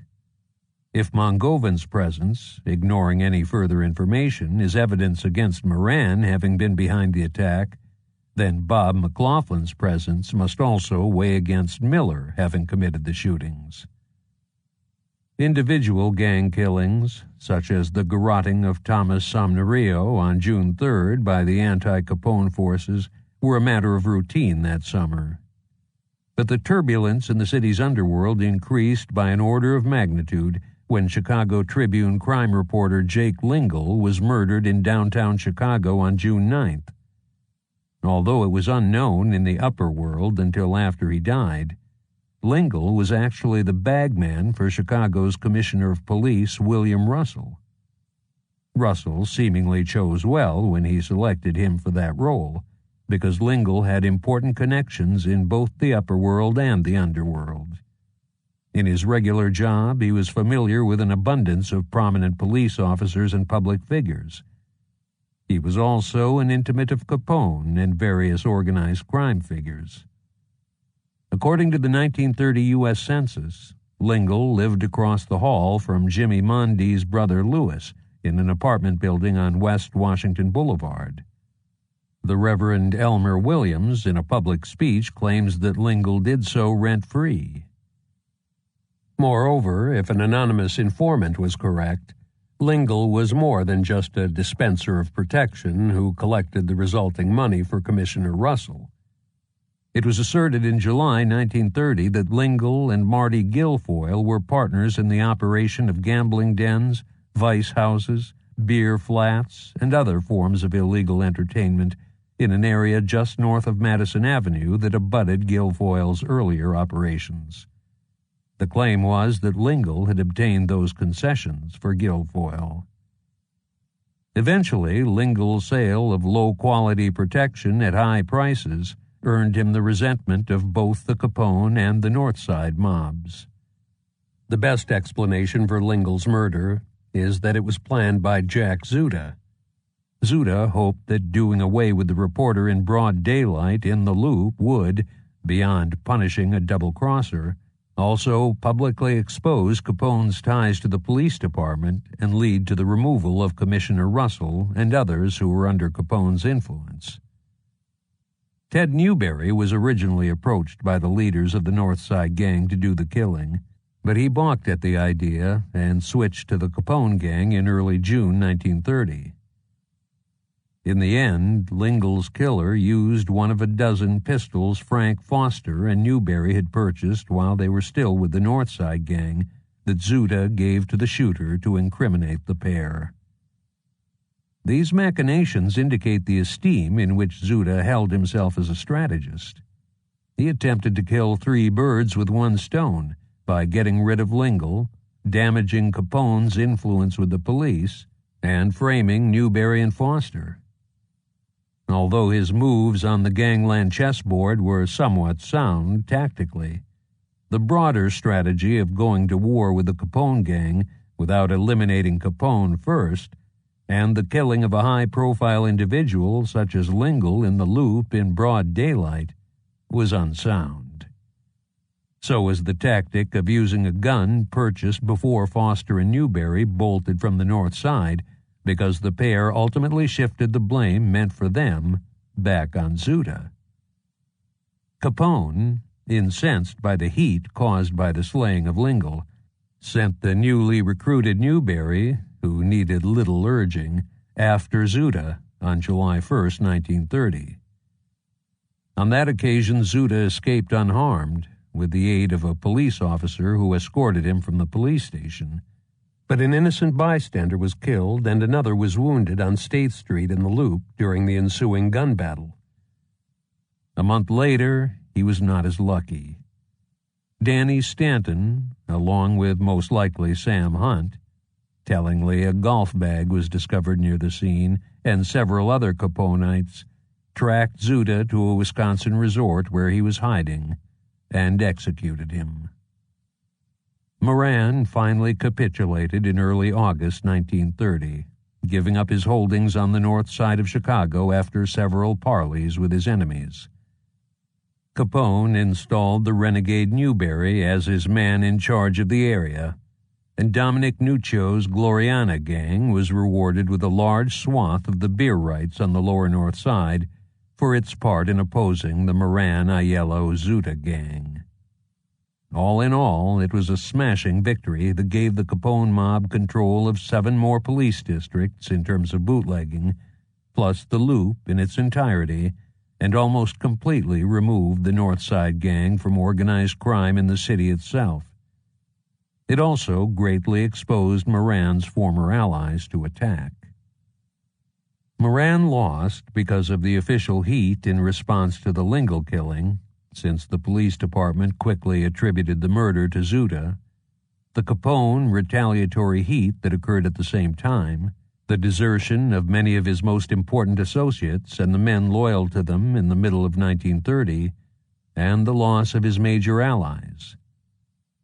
In the last category, Joe Aiello seems to have left the North Side Alliance sometime after Zuda was killed, because Moran publicly called him a double-crosser in October 1930. For Moran, Aiello's defection was one of the bitter fruits of defeat. After Zuda's death, Moran went to Minnesota to regroup and rethink. If he was, as has been claimed, able to make peace with Capone in August 1930, it was because he had been viewed as the lesser of the North Side evils. In late 1931, Moran reportedly received a subsidy of approximately $25,000 a year from the Capone mob on the condition that he stay out of Chicago, which was money well spent for the peace and quiet it bought the Capone forces. However, Moran was not ready to step out of the rackets completely, only to transplant himself outside Chicago. On the other hand, the olive branch was not extended to Aiello, because Capone rightly perceived him to be a much larger problem at that point in time. Therefore, the violence north of Madison Avenue did not completely stop in August 1930. Danny Vallow, a Capone man who was working hand in glove with the circus gang, was killed, most likely by the GKW gang or the Tuohys, when he incautiously ventured into the near north suburb of Niles Center, later renamed Skokie, on August 14, 1930. However, this was only a minor victory for the anti-Capone forces. Exactly 1 month later, Aiello's bodyguard, Jack Costo, who was also known as Jack Costa and Angelo Spano, was gunned down in the courtyard of his apartment building on Sheridan Road, just north of Irving Park Road, by a rifleman shooting from the window of a flat on the 3rd floor. It was a well-planned and well-carried-out ambush, modeled after the killing of Jaime Weiss, and was the precursor to Aiello's own death. In October 1930, Aiello, after he had returned to Chicago from an absence in Rochester, New York, was hiding in the West Side apartment of his business partner and friend Patsy Presto Giacomo. As he left the building on October 23rd to board a taxi that would have taken him to a train bound for Texas and possibly Mexico after that, Aiello was fired on by a machine gunner positioned across the street. Personally brave until the end, Aiello reached for his own weapon as he tried to escape around the corner, only to come into the line of fire of another well-placed machine gun nest. And, showing the Capone gang's efficiency, there was evidence of a third gun nest that did not come into play that night. In total, Aiello was hit by 35 bullets, causing Captain Patrick Collins of the Fillmore Police Station to remark that this gangland killing was a work of art, and there are only 2 gangsters in these parts who can do a job like that. Those 2 are Burke and McGurn. After the Moran-Aiello-Zuta triumvirate collapsed, a remnant of the gang, led by the Carr brothers and Sam Battaglia, took control of a section of the lower north side east of the Chicago River around Grand Avenue, and apparently also an adjacent area just west of the Chicago River, in the vicinity of Chicago Avenue and Racine. The Battaglia Carr gang was led by John Red Carr, his brother Willie Carr, and Sam Teets Battaglia. They were decidedly anti-Capone, which at the time took a tremendous amount of nerve, given that Ted Newberry and the Gloriana gang were to the north of them, the Circus gang was to the west, and the Capone gang was to the south. John Mule Ears Wallach, a.k.a. Wallach, John T-Bone Guida, Walter Guida, and Ted Virgilio were other members of this mob. The Battaglia Carr gang paid for their transgressions against the Capone forces when Red Carr and Willie Carr were shot down by opposition gunmen in July 1931 and July 1933, respectively. Meanwhile, building on the beachhead he had established in 1929, Moran took his remaining followers up to Lake County, Illinois, and intensified his struggle with Ray Pergenzer for domination of the local sins. In early 1931, the former North Side leader had expanded into southern Wisconsin, and by September 1932, he had won the battle south of the state line. A newspaper article at the time reports that he commands the vice, slot machine, and booze rackets in Lake County. After Capone ousted the Moran-Aiello-Zuta gang from the north side, he moved against its various allies. In May 1931, 10 carloads of hoods, led by Jack McGurn, Frank Rio, Claude Maddox, Tony Accardo, and Rocco DeGrazia, invaded Matt Kolb's districts in the city and the northern suburbs. Although the related political machinations in the city, if any, are unknown, a memo that Chicago Tribune ace crime reporter James Dougherty sent to the Tribune's editor outlines what happened in the county. Doherty states that Sheriff William Meyering gave Jake Guzik the green light to take the north suburban area from Kolb, telling him to do so before he put his brother, Lieutenant James Meyering, in charge of that part of the county. The Capone shock troops went to 41 booze emporiums, telling the owners, "Kolb is out. Hereafter, we'd like you to handle syndicate stuff. We'll give you better service and set in at the same price." Kolb slot machines were also removed. The interlopers also spent $50 or more at each place they visited. The takeover was accomplished without bloodshed, and Capone delegated Kolb's bootlegging districts in the city to the West Side O'Donnell branch of his organization, who worked closely with Marty Guilfoyle in this area, while Jake Guzik was put in charge of the newly acquired roadhouses in Morton Grove and Niles Center. However, Lieutenant Meyering was considerably disappointed when he found out that Guzik was paying off downtown, meaning at the county building itself, rather than directly to him. After Meyering told Kolb he could come back in again with his protection, Kolb re-established himself in the northern suburbs. But the Capone mob decided that an example had to be made of Kolb, although they waited until the traditional gambling season was over at the places in northern Cook County. On October 18, 1931, Kolb greeted two men he recognized at the Club Morton, his place near Ferris and Dempster in Morton Grove. The visitors joked with him at first, but then, as one shook his hand, the other pumped 6 bullets into Kolb's head. They fled the scene, but then one of them returned to shoot Kolb a 7th time. The Capone hoods next grabbed Kolb's man Leo Schaefer.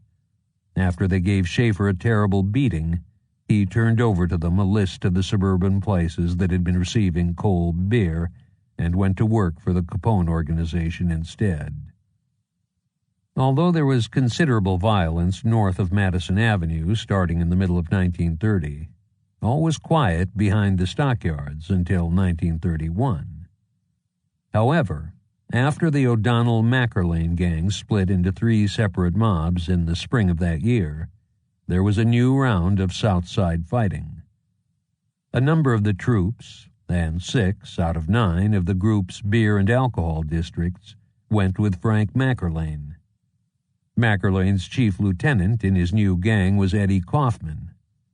Spike O'Donnell kept the Gresham and Chicago Lawn districts, which were on the city's western edge, roughly between 55th Street and 99th Street.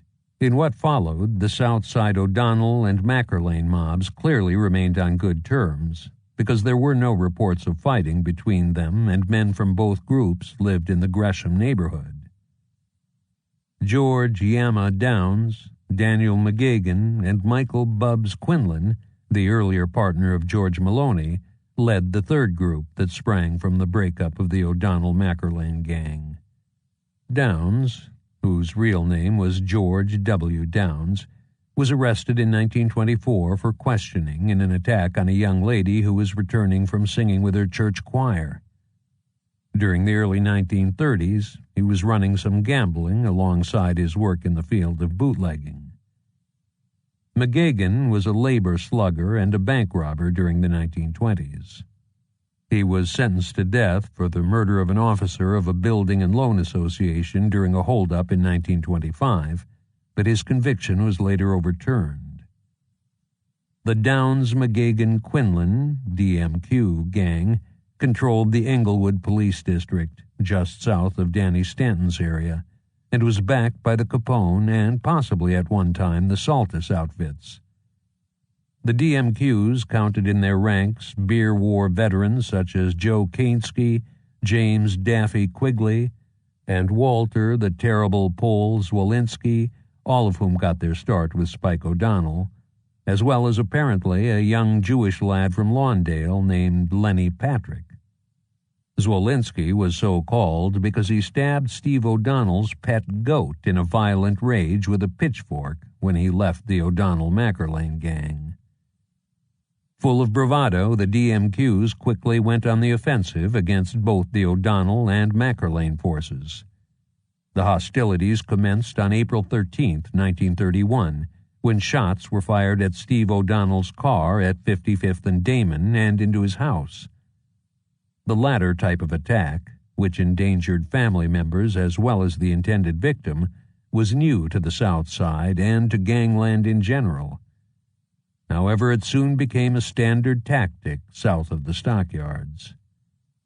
7 days later, after Daffy Quigley, Dominic Latronica, Joseph Squint Partel, a.k.a. DePaula, whose real name was Michael J. Pertell, and a fourth man tried to force Edward Fitzgerald into a car outside a speakeasy on South Peoria.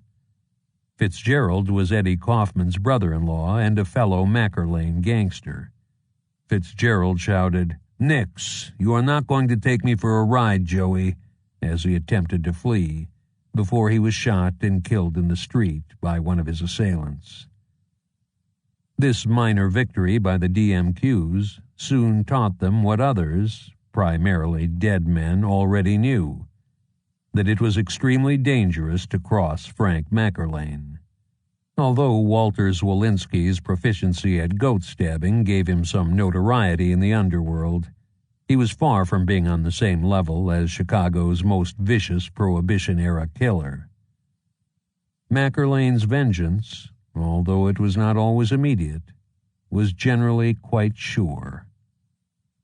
Harry Heiter, who was apparently the fourth man involved in the Fitzgerald killing, died first.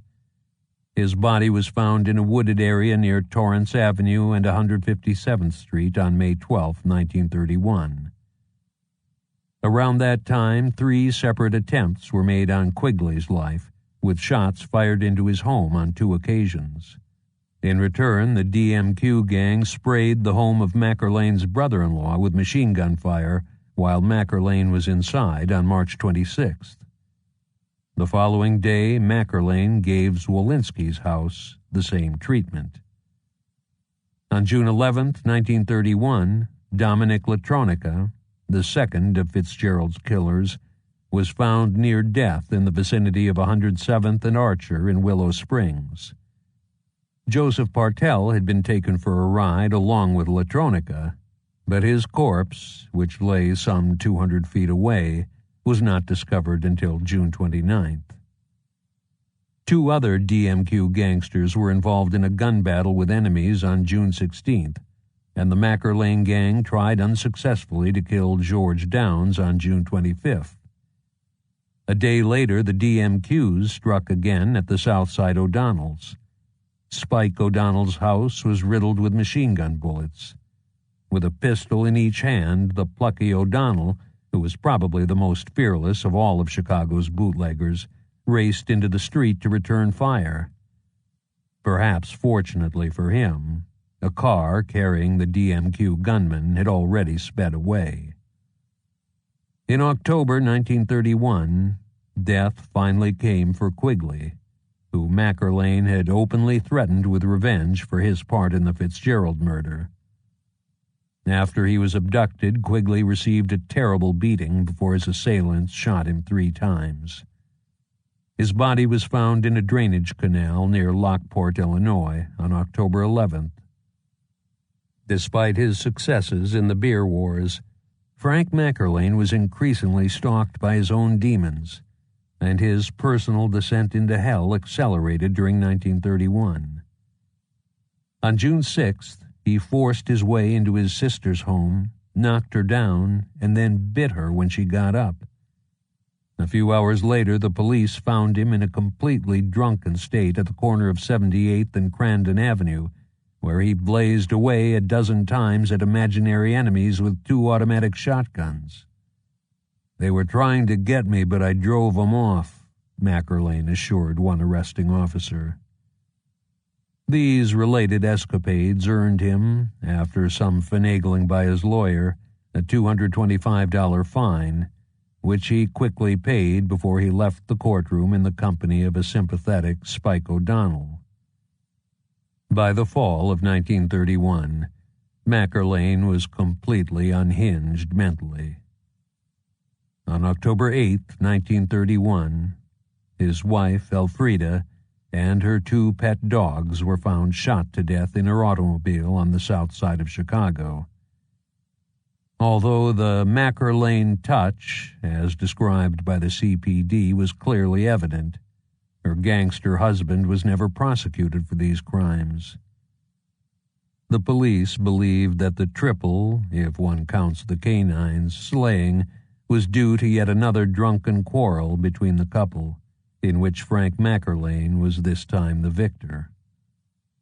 Examining the broader picture, the bootlegging map of Chicago changed dramatically from January 1924 to January 1932, largely due to the events of 1930 and 1931.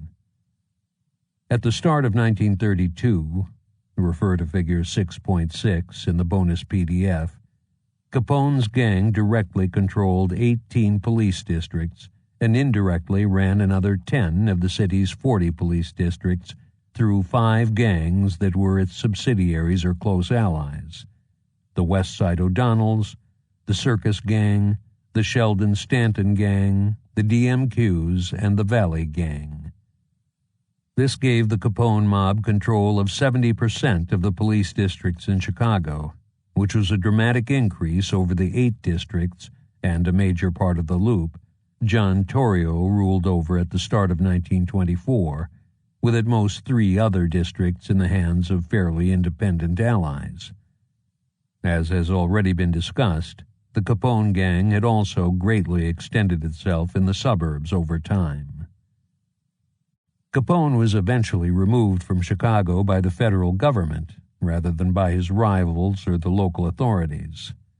As has been well known for years, Prohibition agent Eliot Ness was not responsible for his conviction and imprisonment. Based on the efforts of Ness and his squad of untouchables, Capone and his co-workers were indicted for 5,000 Prohibition violations. However, the government chose, which was in no way the fault of Ness, not to proceed with that case. Instead, Capone was tried for income tax evasion after the IRS meticulously built a case against him, and separately other Chicago mobsters were convicted of the same offense in what amounted to test cases. The prosecution was aided by 1. The fact that Capone had never paid a dime in income taxes or even filed a tax return, and 2. The voluntary admissions he made about his negligible early income and wealth versus the large amounts that he later spent. Capone was convicted, and, as allowed by law, a federal judge sentenced him to 10 years in federal prison for violating the Internal Revenue statutes. Ness was an imperfect human being, and over time his reputation has been tarnished by his imperfections. As Paul Heimel notes in his excellent biography, Ness's personal life was troubled. Furthermore, like most bureaucrats, including J. Edgar Hoover, he was a self-promoter. Ness took newspapermen with him on raids, and in the process surely compromised their effectiveness. Various false claims, including that Ness dried up Chicago or that he and his men were in constant danger, have been made about his career. Paul Robsky, a member of Ness's squad, later noted that they were never in any real danger because Capone's men were ordered not to resist federal agents. As Chicago's Prohibition-era violence indicates, bootleggers were very proficient killers, and while Ness's car was vandalized and other attempts were made to scare him, the fact that he and his men lived to tell about it indicates that there were no serious efforts to kill them. Between his autobiography, which greatly embellishes the facts, and the various movies and television programs about him and the Untouchables, which further distort the story, the truth has been twisted to the point where there are more myths about Eliot Ness than there are about Loch Ness. In reality, and this cannot be overemphasized because he has been overly criticized in some quarters, Ness was an honest public servant. This is in stark contrast to Capone, a gangster who personally killed people and directly or indirectly ordered many others killed. Ness deserves credit for hampering Capone's bootlegging operations and inflicting on him considerable financial damage. For example, U.S. Attorney George E.Q. Johnson praised Ness and his men, and in recognition of their work, 3 of them were part of the detail that escorted Capone from the Cook County Jail to a train bound for Atlanta in 1932. Ness noted that the breweries his unit shut down produced $9 million worth of beer a year. However, this is an extreme estimate of the actual damages done by his unit's raids, because this is revenue as opposed to profit, and the Capone gang would have opened other breweries or imported beer from elsewhere in the vicinity to replace the flow that was disrupted. Therefore, the gang would not have permanently lost the monies from the locations the Untouchables closed. At the other end of the spectrum, Ness calculated that the beer and equipment that was seized in the raids was worth roughly $500,000. This estimate does not, however, take into account the net revenues lost by Capone and his gang until they could set up other breweries, or the effect on their costs if they were forced to buy beer at the wholesale price for a period of time instead. The true monetary effect of Ness and his unit on the Capone gang is a number between the preceding figures. While Capone's income tax problems might seem excusable, since many of his contemporaries in Chicago committed the same offenses, not everyone in his shoes refused to pay the government, and he should have followed that example. In 1923, almost 5,000 bootleggers around the country paid income taxes. John Torrio, Hershey Miller, Maxie Eisen, and Frankie Lake did so in 1924, and it was front-page news. Eddie Waters, a zealous Internal Revenue agent in Chicago, pestered various bootleggers, including Capone's brother Ralph, about filling out their tax returns. He even helped them do it in a way that did not reveal their sources of income. Certainly, the federal government had charged several bootleggers with income tax evasion as early as 1925, and in 1927 the U.S. Supreme Court ruled that it was legal for the government to collect income taxes from illegal activities. Robert Schoenberg, for one, is astounded that by 1929, Al Capone did not simply settle up with the government for the previous year's tax liabilities, which would probably have closed the issue. Although the legal points at the time were rather tricky, when Capone was indicted, the statute of limitations, under one interpretation of the law, had run out for the tax years from 1924 to 1927. These years represent the major counts Capone was convicted on and added the most years to his sentence. It might have been a much weaker case if those charges were invalid. His lawyers were primarily responsible for dropping the ball on this matter because they never argued that parts of the indictment were moot during the original trial. Admittedly, this may seem like a more minor point against Capone, but if he had been paying attention to what was going on around him, he would have caught this on his own, since the details appeared in the newspapers before his trial. For example, when Terry Druggan and Frank Lake were indicted in 1928 for income tax violations pertaining to the years 1924 and 1925, the Chicago Daily News reports, "The indictments were rushed through today as the charges would be outlawed by March 15th if no definite federal action had been taken." In the early 1930s, officialdom was ecstatic over the convictions of Al Capone, Ralph Capone, Jake Guzik, Frank Nitti, Druggan, and Lake for income tax evasion. At the time, the authorities declared that the war against organized crime in Chicago was over. Frank Lesh of the Chicago Crime Commission, CCC, asserted, "Organized law enforcement has fought it out with organized crime, and we have won. The gangster has been conquered." Similarly, the New York Times claims that the Capone gang had been smashed and that only small, fragmented gangs remained in Chicago. Nothing could have been further from the truth, because the Capone mob, although it had been hit the hardest by the authorities, found new leaders and also got out from under the federal government microscope that had led to the convictions of so many top hoodlums. Admittedly, when Capone was removed from Chicago, his gang faced its worst leadership crisis to date. Earlier, Torrio had smoothly replaced James Colosimo after disposing of him, and Capone fairly easily took over the reins when Torrio stepped down in 1925. But who is to take Capone's place? It has been assumed that 1. Frank Nitti was Capone's underboss in 1931, and 2. He became the top man when he returned from prison in early 1932, which implies a seamless transition. Yet this does not appear to have been the case. For example, in 1927 and 1931, the CCC refers to Tony Mops Volpe as Capone's chief lieutenant, and names him as public enemy number 2 in 1930, while Nitti does not even appear on that list or the one released in 1931. The Chicago Tribune describes Volpe, who was soon placed under a deportation order in December 1930, as ranked second to Capone. In the same vein, Hal Andrews calls Volpe one of the most important members of the gang, and states that he was a candidate for the Capone throne and might have occupied it except for the fact that, until recently, he faced deportation to Italy. Jake Guzik, who filled in for Capone during his earlier incarceration in Pennsylvania, was also out of the running to replace him. He did not have the martial abilities required to be the boss, and he was unacceptable to the top men in the gang because of his ethnicity. Also, he was headed to federal prison just as Capone was going away and Nitti was returning to Chicago. Frank Rio, who had a strong combat record in the beer wars, reportedly served briefly as the top man after Capone went to federal prison.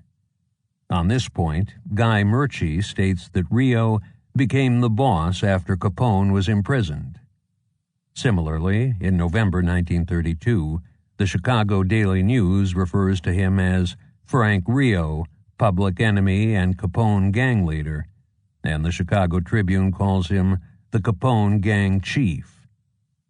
He was, however, most likely lacking in administrative skills, having spent too much time on the front lines.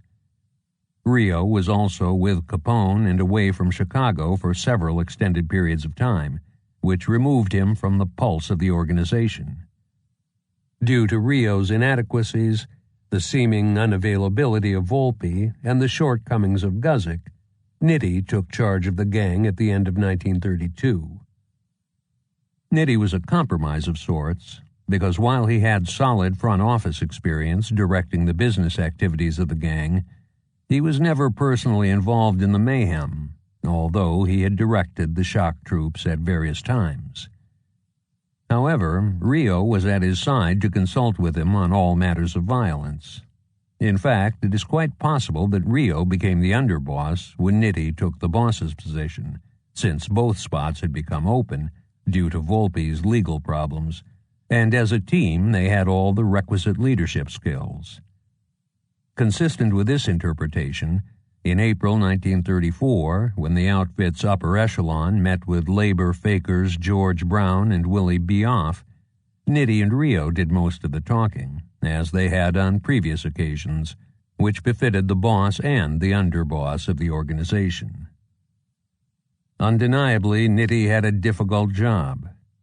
By 1932, the end of Prohibition was in sight, which would take away gangland's crown jewel, the bootlegging racket. Plus, Chicago's underworld had just gone through a period of intense federal and local scrutiny that resulted in the convictions of numerous Chicago mobsters for income tax evasion and a variety of other offenses.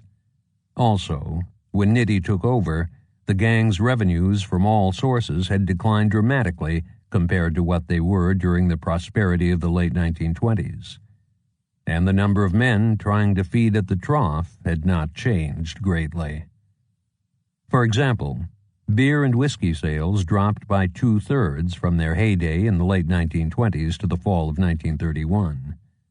Gambling and prostitution slumped similarly.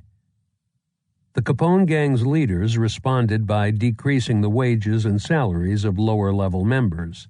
and the money received by the higher-level hoods also diminished.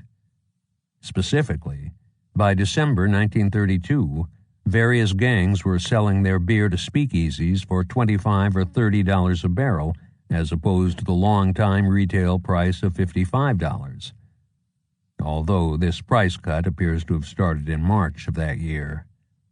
In early 1933, the Capone bootlegging syndicate, which sold beer to speakeasies in its own provinces and wholesaled it to non-enemy gangs, dropped retail prices to between $25 and $50 a barrel, depending on the area it was sold in, after holding the line at $55 for several months. However, in March 1931, independent hard liquor dealers were forced to buy from the Capone syndicate, and by early 1932, most of the gangs in the city, with the exception of a few South Side areas, were also buying beer from it.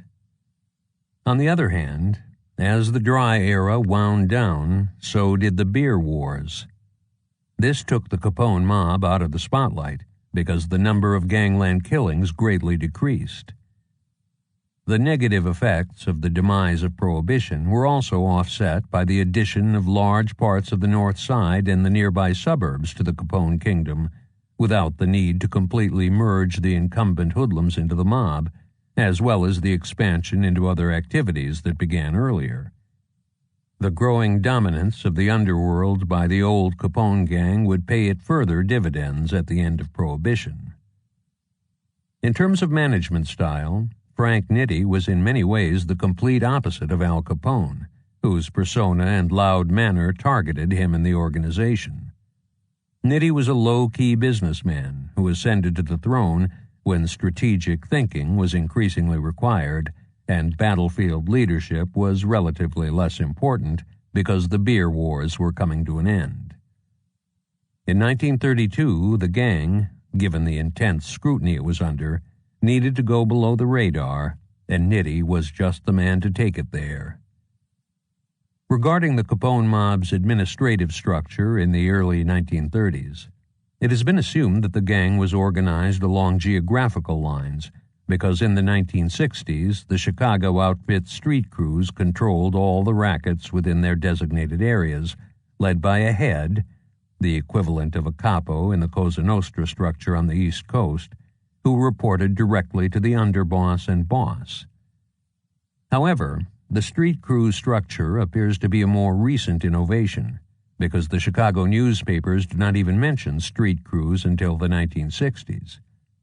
As noted in Chapter 3, during the 1920s, the bootlegging gangs, including the Capone mob, were organized by function. Different individuals directed specific activities throughout the gang's domain, as opposed to one person running everything in a particular geographic area.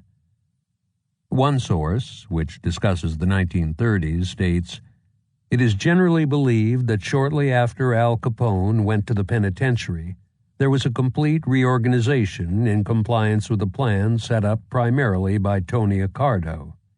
The various enterprises which the outfit was interested in were put on a departmental basis, with experts in each field placed at the head of the various sections or departments."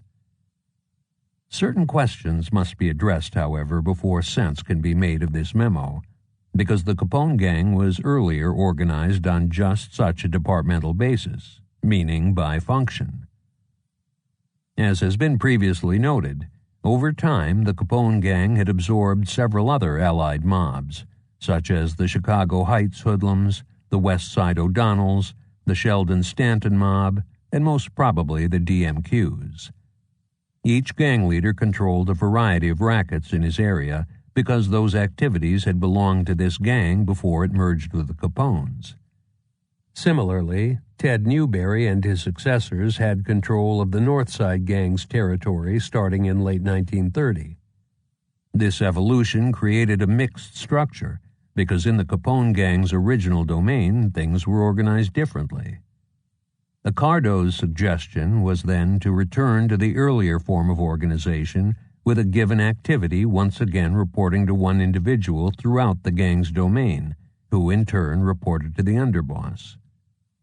This would not necessarily have caused serious problems in the Capone gang, because the same activity was still run by the same person in each local area. After the change, he just answered to someone else above him. As an illustration, Dominic Roberto and Jimmy Emery controlled the illegal activities in the Chicago Heights area when they joined the Capone mob, and did so for the next several years. After Ricardo suggested reorganization, Emery, or Roberto, depending on when it took place, was still the overseer of all gambling, for example, in that neck of the woods. But he now reported to the mob's gambling czar with regard to that racket. In terms of the gang's operating divisions at the beginning of 1932, Charlie Fischetti appears to have been in charge of the higher-end gambling places and nightclubs. Guzik had the handbooks and the horse race betting. Red Barker oversaw the labor and business rackets. Liquor distribution was under Joe Fusco.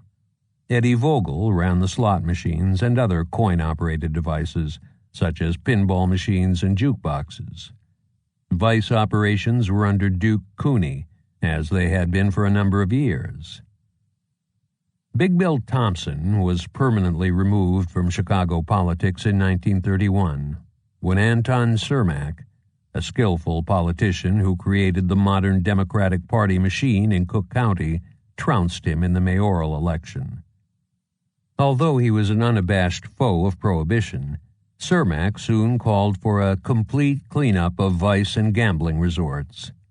He made organized crime's greatest enemy, Captain James Allman, the city's police commissioner. However, Cermak's war on organized crime hit the policy operators disproportionately, as is discussed further later, because one of its main goals was to turn them from good Republicans into loyal Democrats. In 1931, the elite Scotland Yard unit was established as part of the CPD's Detective Bureau to investigate major crimes and gather intelligence. Many years later, it became the CPD's vaunted intelligence unit. A special hoodlum squad was created by Cermak within the Scotland Yard detail in November 1932 to harass and drive out of Chicago all known hoodlums. On December 19, 1932, Nitty's office was raided by members of the mayor's own police detail, including Harry Lang and his partner, Harry Miller. The overzealous Lang shot Nitty when he tried to destroy evidence. Within days, Miller was given command of a detail of his own in the hoodlum squad as a reward.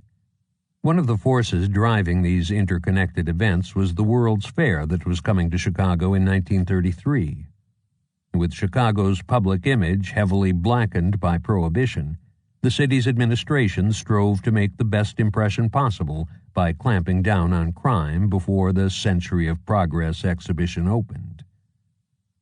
After Cermak was killed in Miami in early 1933, Edward Kelly became Chicago's mayor due to his close connections to West Side political heavyweight Pat Nash, who replaced Cermak as chairman of the Cook County Democratic Party.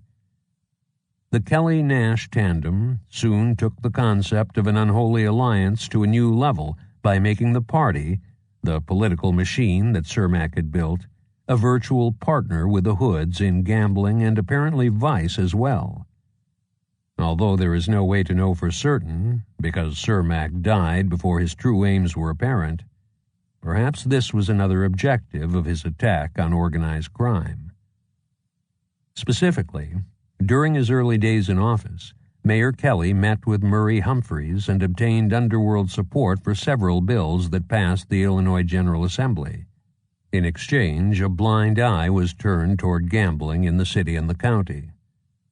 The Kelly-Nash political power was absolute for a number of years, because after the Democratic landslide in the November 1932 general election, they held all the major positions in city and county government, including the offices of state's attorney and sheriff.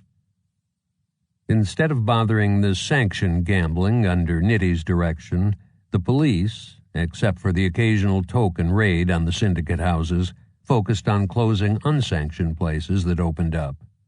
Both sides greatly benefited from this arrangement. The party was allowed to put key people from the various ward organizations in gambling houses and other mob establishments at lucrative salaries. Of course, they and the other employees were given time off so they could work for the party's candidates on election days. In return, the money paid by the old Capone mob helped fund the Democratic machine's campaign efforts. In 1934, the gambling places turned over 50% of their profits to the politicians, which in aggregate put about $1 million a month in the hands of the Democratic Party in Cook County. 40% of that was retained by the specific ward organizations for their use, while the remaining $600,000 went to the party apparatus. Although this rake-off by the politicians might appear to have been rather high, in exchange, the gamblers and vice operators received virtual immunity from the law. The Chicago Daily News observes, "Not for many a year has the city been so wide open with respect to police and political protection of gambling and other forms of vice."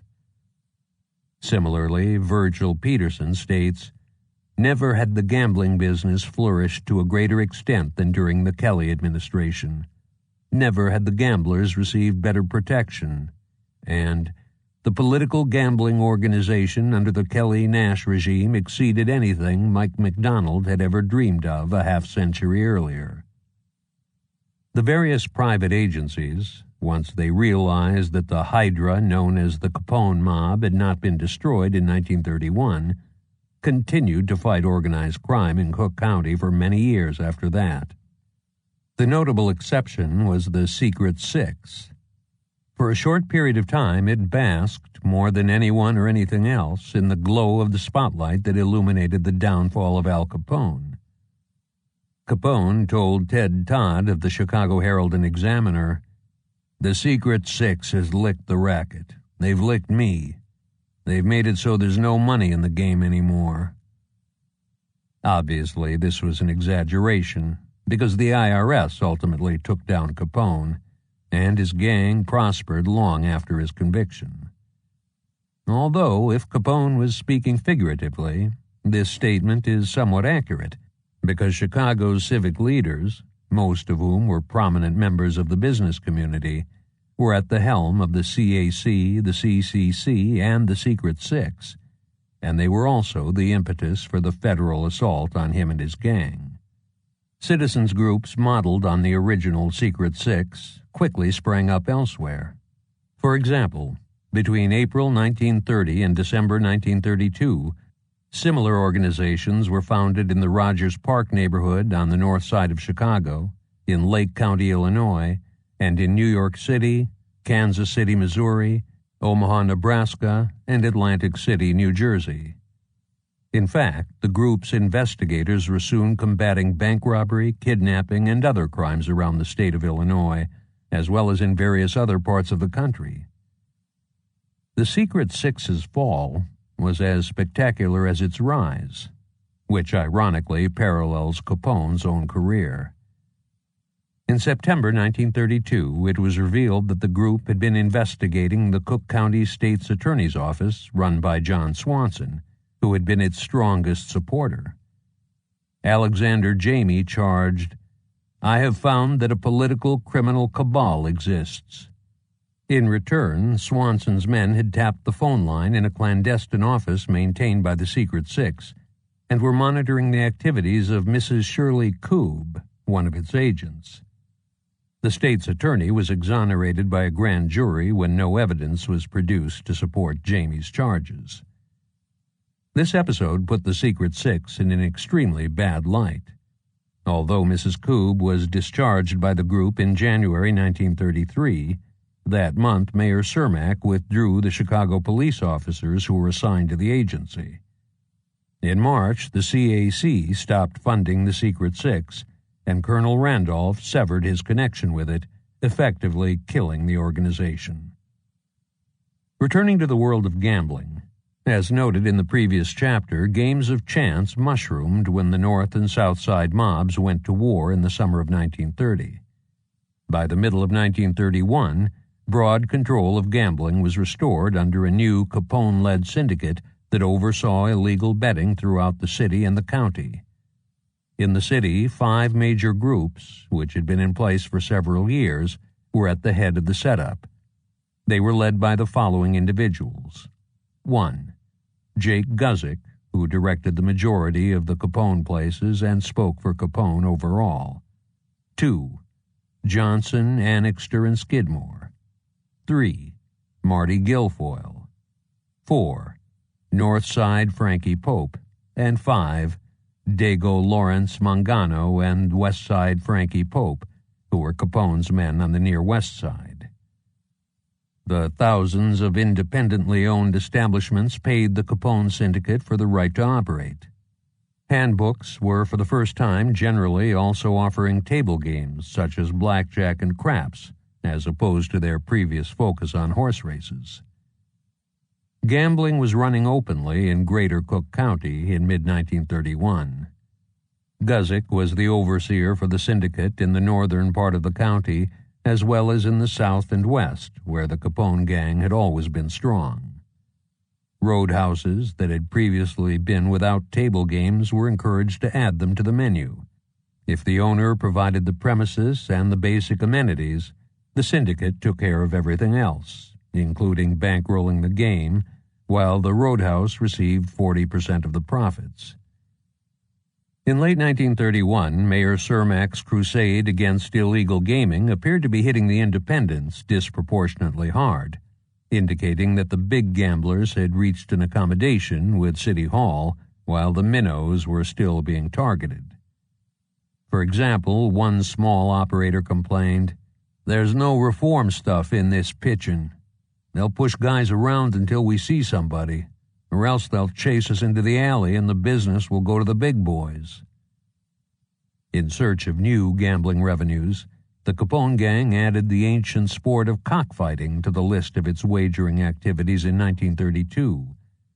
West Side Frankie Pope was arrested for running these matches, which were augmented by hula dancers and plenty of beer to entertain the bettors on West Adams Street near Halstead. The gambling index had an average value of 93 during 1931 and 1932, when Anton Cermak was the mayor, which was noticeably down from 122 during the preceding 2 years. However, this at least partly reflected the Great Depression's negative effects on economic activity, legal or illegal, and therefore a decrease in related arrests. The index dropped considerably during Kelly's first years in office, equaling 38 in 1933 and dropping to 13 in 1934, which was the all-time low for the period from 1875 to 1973. The Democratic machine's blind eye toward gambling is perfectly illustrated by these figures. Equally consistent with this laxity in enforcement of the gambling laws, in 1933, beat cops in Chicago reported that gambling places were popping up faster than they could be closed. The syndicate kidnapped and held for ransom gamblers who were outside the agreement, which was a signal to them to clear out. For example, James Hackett, the major force in illegal gambling in Blue Island, was taken on May 1, 1931, and again on May 27, 1933. Cully Flanagan, the king of the Gary, Indiana gambling syndicate, was snatched on August 7, 1931, and Jack Lynch, who was as big as anyone in illegal betting in Chicago, was abducted later that month and reportedly paid a $50,000 ransom. According to gambler James Reagan, the Capone mob was behind the kidnappings of Hackett, Lynch, and others, with Red Barker in one case personally pointing the target out to the freelance criminals who actually committed the act on the Capone gang's behalf. Cermak's initial efforts against policy gambling achieved only minimal success, but in late 1931 he assigned Captain John Steig to the Wabash station with strict orders to wipe out policy. Steig immediately hit hard at the game and its owners, including the biggest operators. Play was also hurt by the Great Depression. In consequence, the amount of money bet annually in Chicago on policy games dropped by about two-thirds from 1928 to only $4.2 million in 1931. But even in the earliest days of the police crackdown, there were whispers in the African American community that its real purpose was to make way for a new regime that has been formed and is to be controlled by men who supported the mayor.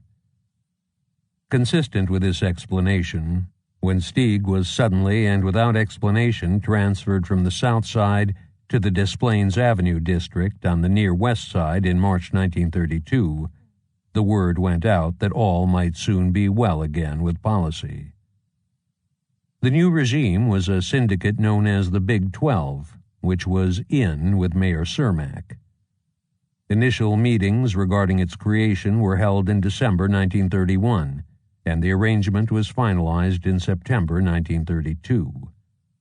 The members of the Big 12 were Eddie Jones, Big Jim Martin, Mac Jones, George Jones, Jim Knight, Bill Driver, Julian Black, Walter Kelly, Eiley Kelly, Leon Motz, Henry Young, and Charlie Farrell. Eddie Jones and Jim Martin served as its leaders. The group sanctioned who could operate and collected protection money that was passed on to Billy Skidmore, the bagman major general for policy as well as for all of gambling in Chicagoland, who in turn paid the police and the politicians. Several violent incidents occurred in the previously peaceful world of policy in 1931 and 1932. Specifically, David Giles was killed in December 1931. Mac Jones, one of the Jones brothers, was kidnapped for ransom in February 1932, and Win McCullough was shot 8 months later. Informed sources disagree on who is behind these attacks. Nathan Thompson places the blame squarely on the Capone gang. However, the Chicago Defender, the leading contemporary source in the African American community, makes no mention of this and notes that one of the gunmen in the Giles slaying, who was seen by an eyewitness, did not appear to be Caucasian. Consistent with the interpretation that the problems were internal to policy gambling and were due to the growing pains associated with the formation of the Big 12 syndicate as opposed to inroads by the Capone forces, this violence was sporadic, and there is no evidence that the latter took over a wheel at the time or drove one out of the business. The Committee of 15, reporting on recent vice conditions in September 1930, states, "It is obvious that vice resorts have been opening more rapidly than they have been closed. This condition is due partly to reduced profits of late from liquor and gambling." On the other hand, by the middle of 1931, the uptown neighborhood on the north side was largely free from vice. Local businessmen had come up with an effective solution to the problem. They bought several blocks of property for the sole purpose of closing the vice dens. The vice index fell to an average value of 338 during 1931 and 1932, from 642 2 years earlier, and by 1933 it had dropped to 259. The vice syndicate reformed in 1932, obviously without Jack Zuda, after the gang wars ended. It controlled the parlor houses on the near South Side, which operated openly and now charged $2. According to the Juvenile Protective Association, JPA, some 49 traditional brothels were operating in Chicago at the time. While 10 to 15 of these were higher-priced establishments, which were outside the narrow bounds of the group, the rest were syndicate joints. For example, an investigator for the JPA, posing as a potential customer, was told laughingly by a roper in front of a brothel on South Wabash when he intimated that he was worried about it being raided, "Why, don't you know that these are all Murray Humphreys places? They are all protected. You've got nothing to worry about." Furthermore, potential customers were assured that the women were inspected twice a week for venereal disease, and that anyone who could prove he was infected at a syndicate place would be treated for free. Vic Shaw, the oldest of the old-timers, ran a house on Prairie Avenue in the early 1930s. It was reported to contain 6 quite attractive women who charged $5, 3 performed straight sex, and 3 were French. That is, they performed oral sex.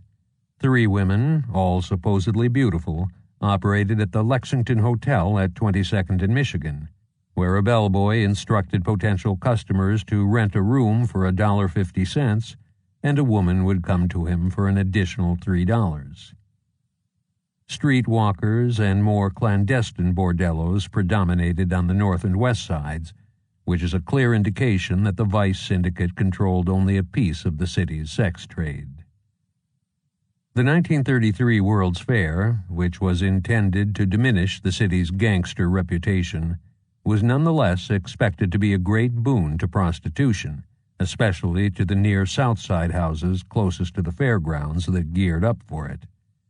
Harlots from other cities were migrating to Chicago as well. For example, brothel owners in Buffalo, New York, lamented that many girls have left for Chicago, and that if the trend continued, there won't be any girls, prostitutes, left in Buffalo. Taxi dance halls, which had been eliminated in the city a few years earlier, were springing up again for the fair. One such establishment was the Century Dancing Club on South Wabash, which was partly owned by Ralph Capone. A new twist in vice that flourished at the time was the massage parlor, where the masseuses performed sex acts. When 31 operators in 26 establishments were canvassed, 12 offered to only do local treatments, masturbations, 5 agreed to perform sexual intercourse, and 14 were willing to engage in sexual intercourse or oral sex. The going massage parlor rate was $3. Capone's guys also profited on the grounds of the World's Fair. The gang's beer was served there, and Paul Ricca apparently had a heavy investment in the Italian Village section of the fair, where Sally Rand and Jimmy Durante performed. Ricca's brother-in-law, Jerry Gigante, and his lawyer, Joseph Imburgio, were on the payroll. In the broader sweep of time, as the old-time brothels were increasingly driven out of business by reform, their male employees were absorbed by the Torrio and Capone enterprises, and before that by Colosimo's empire. They went to work in bootlegging during Prohibition and later in gambling. Some of these men, for example Jaime Levin and the Guzik brothers, as well as Ralph Capone and Al Capone himself, rose to high rank in the gang. Others, such as Nick Joffre, followed the same path but never achieved close to the same stature. The underworld made deeper inroads into organized labor and, relatedly, in business racketeering in the early 1930s, but not without a struggle. Decency struck back in March 1931, when the earlier deposed James Lefty Lynch ousted Red Barker and his cronies with the aid of the Cook County State's Attorney in a special meeting of the coal teamsters. This was a short-lived victory, however, because a judge quickly stopped the Lynch group from taking office. Barker's next move, against the outlaw teamsters west of Crawford, was initially thwarted when 2 of his underlings, Bernard McCone and Herman the Kid Deem, were killed in a Forest Park saloon on July 16, 1931. The killers were in the employ of Chicago Teamsters leader Timothy Lynch, not to be confused with Lefty Lynch. In retaliation, Timothy Lynch was murdered outside his home in Maywood on November 9th.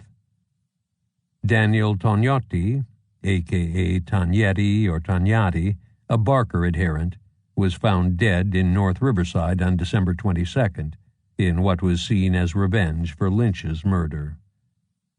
Nonetheless, Lynch's successors relinquished the area in the city between Crawford and Austin Boulevard to the Barker-controlled union, limiting the former group's domain to suburban Cook County. The Hoods also sought to take over the International Brotherhood of Teamsters, IBT, locals. To that end, Union leader Patrick Burrell and his bodyguard, former North Side gangster Willie Marks, were killed in Shawano, Wisconsin on July 22, 1932, and Richard Roberts, a business agent of IBT Local 705, was murdered the following October. In May 1933, the home of Lake Forest Teamsters official Arthur Metzger was bombed during a union meeting. He had received numerous threats from the outlaw Teamsters, whose Lake County muscle man was none other than George Moran, working closely with Jack White and Murray Humphreys, to step aside. Barker's dream was not just to control the truck drivers. He wanted a stranglehold over the entire coal industry and possibly all transportation in the metropolitan area. As the chief of detectives, William Shoemaker, explained, Barker was seeking to gain supreme control of every branch of the Teamsters and chauffeurs unions in the city and the county. If he had gained his objective, he would have complete power over all delivery services in the city. On top of that, he would have had the mastery over 90,000 Teamsters and chauffeurs who would pay dues of $10 a month, a total of nearly $1 million a month. To further that goal, he and Jack White organized the Trucking and Transportation Exchange, TNT, which worked hand in glove with John Sheridan's Chicago Teamsters. Contractors wishing to employ drivers were forced to join the exchange, which received $400,000 in total initiation fees and dues of approximately $500,000 a year. At the other end of the process, TNT helped fix the prices coal dealers charged their customers, including the city of Chicago. However, action by State's Attorney Thomas Courtney and Mayor Kelly derailed the TNT after about 2 years of operation. The same two men were also instrumental in bringing a number of the Chicago Teamsters locals back into the IBT by the end of 1933 in an attempt to remove them from the hands of the hoodlums. The Capone outfit pursued other uses for its fleet of trucks as the end of Prohibition drew near. It decided that the milk industry was the simplest to organize along the lines of the beer business, which was at least partly due to the fact that a racket association had appeared earlier in the industry. Control of the business was the main goal, but the milking of the Milk Wagon Drivers Union, which had a $700,000 treasury and was part of the IBT, was a lucrative objective as well. Its president, Robert Fitchie, was kidnapped in December 1931, and he was released when the organization's treasurer, Steve Sumner, delivered a $50,000 ransom to Barker and Murray Humphreys. In June 1932, Humphreys, Marcus, Duddy Looney, Barker, and Klondike O'Donnell, all heavily armed, invaded the milk drivers' headquarters on South Ashland Avenue. During this brief visit, Humphreys took it upon himself to instruct Sumner, an old-timer who had been at the group's forefront since 1902, on how a labor union should be operated. "You're just letting a gold mine get away from you.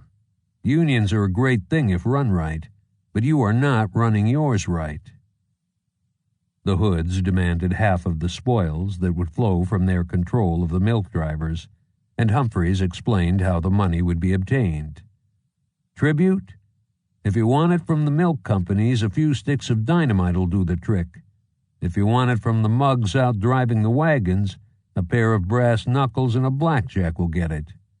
We'll get the tribute all right, and if you don't want to split with us, we'll give you $100,000, $100,000, to get out." However, Sumner and Fitchie were not easily frightened and blocked the takeover. The Union offices soon became a bomb-proof fortress with armor plate and bulletproof glass, while Chicago police officers were stationed in a window across the street with a machine gun. A bulletproof vehicle was also purchased to drive Sumner to and from work. The Capone gang opened Meadowmore Dairies Incorporated with Humphreys as a silent partner in competition with the Milk Association members in February 1932. The new dairy was bombed in May, but it nonetheless started selling milk at 9 cents a quart in June, undercutting the association price of 11 cents. Refused drivers by Fitchie's union, Meadowmore hired men who belonged to a new labor group organized by Barker. In other labor violence, Elijah Orr, secretary of the newspaper wagon drivers union, was murdered in July 1931 as the West Side O'Donnells tried to regain control of the organization.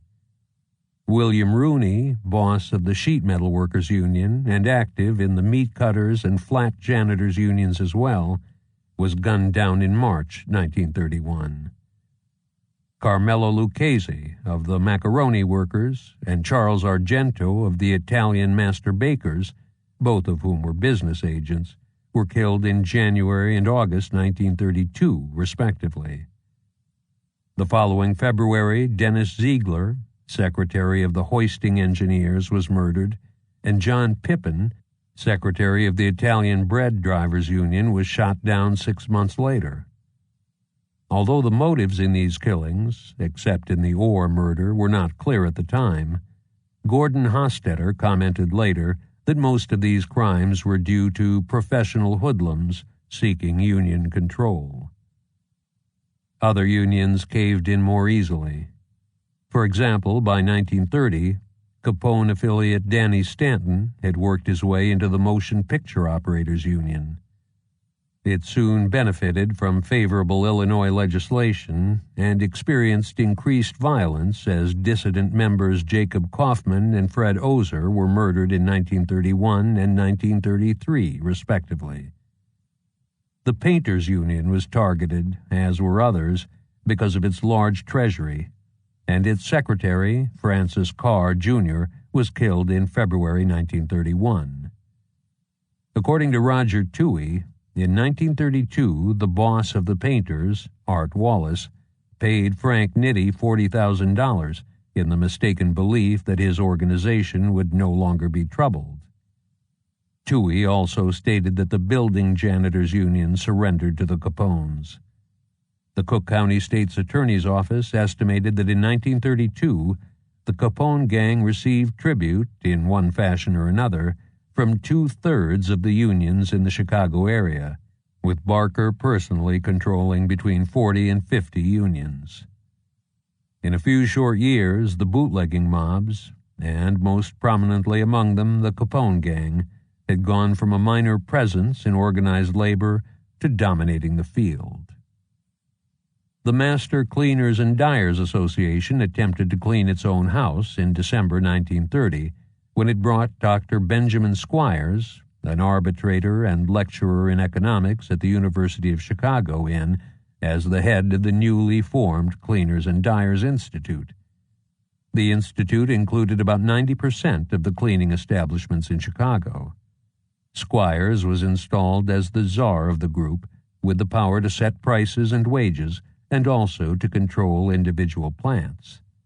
However, the prices he set were still high enough that independents offered the same service at a lower charge. Al Capone showed his true colors, which dry cleaner Morris Becker, who regarded him as a savior, never saw, when he approached Squires in May 1931. Capone offered to enforce the association's agreement in return for 1% of the industry's gross revenues, an offer that Squires promptly refused. Undeterred, the Capone gang, through Murray Humphreys, operated the Drexel Cleaners and Dyers on the South Side and tried to organize other shops as well. Despite Squires's well-meaning efforts to legitimize the industry, bombs were thrown, plants were attacked by goons, employees were slugged, and acid was poured on the customers' clothing. Some of the violence may have happened behind Squires's back, because the long-time players in the industry were not yet ready for reform, but the Capone gang was involved as well. In August 1931, several Capone hoods with machine guns invaded the International Cleaners and Dyers, which competed directly with Humphreys' shop.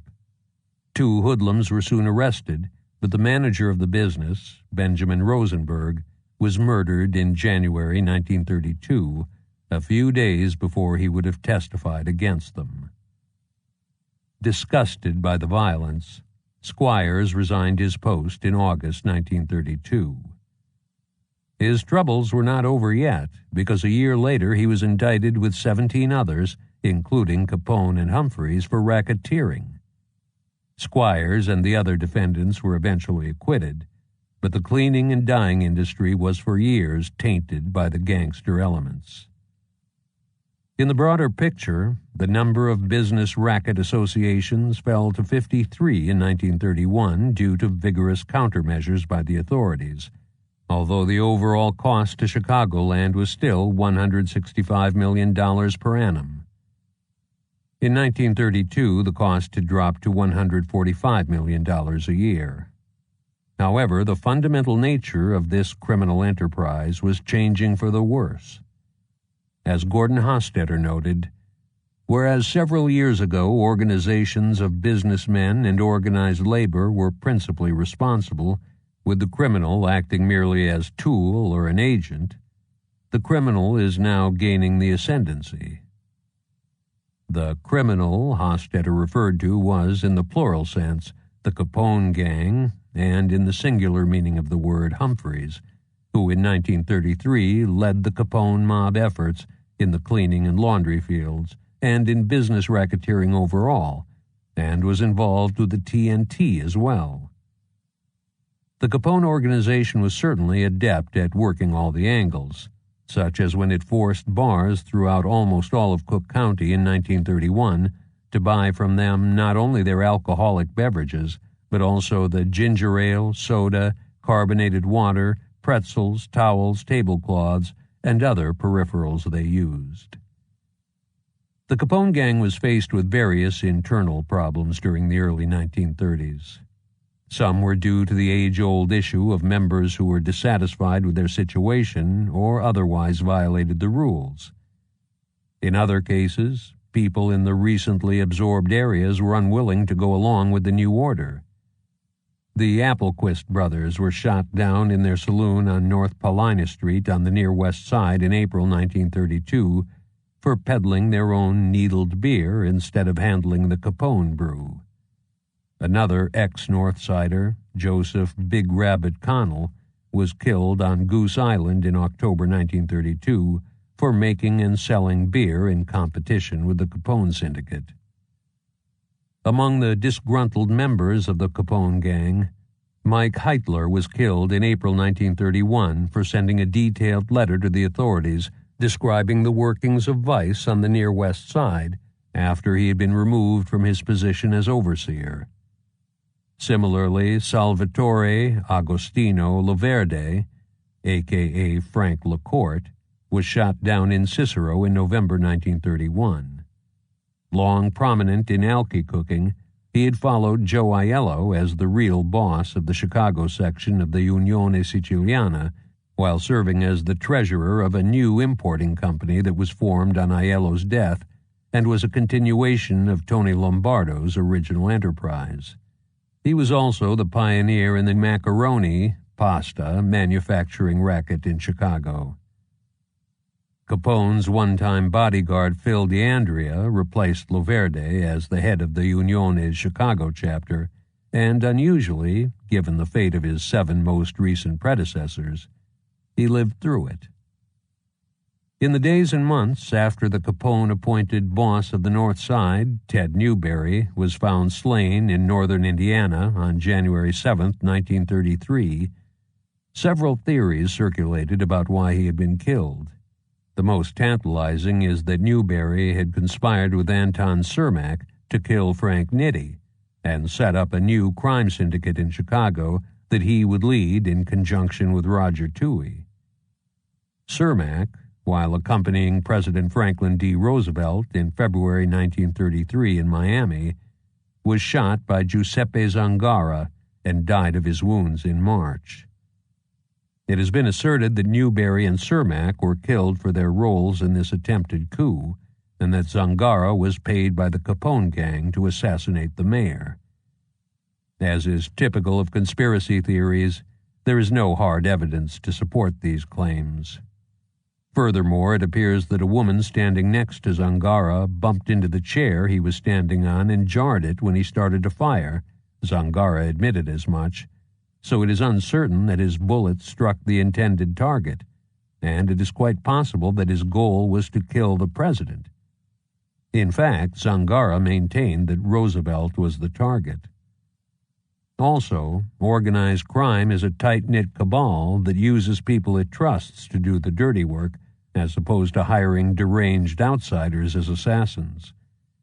Therefore, these extreme claims are unproven, and Newberry was most likely killed for some other reason, as the Chicago newspapers suggest the next day. Tony Marino, a.k.a. Dominic Russo, a major Capone alcohol dealer in Cicero, was killed on August 1, 1933. Newberry's replacement on the North Side, Gus Winkler, was slain on October 9th. Winkler was most likely murdered because he still dabbled in the world of ordinary crime. He had recently been involved in, and he was suspected of helping authorities regarding 2 major robberies. Lewis Cowan, another prominent hood with long-standing ties to Capone, was murdered in Cicero on October 27, 1933, in an attack that left his bodyguard wounded.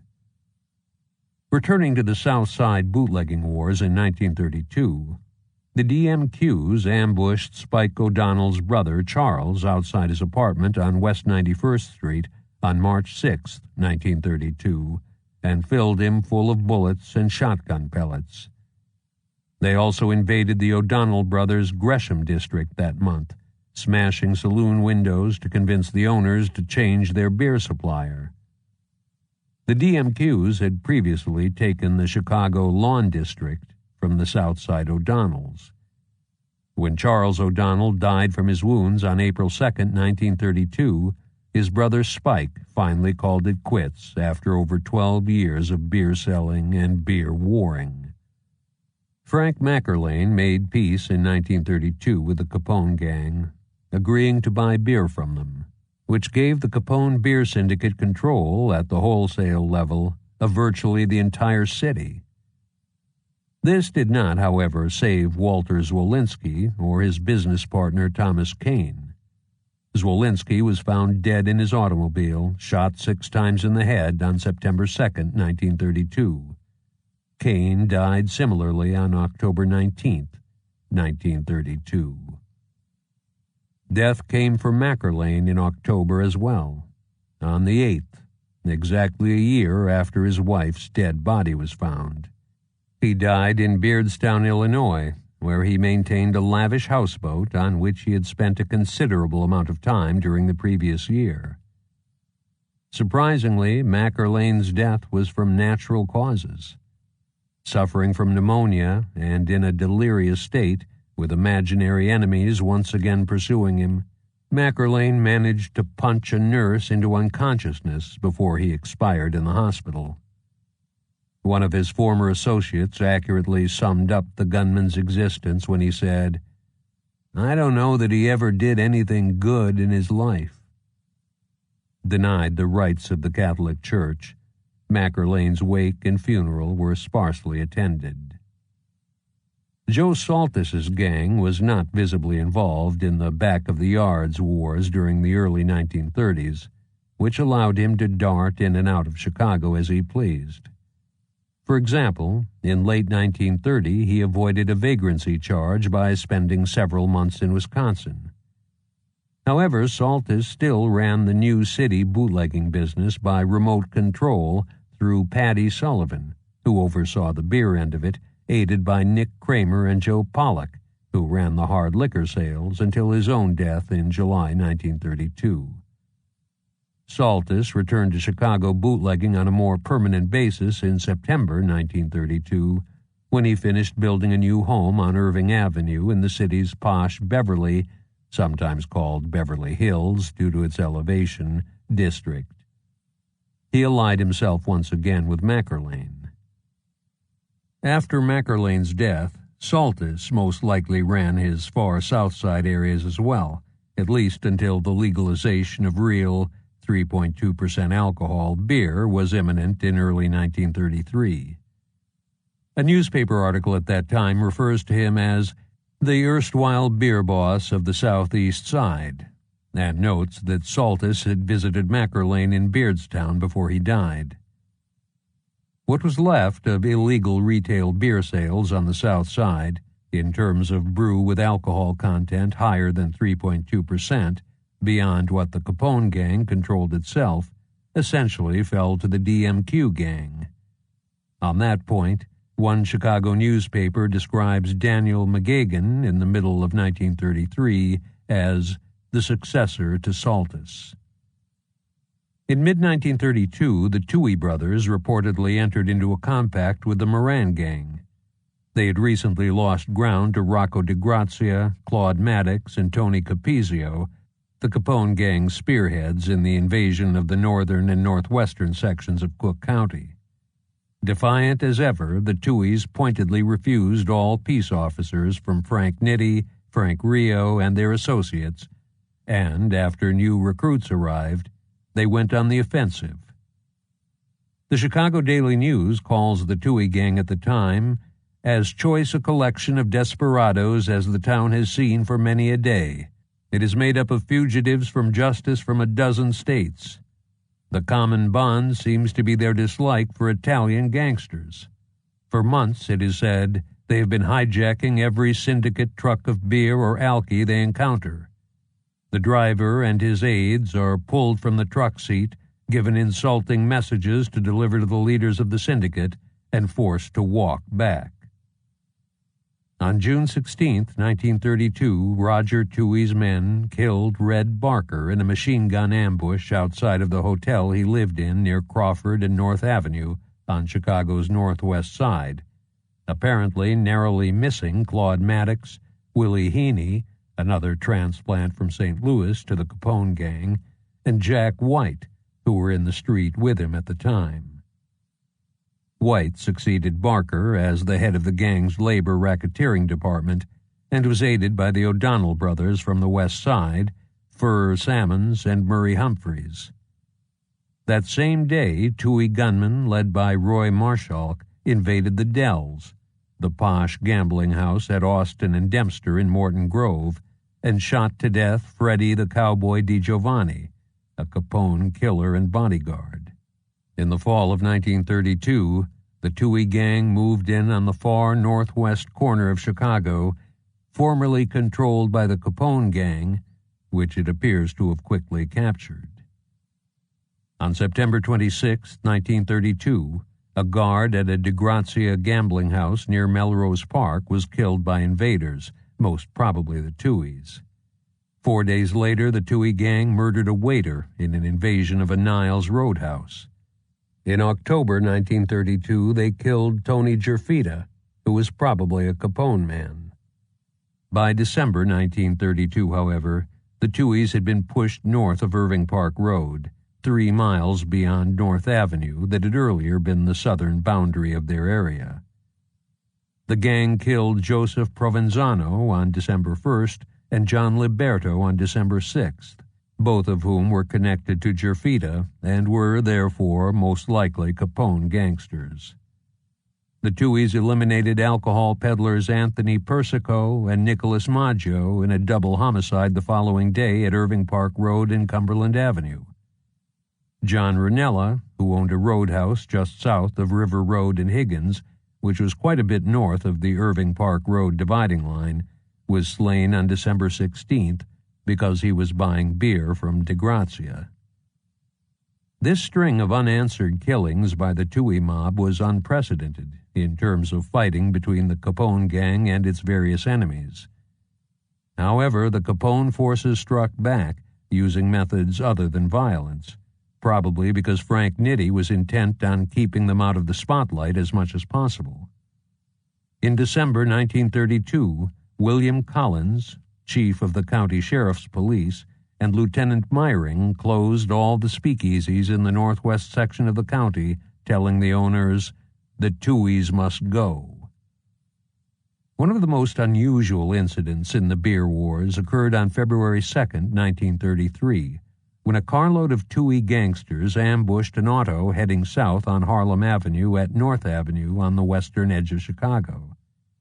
The second car, which was armored, reportedly contained Capone gunman Fur Salmons, who was wearing a woman's hat and a short fur coat as a disguise as he tried to slip through enemy territory. The attackers, at least one of whom had a Thompson submachine gun, were aware of the target vehicle's protective steel plate and fired at the tires and radiator to disable it. A machine gunner in the second car, most likely Salmons, returned the fire and wounded an adversary believed to have been Tommy Toohey. Salmons's now useless car was abandoned in Oak Park, and its occupants took control of another vehicle at gunpoint to make their escape. River Forest police officers, who responded to the gun battle, were fired on by Toohey mobsters before the gang escaped into Elmwood Park. This is the only known incident in Chicago's beer wars and elsewhere during Prohibition where machine gunners fired at each other, and ironically no one was killed, as opposed to the hundreds of other gang hits in which there were fatalities. 5 days later, the Capone gang most likely killed William O'Brien, a Toohey mobster, at a location on North Clark Street in Chicago, less than a block from the St. Valentine's Day Massacre garage.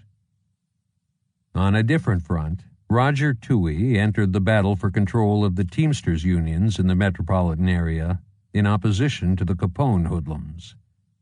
On April 28, 1933, Toohey and 5 of his gangmates, wielding machine guns, took over the Chicago Teamsters headquarters on South Ashland, telling the men they found in the building that they had come to clean the Dago Syndicate out of the Union. Jack White, Murray Humphreys, and Klondike O'Donnell avoided certain death by failing to appear that evening, so the invaders kidnapped 2 minor Union officials who were soon released unharmed. From the Capone gang's perspective, something clearly had to be done about the Toohey gang. Nitti and Company continued to respond with brains and political influence rather than with brawn, which the Tooheys had in abundance. The leaders of the Capone gang had stock swindler Jake Factor stage his own kidnapping on July 1, 1933, after he and his party left the Dells Roadhouse in Morton Grove, where Fred DiGiovanni had been killed almost a year earlier. Captain Dan Gilbert of the state's attorney's office, who was later revealed to be an appendage of organized crime and surely received a bag of silver coins for it, quickly blamed the supposed crime on the Tooheys. He harangued a multitude of suburban police chiefs to drive them out by hitting at their slot machine operations with the intent of crippling the gang's revenues. By the middle of 1933, the end was near for the Toohey mob. Roger Toohey, Gloomy Gus Schaefer, and Edward McFadden were jailed in July 1933 for allegedly kidnapping a brewer in St. Paul, Minnesota. In November, the same trio, along with Albert Cater and several others, were indicted for the Factor kidnapping. Toohey, Schaefer, and Cater were ultimately convicted in the Factor case in February 1934. At that point, with a number of their comrades dead, several gang members already in prison, and others on the way to jail for a variety of different crimes, including Tommy Toohey, who is suffering from Parkinson's disease, the Toohey gang was broken. Using all the weapons at its command, the Capone gang had rid itself of an implacable and extremely difficult enemy. The Toohey gang ranked near the top, right after the Northside gang, on the list of the Capone mob's most dangerous Prohibition-era foes. It is, among other things, the only rival mob to have taken a beer district away from the Capone forces. By the mid-1930s, George Moran had drifted out of the Lake County rackets and the world of organized crime entirely, concentrating for a time on his Chicago dry cleaning business. With the Tooheys smashed, Moran out of the picture, and the South Side dominated by the Capone gang once Joe Saltis retired from bootlegging, gangland rivalries in Chicago came to an end at about the same time as Prohibition, which was fully repealed in December 1933. As the dry era came to a close, the bootleggers considered what they should do next. The seemingly obvious answer was to try and control the distribution of legal beer, just as they had monopolized it when it was illegal. Although a few breweries put dry-era muscle men on their sales force in an attempt to garner customers, the gangsters were now largely fish out of water in the liquor business because illegal activity was no longer tolerated. Just to be safe, in early 1933, the Cook County Sheriff assigned 50 additional deputies to protect legitimate beer shipments by traditional brewing concerns from hijacking. The retail price for a barrel of legal beer was $16 in 1933, which included $5 in federal taxes, a drop of 70% from the rate during the heyday of the bootlegger. The Capone gang won the various gang wars it had been involved in during the dry era. The other bootlegging mobs in Chicago at the tail end of Prohibition were essentially all its allies, several of which had already been merged into the main entity. It had finally syndicated gambling county-wide, had over time expanded greatly in the areas of labor and business racketeering, had control of the sale of illegal narcotics, and was in charge of the admittedly small syndicated portion of vice. Thus, in early 1934, Capone's old gang was the preeminent force in the local underworld, with almost all of organized crime in Chicagoland under its umbrella. At this point, the Chicago outfit, spelled with an uppercase O to denote the gang with essentially a monopoly on organized crime in the Chicago area, as opposed to the term outfit with a lowercase o, which the Capone hoodlums used to describe their gang, was born. The process was made easier by the retirement from the underworld of various prominent Chicago bootleggers, who would trouble Nitti and the outfit no more. Many of these men were temporary gangsters who had ventured into that world due to the easy money bootlegging offered, unlike the permanent gangsters in the Capone mob, and they withdrew from organized crime in the Chicago area when Prohibition ended. A survey in 1943 of the 56 men the CCC designated as a public enemy during Prohibition notes that Saltus had retired at the end of the era in the hope of living as a country gentleman off his accumulated millions. Spike O'Donnell, who survived in the very dangerous profession of bootlegging from the beginning of the dry era to almost its end, drifted into other activities. 10 years after Prohibition, George Dutch Vogel was living in Wisconsin, where he owned a brewery. Terry Druggan had also retired to his gigantic farm near Lake Zurich in Lake County, Illinois. Several big-name hoodlums reverted to ordinary crime, such as Daniel McGagan, who served a lengthy prison term for a 1933 bank robbery in Indiana and was later convicted of robbing a Chicago currency exchange. Similarly, Willie Nemeth, who was ostensibly a boilermaker, was sentenced to life in prison in 1945 for his part in a multi-million-dollar robbery in Chicago. Other prominent dry-era bootleggers receded into the shadows over time as small players in the outfit. For example, in 1943, Klondike and Bernard O'Donnell had 2 gambling places in Cicero, and Paddy Sullivan also had a handbook. George Downs and his earlier enemy, Eddie Kaufman, worked in the gigantic Chicago Dodge war plant on the South Side, where they were also involved in bookmaking. In a few cases, old enemies, such as Tietz Battaglia and his various gangmates, who read the handwriting on the wall and were aware of the Capone mob's practice of letting bygones be bygones, came in under the umbrella. But the upper echelon of the Chicago outfit in the mid-1930s, as was also true during the 1940s, 1950s, and 1960s, was heavily staffed with men who worked for Capone during Prohibition, such as Frank Nitti, Paul Ricca, Tony Accardo, Jake Guzik, Murray Humphreys, Louis Campagna, Claude Maddox, Tony Capizio, the Fischetti brothers, Jimmy Emery, and Frank Laporte. They made the outfit through a combination of criminal cunning, corruption, and political chicanery, the most successful of the Cosa Nostra crime families. In summary, the Chicago outfit was created by Capone and his henchmen, building on the foundation laid by James Colosimo and John Torrio. Since the end of Prohibition, it has tainted northern Illinois and many other parts of the United States with crime and corruption, which in some cases continues to this day. This, as opposed to what appears in movies and some other works, is the real legacy of Alphonse Capone. The next chapter examines over 700 gangland-style killings in the Chicago area during Prohibition. Although it tabulates a variety of data about these incidents, the purpose of the analysis is to understand the broader aspects of gangland murders during the dry era and to compare the results to previously drawn conclusions about the beer wars in Chicago and gangland violence elsewhere during this time period.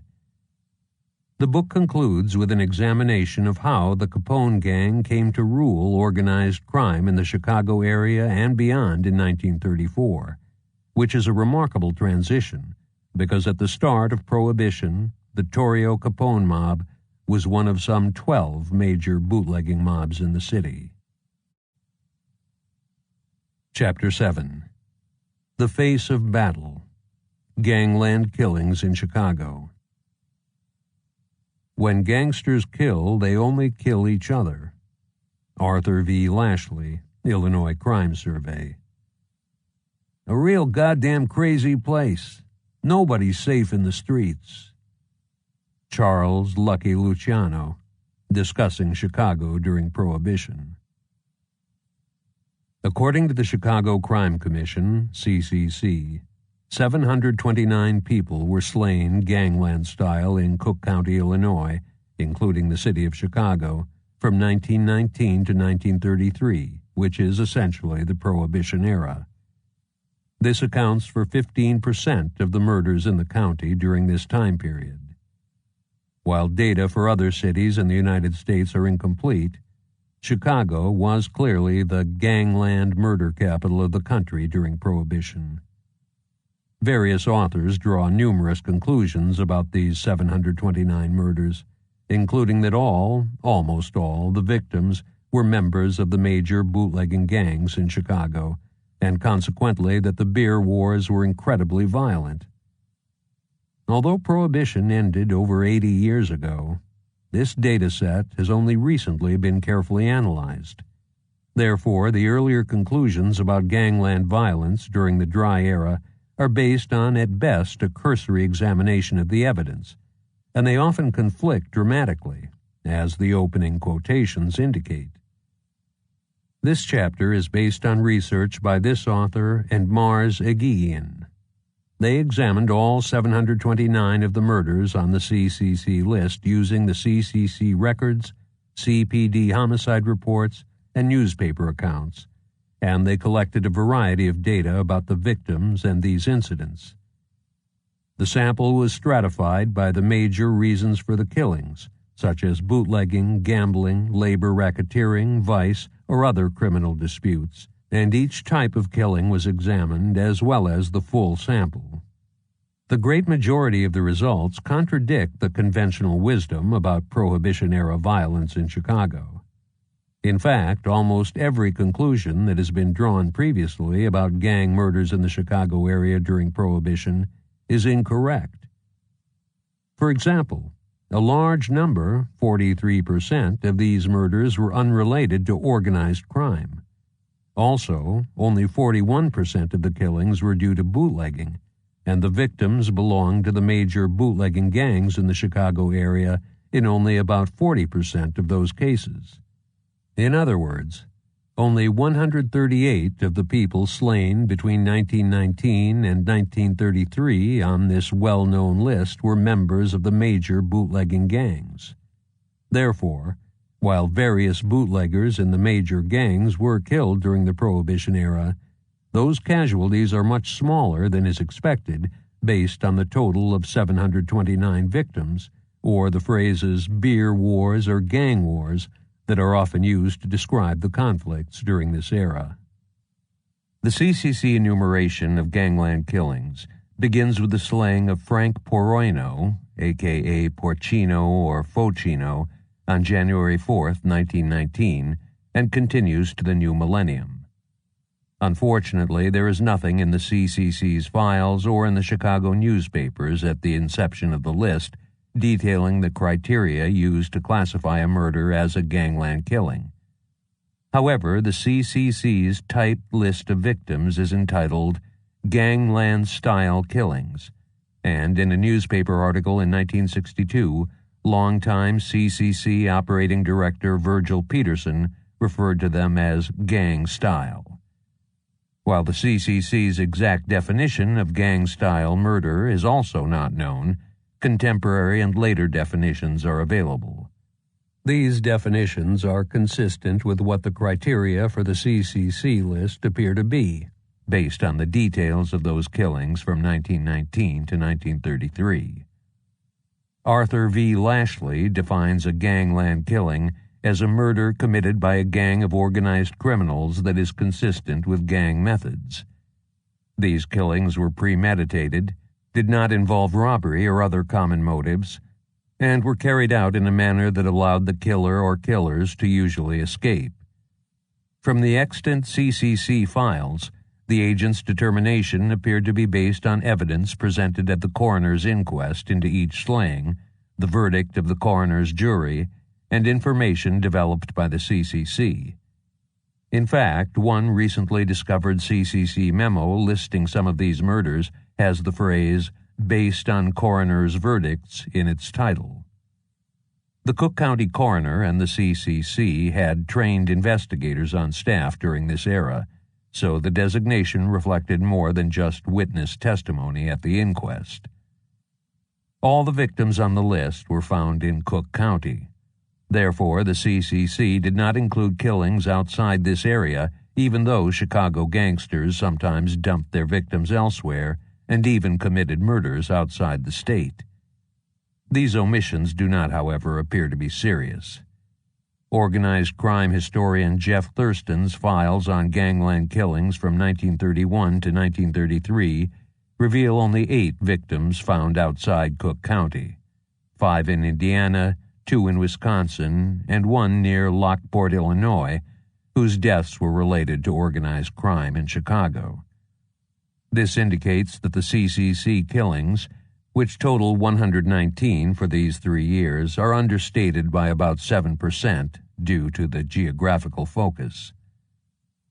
Beyond basic details related to each incident, such as when the killing occurred, how many victims there were, how many people were accidentally killed or wounded, and how many slayings resulted in an arrest or conviction, information was also collected related to who the victim was, why she was killed, how she was killed, and where the body was found.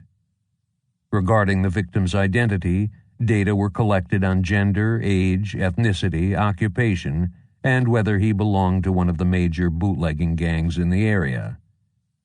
The killings were broken down by cause, which ranges from organized criminal activities synonymous with the era, for example, bootlegging and gambling, to other organized crime, such as Chinese tong wars, or business racketeering, or political disputes or feuds, vendettas in the city's Italian community. Regarding how the victim was killed, the types of weapons used, and whether the victim was taken on a one-way ride or killed in a drive-by shooting were tabulated. The location of the body was defined in terms of political units, for example, the city of Chicago versus various suburban areas, in terms of police districts in Chicago, and also with respect to whether the victim was found indoors or outside. Arthur V. Lashley's study of the years 1926 and 1927 is the only other systematic examination of gangland killings during Prohibition. Lashley, however, examines only the ethnicity of the victim, where the body was found, how many victims were killed by guns, and the legal disposition of the case. His results may also be specific to the years he studied. The results in this chapter are compared and contrasted to Lashley's findings and to the conclusions drawn elsewhere in the literature on gangland during Prohibition. The data used came from three main sources: the CCC files on gangland killings, which were found for only the years 1927, 1928, 1930, 1931, and 1932, the CPD homicide records, which are available online and on microfilm, and newspaper articles, primarily from the Chicago Tribune. The CPD records go through the year 1930, while the Chicago Tribune is available for all the years in the study. The general rule in the data collection was to try and obtain two sources for each killing, at least one official source, CCC or CPD, and one newspaper, or two newspapers for 1933, because the CCC and CPD records are not available. The CPD and CCC records provide good information on basic details, such as the age of the victim, the method of killing, at least in terms of the type of weapon used, and what happened at the crime scene. However, they provide little information on the victim's occupation, especially if he was a criminal, or why he was killed. The newspapers provide much better information on who the victim was and the motive for the murder. Of course, a few killings were not found in the newspapers, partly due to weaker reporting of events outside the city, and in some cases the articles are brief and not overly informative. Nonetheless, the sources cover the vast majority of the 729 murders. For example, no information was found on the killing in the CCC files, CPD records, or in the newspapers in only 9 cases, less than 2% of the sample. And no newspaper article was found in only 29 cases, 4% of the sample. Given the relative strengths of the various sources, the CCC was the primary source for most of the data, followed by the CPD and then the newspapers. That is, if the sources conflict, information from the primary source was used. However, the newspapers were the primary sources for data on who the victim was and why he or she was killed, followed by the CCC and then the CPD. The number of gangland-style killings per annum is reported in the first panel of the table in Figure 7.2 in the bonus PDF. From initially less than 30 such murders a year, the total exceeded 30 from 1922 to 1933. There were at least 50 gangland-style killings every year from 1923 to 1930, with a maximum of 75 in 1926. While the figure for 1931, 48, is roughly comparable to the low during the preceding several years, the number of killings declined to under 40 in 1932 and 1933. The killings are broken down by causes related to organized and also ordinary crime. The results are reported in the second panel of the table.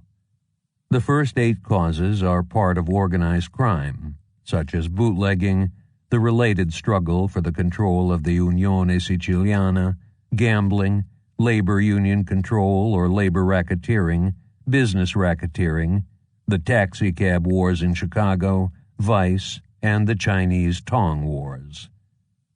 All killings related to the control of the Unione, given its involvement in bootlegging, were counted in the bootlegging killings and are also listed separately. Killings related to the control of labor in a field are grouped under the heading Labor Union or Rackets. The Hip Sing and An Leong Tongs were American-born organizations that fought to control organized crime in the Chinese community. The taxicab wars were a little-known episode in Chicago's history, which related to the Checker and Yellow cab companies. The Checker drivers belonged to the Teamsters Union, and the company was mutually owned. Teamster intimidation of Checker drivers in an attempt to control the company and the rivalry between the two companies' drivers for the choicest cab stands resulted in considerable violence. All taxicab war killings are also counted in the category of business racketeering. Many murders, according to the newspapers, had nothing to do with organized crime. Some were due to feuds or personal disagreements in Chicago's Italian community. Black handers, who were blamed for many of the killings on the CCC list, were freelance extortionists who preyed heavily on Italian immigrants and murdered the victims if they did not comply with their demands. Other killings resulted from political struggles, especially the battle for control of the near West Side 19th Ward Democratic Organization in the early 1920s. Various murders stemmed from disputes among common criminals. Often multiple reasons were given by the sources for a slaying, while in 154 cases the cause was not reported. Bootlegging was the stated reason for 235 of the 575 killings where a cause was given, or about 40% of the total. Rivalries related to the Unione Siciliana accounted for 25 murders.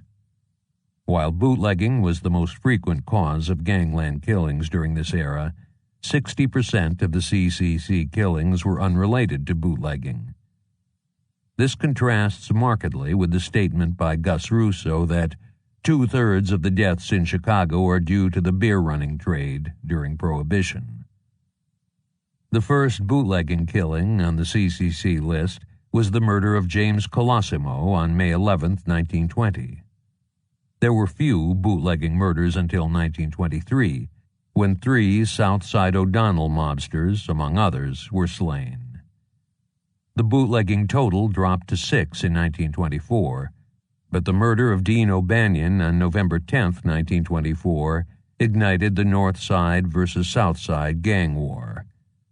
The number of bootlegging killings after 1924 ebbed and flowed largely with the beer wars, reaching a height of 41 in 1926, when the North Side versus South Side war, the Back of the Yards wars, and the battle for control of the Chicago Heights area were at their worst.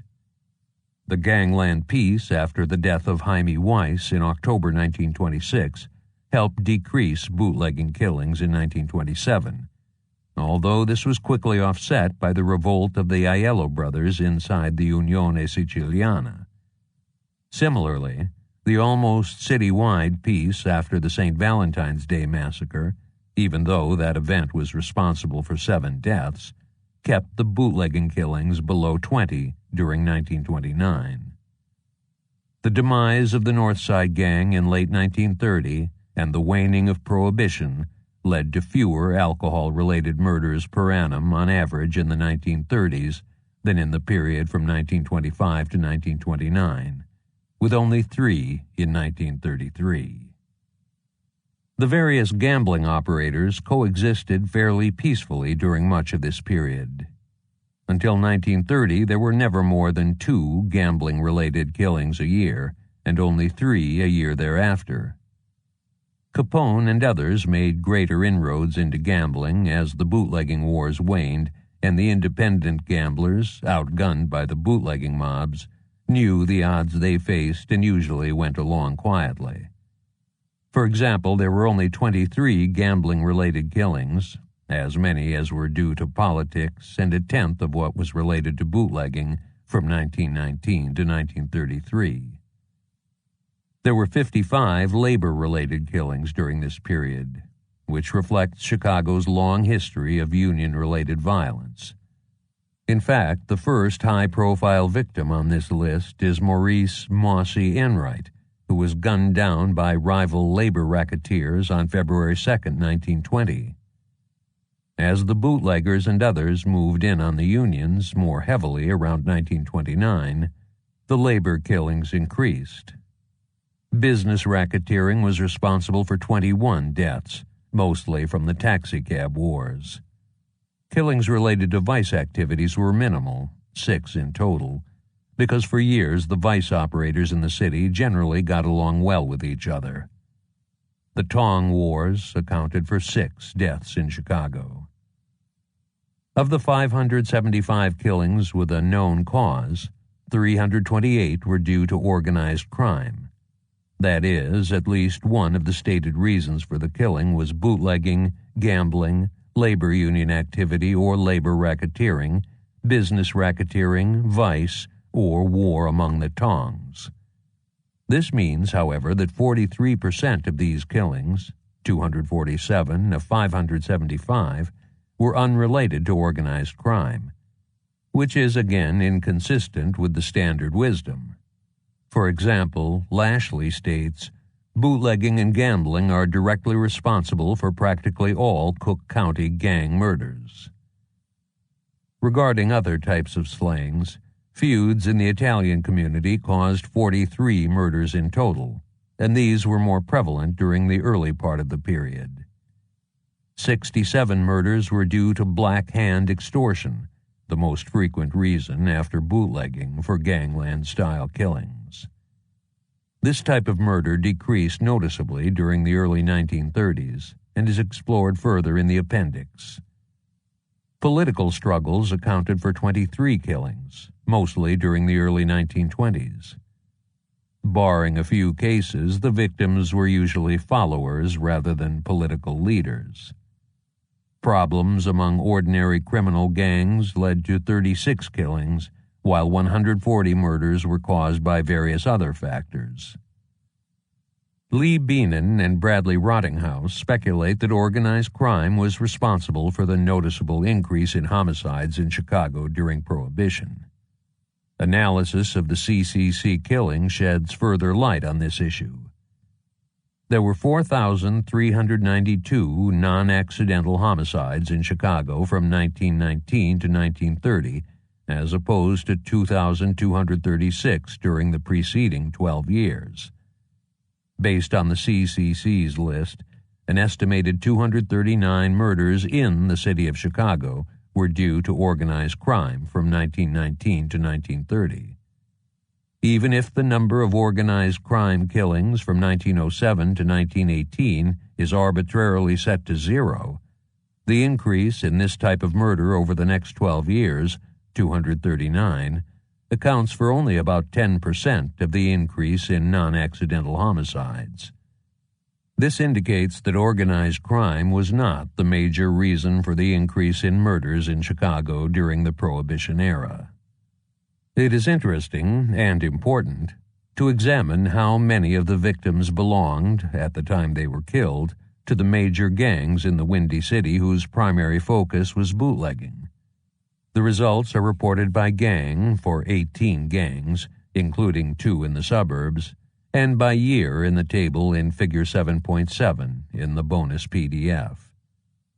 The first 13 gangs, ignoring the fact that the Saltus, Mackerlane, and Sheldon-Stanton organizations were initially one unit, were operating from essentially the start of Prohibition. The other 5 gangs arose later. The approximate years each gang was in existence are shown in the table.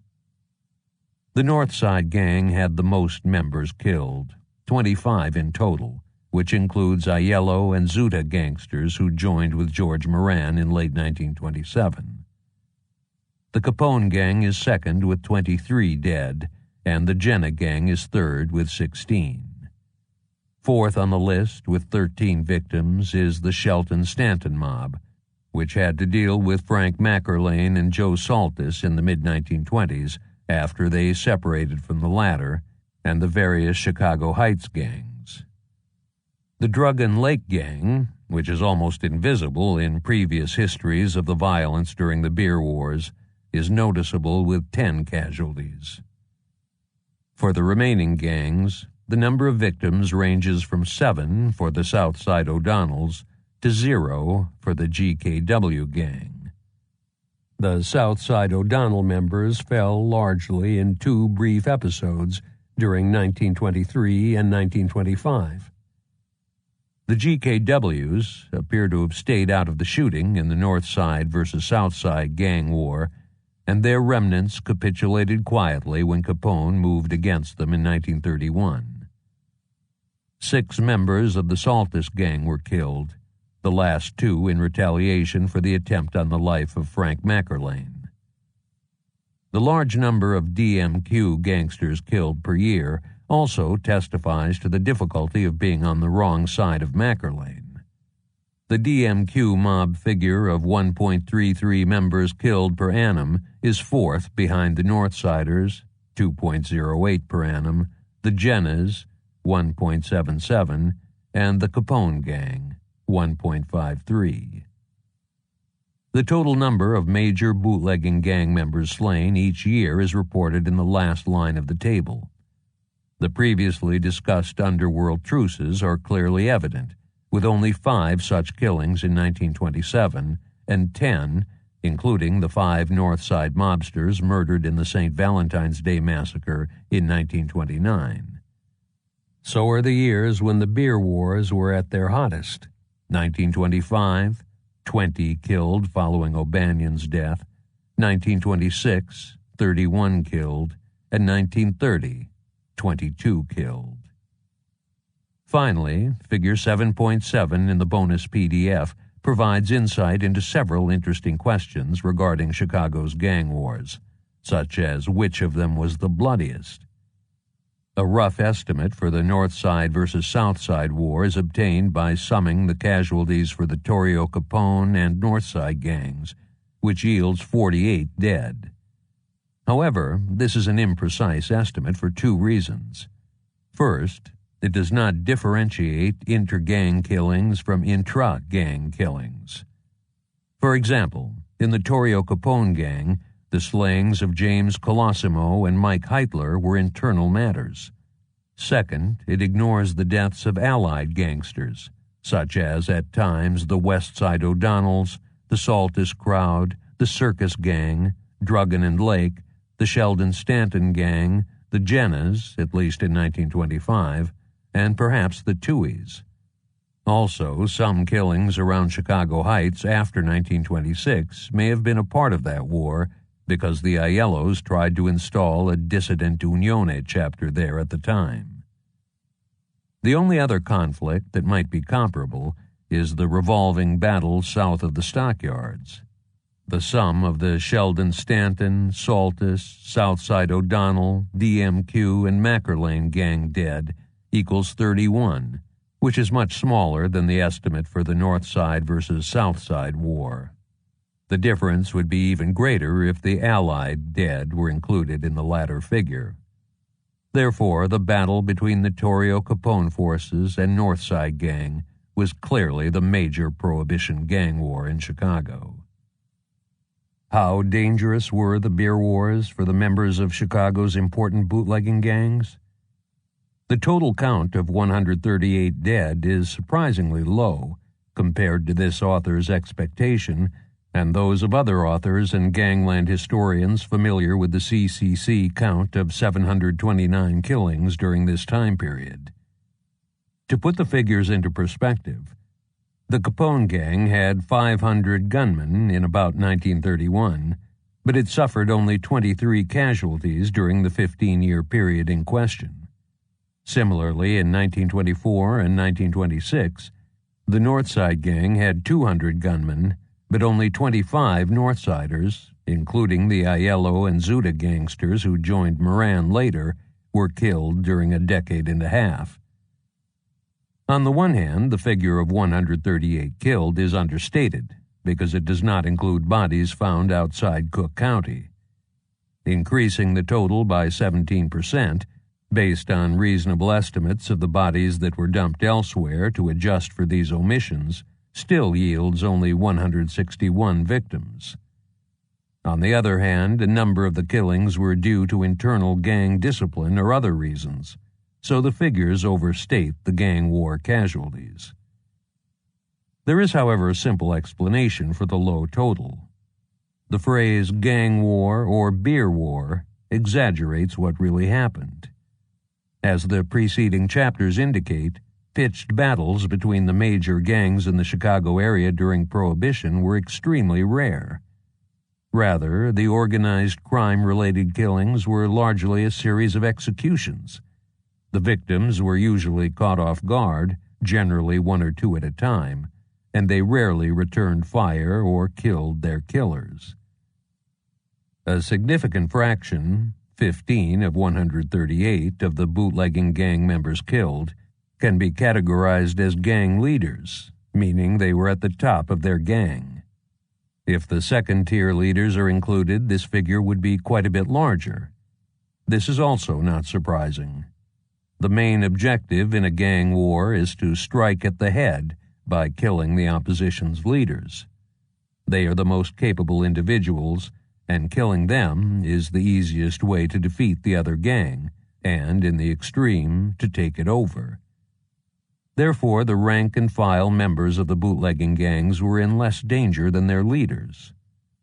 John Landesco argues that the election of Reform Mayor William Deaver in 1923, which broke up the centralized system of protection instituted by Big Bill Thompson, caused the Prohibition-era gang wars. He states that the union of each for the good of all ended, and the war of each against all began. The data do not, however, support this conclusion. The 3 CCC-listed deaths, and a further one outside of Cook County, of Southside O'Donnell gangsters in 1923 hardly constitutes a citywide gang war. Instead, it was a minor disturbance. Similarly, only 5 members of the major bootlegging outfits were killed gangland-style in 1924, refer to Figure 7.7 in the bonus PDF, and none of these, until O'Banion was murdered, can be described as due to gang warfare. Therefore, O'Banion's death in November 1924, which resulted from enmity between gang leaders, and the resulting violence, which began 18 months after Deaver came into office, set off the beer wars. 20 members of the major bootlegging gangs were killed during the next year, 1925, alone. The table in Figure 7.9 in the bonus PDF reports the occupations of the victims by year, and the table in Figure 7.10, also found in the bonus PDF, shows the victims' occupations by the type of killing and also for the members of the major gangs. Often more than one occupation was reported for the deceased, especially if he was a criminal. For example, given his activities, James Colosimo was recorded as a bootlegger, gambler, vice operator, and labor racketeer. 81 of the victims, the second largest number, were businessmen, meaning they apparently had some ownership in the business they operated, and many of these killings were related to bootlegging or the Black Hand. Over 50 of the dead were common criminals, and between 20 and 40 victims were gamblers, labor leaders, or racketeers. 18 individuals in law enforcement were killed gangland-style during this time period, most frequently for reasons related to bootlegging, and 17 black-handers were killed. Although only a few politicians and vice operators were killed, 8 officials of the Unione Siciliana were slain. In 145 cases, the victim's occupation was outside these categories, and in 122 cases, it was unknown. Not surprisingly, 233 of the victims were engaged in bootlegging, and this was most often the reason they were killed. Of the 235 killings in Figure 7.10 in the bonus PDF due to bootlegging, only 97 of the dead were members of the major beer and liquor mobs, which is not reported directly in the table. Instead, most of the victims were independents who had the temerity to operate where they should not have, or businessmen, such as bar owners or wholesale merchants, who may have supplied bootleggers with ingredients or who refused to buy from the gang that controlled the area where they were selling alcoholic beverages. These results conflict markedly with the conventional wisdom, including the opening quote by Lashley that the gangsters only killed each other. The clearest contradiction of this statement is that 18 members of law enforcement were killed gangland-style during this time period. More broadly, of the 607 victims in Figure 7.9 in the bonus PDF who had a known occupation, 45%, 274 of them, were not reported to be involved in any illegal activity. Regarding ethnicity, 6 of the victims were Chinese, and they were all murdered in the Tong Wars. 8, or roughly 1% of the victims were African American, which is low relative to homicides overall in Chicago during this time period. However, the gambling and vice operators in Chicago's small African American community coexisted fairly harmoniously for years, and there was little black involvement in organized labor and none in bootlegging, resulting in no liquor-related deaths in these 8 cases. About 54% of the victims, 394 in total, were Italian Americans. However, this figure gives a false impression about how many of Chicago's gangsters during Prohibition were of Italian extraction. Many of these victims were non-criminals. They were targeted for one reason or another by the bootlegging gangs, the Black Handers, or other criminal groups. In terms of age and gender, 8 females were murdered gangland style, 3 of whom were killed accidentally. The 729 victims were on average 34.6 years old, with their ages ranging from 6 to 72 years. The bootlegging casualties were slightly younger, 33.6 years of age on average, than the victims in general, and the major bootlegging gang members killed were even younger, 32.1 years of age on average. The tables in figures 7.14 and 7.15 report the types of weapons used in the CCC slayings, and in the last column, how many victims were taken on a one-way ride. In a few cases, more than one type of weapon was used. For example, in the St. Valentine's Day massacre, John May and Reinhard Schwimmer were shot by a machine gun and a shotgun. In the full sample, 208 victims were shot with a pistol, 174 were apparently shot with a handgun, and, based on the cases where the weapon was known and the circumstances of the other killings, the 182 cases where the victim was shot with an unknown weapon most likely involved a pistol. Summing these figures, in 564 of 729 slayings, a handgun was apparently used. In 29 instances, the caliber of the pistols used is reported by the newspapers. The Prohibition-era killers favored large-caliber handguns. A .45 was used 12 times, as was a .38, and a .32 was used in the other 5 killings. A shotgun figured in about 15%, 109, of the killings, making it the second most frequently used weapon. Therefore, dry-era gunmen eliminated their victims largely as their predecessors had done, with handguns and shotguns. Saltus Sheldon gangster Willie Dickman was shot several times on September 3, 1925, and shortly thereafter his body was thrown from an automobile on South Troy Street. In the letter Herman Bundesen wrote to Calvin Goddard, the bullets taken from Dickman are noted as 45 THO. This is the standard abbreviation in this document for a .45 caliber bullet fired by a Thompson submachine gun, as opposed to the same round fired from a pistol.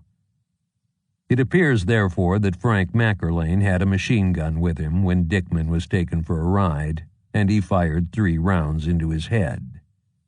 If the Bundesen letter is correct on those details, the Dickman slaying was the first time a submachine gun was used in a gangland hit in Chicago or anywhere else in the United States.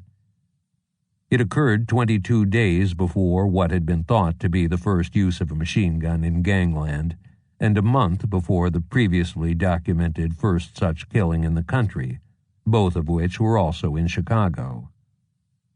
Although the Thompson submachine gun figured in many of the most famous Prohibition-era events, even after 1925 it was used sparingly. For instance, analysis of the killings from 1926 to 1933 indicates that this weapon was used in only 27 of the 444 CCC killings during those 8 years. It was also seldom used in bootlegging killings in Cook County after 1925. This is inconsistent with the statement by Robert Schoenberg that the submachine gun would displace the shotgun as the weapon of choice in gangland, and Frederick Thrasher's conclusion that the machine gun became the standard weapon of Chicago gangs in 1926. As already noted, the pistol was the weapon of choice, followed by the shotgun by Chicago's bootleggers before 1926, and the machine gun displaced neither during the later period. Although the bootlegging gangs most likely all owned at least one submachine gun, there is a simple reason why they used them infrequently. When fired on full automatic, such weapons are difficult to control, and the gangsters were extremely wary of accidentally hitting bystanders. To minimize this risk, gunmen tended to shoot their victims at close range, in which case a handgun or shotgun was sufficient. Other guns, like rifles, were used in only 4 killings. 18 victims were stabbed or hacked to death, 6 were strangled, 12 were beaten, and 5 were killed in explosions. Although bombings were very common in Chicago during this period, the bombers focused on destruction of property, and few deaths resulted. Lashley's claim that no recent bombing in this community has resulted in loss of life is, however, incorrect, unless he is referring only to the 2 years that he investigated. The machine gun was used more frequently in bootlegging killings than in general, and most heavily in murders due to labor racketeering, business racketeering, and gambling, and when the victim was a member of one of the major bootlegging gangs. The shotgun was used more heavily in bootlegging, labor-related, and black hand killings, and in the murders of established bootlegging gang members than in the CCC killings overall. It was used most frequently, in percentage terms, in the Unione-related killings. While there is an impression that the shotgun was an Italian weapon, according to various newspaper accounts, numerous other bootlegging mobs owned them in abundance and used them regularly. Another common belief is that the one-way ride was used extensively in gangland killings during Prohibition. A killing is categorized as a one-way ride if the evidence indicates that the victim was killed in the car or at the spot where the body was found after having been driven there. A one-way ride was not uncommon, occurring in about 20%, 142 of the cases, but it was far from the preferred method of eliminating the victim. About 1/3 of the bootlegging-related killings and the murders of members of the major bootlegging gangs were rides that did not result in a round trip. At the extreme, almost half of the CCC killings of common criminals were one-way rides. In terms of the CCC list of killings, the common criminals in Chicago first used this method, with 6 of the one-way ride victims in 1919 and 1920 killed due to disputes between common criminals. The number of one-way rides per annum is reported in the table in Figure 7.15 in the bonus PDF. Excluding the initial flurry in 1919, the figures represent only 10% or less of the total number of CCC killings each year before 1926. There is a noticeable change in 1926 when the proportion increases to around 25%. What caused this shift?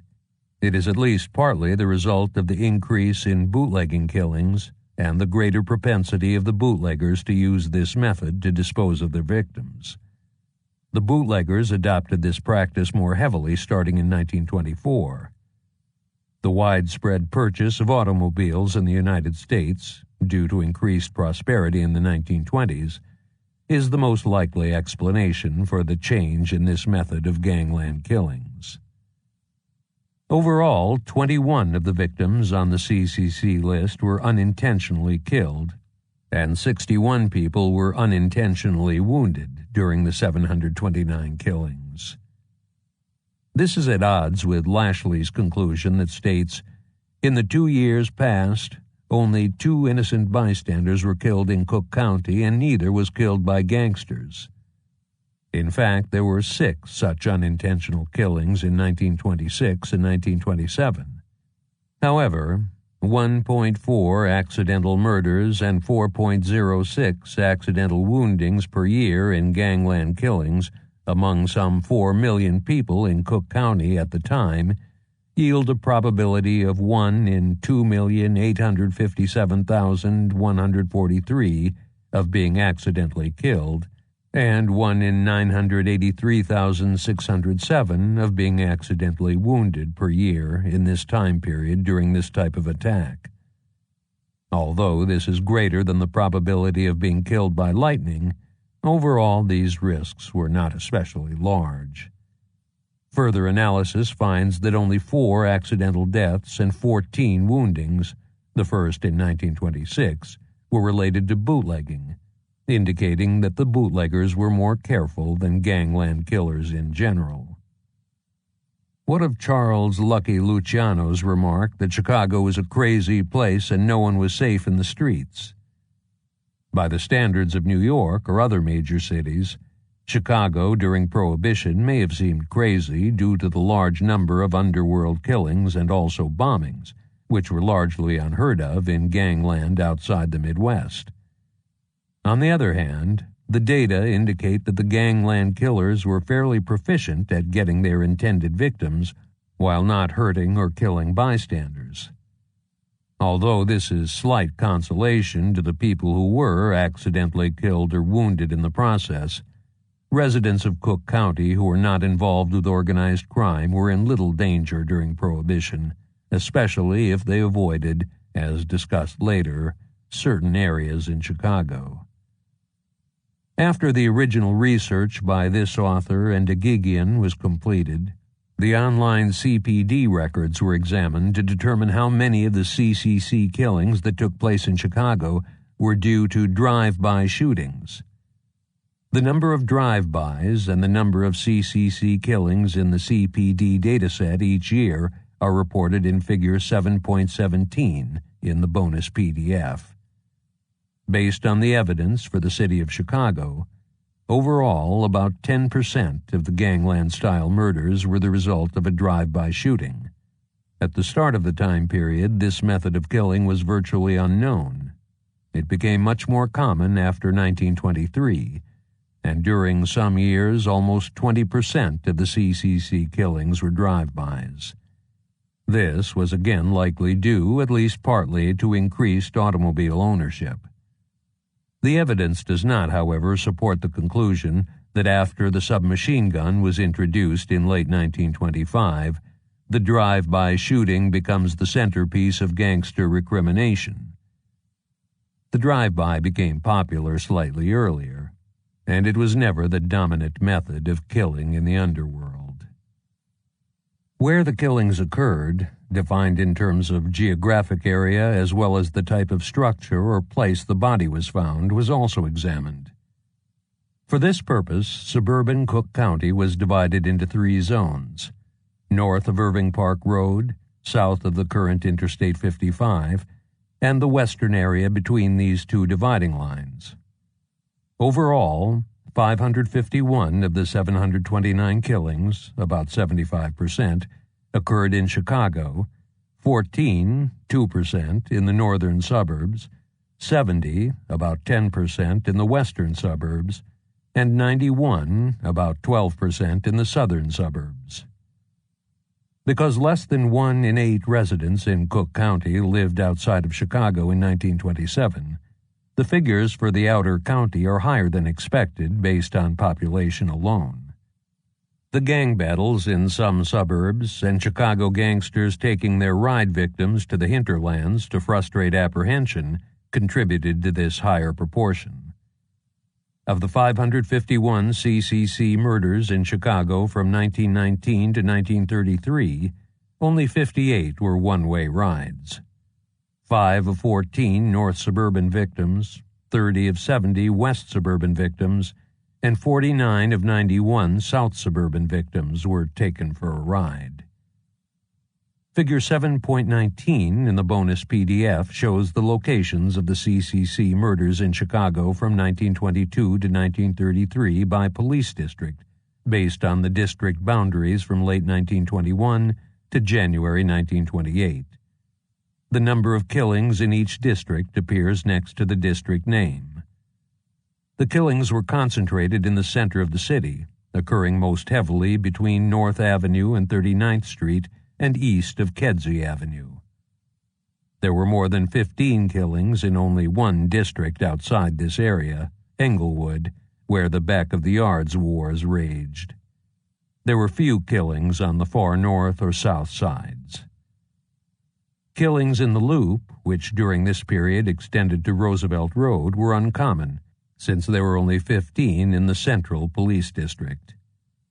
This is not surprising because historically crime was kept out of the downtown, even by the hardcore criminals.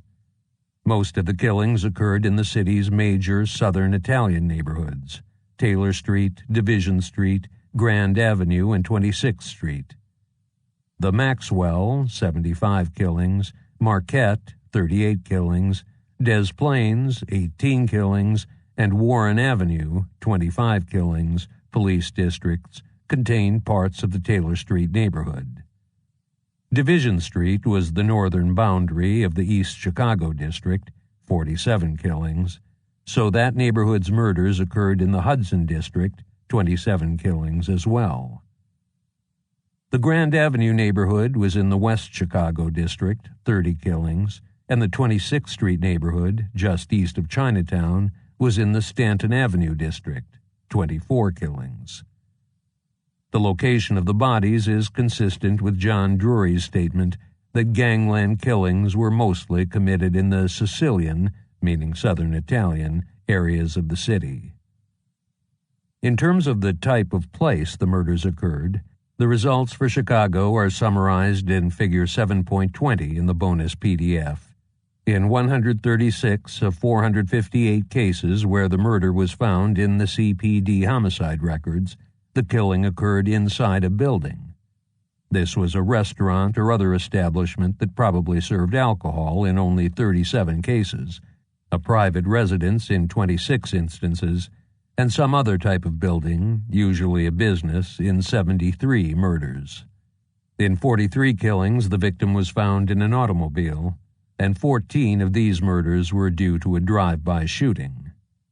Not one body was found in the trunk of a car, as opposed to the common practice in Chicago gangland after Prohibition. This is because autos in the dry era generally did not have a separate trunk space. More than half of the victims, 273 of 458, were found outside where the body was plainly visible, such as in the street, an alley, or a yard. 5 victims were found in areas where the body was not as visible, such as a prairie or vacant lot. Only one victim, Northside gangster John Rito, was found in a permanent body of water, contradicting the belief that the Chicago River was a major depository for gangland victims. To summarize these results, most of the gangland-style murders in Chicago from 1919 to 1933 were committed in open view, such as a public place, when the killing occurred in a building, or outside on the street, which indicates that Prohibition-era killers made little effort to conceal the bodies of their victims. The vast majority of the killings were done at close range, as opposed to a gunman firing from concealment at a distance. This is because the killers were generally not very good shots, were concerned about hitting innocent bystanders, and there was little cost to approaching the victims because witnesses were generally mute. This contrasts with the earlier statement by this author that most gangland killings during Prohibition were quiet affairs, such as one-way rides where there were no witnesses. The CPD database reports arrests and convictions for the killings in Chicago. The police made arrests in 132 of the 458 gangland-style murders in the city from 1919 to 1930, yet only 8 convictions were obtained. This differs from the 0 convictions reported by Lashley and the Citizens Police Committee, in the latter case for gangland killings in Chicago from 1923 to 1929. However, even these figures overstate the efficiency of the criminal justice system in Chicago during Prohibition, because convictions were often overturned on appeal. According to the CCC, 32 of these 729 gangland killings went to trial, just 9 trials resulted in a conviction, and in only 6 killings was a conviction the final outcome after appeal. What can be learned from gangland violence during Prohibition? Gangland killings greatly increased during Prohibition because, as noted in an earlier chapter, the killers operated under virtual immunity from the law.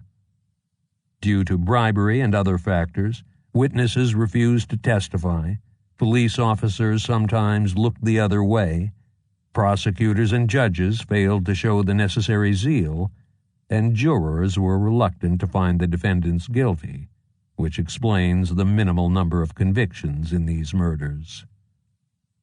Interestingly, mayoral policy did not have a major effect on gangland violence. Ignoring the brief term of Anton Cermak, the era can be divided into 3 periods: the earlier term of Big Bill Thompson, April 1919 to April 1923, the administration of William Deaver, April 1923 to April 1927, and Thompson's last term, April 1927 to April 1931.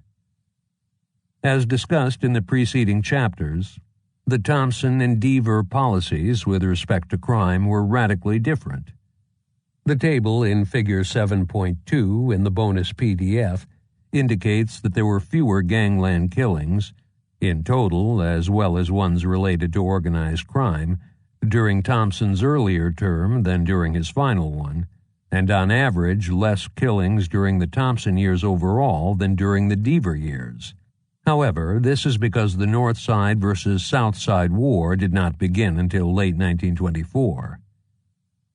A more accurate measure of mayoral impact compares the gangland killings per month during the Deaver administration and the last 4 years under Thompson, excluding periods of peace in the North Side versus South Side War. Based on these data, there were 6.0 CCC killings per month under Deaver and 5.83 per month during Thompson's last term. The average number of organized crime-related killings per month is 3.13 during the Deaver years compared to 3.33 for the Thompson period, a difference of about 2.5 killings per annum. The Deaver and Thompson policies impacted gangland violence similarly because the actual enforcement of the law was essentially the same under both mayors. Bootleggers and other operators paid for protection from the police under either mayor.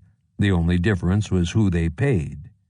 Simply put, there was no way Deaver could fire all the police officers on the underworld payroll and replace them with incorruptible ones.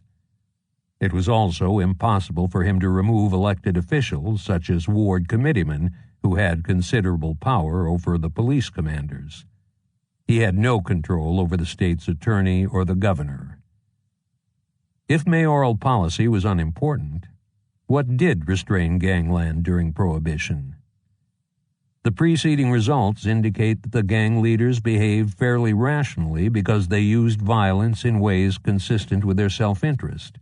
For example, unintentional killings and woundings were minimal, and the murders of the members of other bootlegging gangs were fairly infrequent.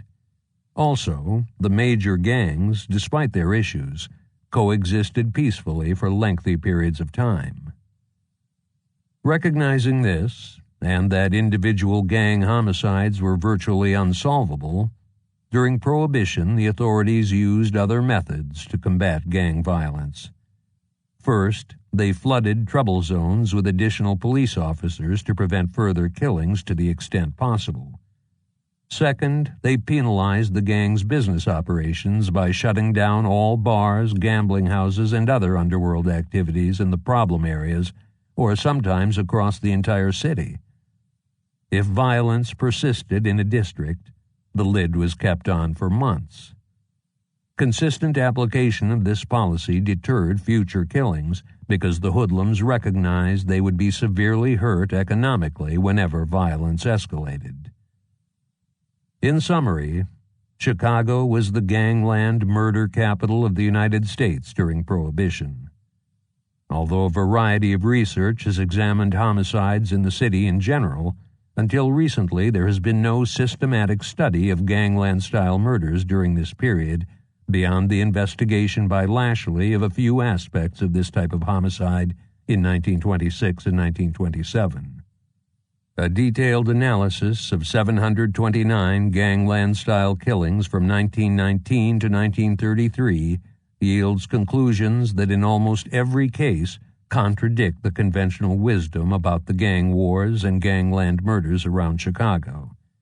For example, many of these killings had nothing to do with bootlegging or, more broadly, organized crime. The gangsters did not just kill each other. The submachine gun was not the dominant weapon in the underworld after its introduction, and relatively few members of the major bootlegging gangs were killed during Chicago's beer wars. Chapter 8. Conclusion. To the victor belong the spoils of the enemy. William L. Marcy, Democrat, New York, U.S. Senator. Cut off gang revenues and the gang disintegrates. George E. Q. Johnson, U.S. Attorney. Chicago's Prohibition beer wars were a complicated series of conflicts over more than 10 years in which the Capone mob was the great winner. At the start of the dry era, the Torrio Capone gang was one of a dozen major bootlegging groups in the city of Chicago. By the early 1930s, it dominated the battlefield, leading to the creation of the Chicago Outfit, which controlled Cook County's underworld in 1934 and had important connections throughout the country as well. It is worthwhile to examine the reasons for this striking victory. First, this gang got off to an excellent start because it was built on the foundation laid by James Colosimo and John Torrio during the 2 decades preceding 1920. With 7 police districts, plus a good part of the Loop and a variety of suburban areas under its control, the Torrio Capone mob was certainly Chicago's biggest bootlegging gang at the dawn of Prohibition. The gang's geographical spread allowed it to profit from the generally laxer enforcement in the rest of Cook County versus that in Chicago, and to easily switch between the city and the county when it encountered problems that were not county-wide. Second, it had a much larger initial presence in vice, narcotics, gambling, and probably labor racketeering than the other liquor mobs, and it expanded in most of these areas over time. This additional cash flow helped finance the Capone Group's growth and also allowed it to keep a large number of gunmen on the payroll. Toward the end of Prohibition, this advantage was very useful because it was able to easily expand into other rackets and to redefine the organization. Third, the gang had very capable leaders who possessed good business sense as well as an understanding of when to use violence in pursuit of their goals. This was not true for a number of Chicago's other gangs. Also, the Capone forces had several strong individuals just below the level of the boss. While Jake Guzik readily comes to mind, the same can be said of, for example, Paul Rica, Tony Accardo, Louis Campagna, and the Fischetti brothers, based on their later roles in the Chicago Outfit.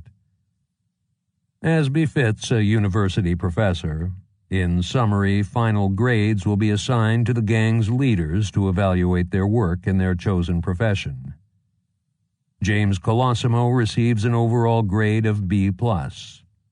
His efforts before Prohibition produced admirable underworld results, in particular his move into the suburbs, and he would have gotten a much higher grade if he would only have been able to see the opportunities bootlegging presented. This was Colosimo's major shortcoming. John Torrio earns an A-.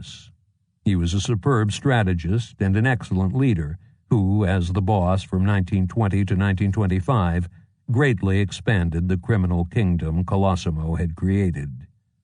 He was such a strong leader that he was called back into service while Capone was in prison in Pennsylvania to oversee the cartel set up in 1929. Torrio was, however, deficient as a warlord because he lacked fortitude, and this flaw keeps him from earning a higher grade. In my opinion, Al Capone also deserves an A-. He had strong business sense and excellent martial skills. By the time he left Chicago for the U.S. Penitentiary in Atlanta in early 1932, the hotly contested beer wars were largely over, and a large amount of additional territory in the city and suburbs had come under his gang's control. He also extended its operations, primarily through the sale of pure alcohol, into many other states. However, there are two major criticisms of Capone's performance.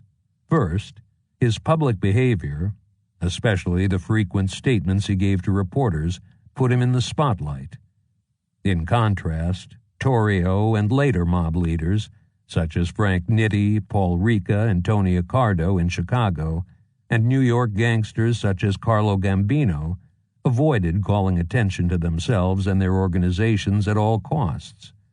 Second, Capone should have filed his income tax returns every year and declared income equal to what he thought the authorities could attribute to him. Regarding Nitti, because this book only covers the period through the end of Prohibition, he receives an incomplete grade, despite his exemplary work after 1933. The higher degree of professionalism exhibited by the Torrio-Capone mob, compared to other bootlegging gangs in Chicagoland, is also of importance. Due to tight security and an excellent intelligence network, the gang avoided disarray by keeping its leaders, in the cases of Capone and Nitti, safe. To a lesser extent, the delegation of the dirty work by the upper echelons to lower-level members shielded not only Torrio, Capone, and Nitti, but also many of the higher-level hoods from the authorities. At the direction of their leaders, the lower-level Capone hoodlums also devoted themselves to organized crime and never delved into robbery, safe-cracking, and other types of ordinary crime. Admittedly, the almost complete breakdown of law and order in Cook County during the 1920s made an attractive payroll robbery less problematic than it otherwise would have been, but there were still difficulties associated with such criminal capers, and the Torrio-Capone gang avoided them, unlike the other bootlegging mobs. They were also extremely lucky at least once. If George Moran had not run out of bullets and had not been recalled to the vehicle used by the North Side Hit Squad before he could reload, Torrio would most likely have been killed in January 1925. Instead, he was available to counsel Capone later and to return as the overseer of Chicago gangland during the Broad Peace in 1929 and 1930. Similarly, if the North Side gunners had caught Capone in or near his car in January 1925 or at the Hawthorne Hotel in Cicero in September 1926, gangland history might have been quite a bit different. Other gangs had serious problems in these areas. For example, the downfall of the Jennas was largely due to the deaths of three of the most important of the brothers in 1925.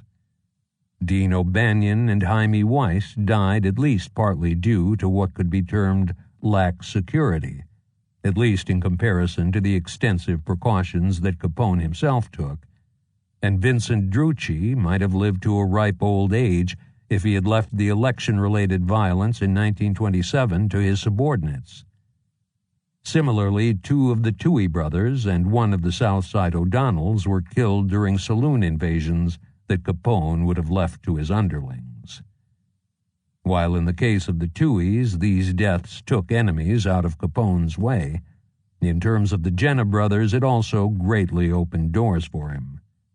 If the Jenna gang had not collapsed, the Capone gang would not have gotten control as early as it did of the Unione Siciliana's alky cooking racket and the millions of dollars of revenues from supplying alcohol to the upper Midwest and beyond, if it ever would have. The fact that Chicago was at various times engulfed in broad fighting between the bootleggers aided the Capone mob because it was the major winner in those conflicts. Several gangs lined up as its allies and were gradually, peacefully merged with it. Other gangs were its enemies and were absorbed by conquest. If peace had reigned throughout the city during Prohibition, it is much less likely that such an amalgamation would have occurred. The Capone gangsters were also innovators. Although they were not the first to use the Thompson submachine gun, they quickly adopted it and introduced the machine gun nest to gangland in the killing of Jaime Weiss. After O'Banion and Weiss were slain, the Northsiders were on their guard against further attacks. Therefore, Capone used gunmen from out of town who posed as police officers to get into the garage on North Clark Street. On the same point, the Chicago Heights gangsters pioneered an odorless method of distilling that avoided detection and was copied by others. Other innovations were less dramatic and were more about seeing the angles and exploiting them, at which Capone and his men were experts. For example, if Jewish congregations in New York were not using all the sacramental wine they were allowed under the law, the Capone gang was happy to buy the federal permits from the rabbis and redirect the wine to other locations. Furthermore, there is the role of ethnicity. The Colosimo gang was an inclusive, multi-ethnic group, and Torrio and Capone continued this policy. Therefore, from the earliest days, their gang greatly benefited from the likes of Jake Guzik and Murray Humphreys, and readily embraced other non-Italians, such as Sam Hunt and Willie Heaney, when they gravitated to Chicago. Capone was also willing to cooperate with and eventually merge with other gangs as things evolved, as opposed to fighting them and then expelling them from the areas they controlled, even though these other gangs were not heavily Italian in membership. In that respect, the Sheldon Stanton, Circus, West Side O'Donnell, Valley, and the DMQ gangs are important examples. On the other side of the ledger, the immigration to the United States by numerous Southern Italians in the years up to and including Prohibition provided Torrio and Capone, who by 1929 controlled 3 of Chicago's 4 largest Southern Italian neighborhoods, with a number of men as the ethnic face of America's underworld changed. Therefore, the Capone gang triumphed due to its superior initial position in the underworld, the business and military aptitude of its leaders, the shortcomings of some of its enemies, and, as is true in much of life, and sometimes death, a bit of luck. Finally, a few words are in order regarding the fight against organized crime by the upper world. The standard approach by law enforcement, which has been used against all criminal activity since time immemorial, is to apprehend and punish specific offenders. This removes them from society for the period they are incarcerated, which under the current RICO statute can be for many years. In the extreme, convicting numerous members of a gang could break it up, although that happened in the past far less often with organized crime than with bank robbery gangs and other groups of common criminals.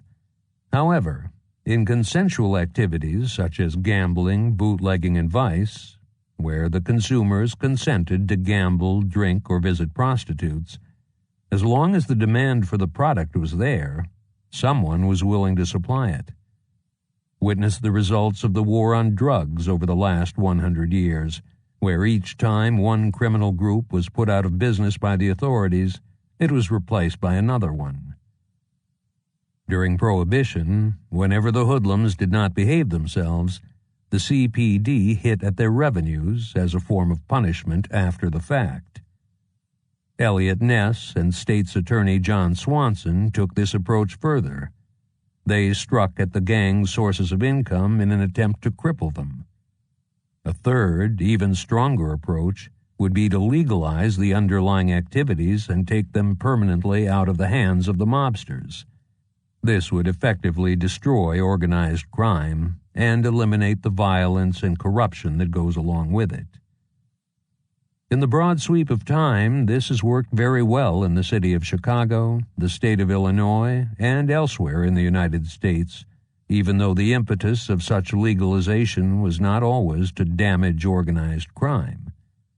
Instead, it seems that the state has been motivated most often by a desire to increase its tax revenues. For example, the end of Prohibition took away gangland's crown jewel and increased federal and local monies from liquor taxes. More recently, Illinois created a state-run lottery, introduced legal casinos, and legalized video poker machines outside of casinos. This has taken a large bite out of the Chicago outfit's revenues, while also putting money into the state's coffers. Admittedly, this is not a simple solution, because legalization comes with its own problems. The voting populace, given its morals and attitudes, has not been in favor of decriminalizing everything that the underworld purveys. National prohibition and various anti-gambling laws were unpopular, and eventually the electorate saw those laws in an unfavorable light. Prostitution, however, has not been viewed the same way. Similarly, American society for years has tended to see the sellers of illegal narcotics as evil pushers who turn youngsters into drug abusers. There is also the concern, because so many drug users are criminals, that drug use drives people to commit criminal acts.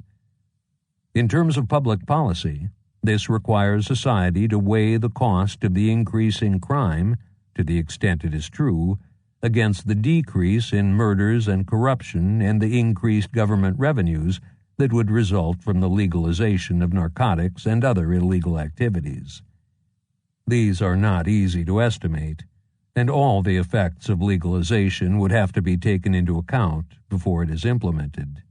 But decriminalizing the activities of organized crime would clearly strike massively at the heart of what it does.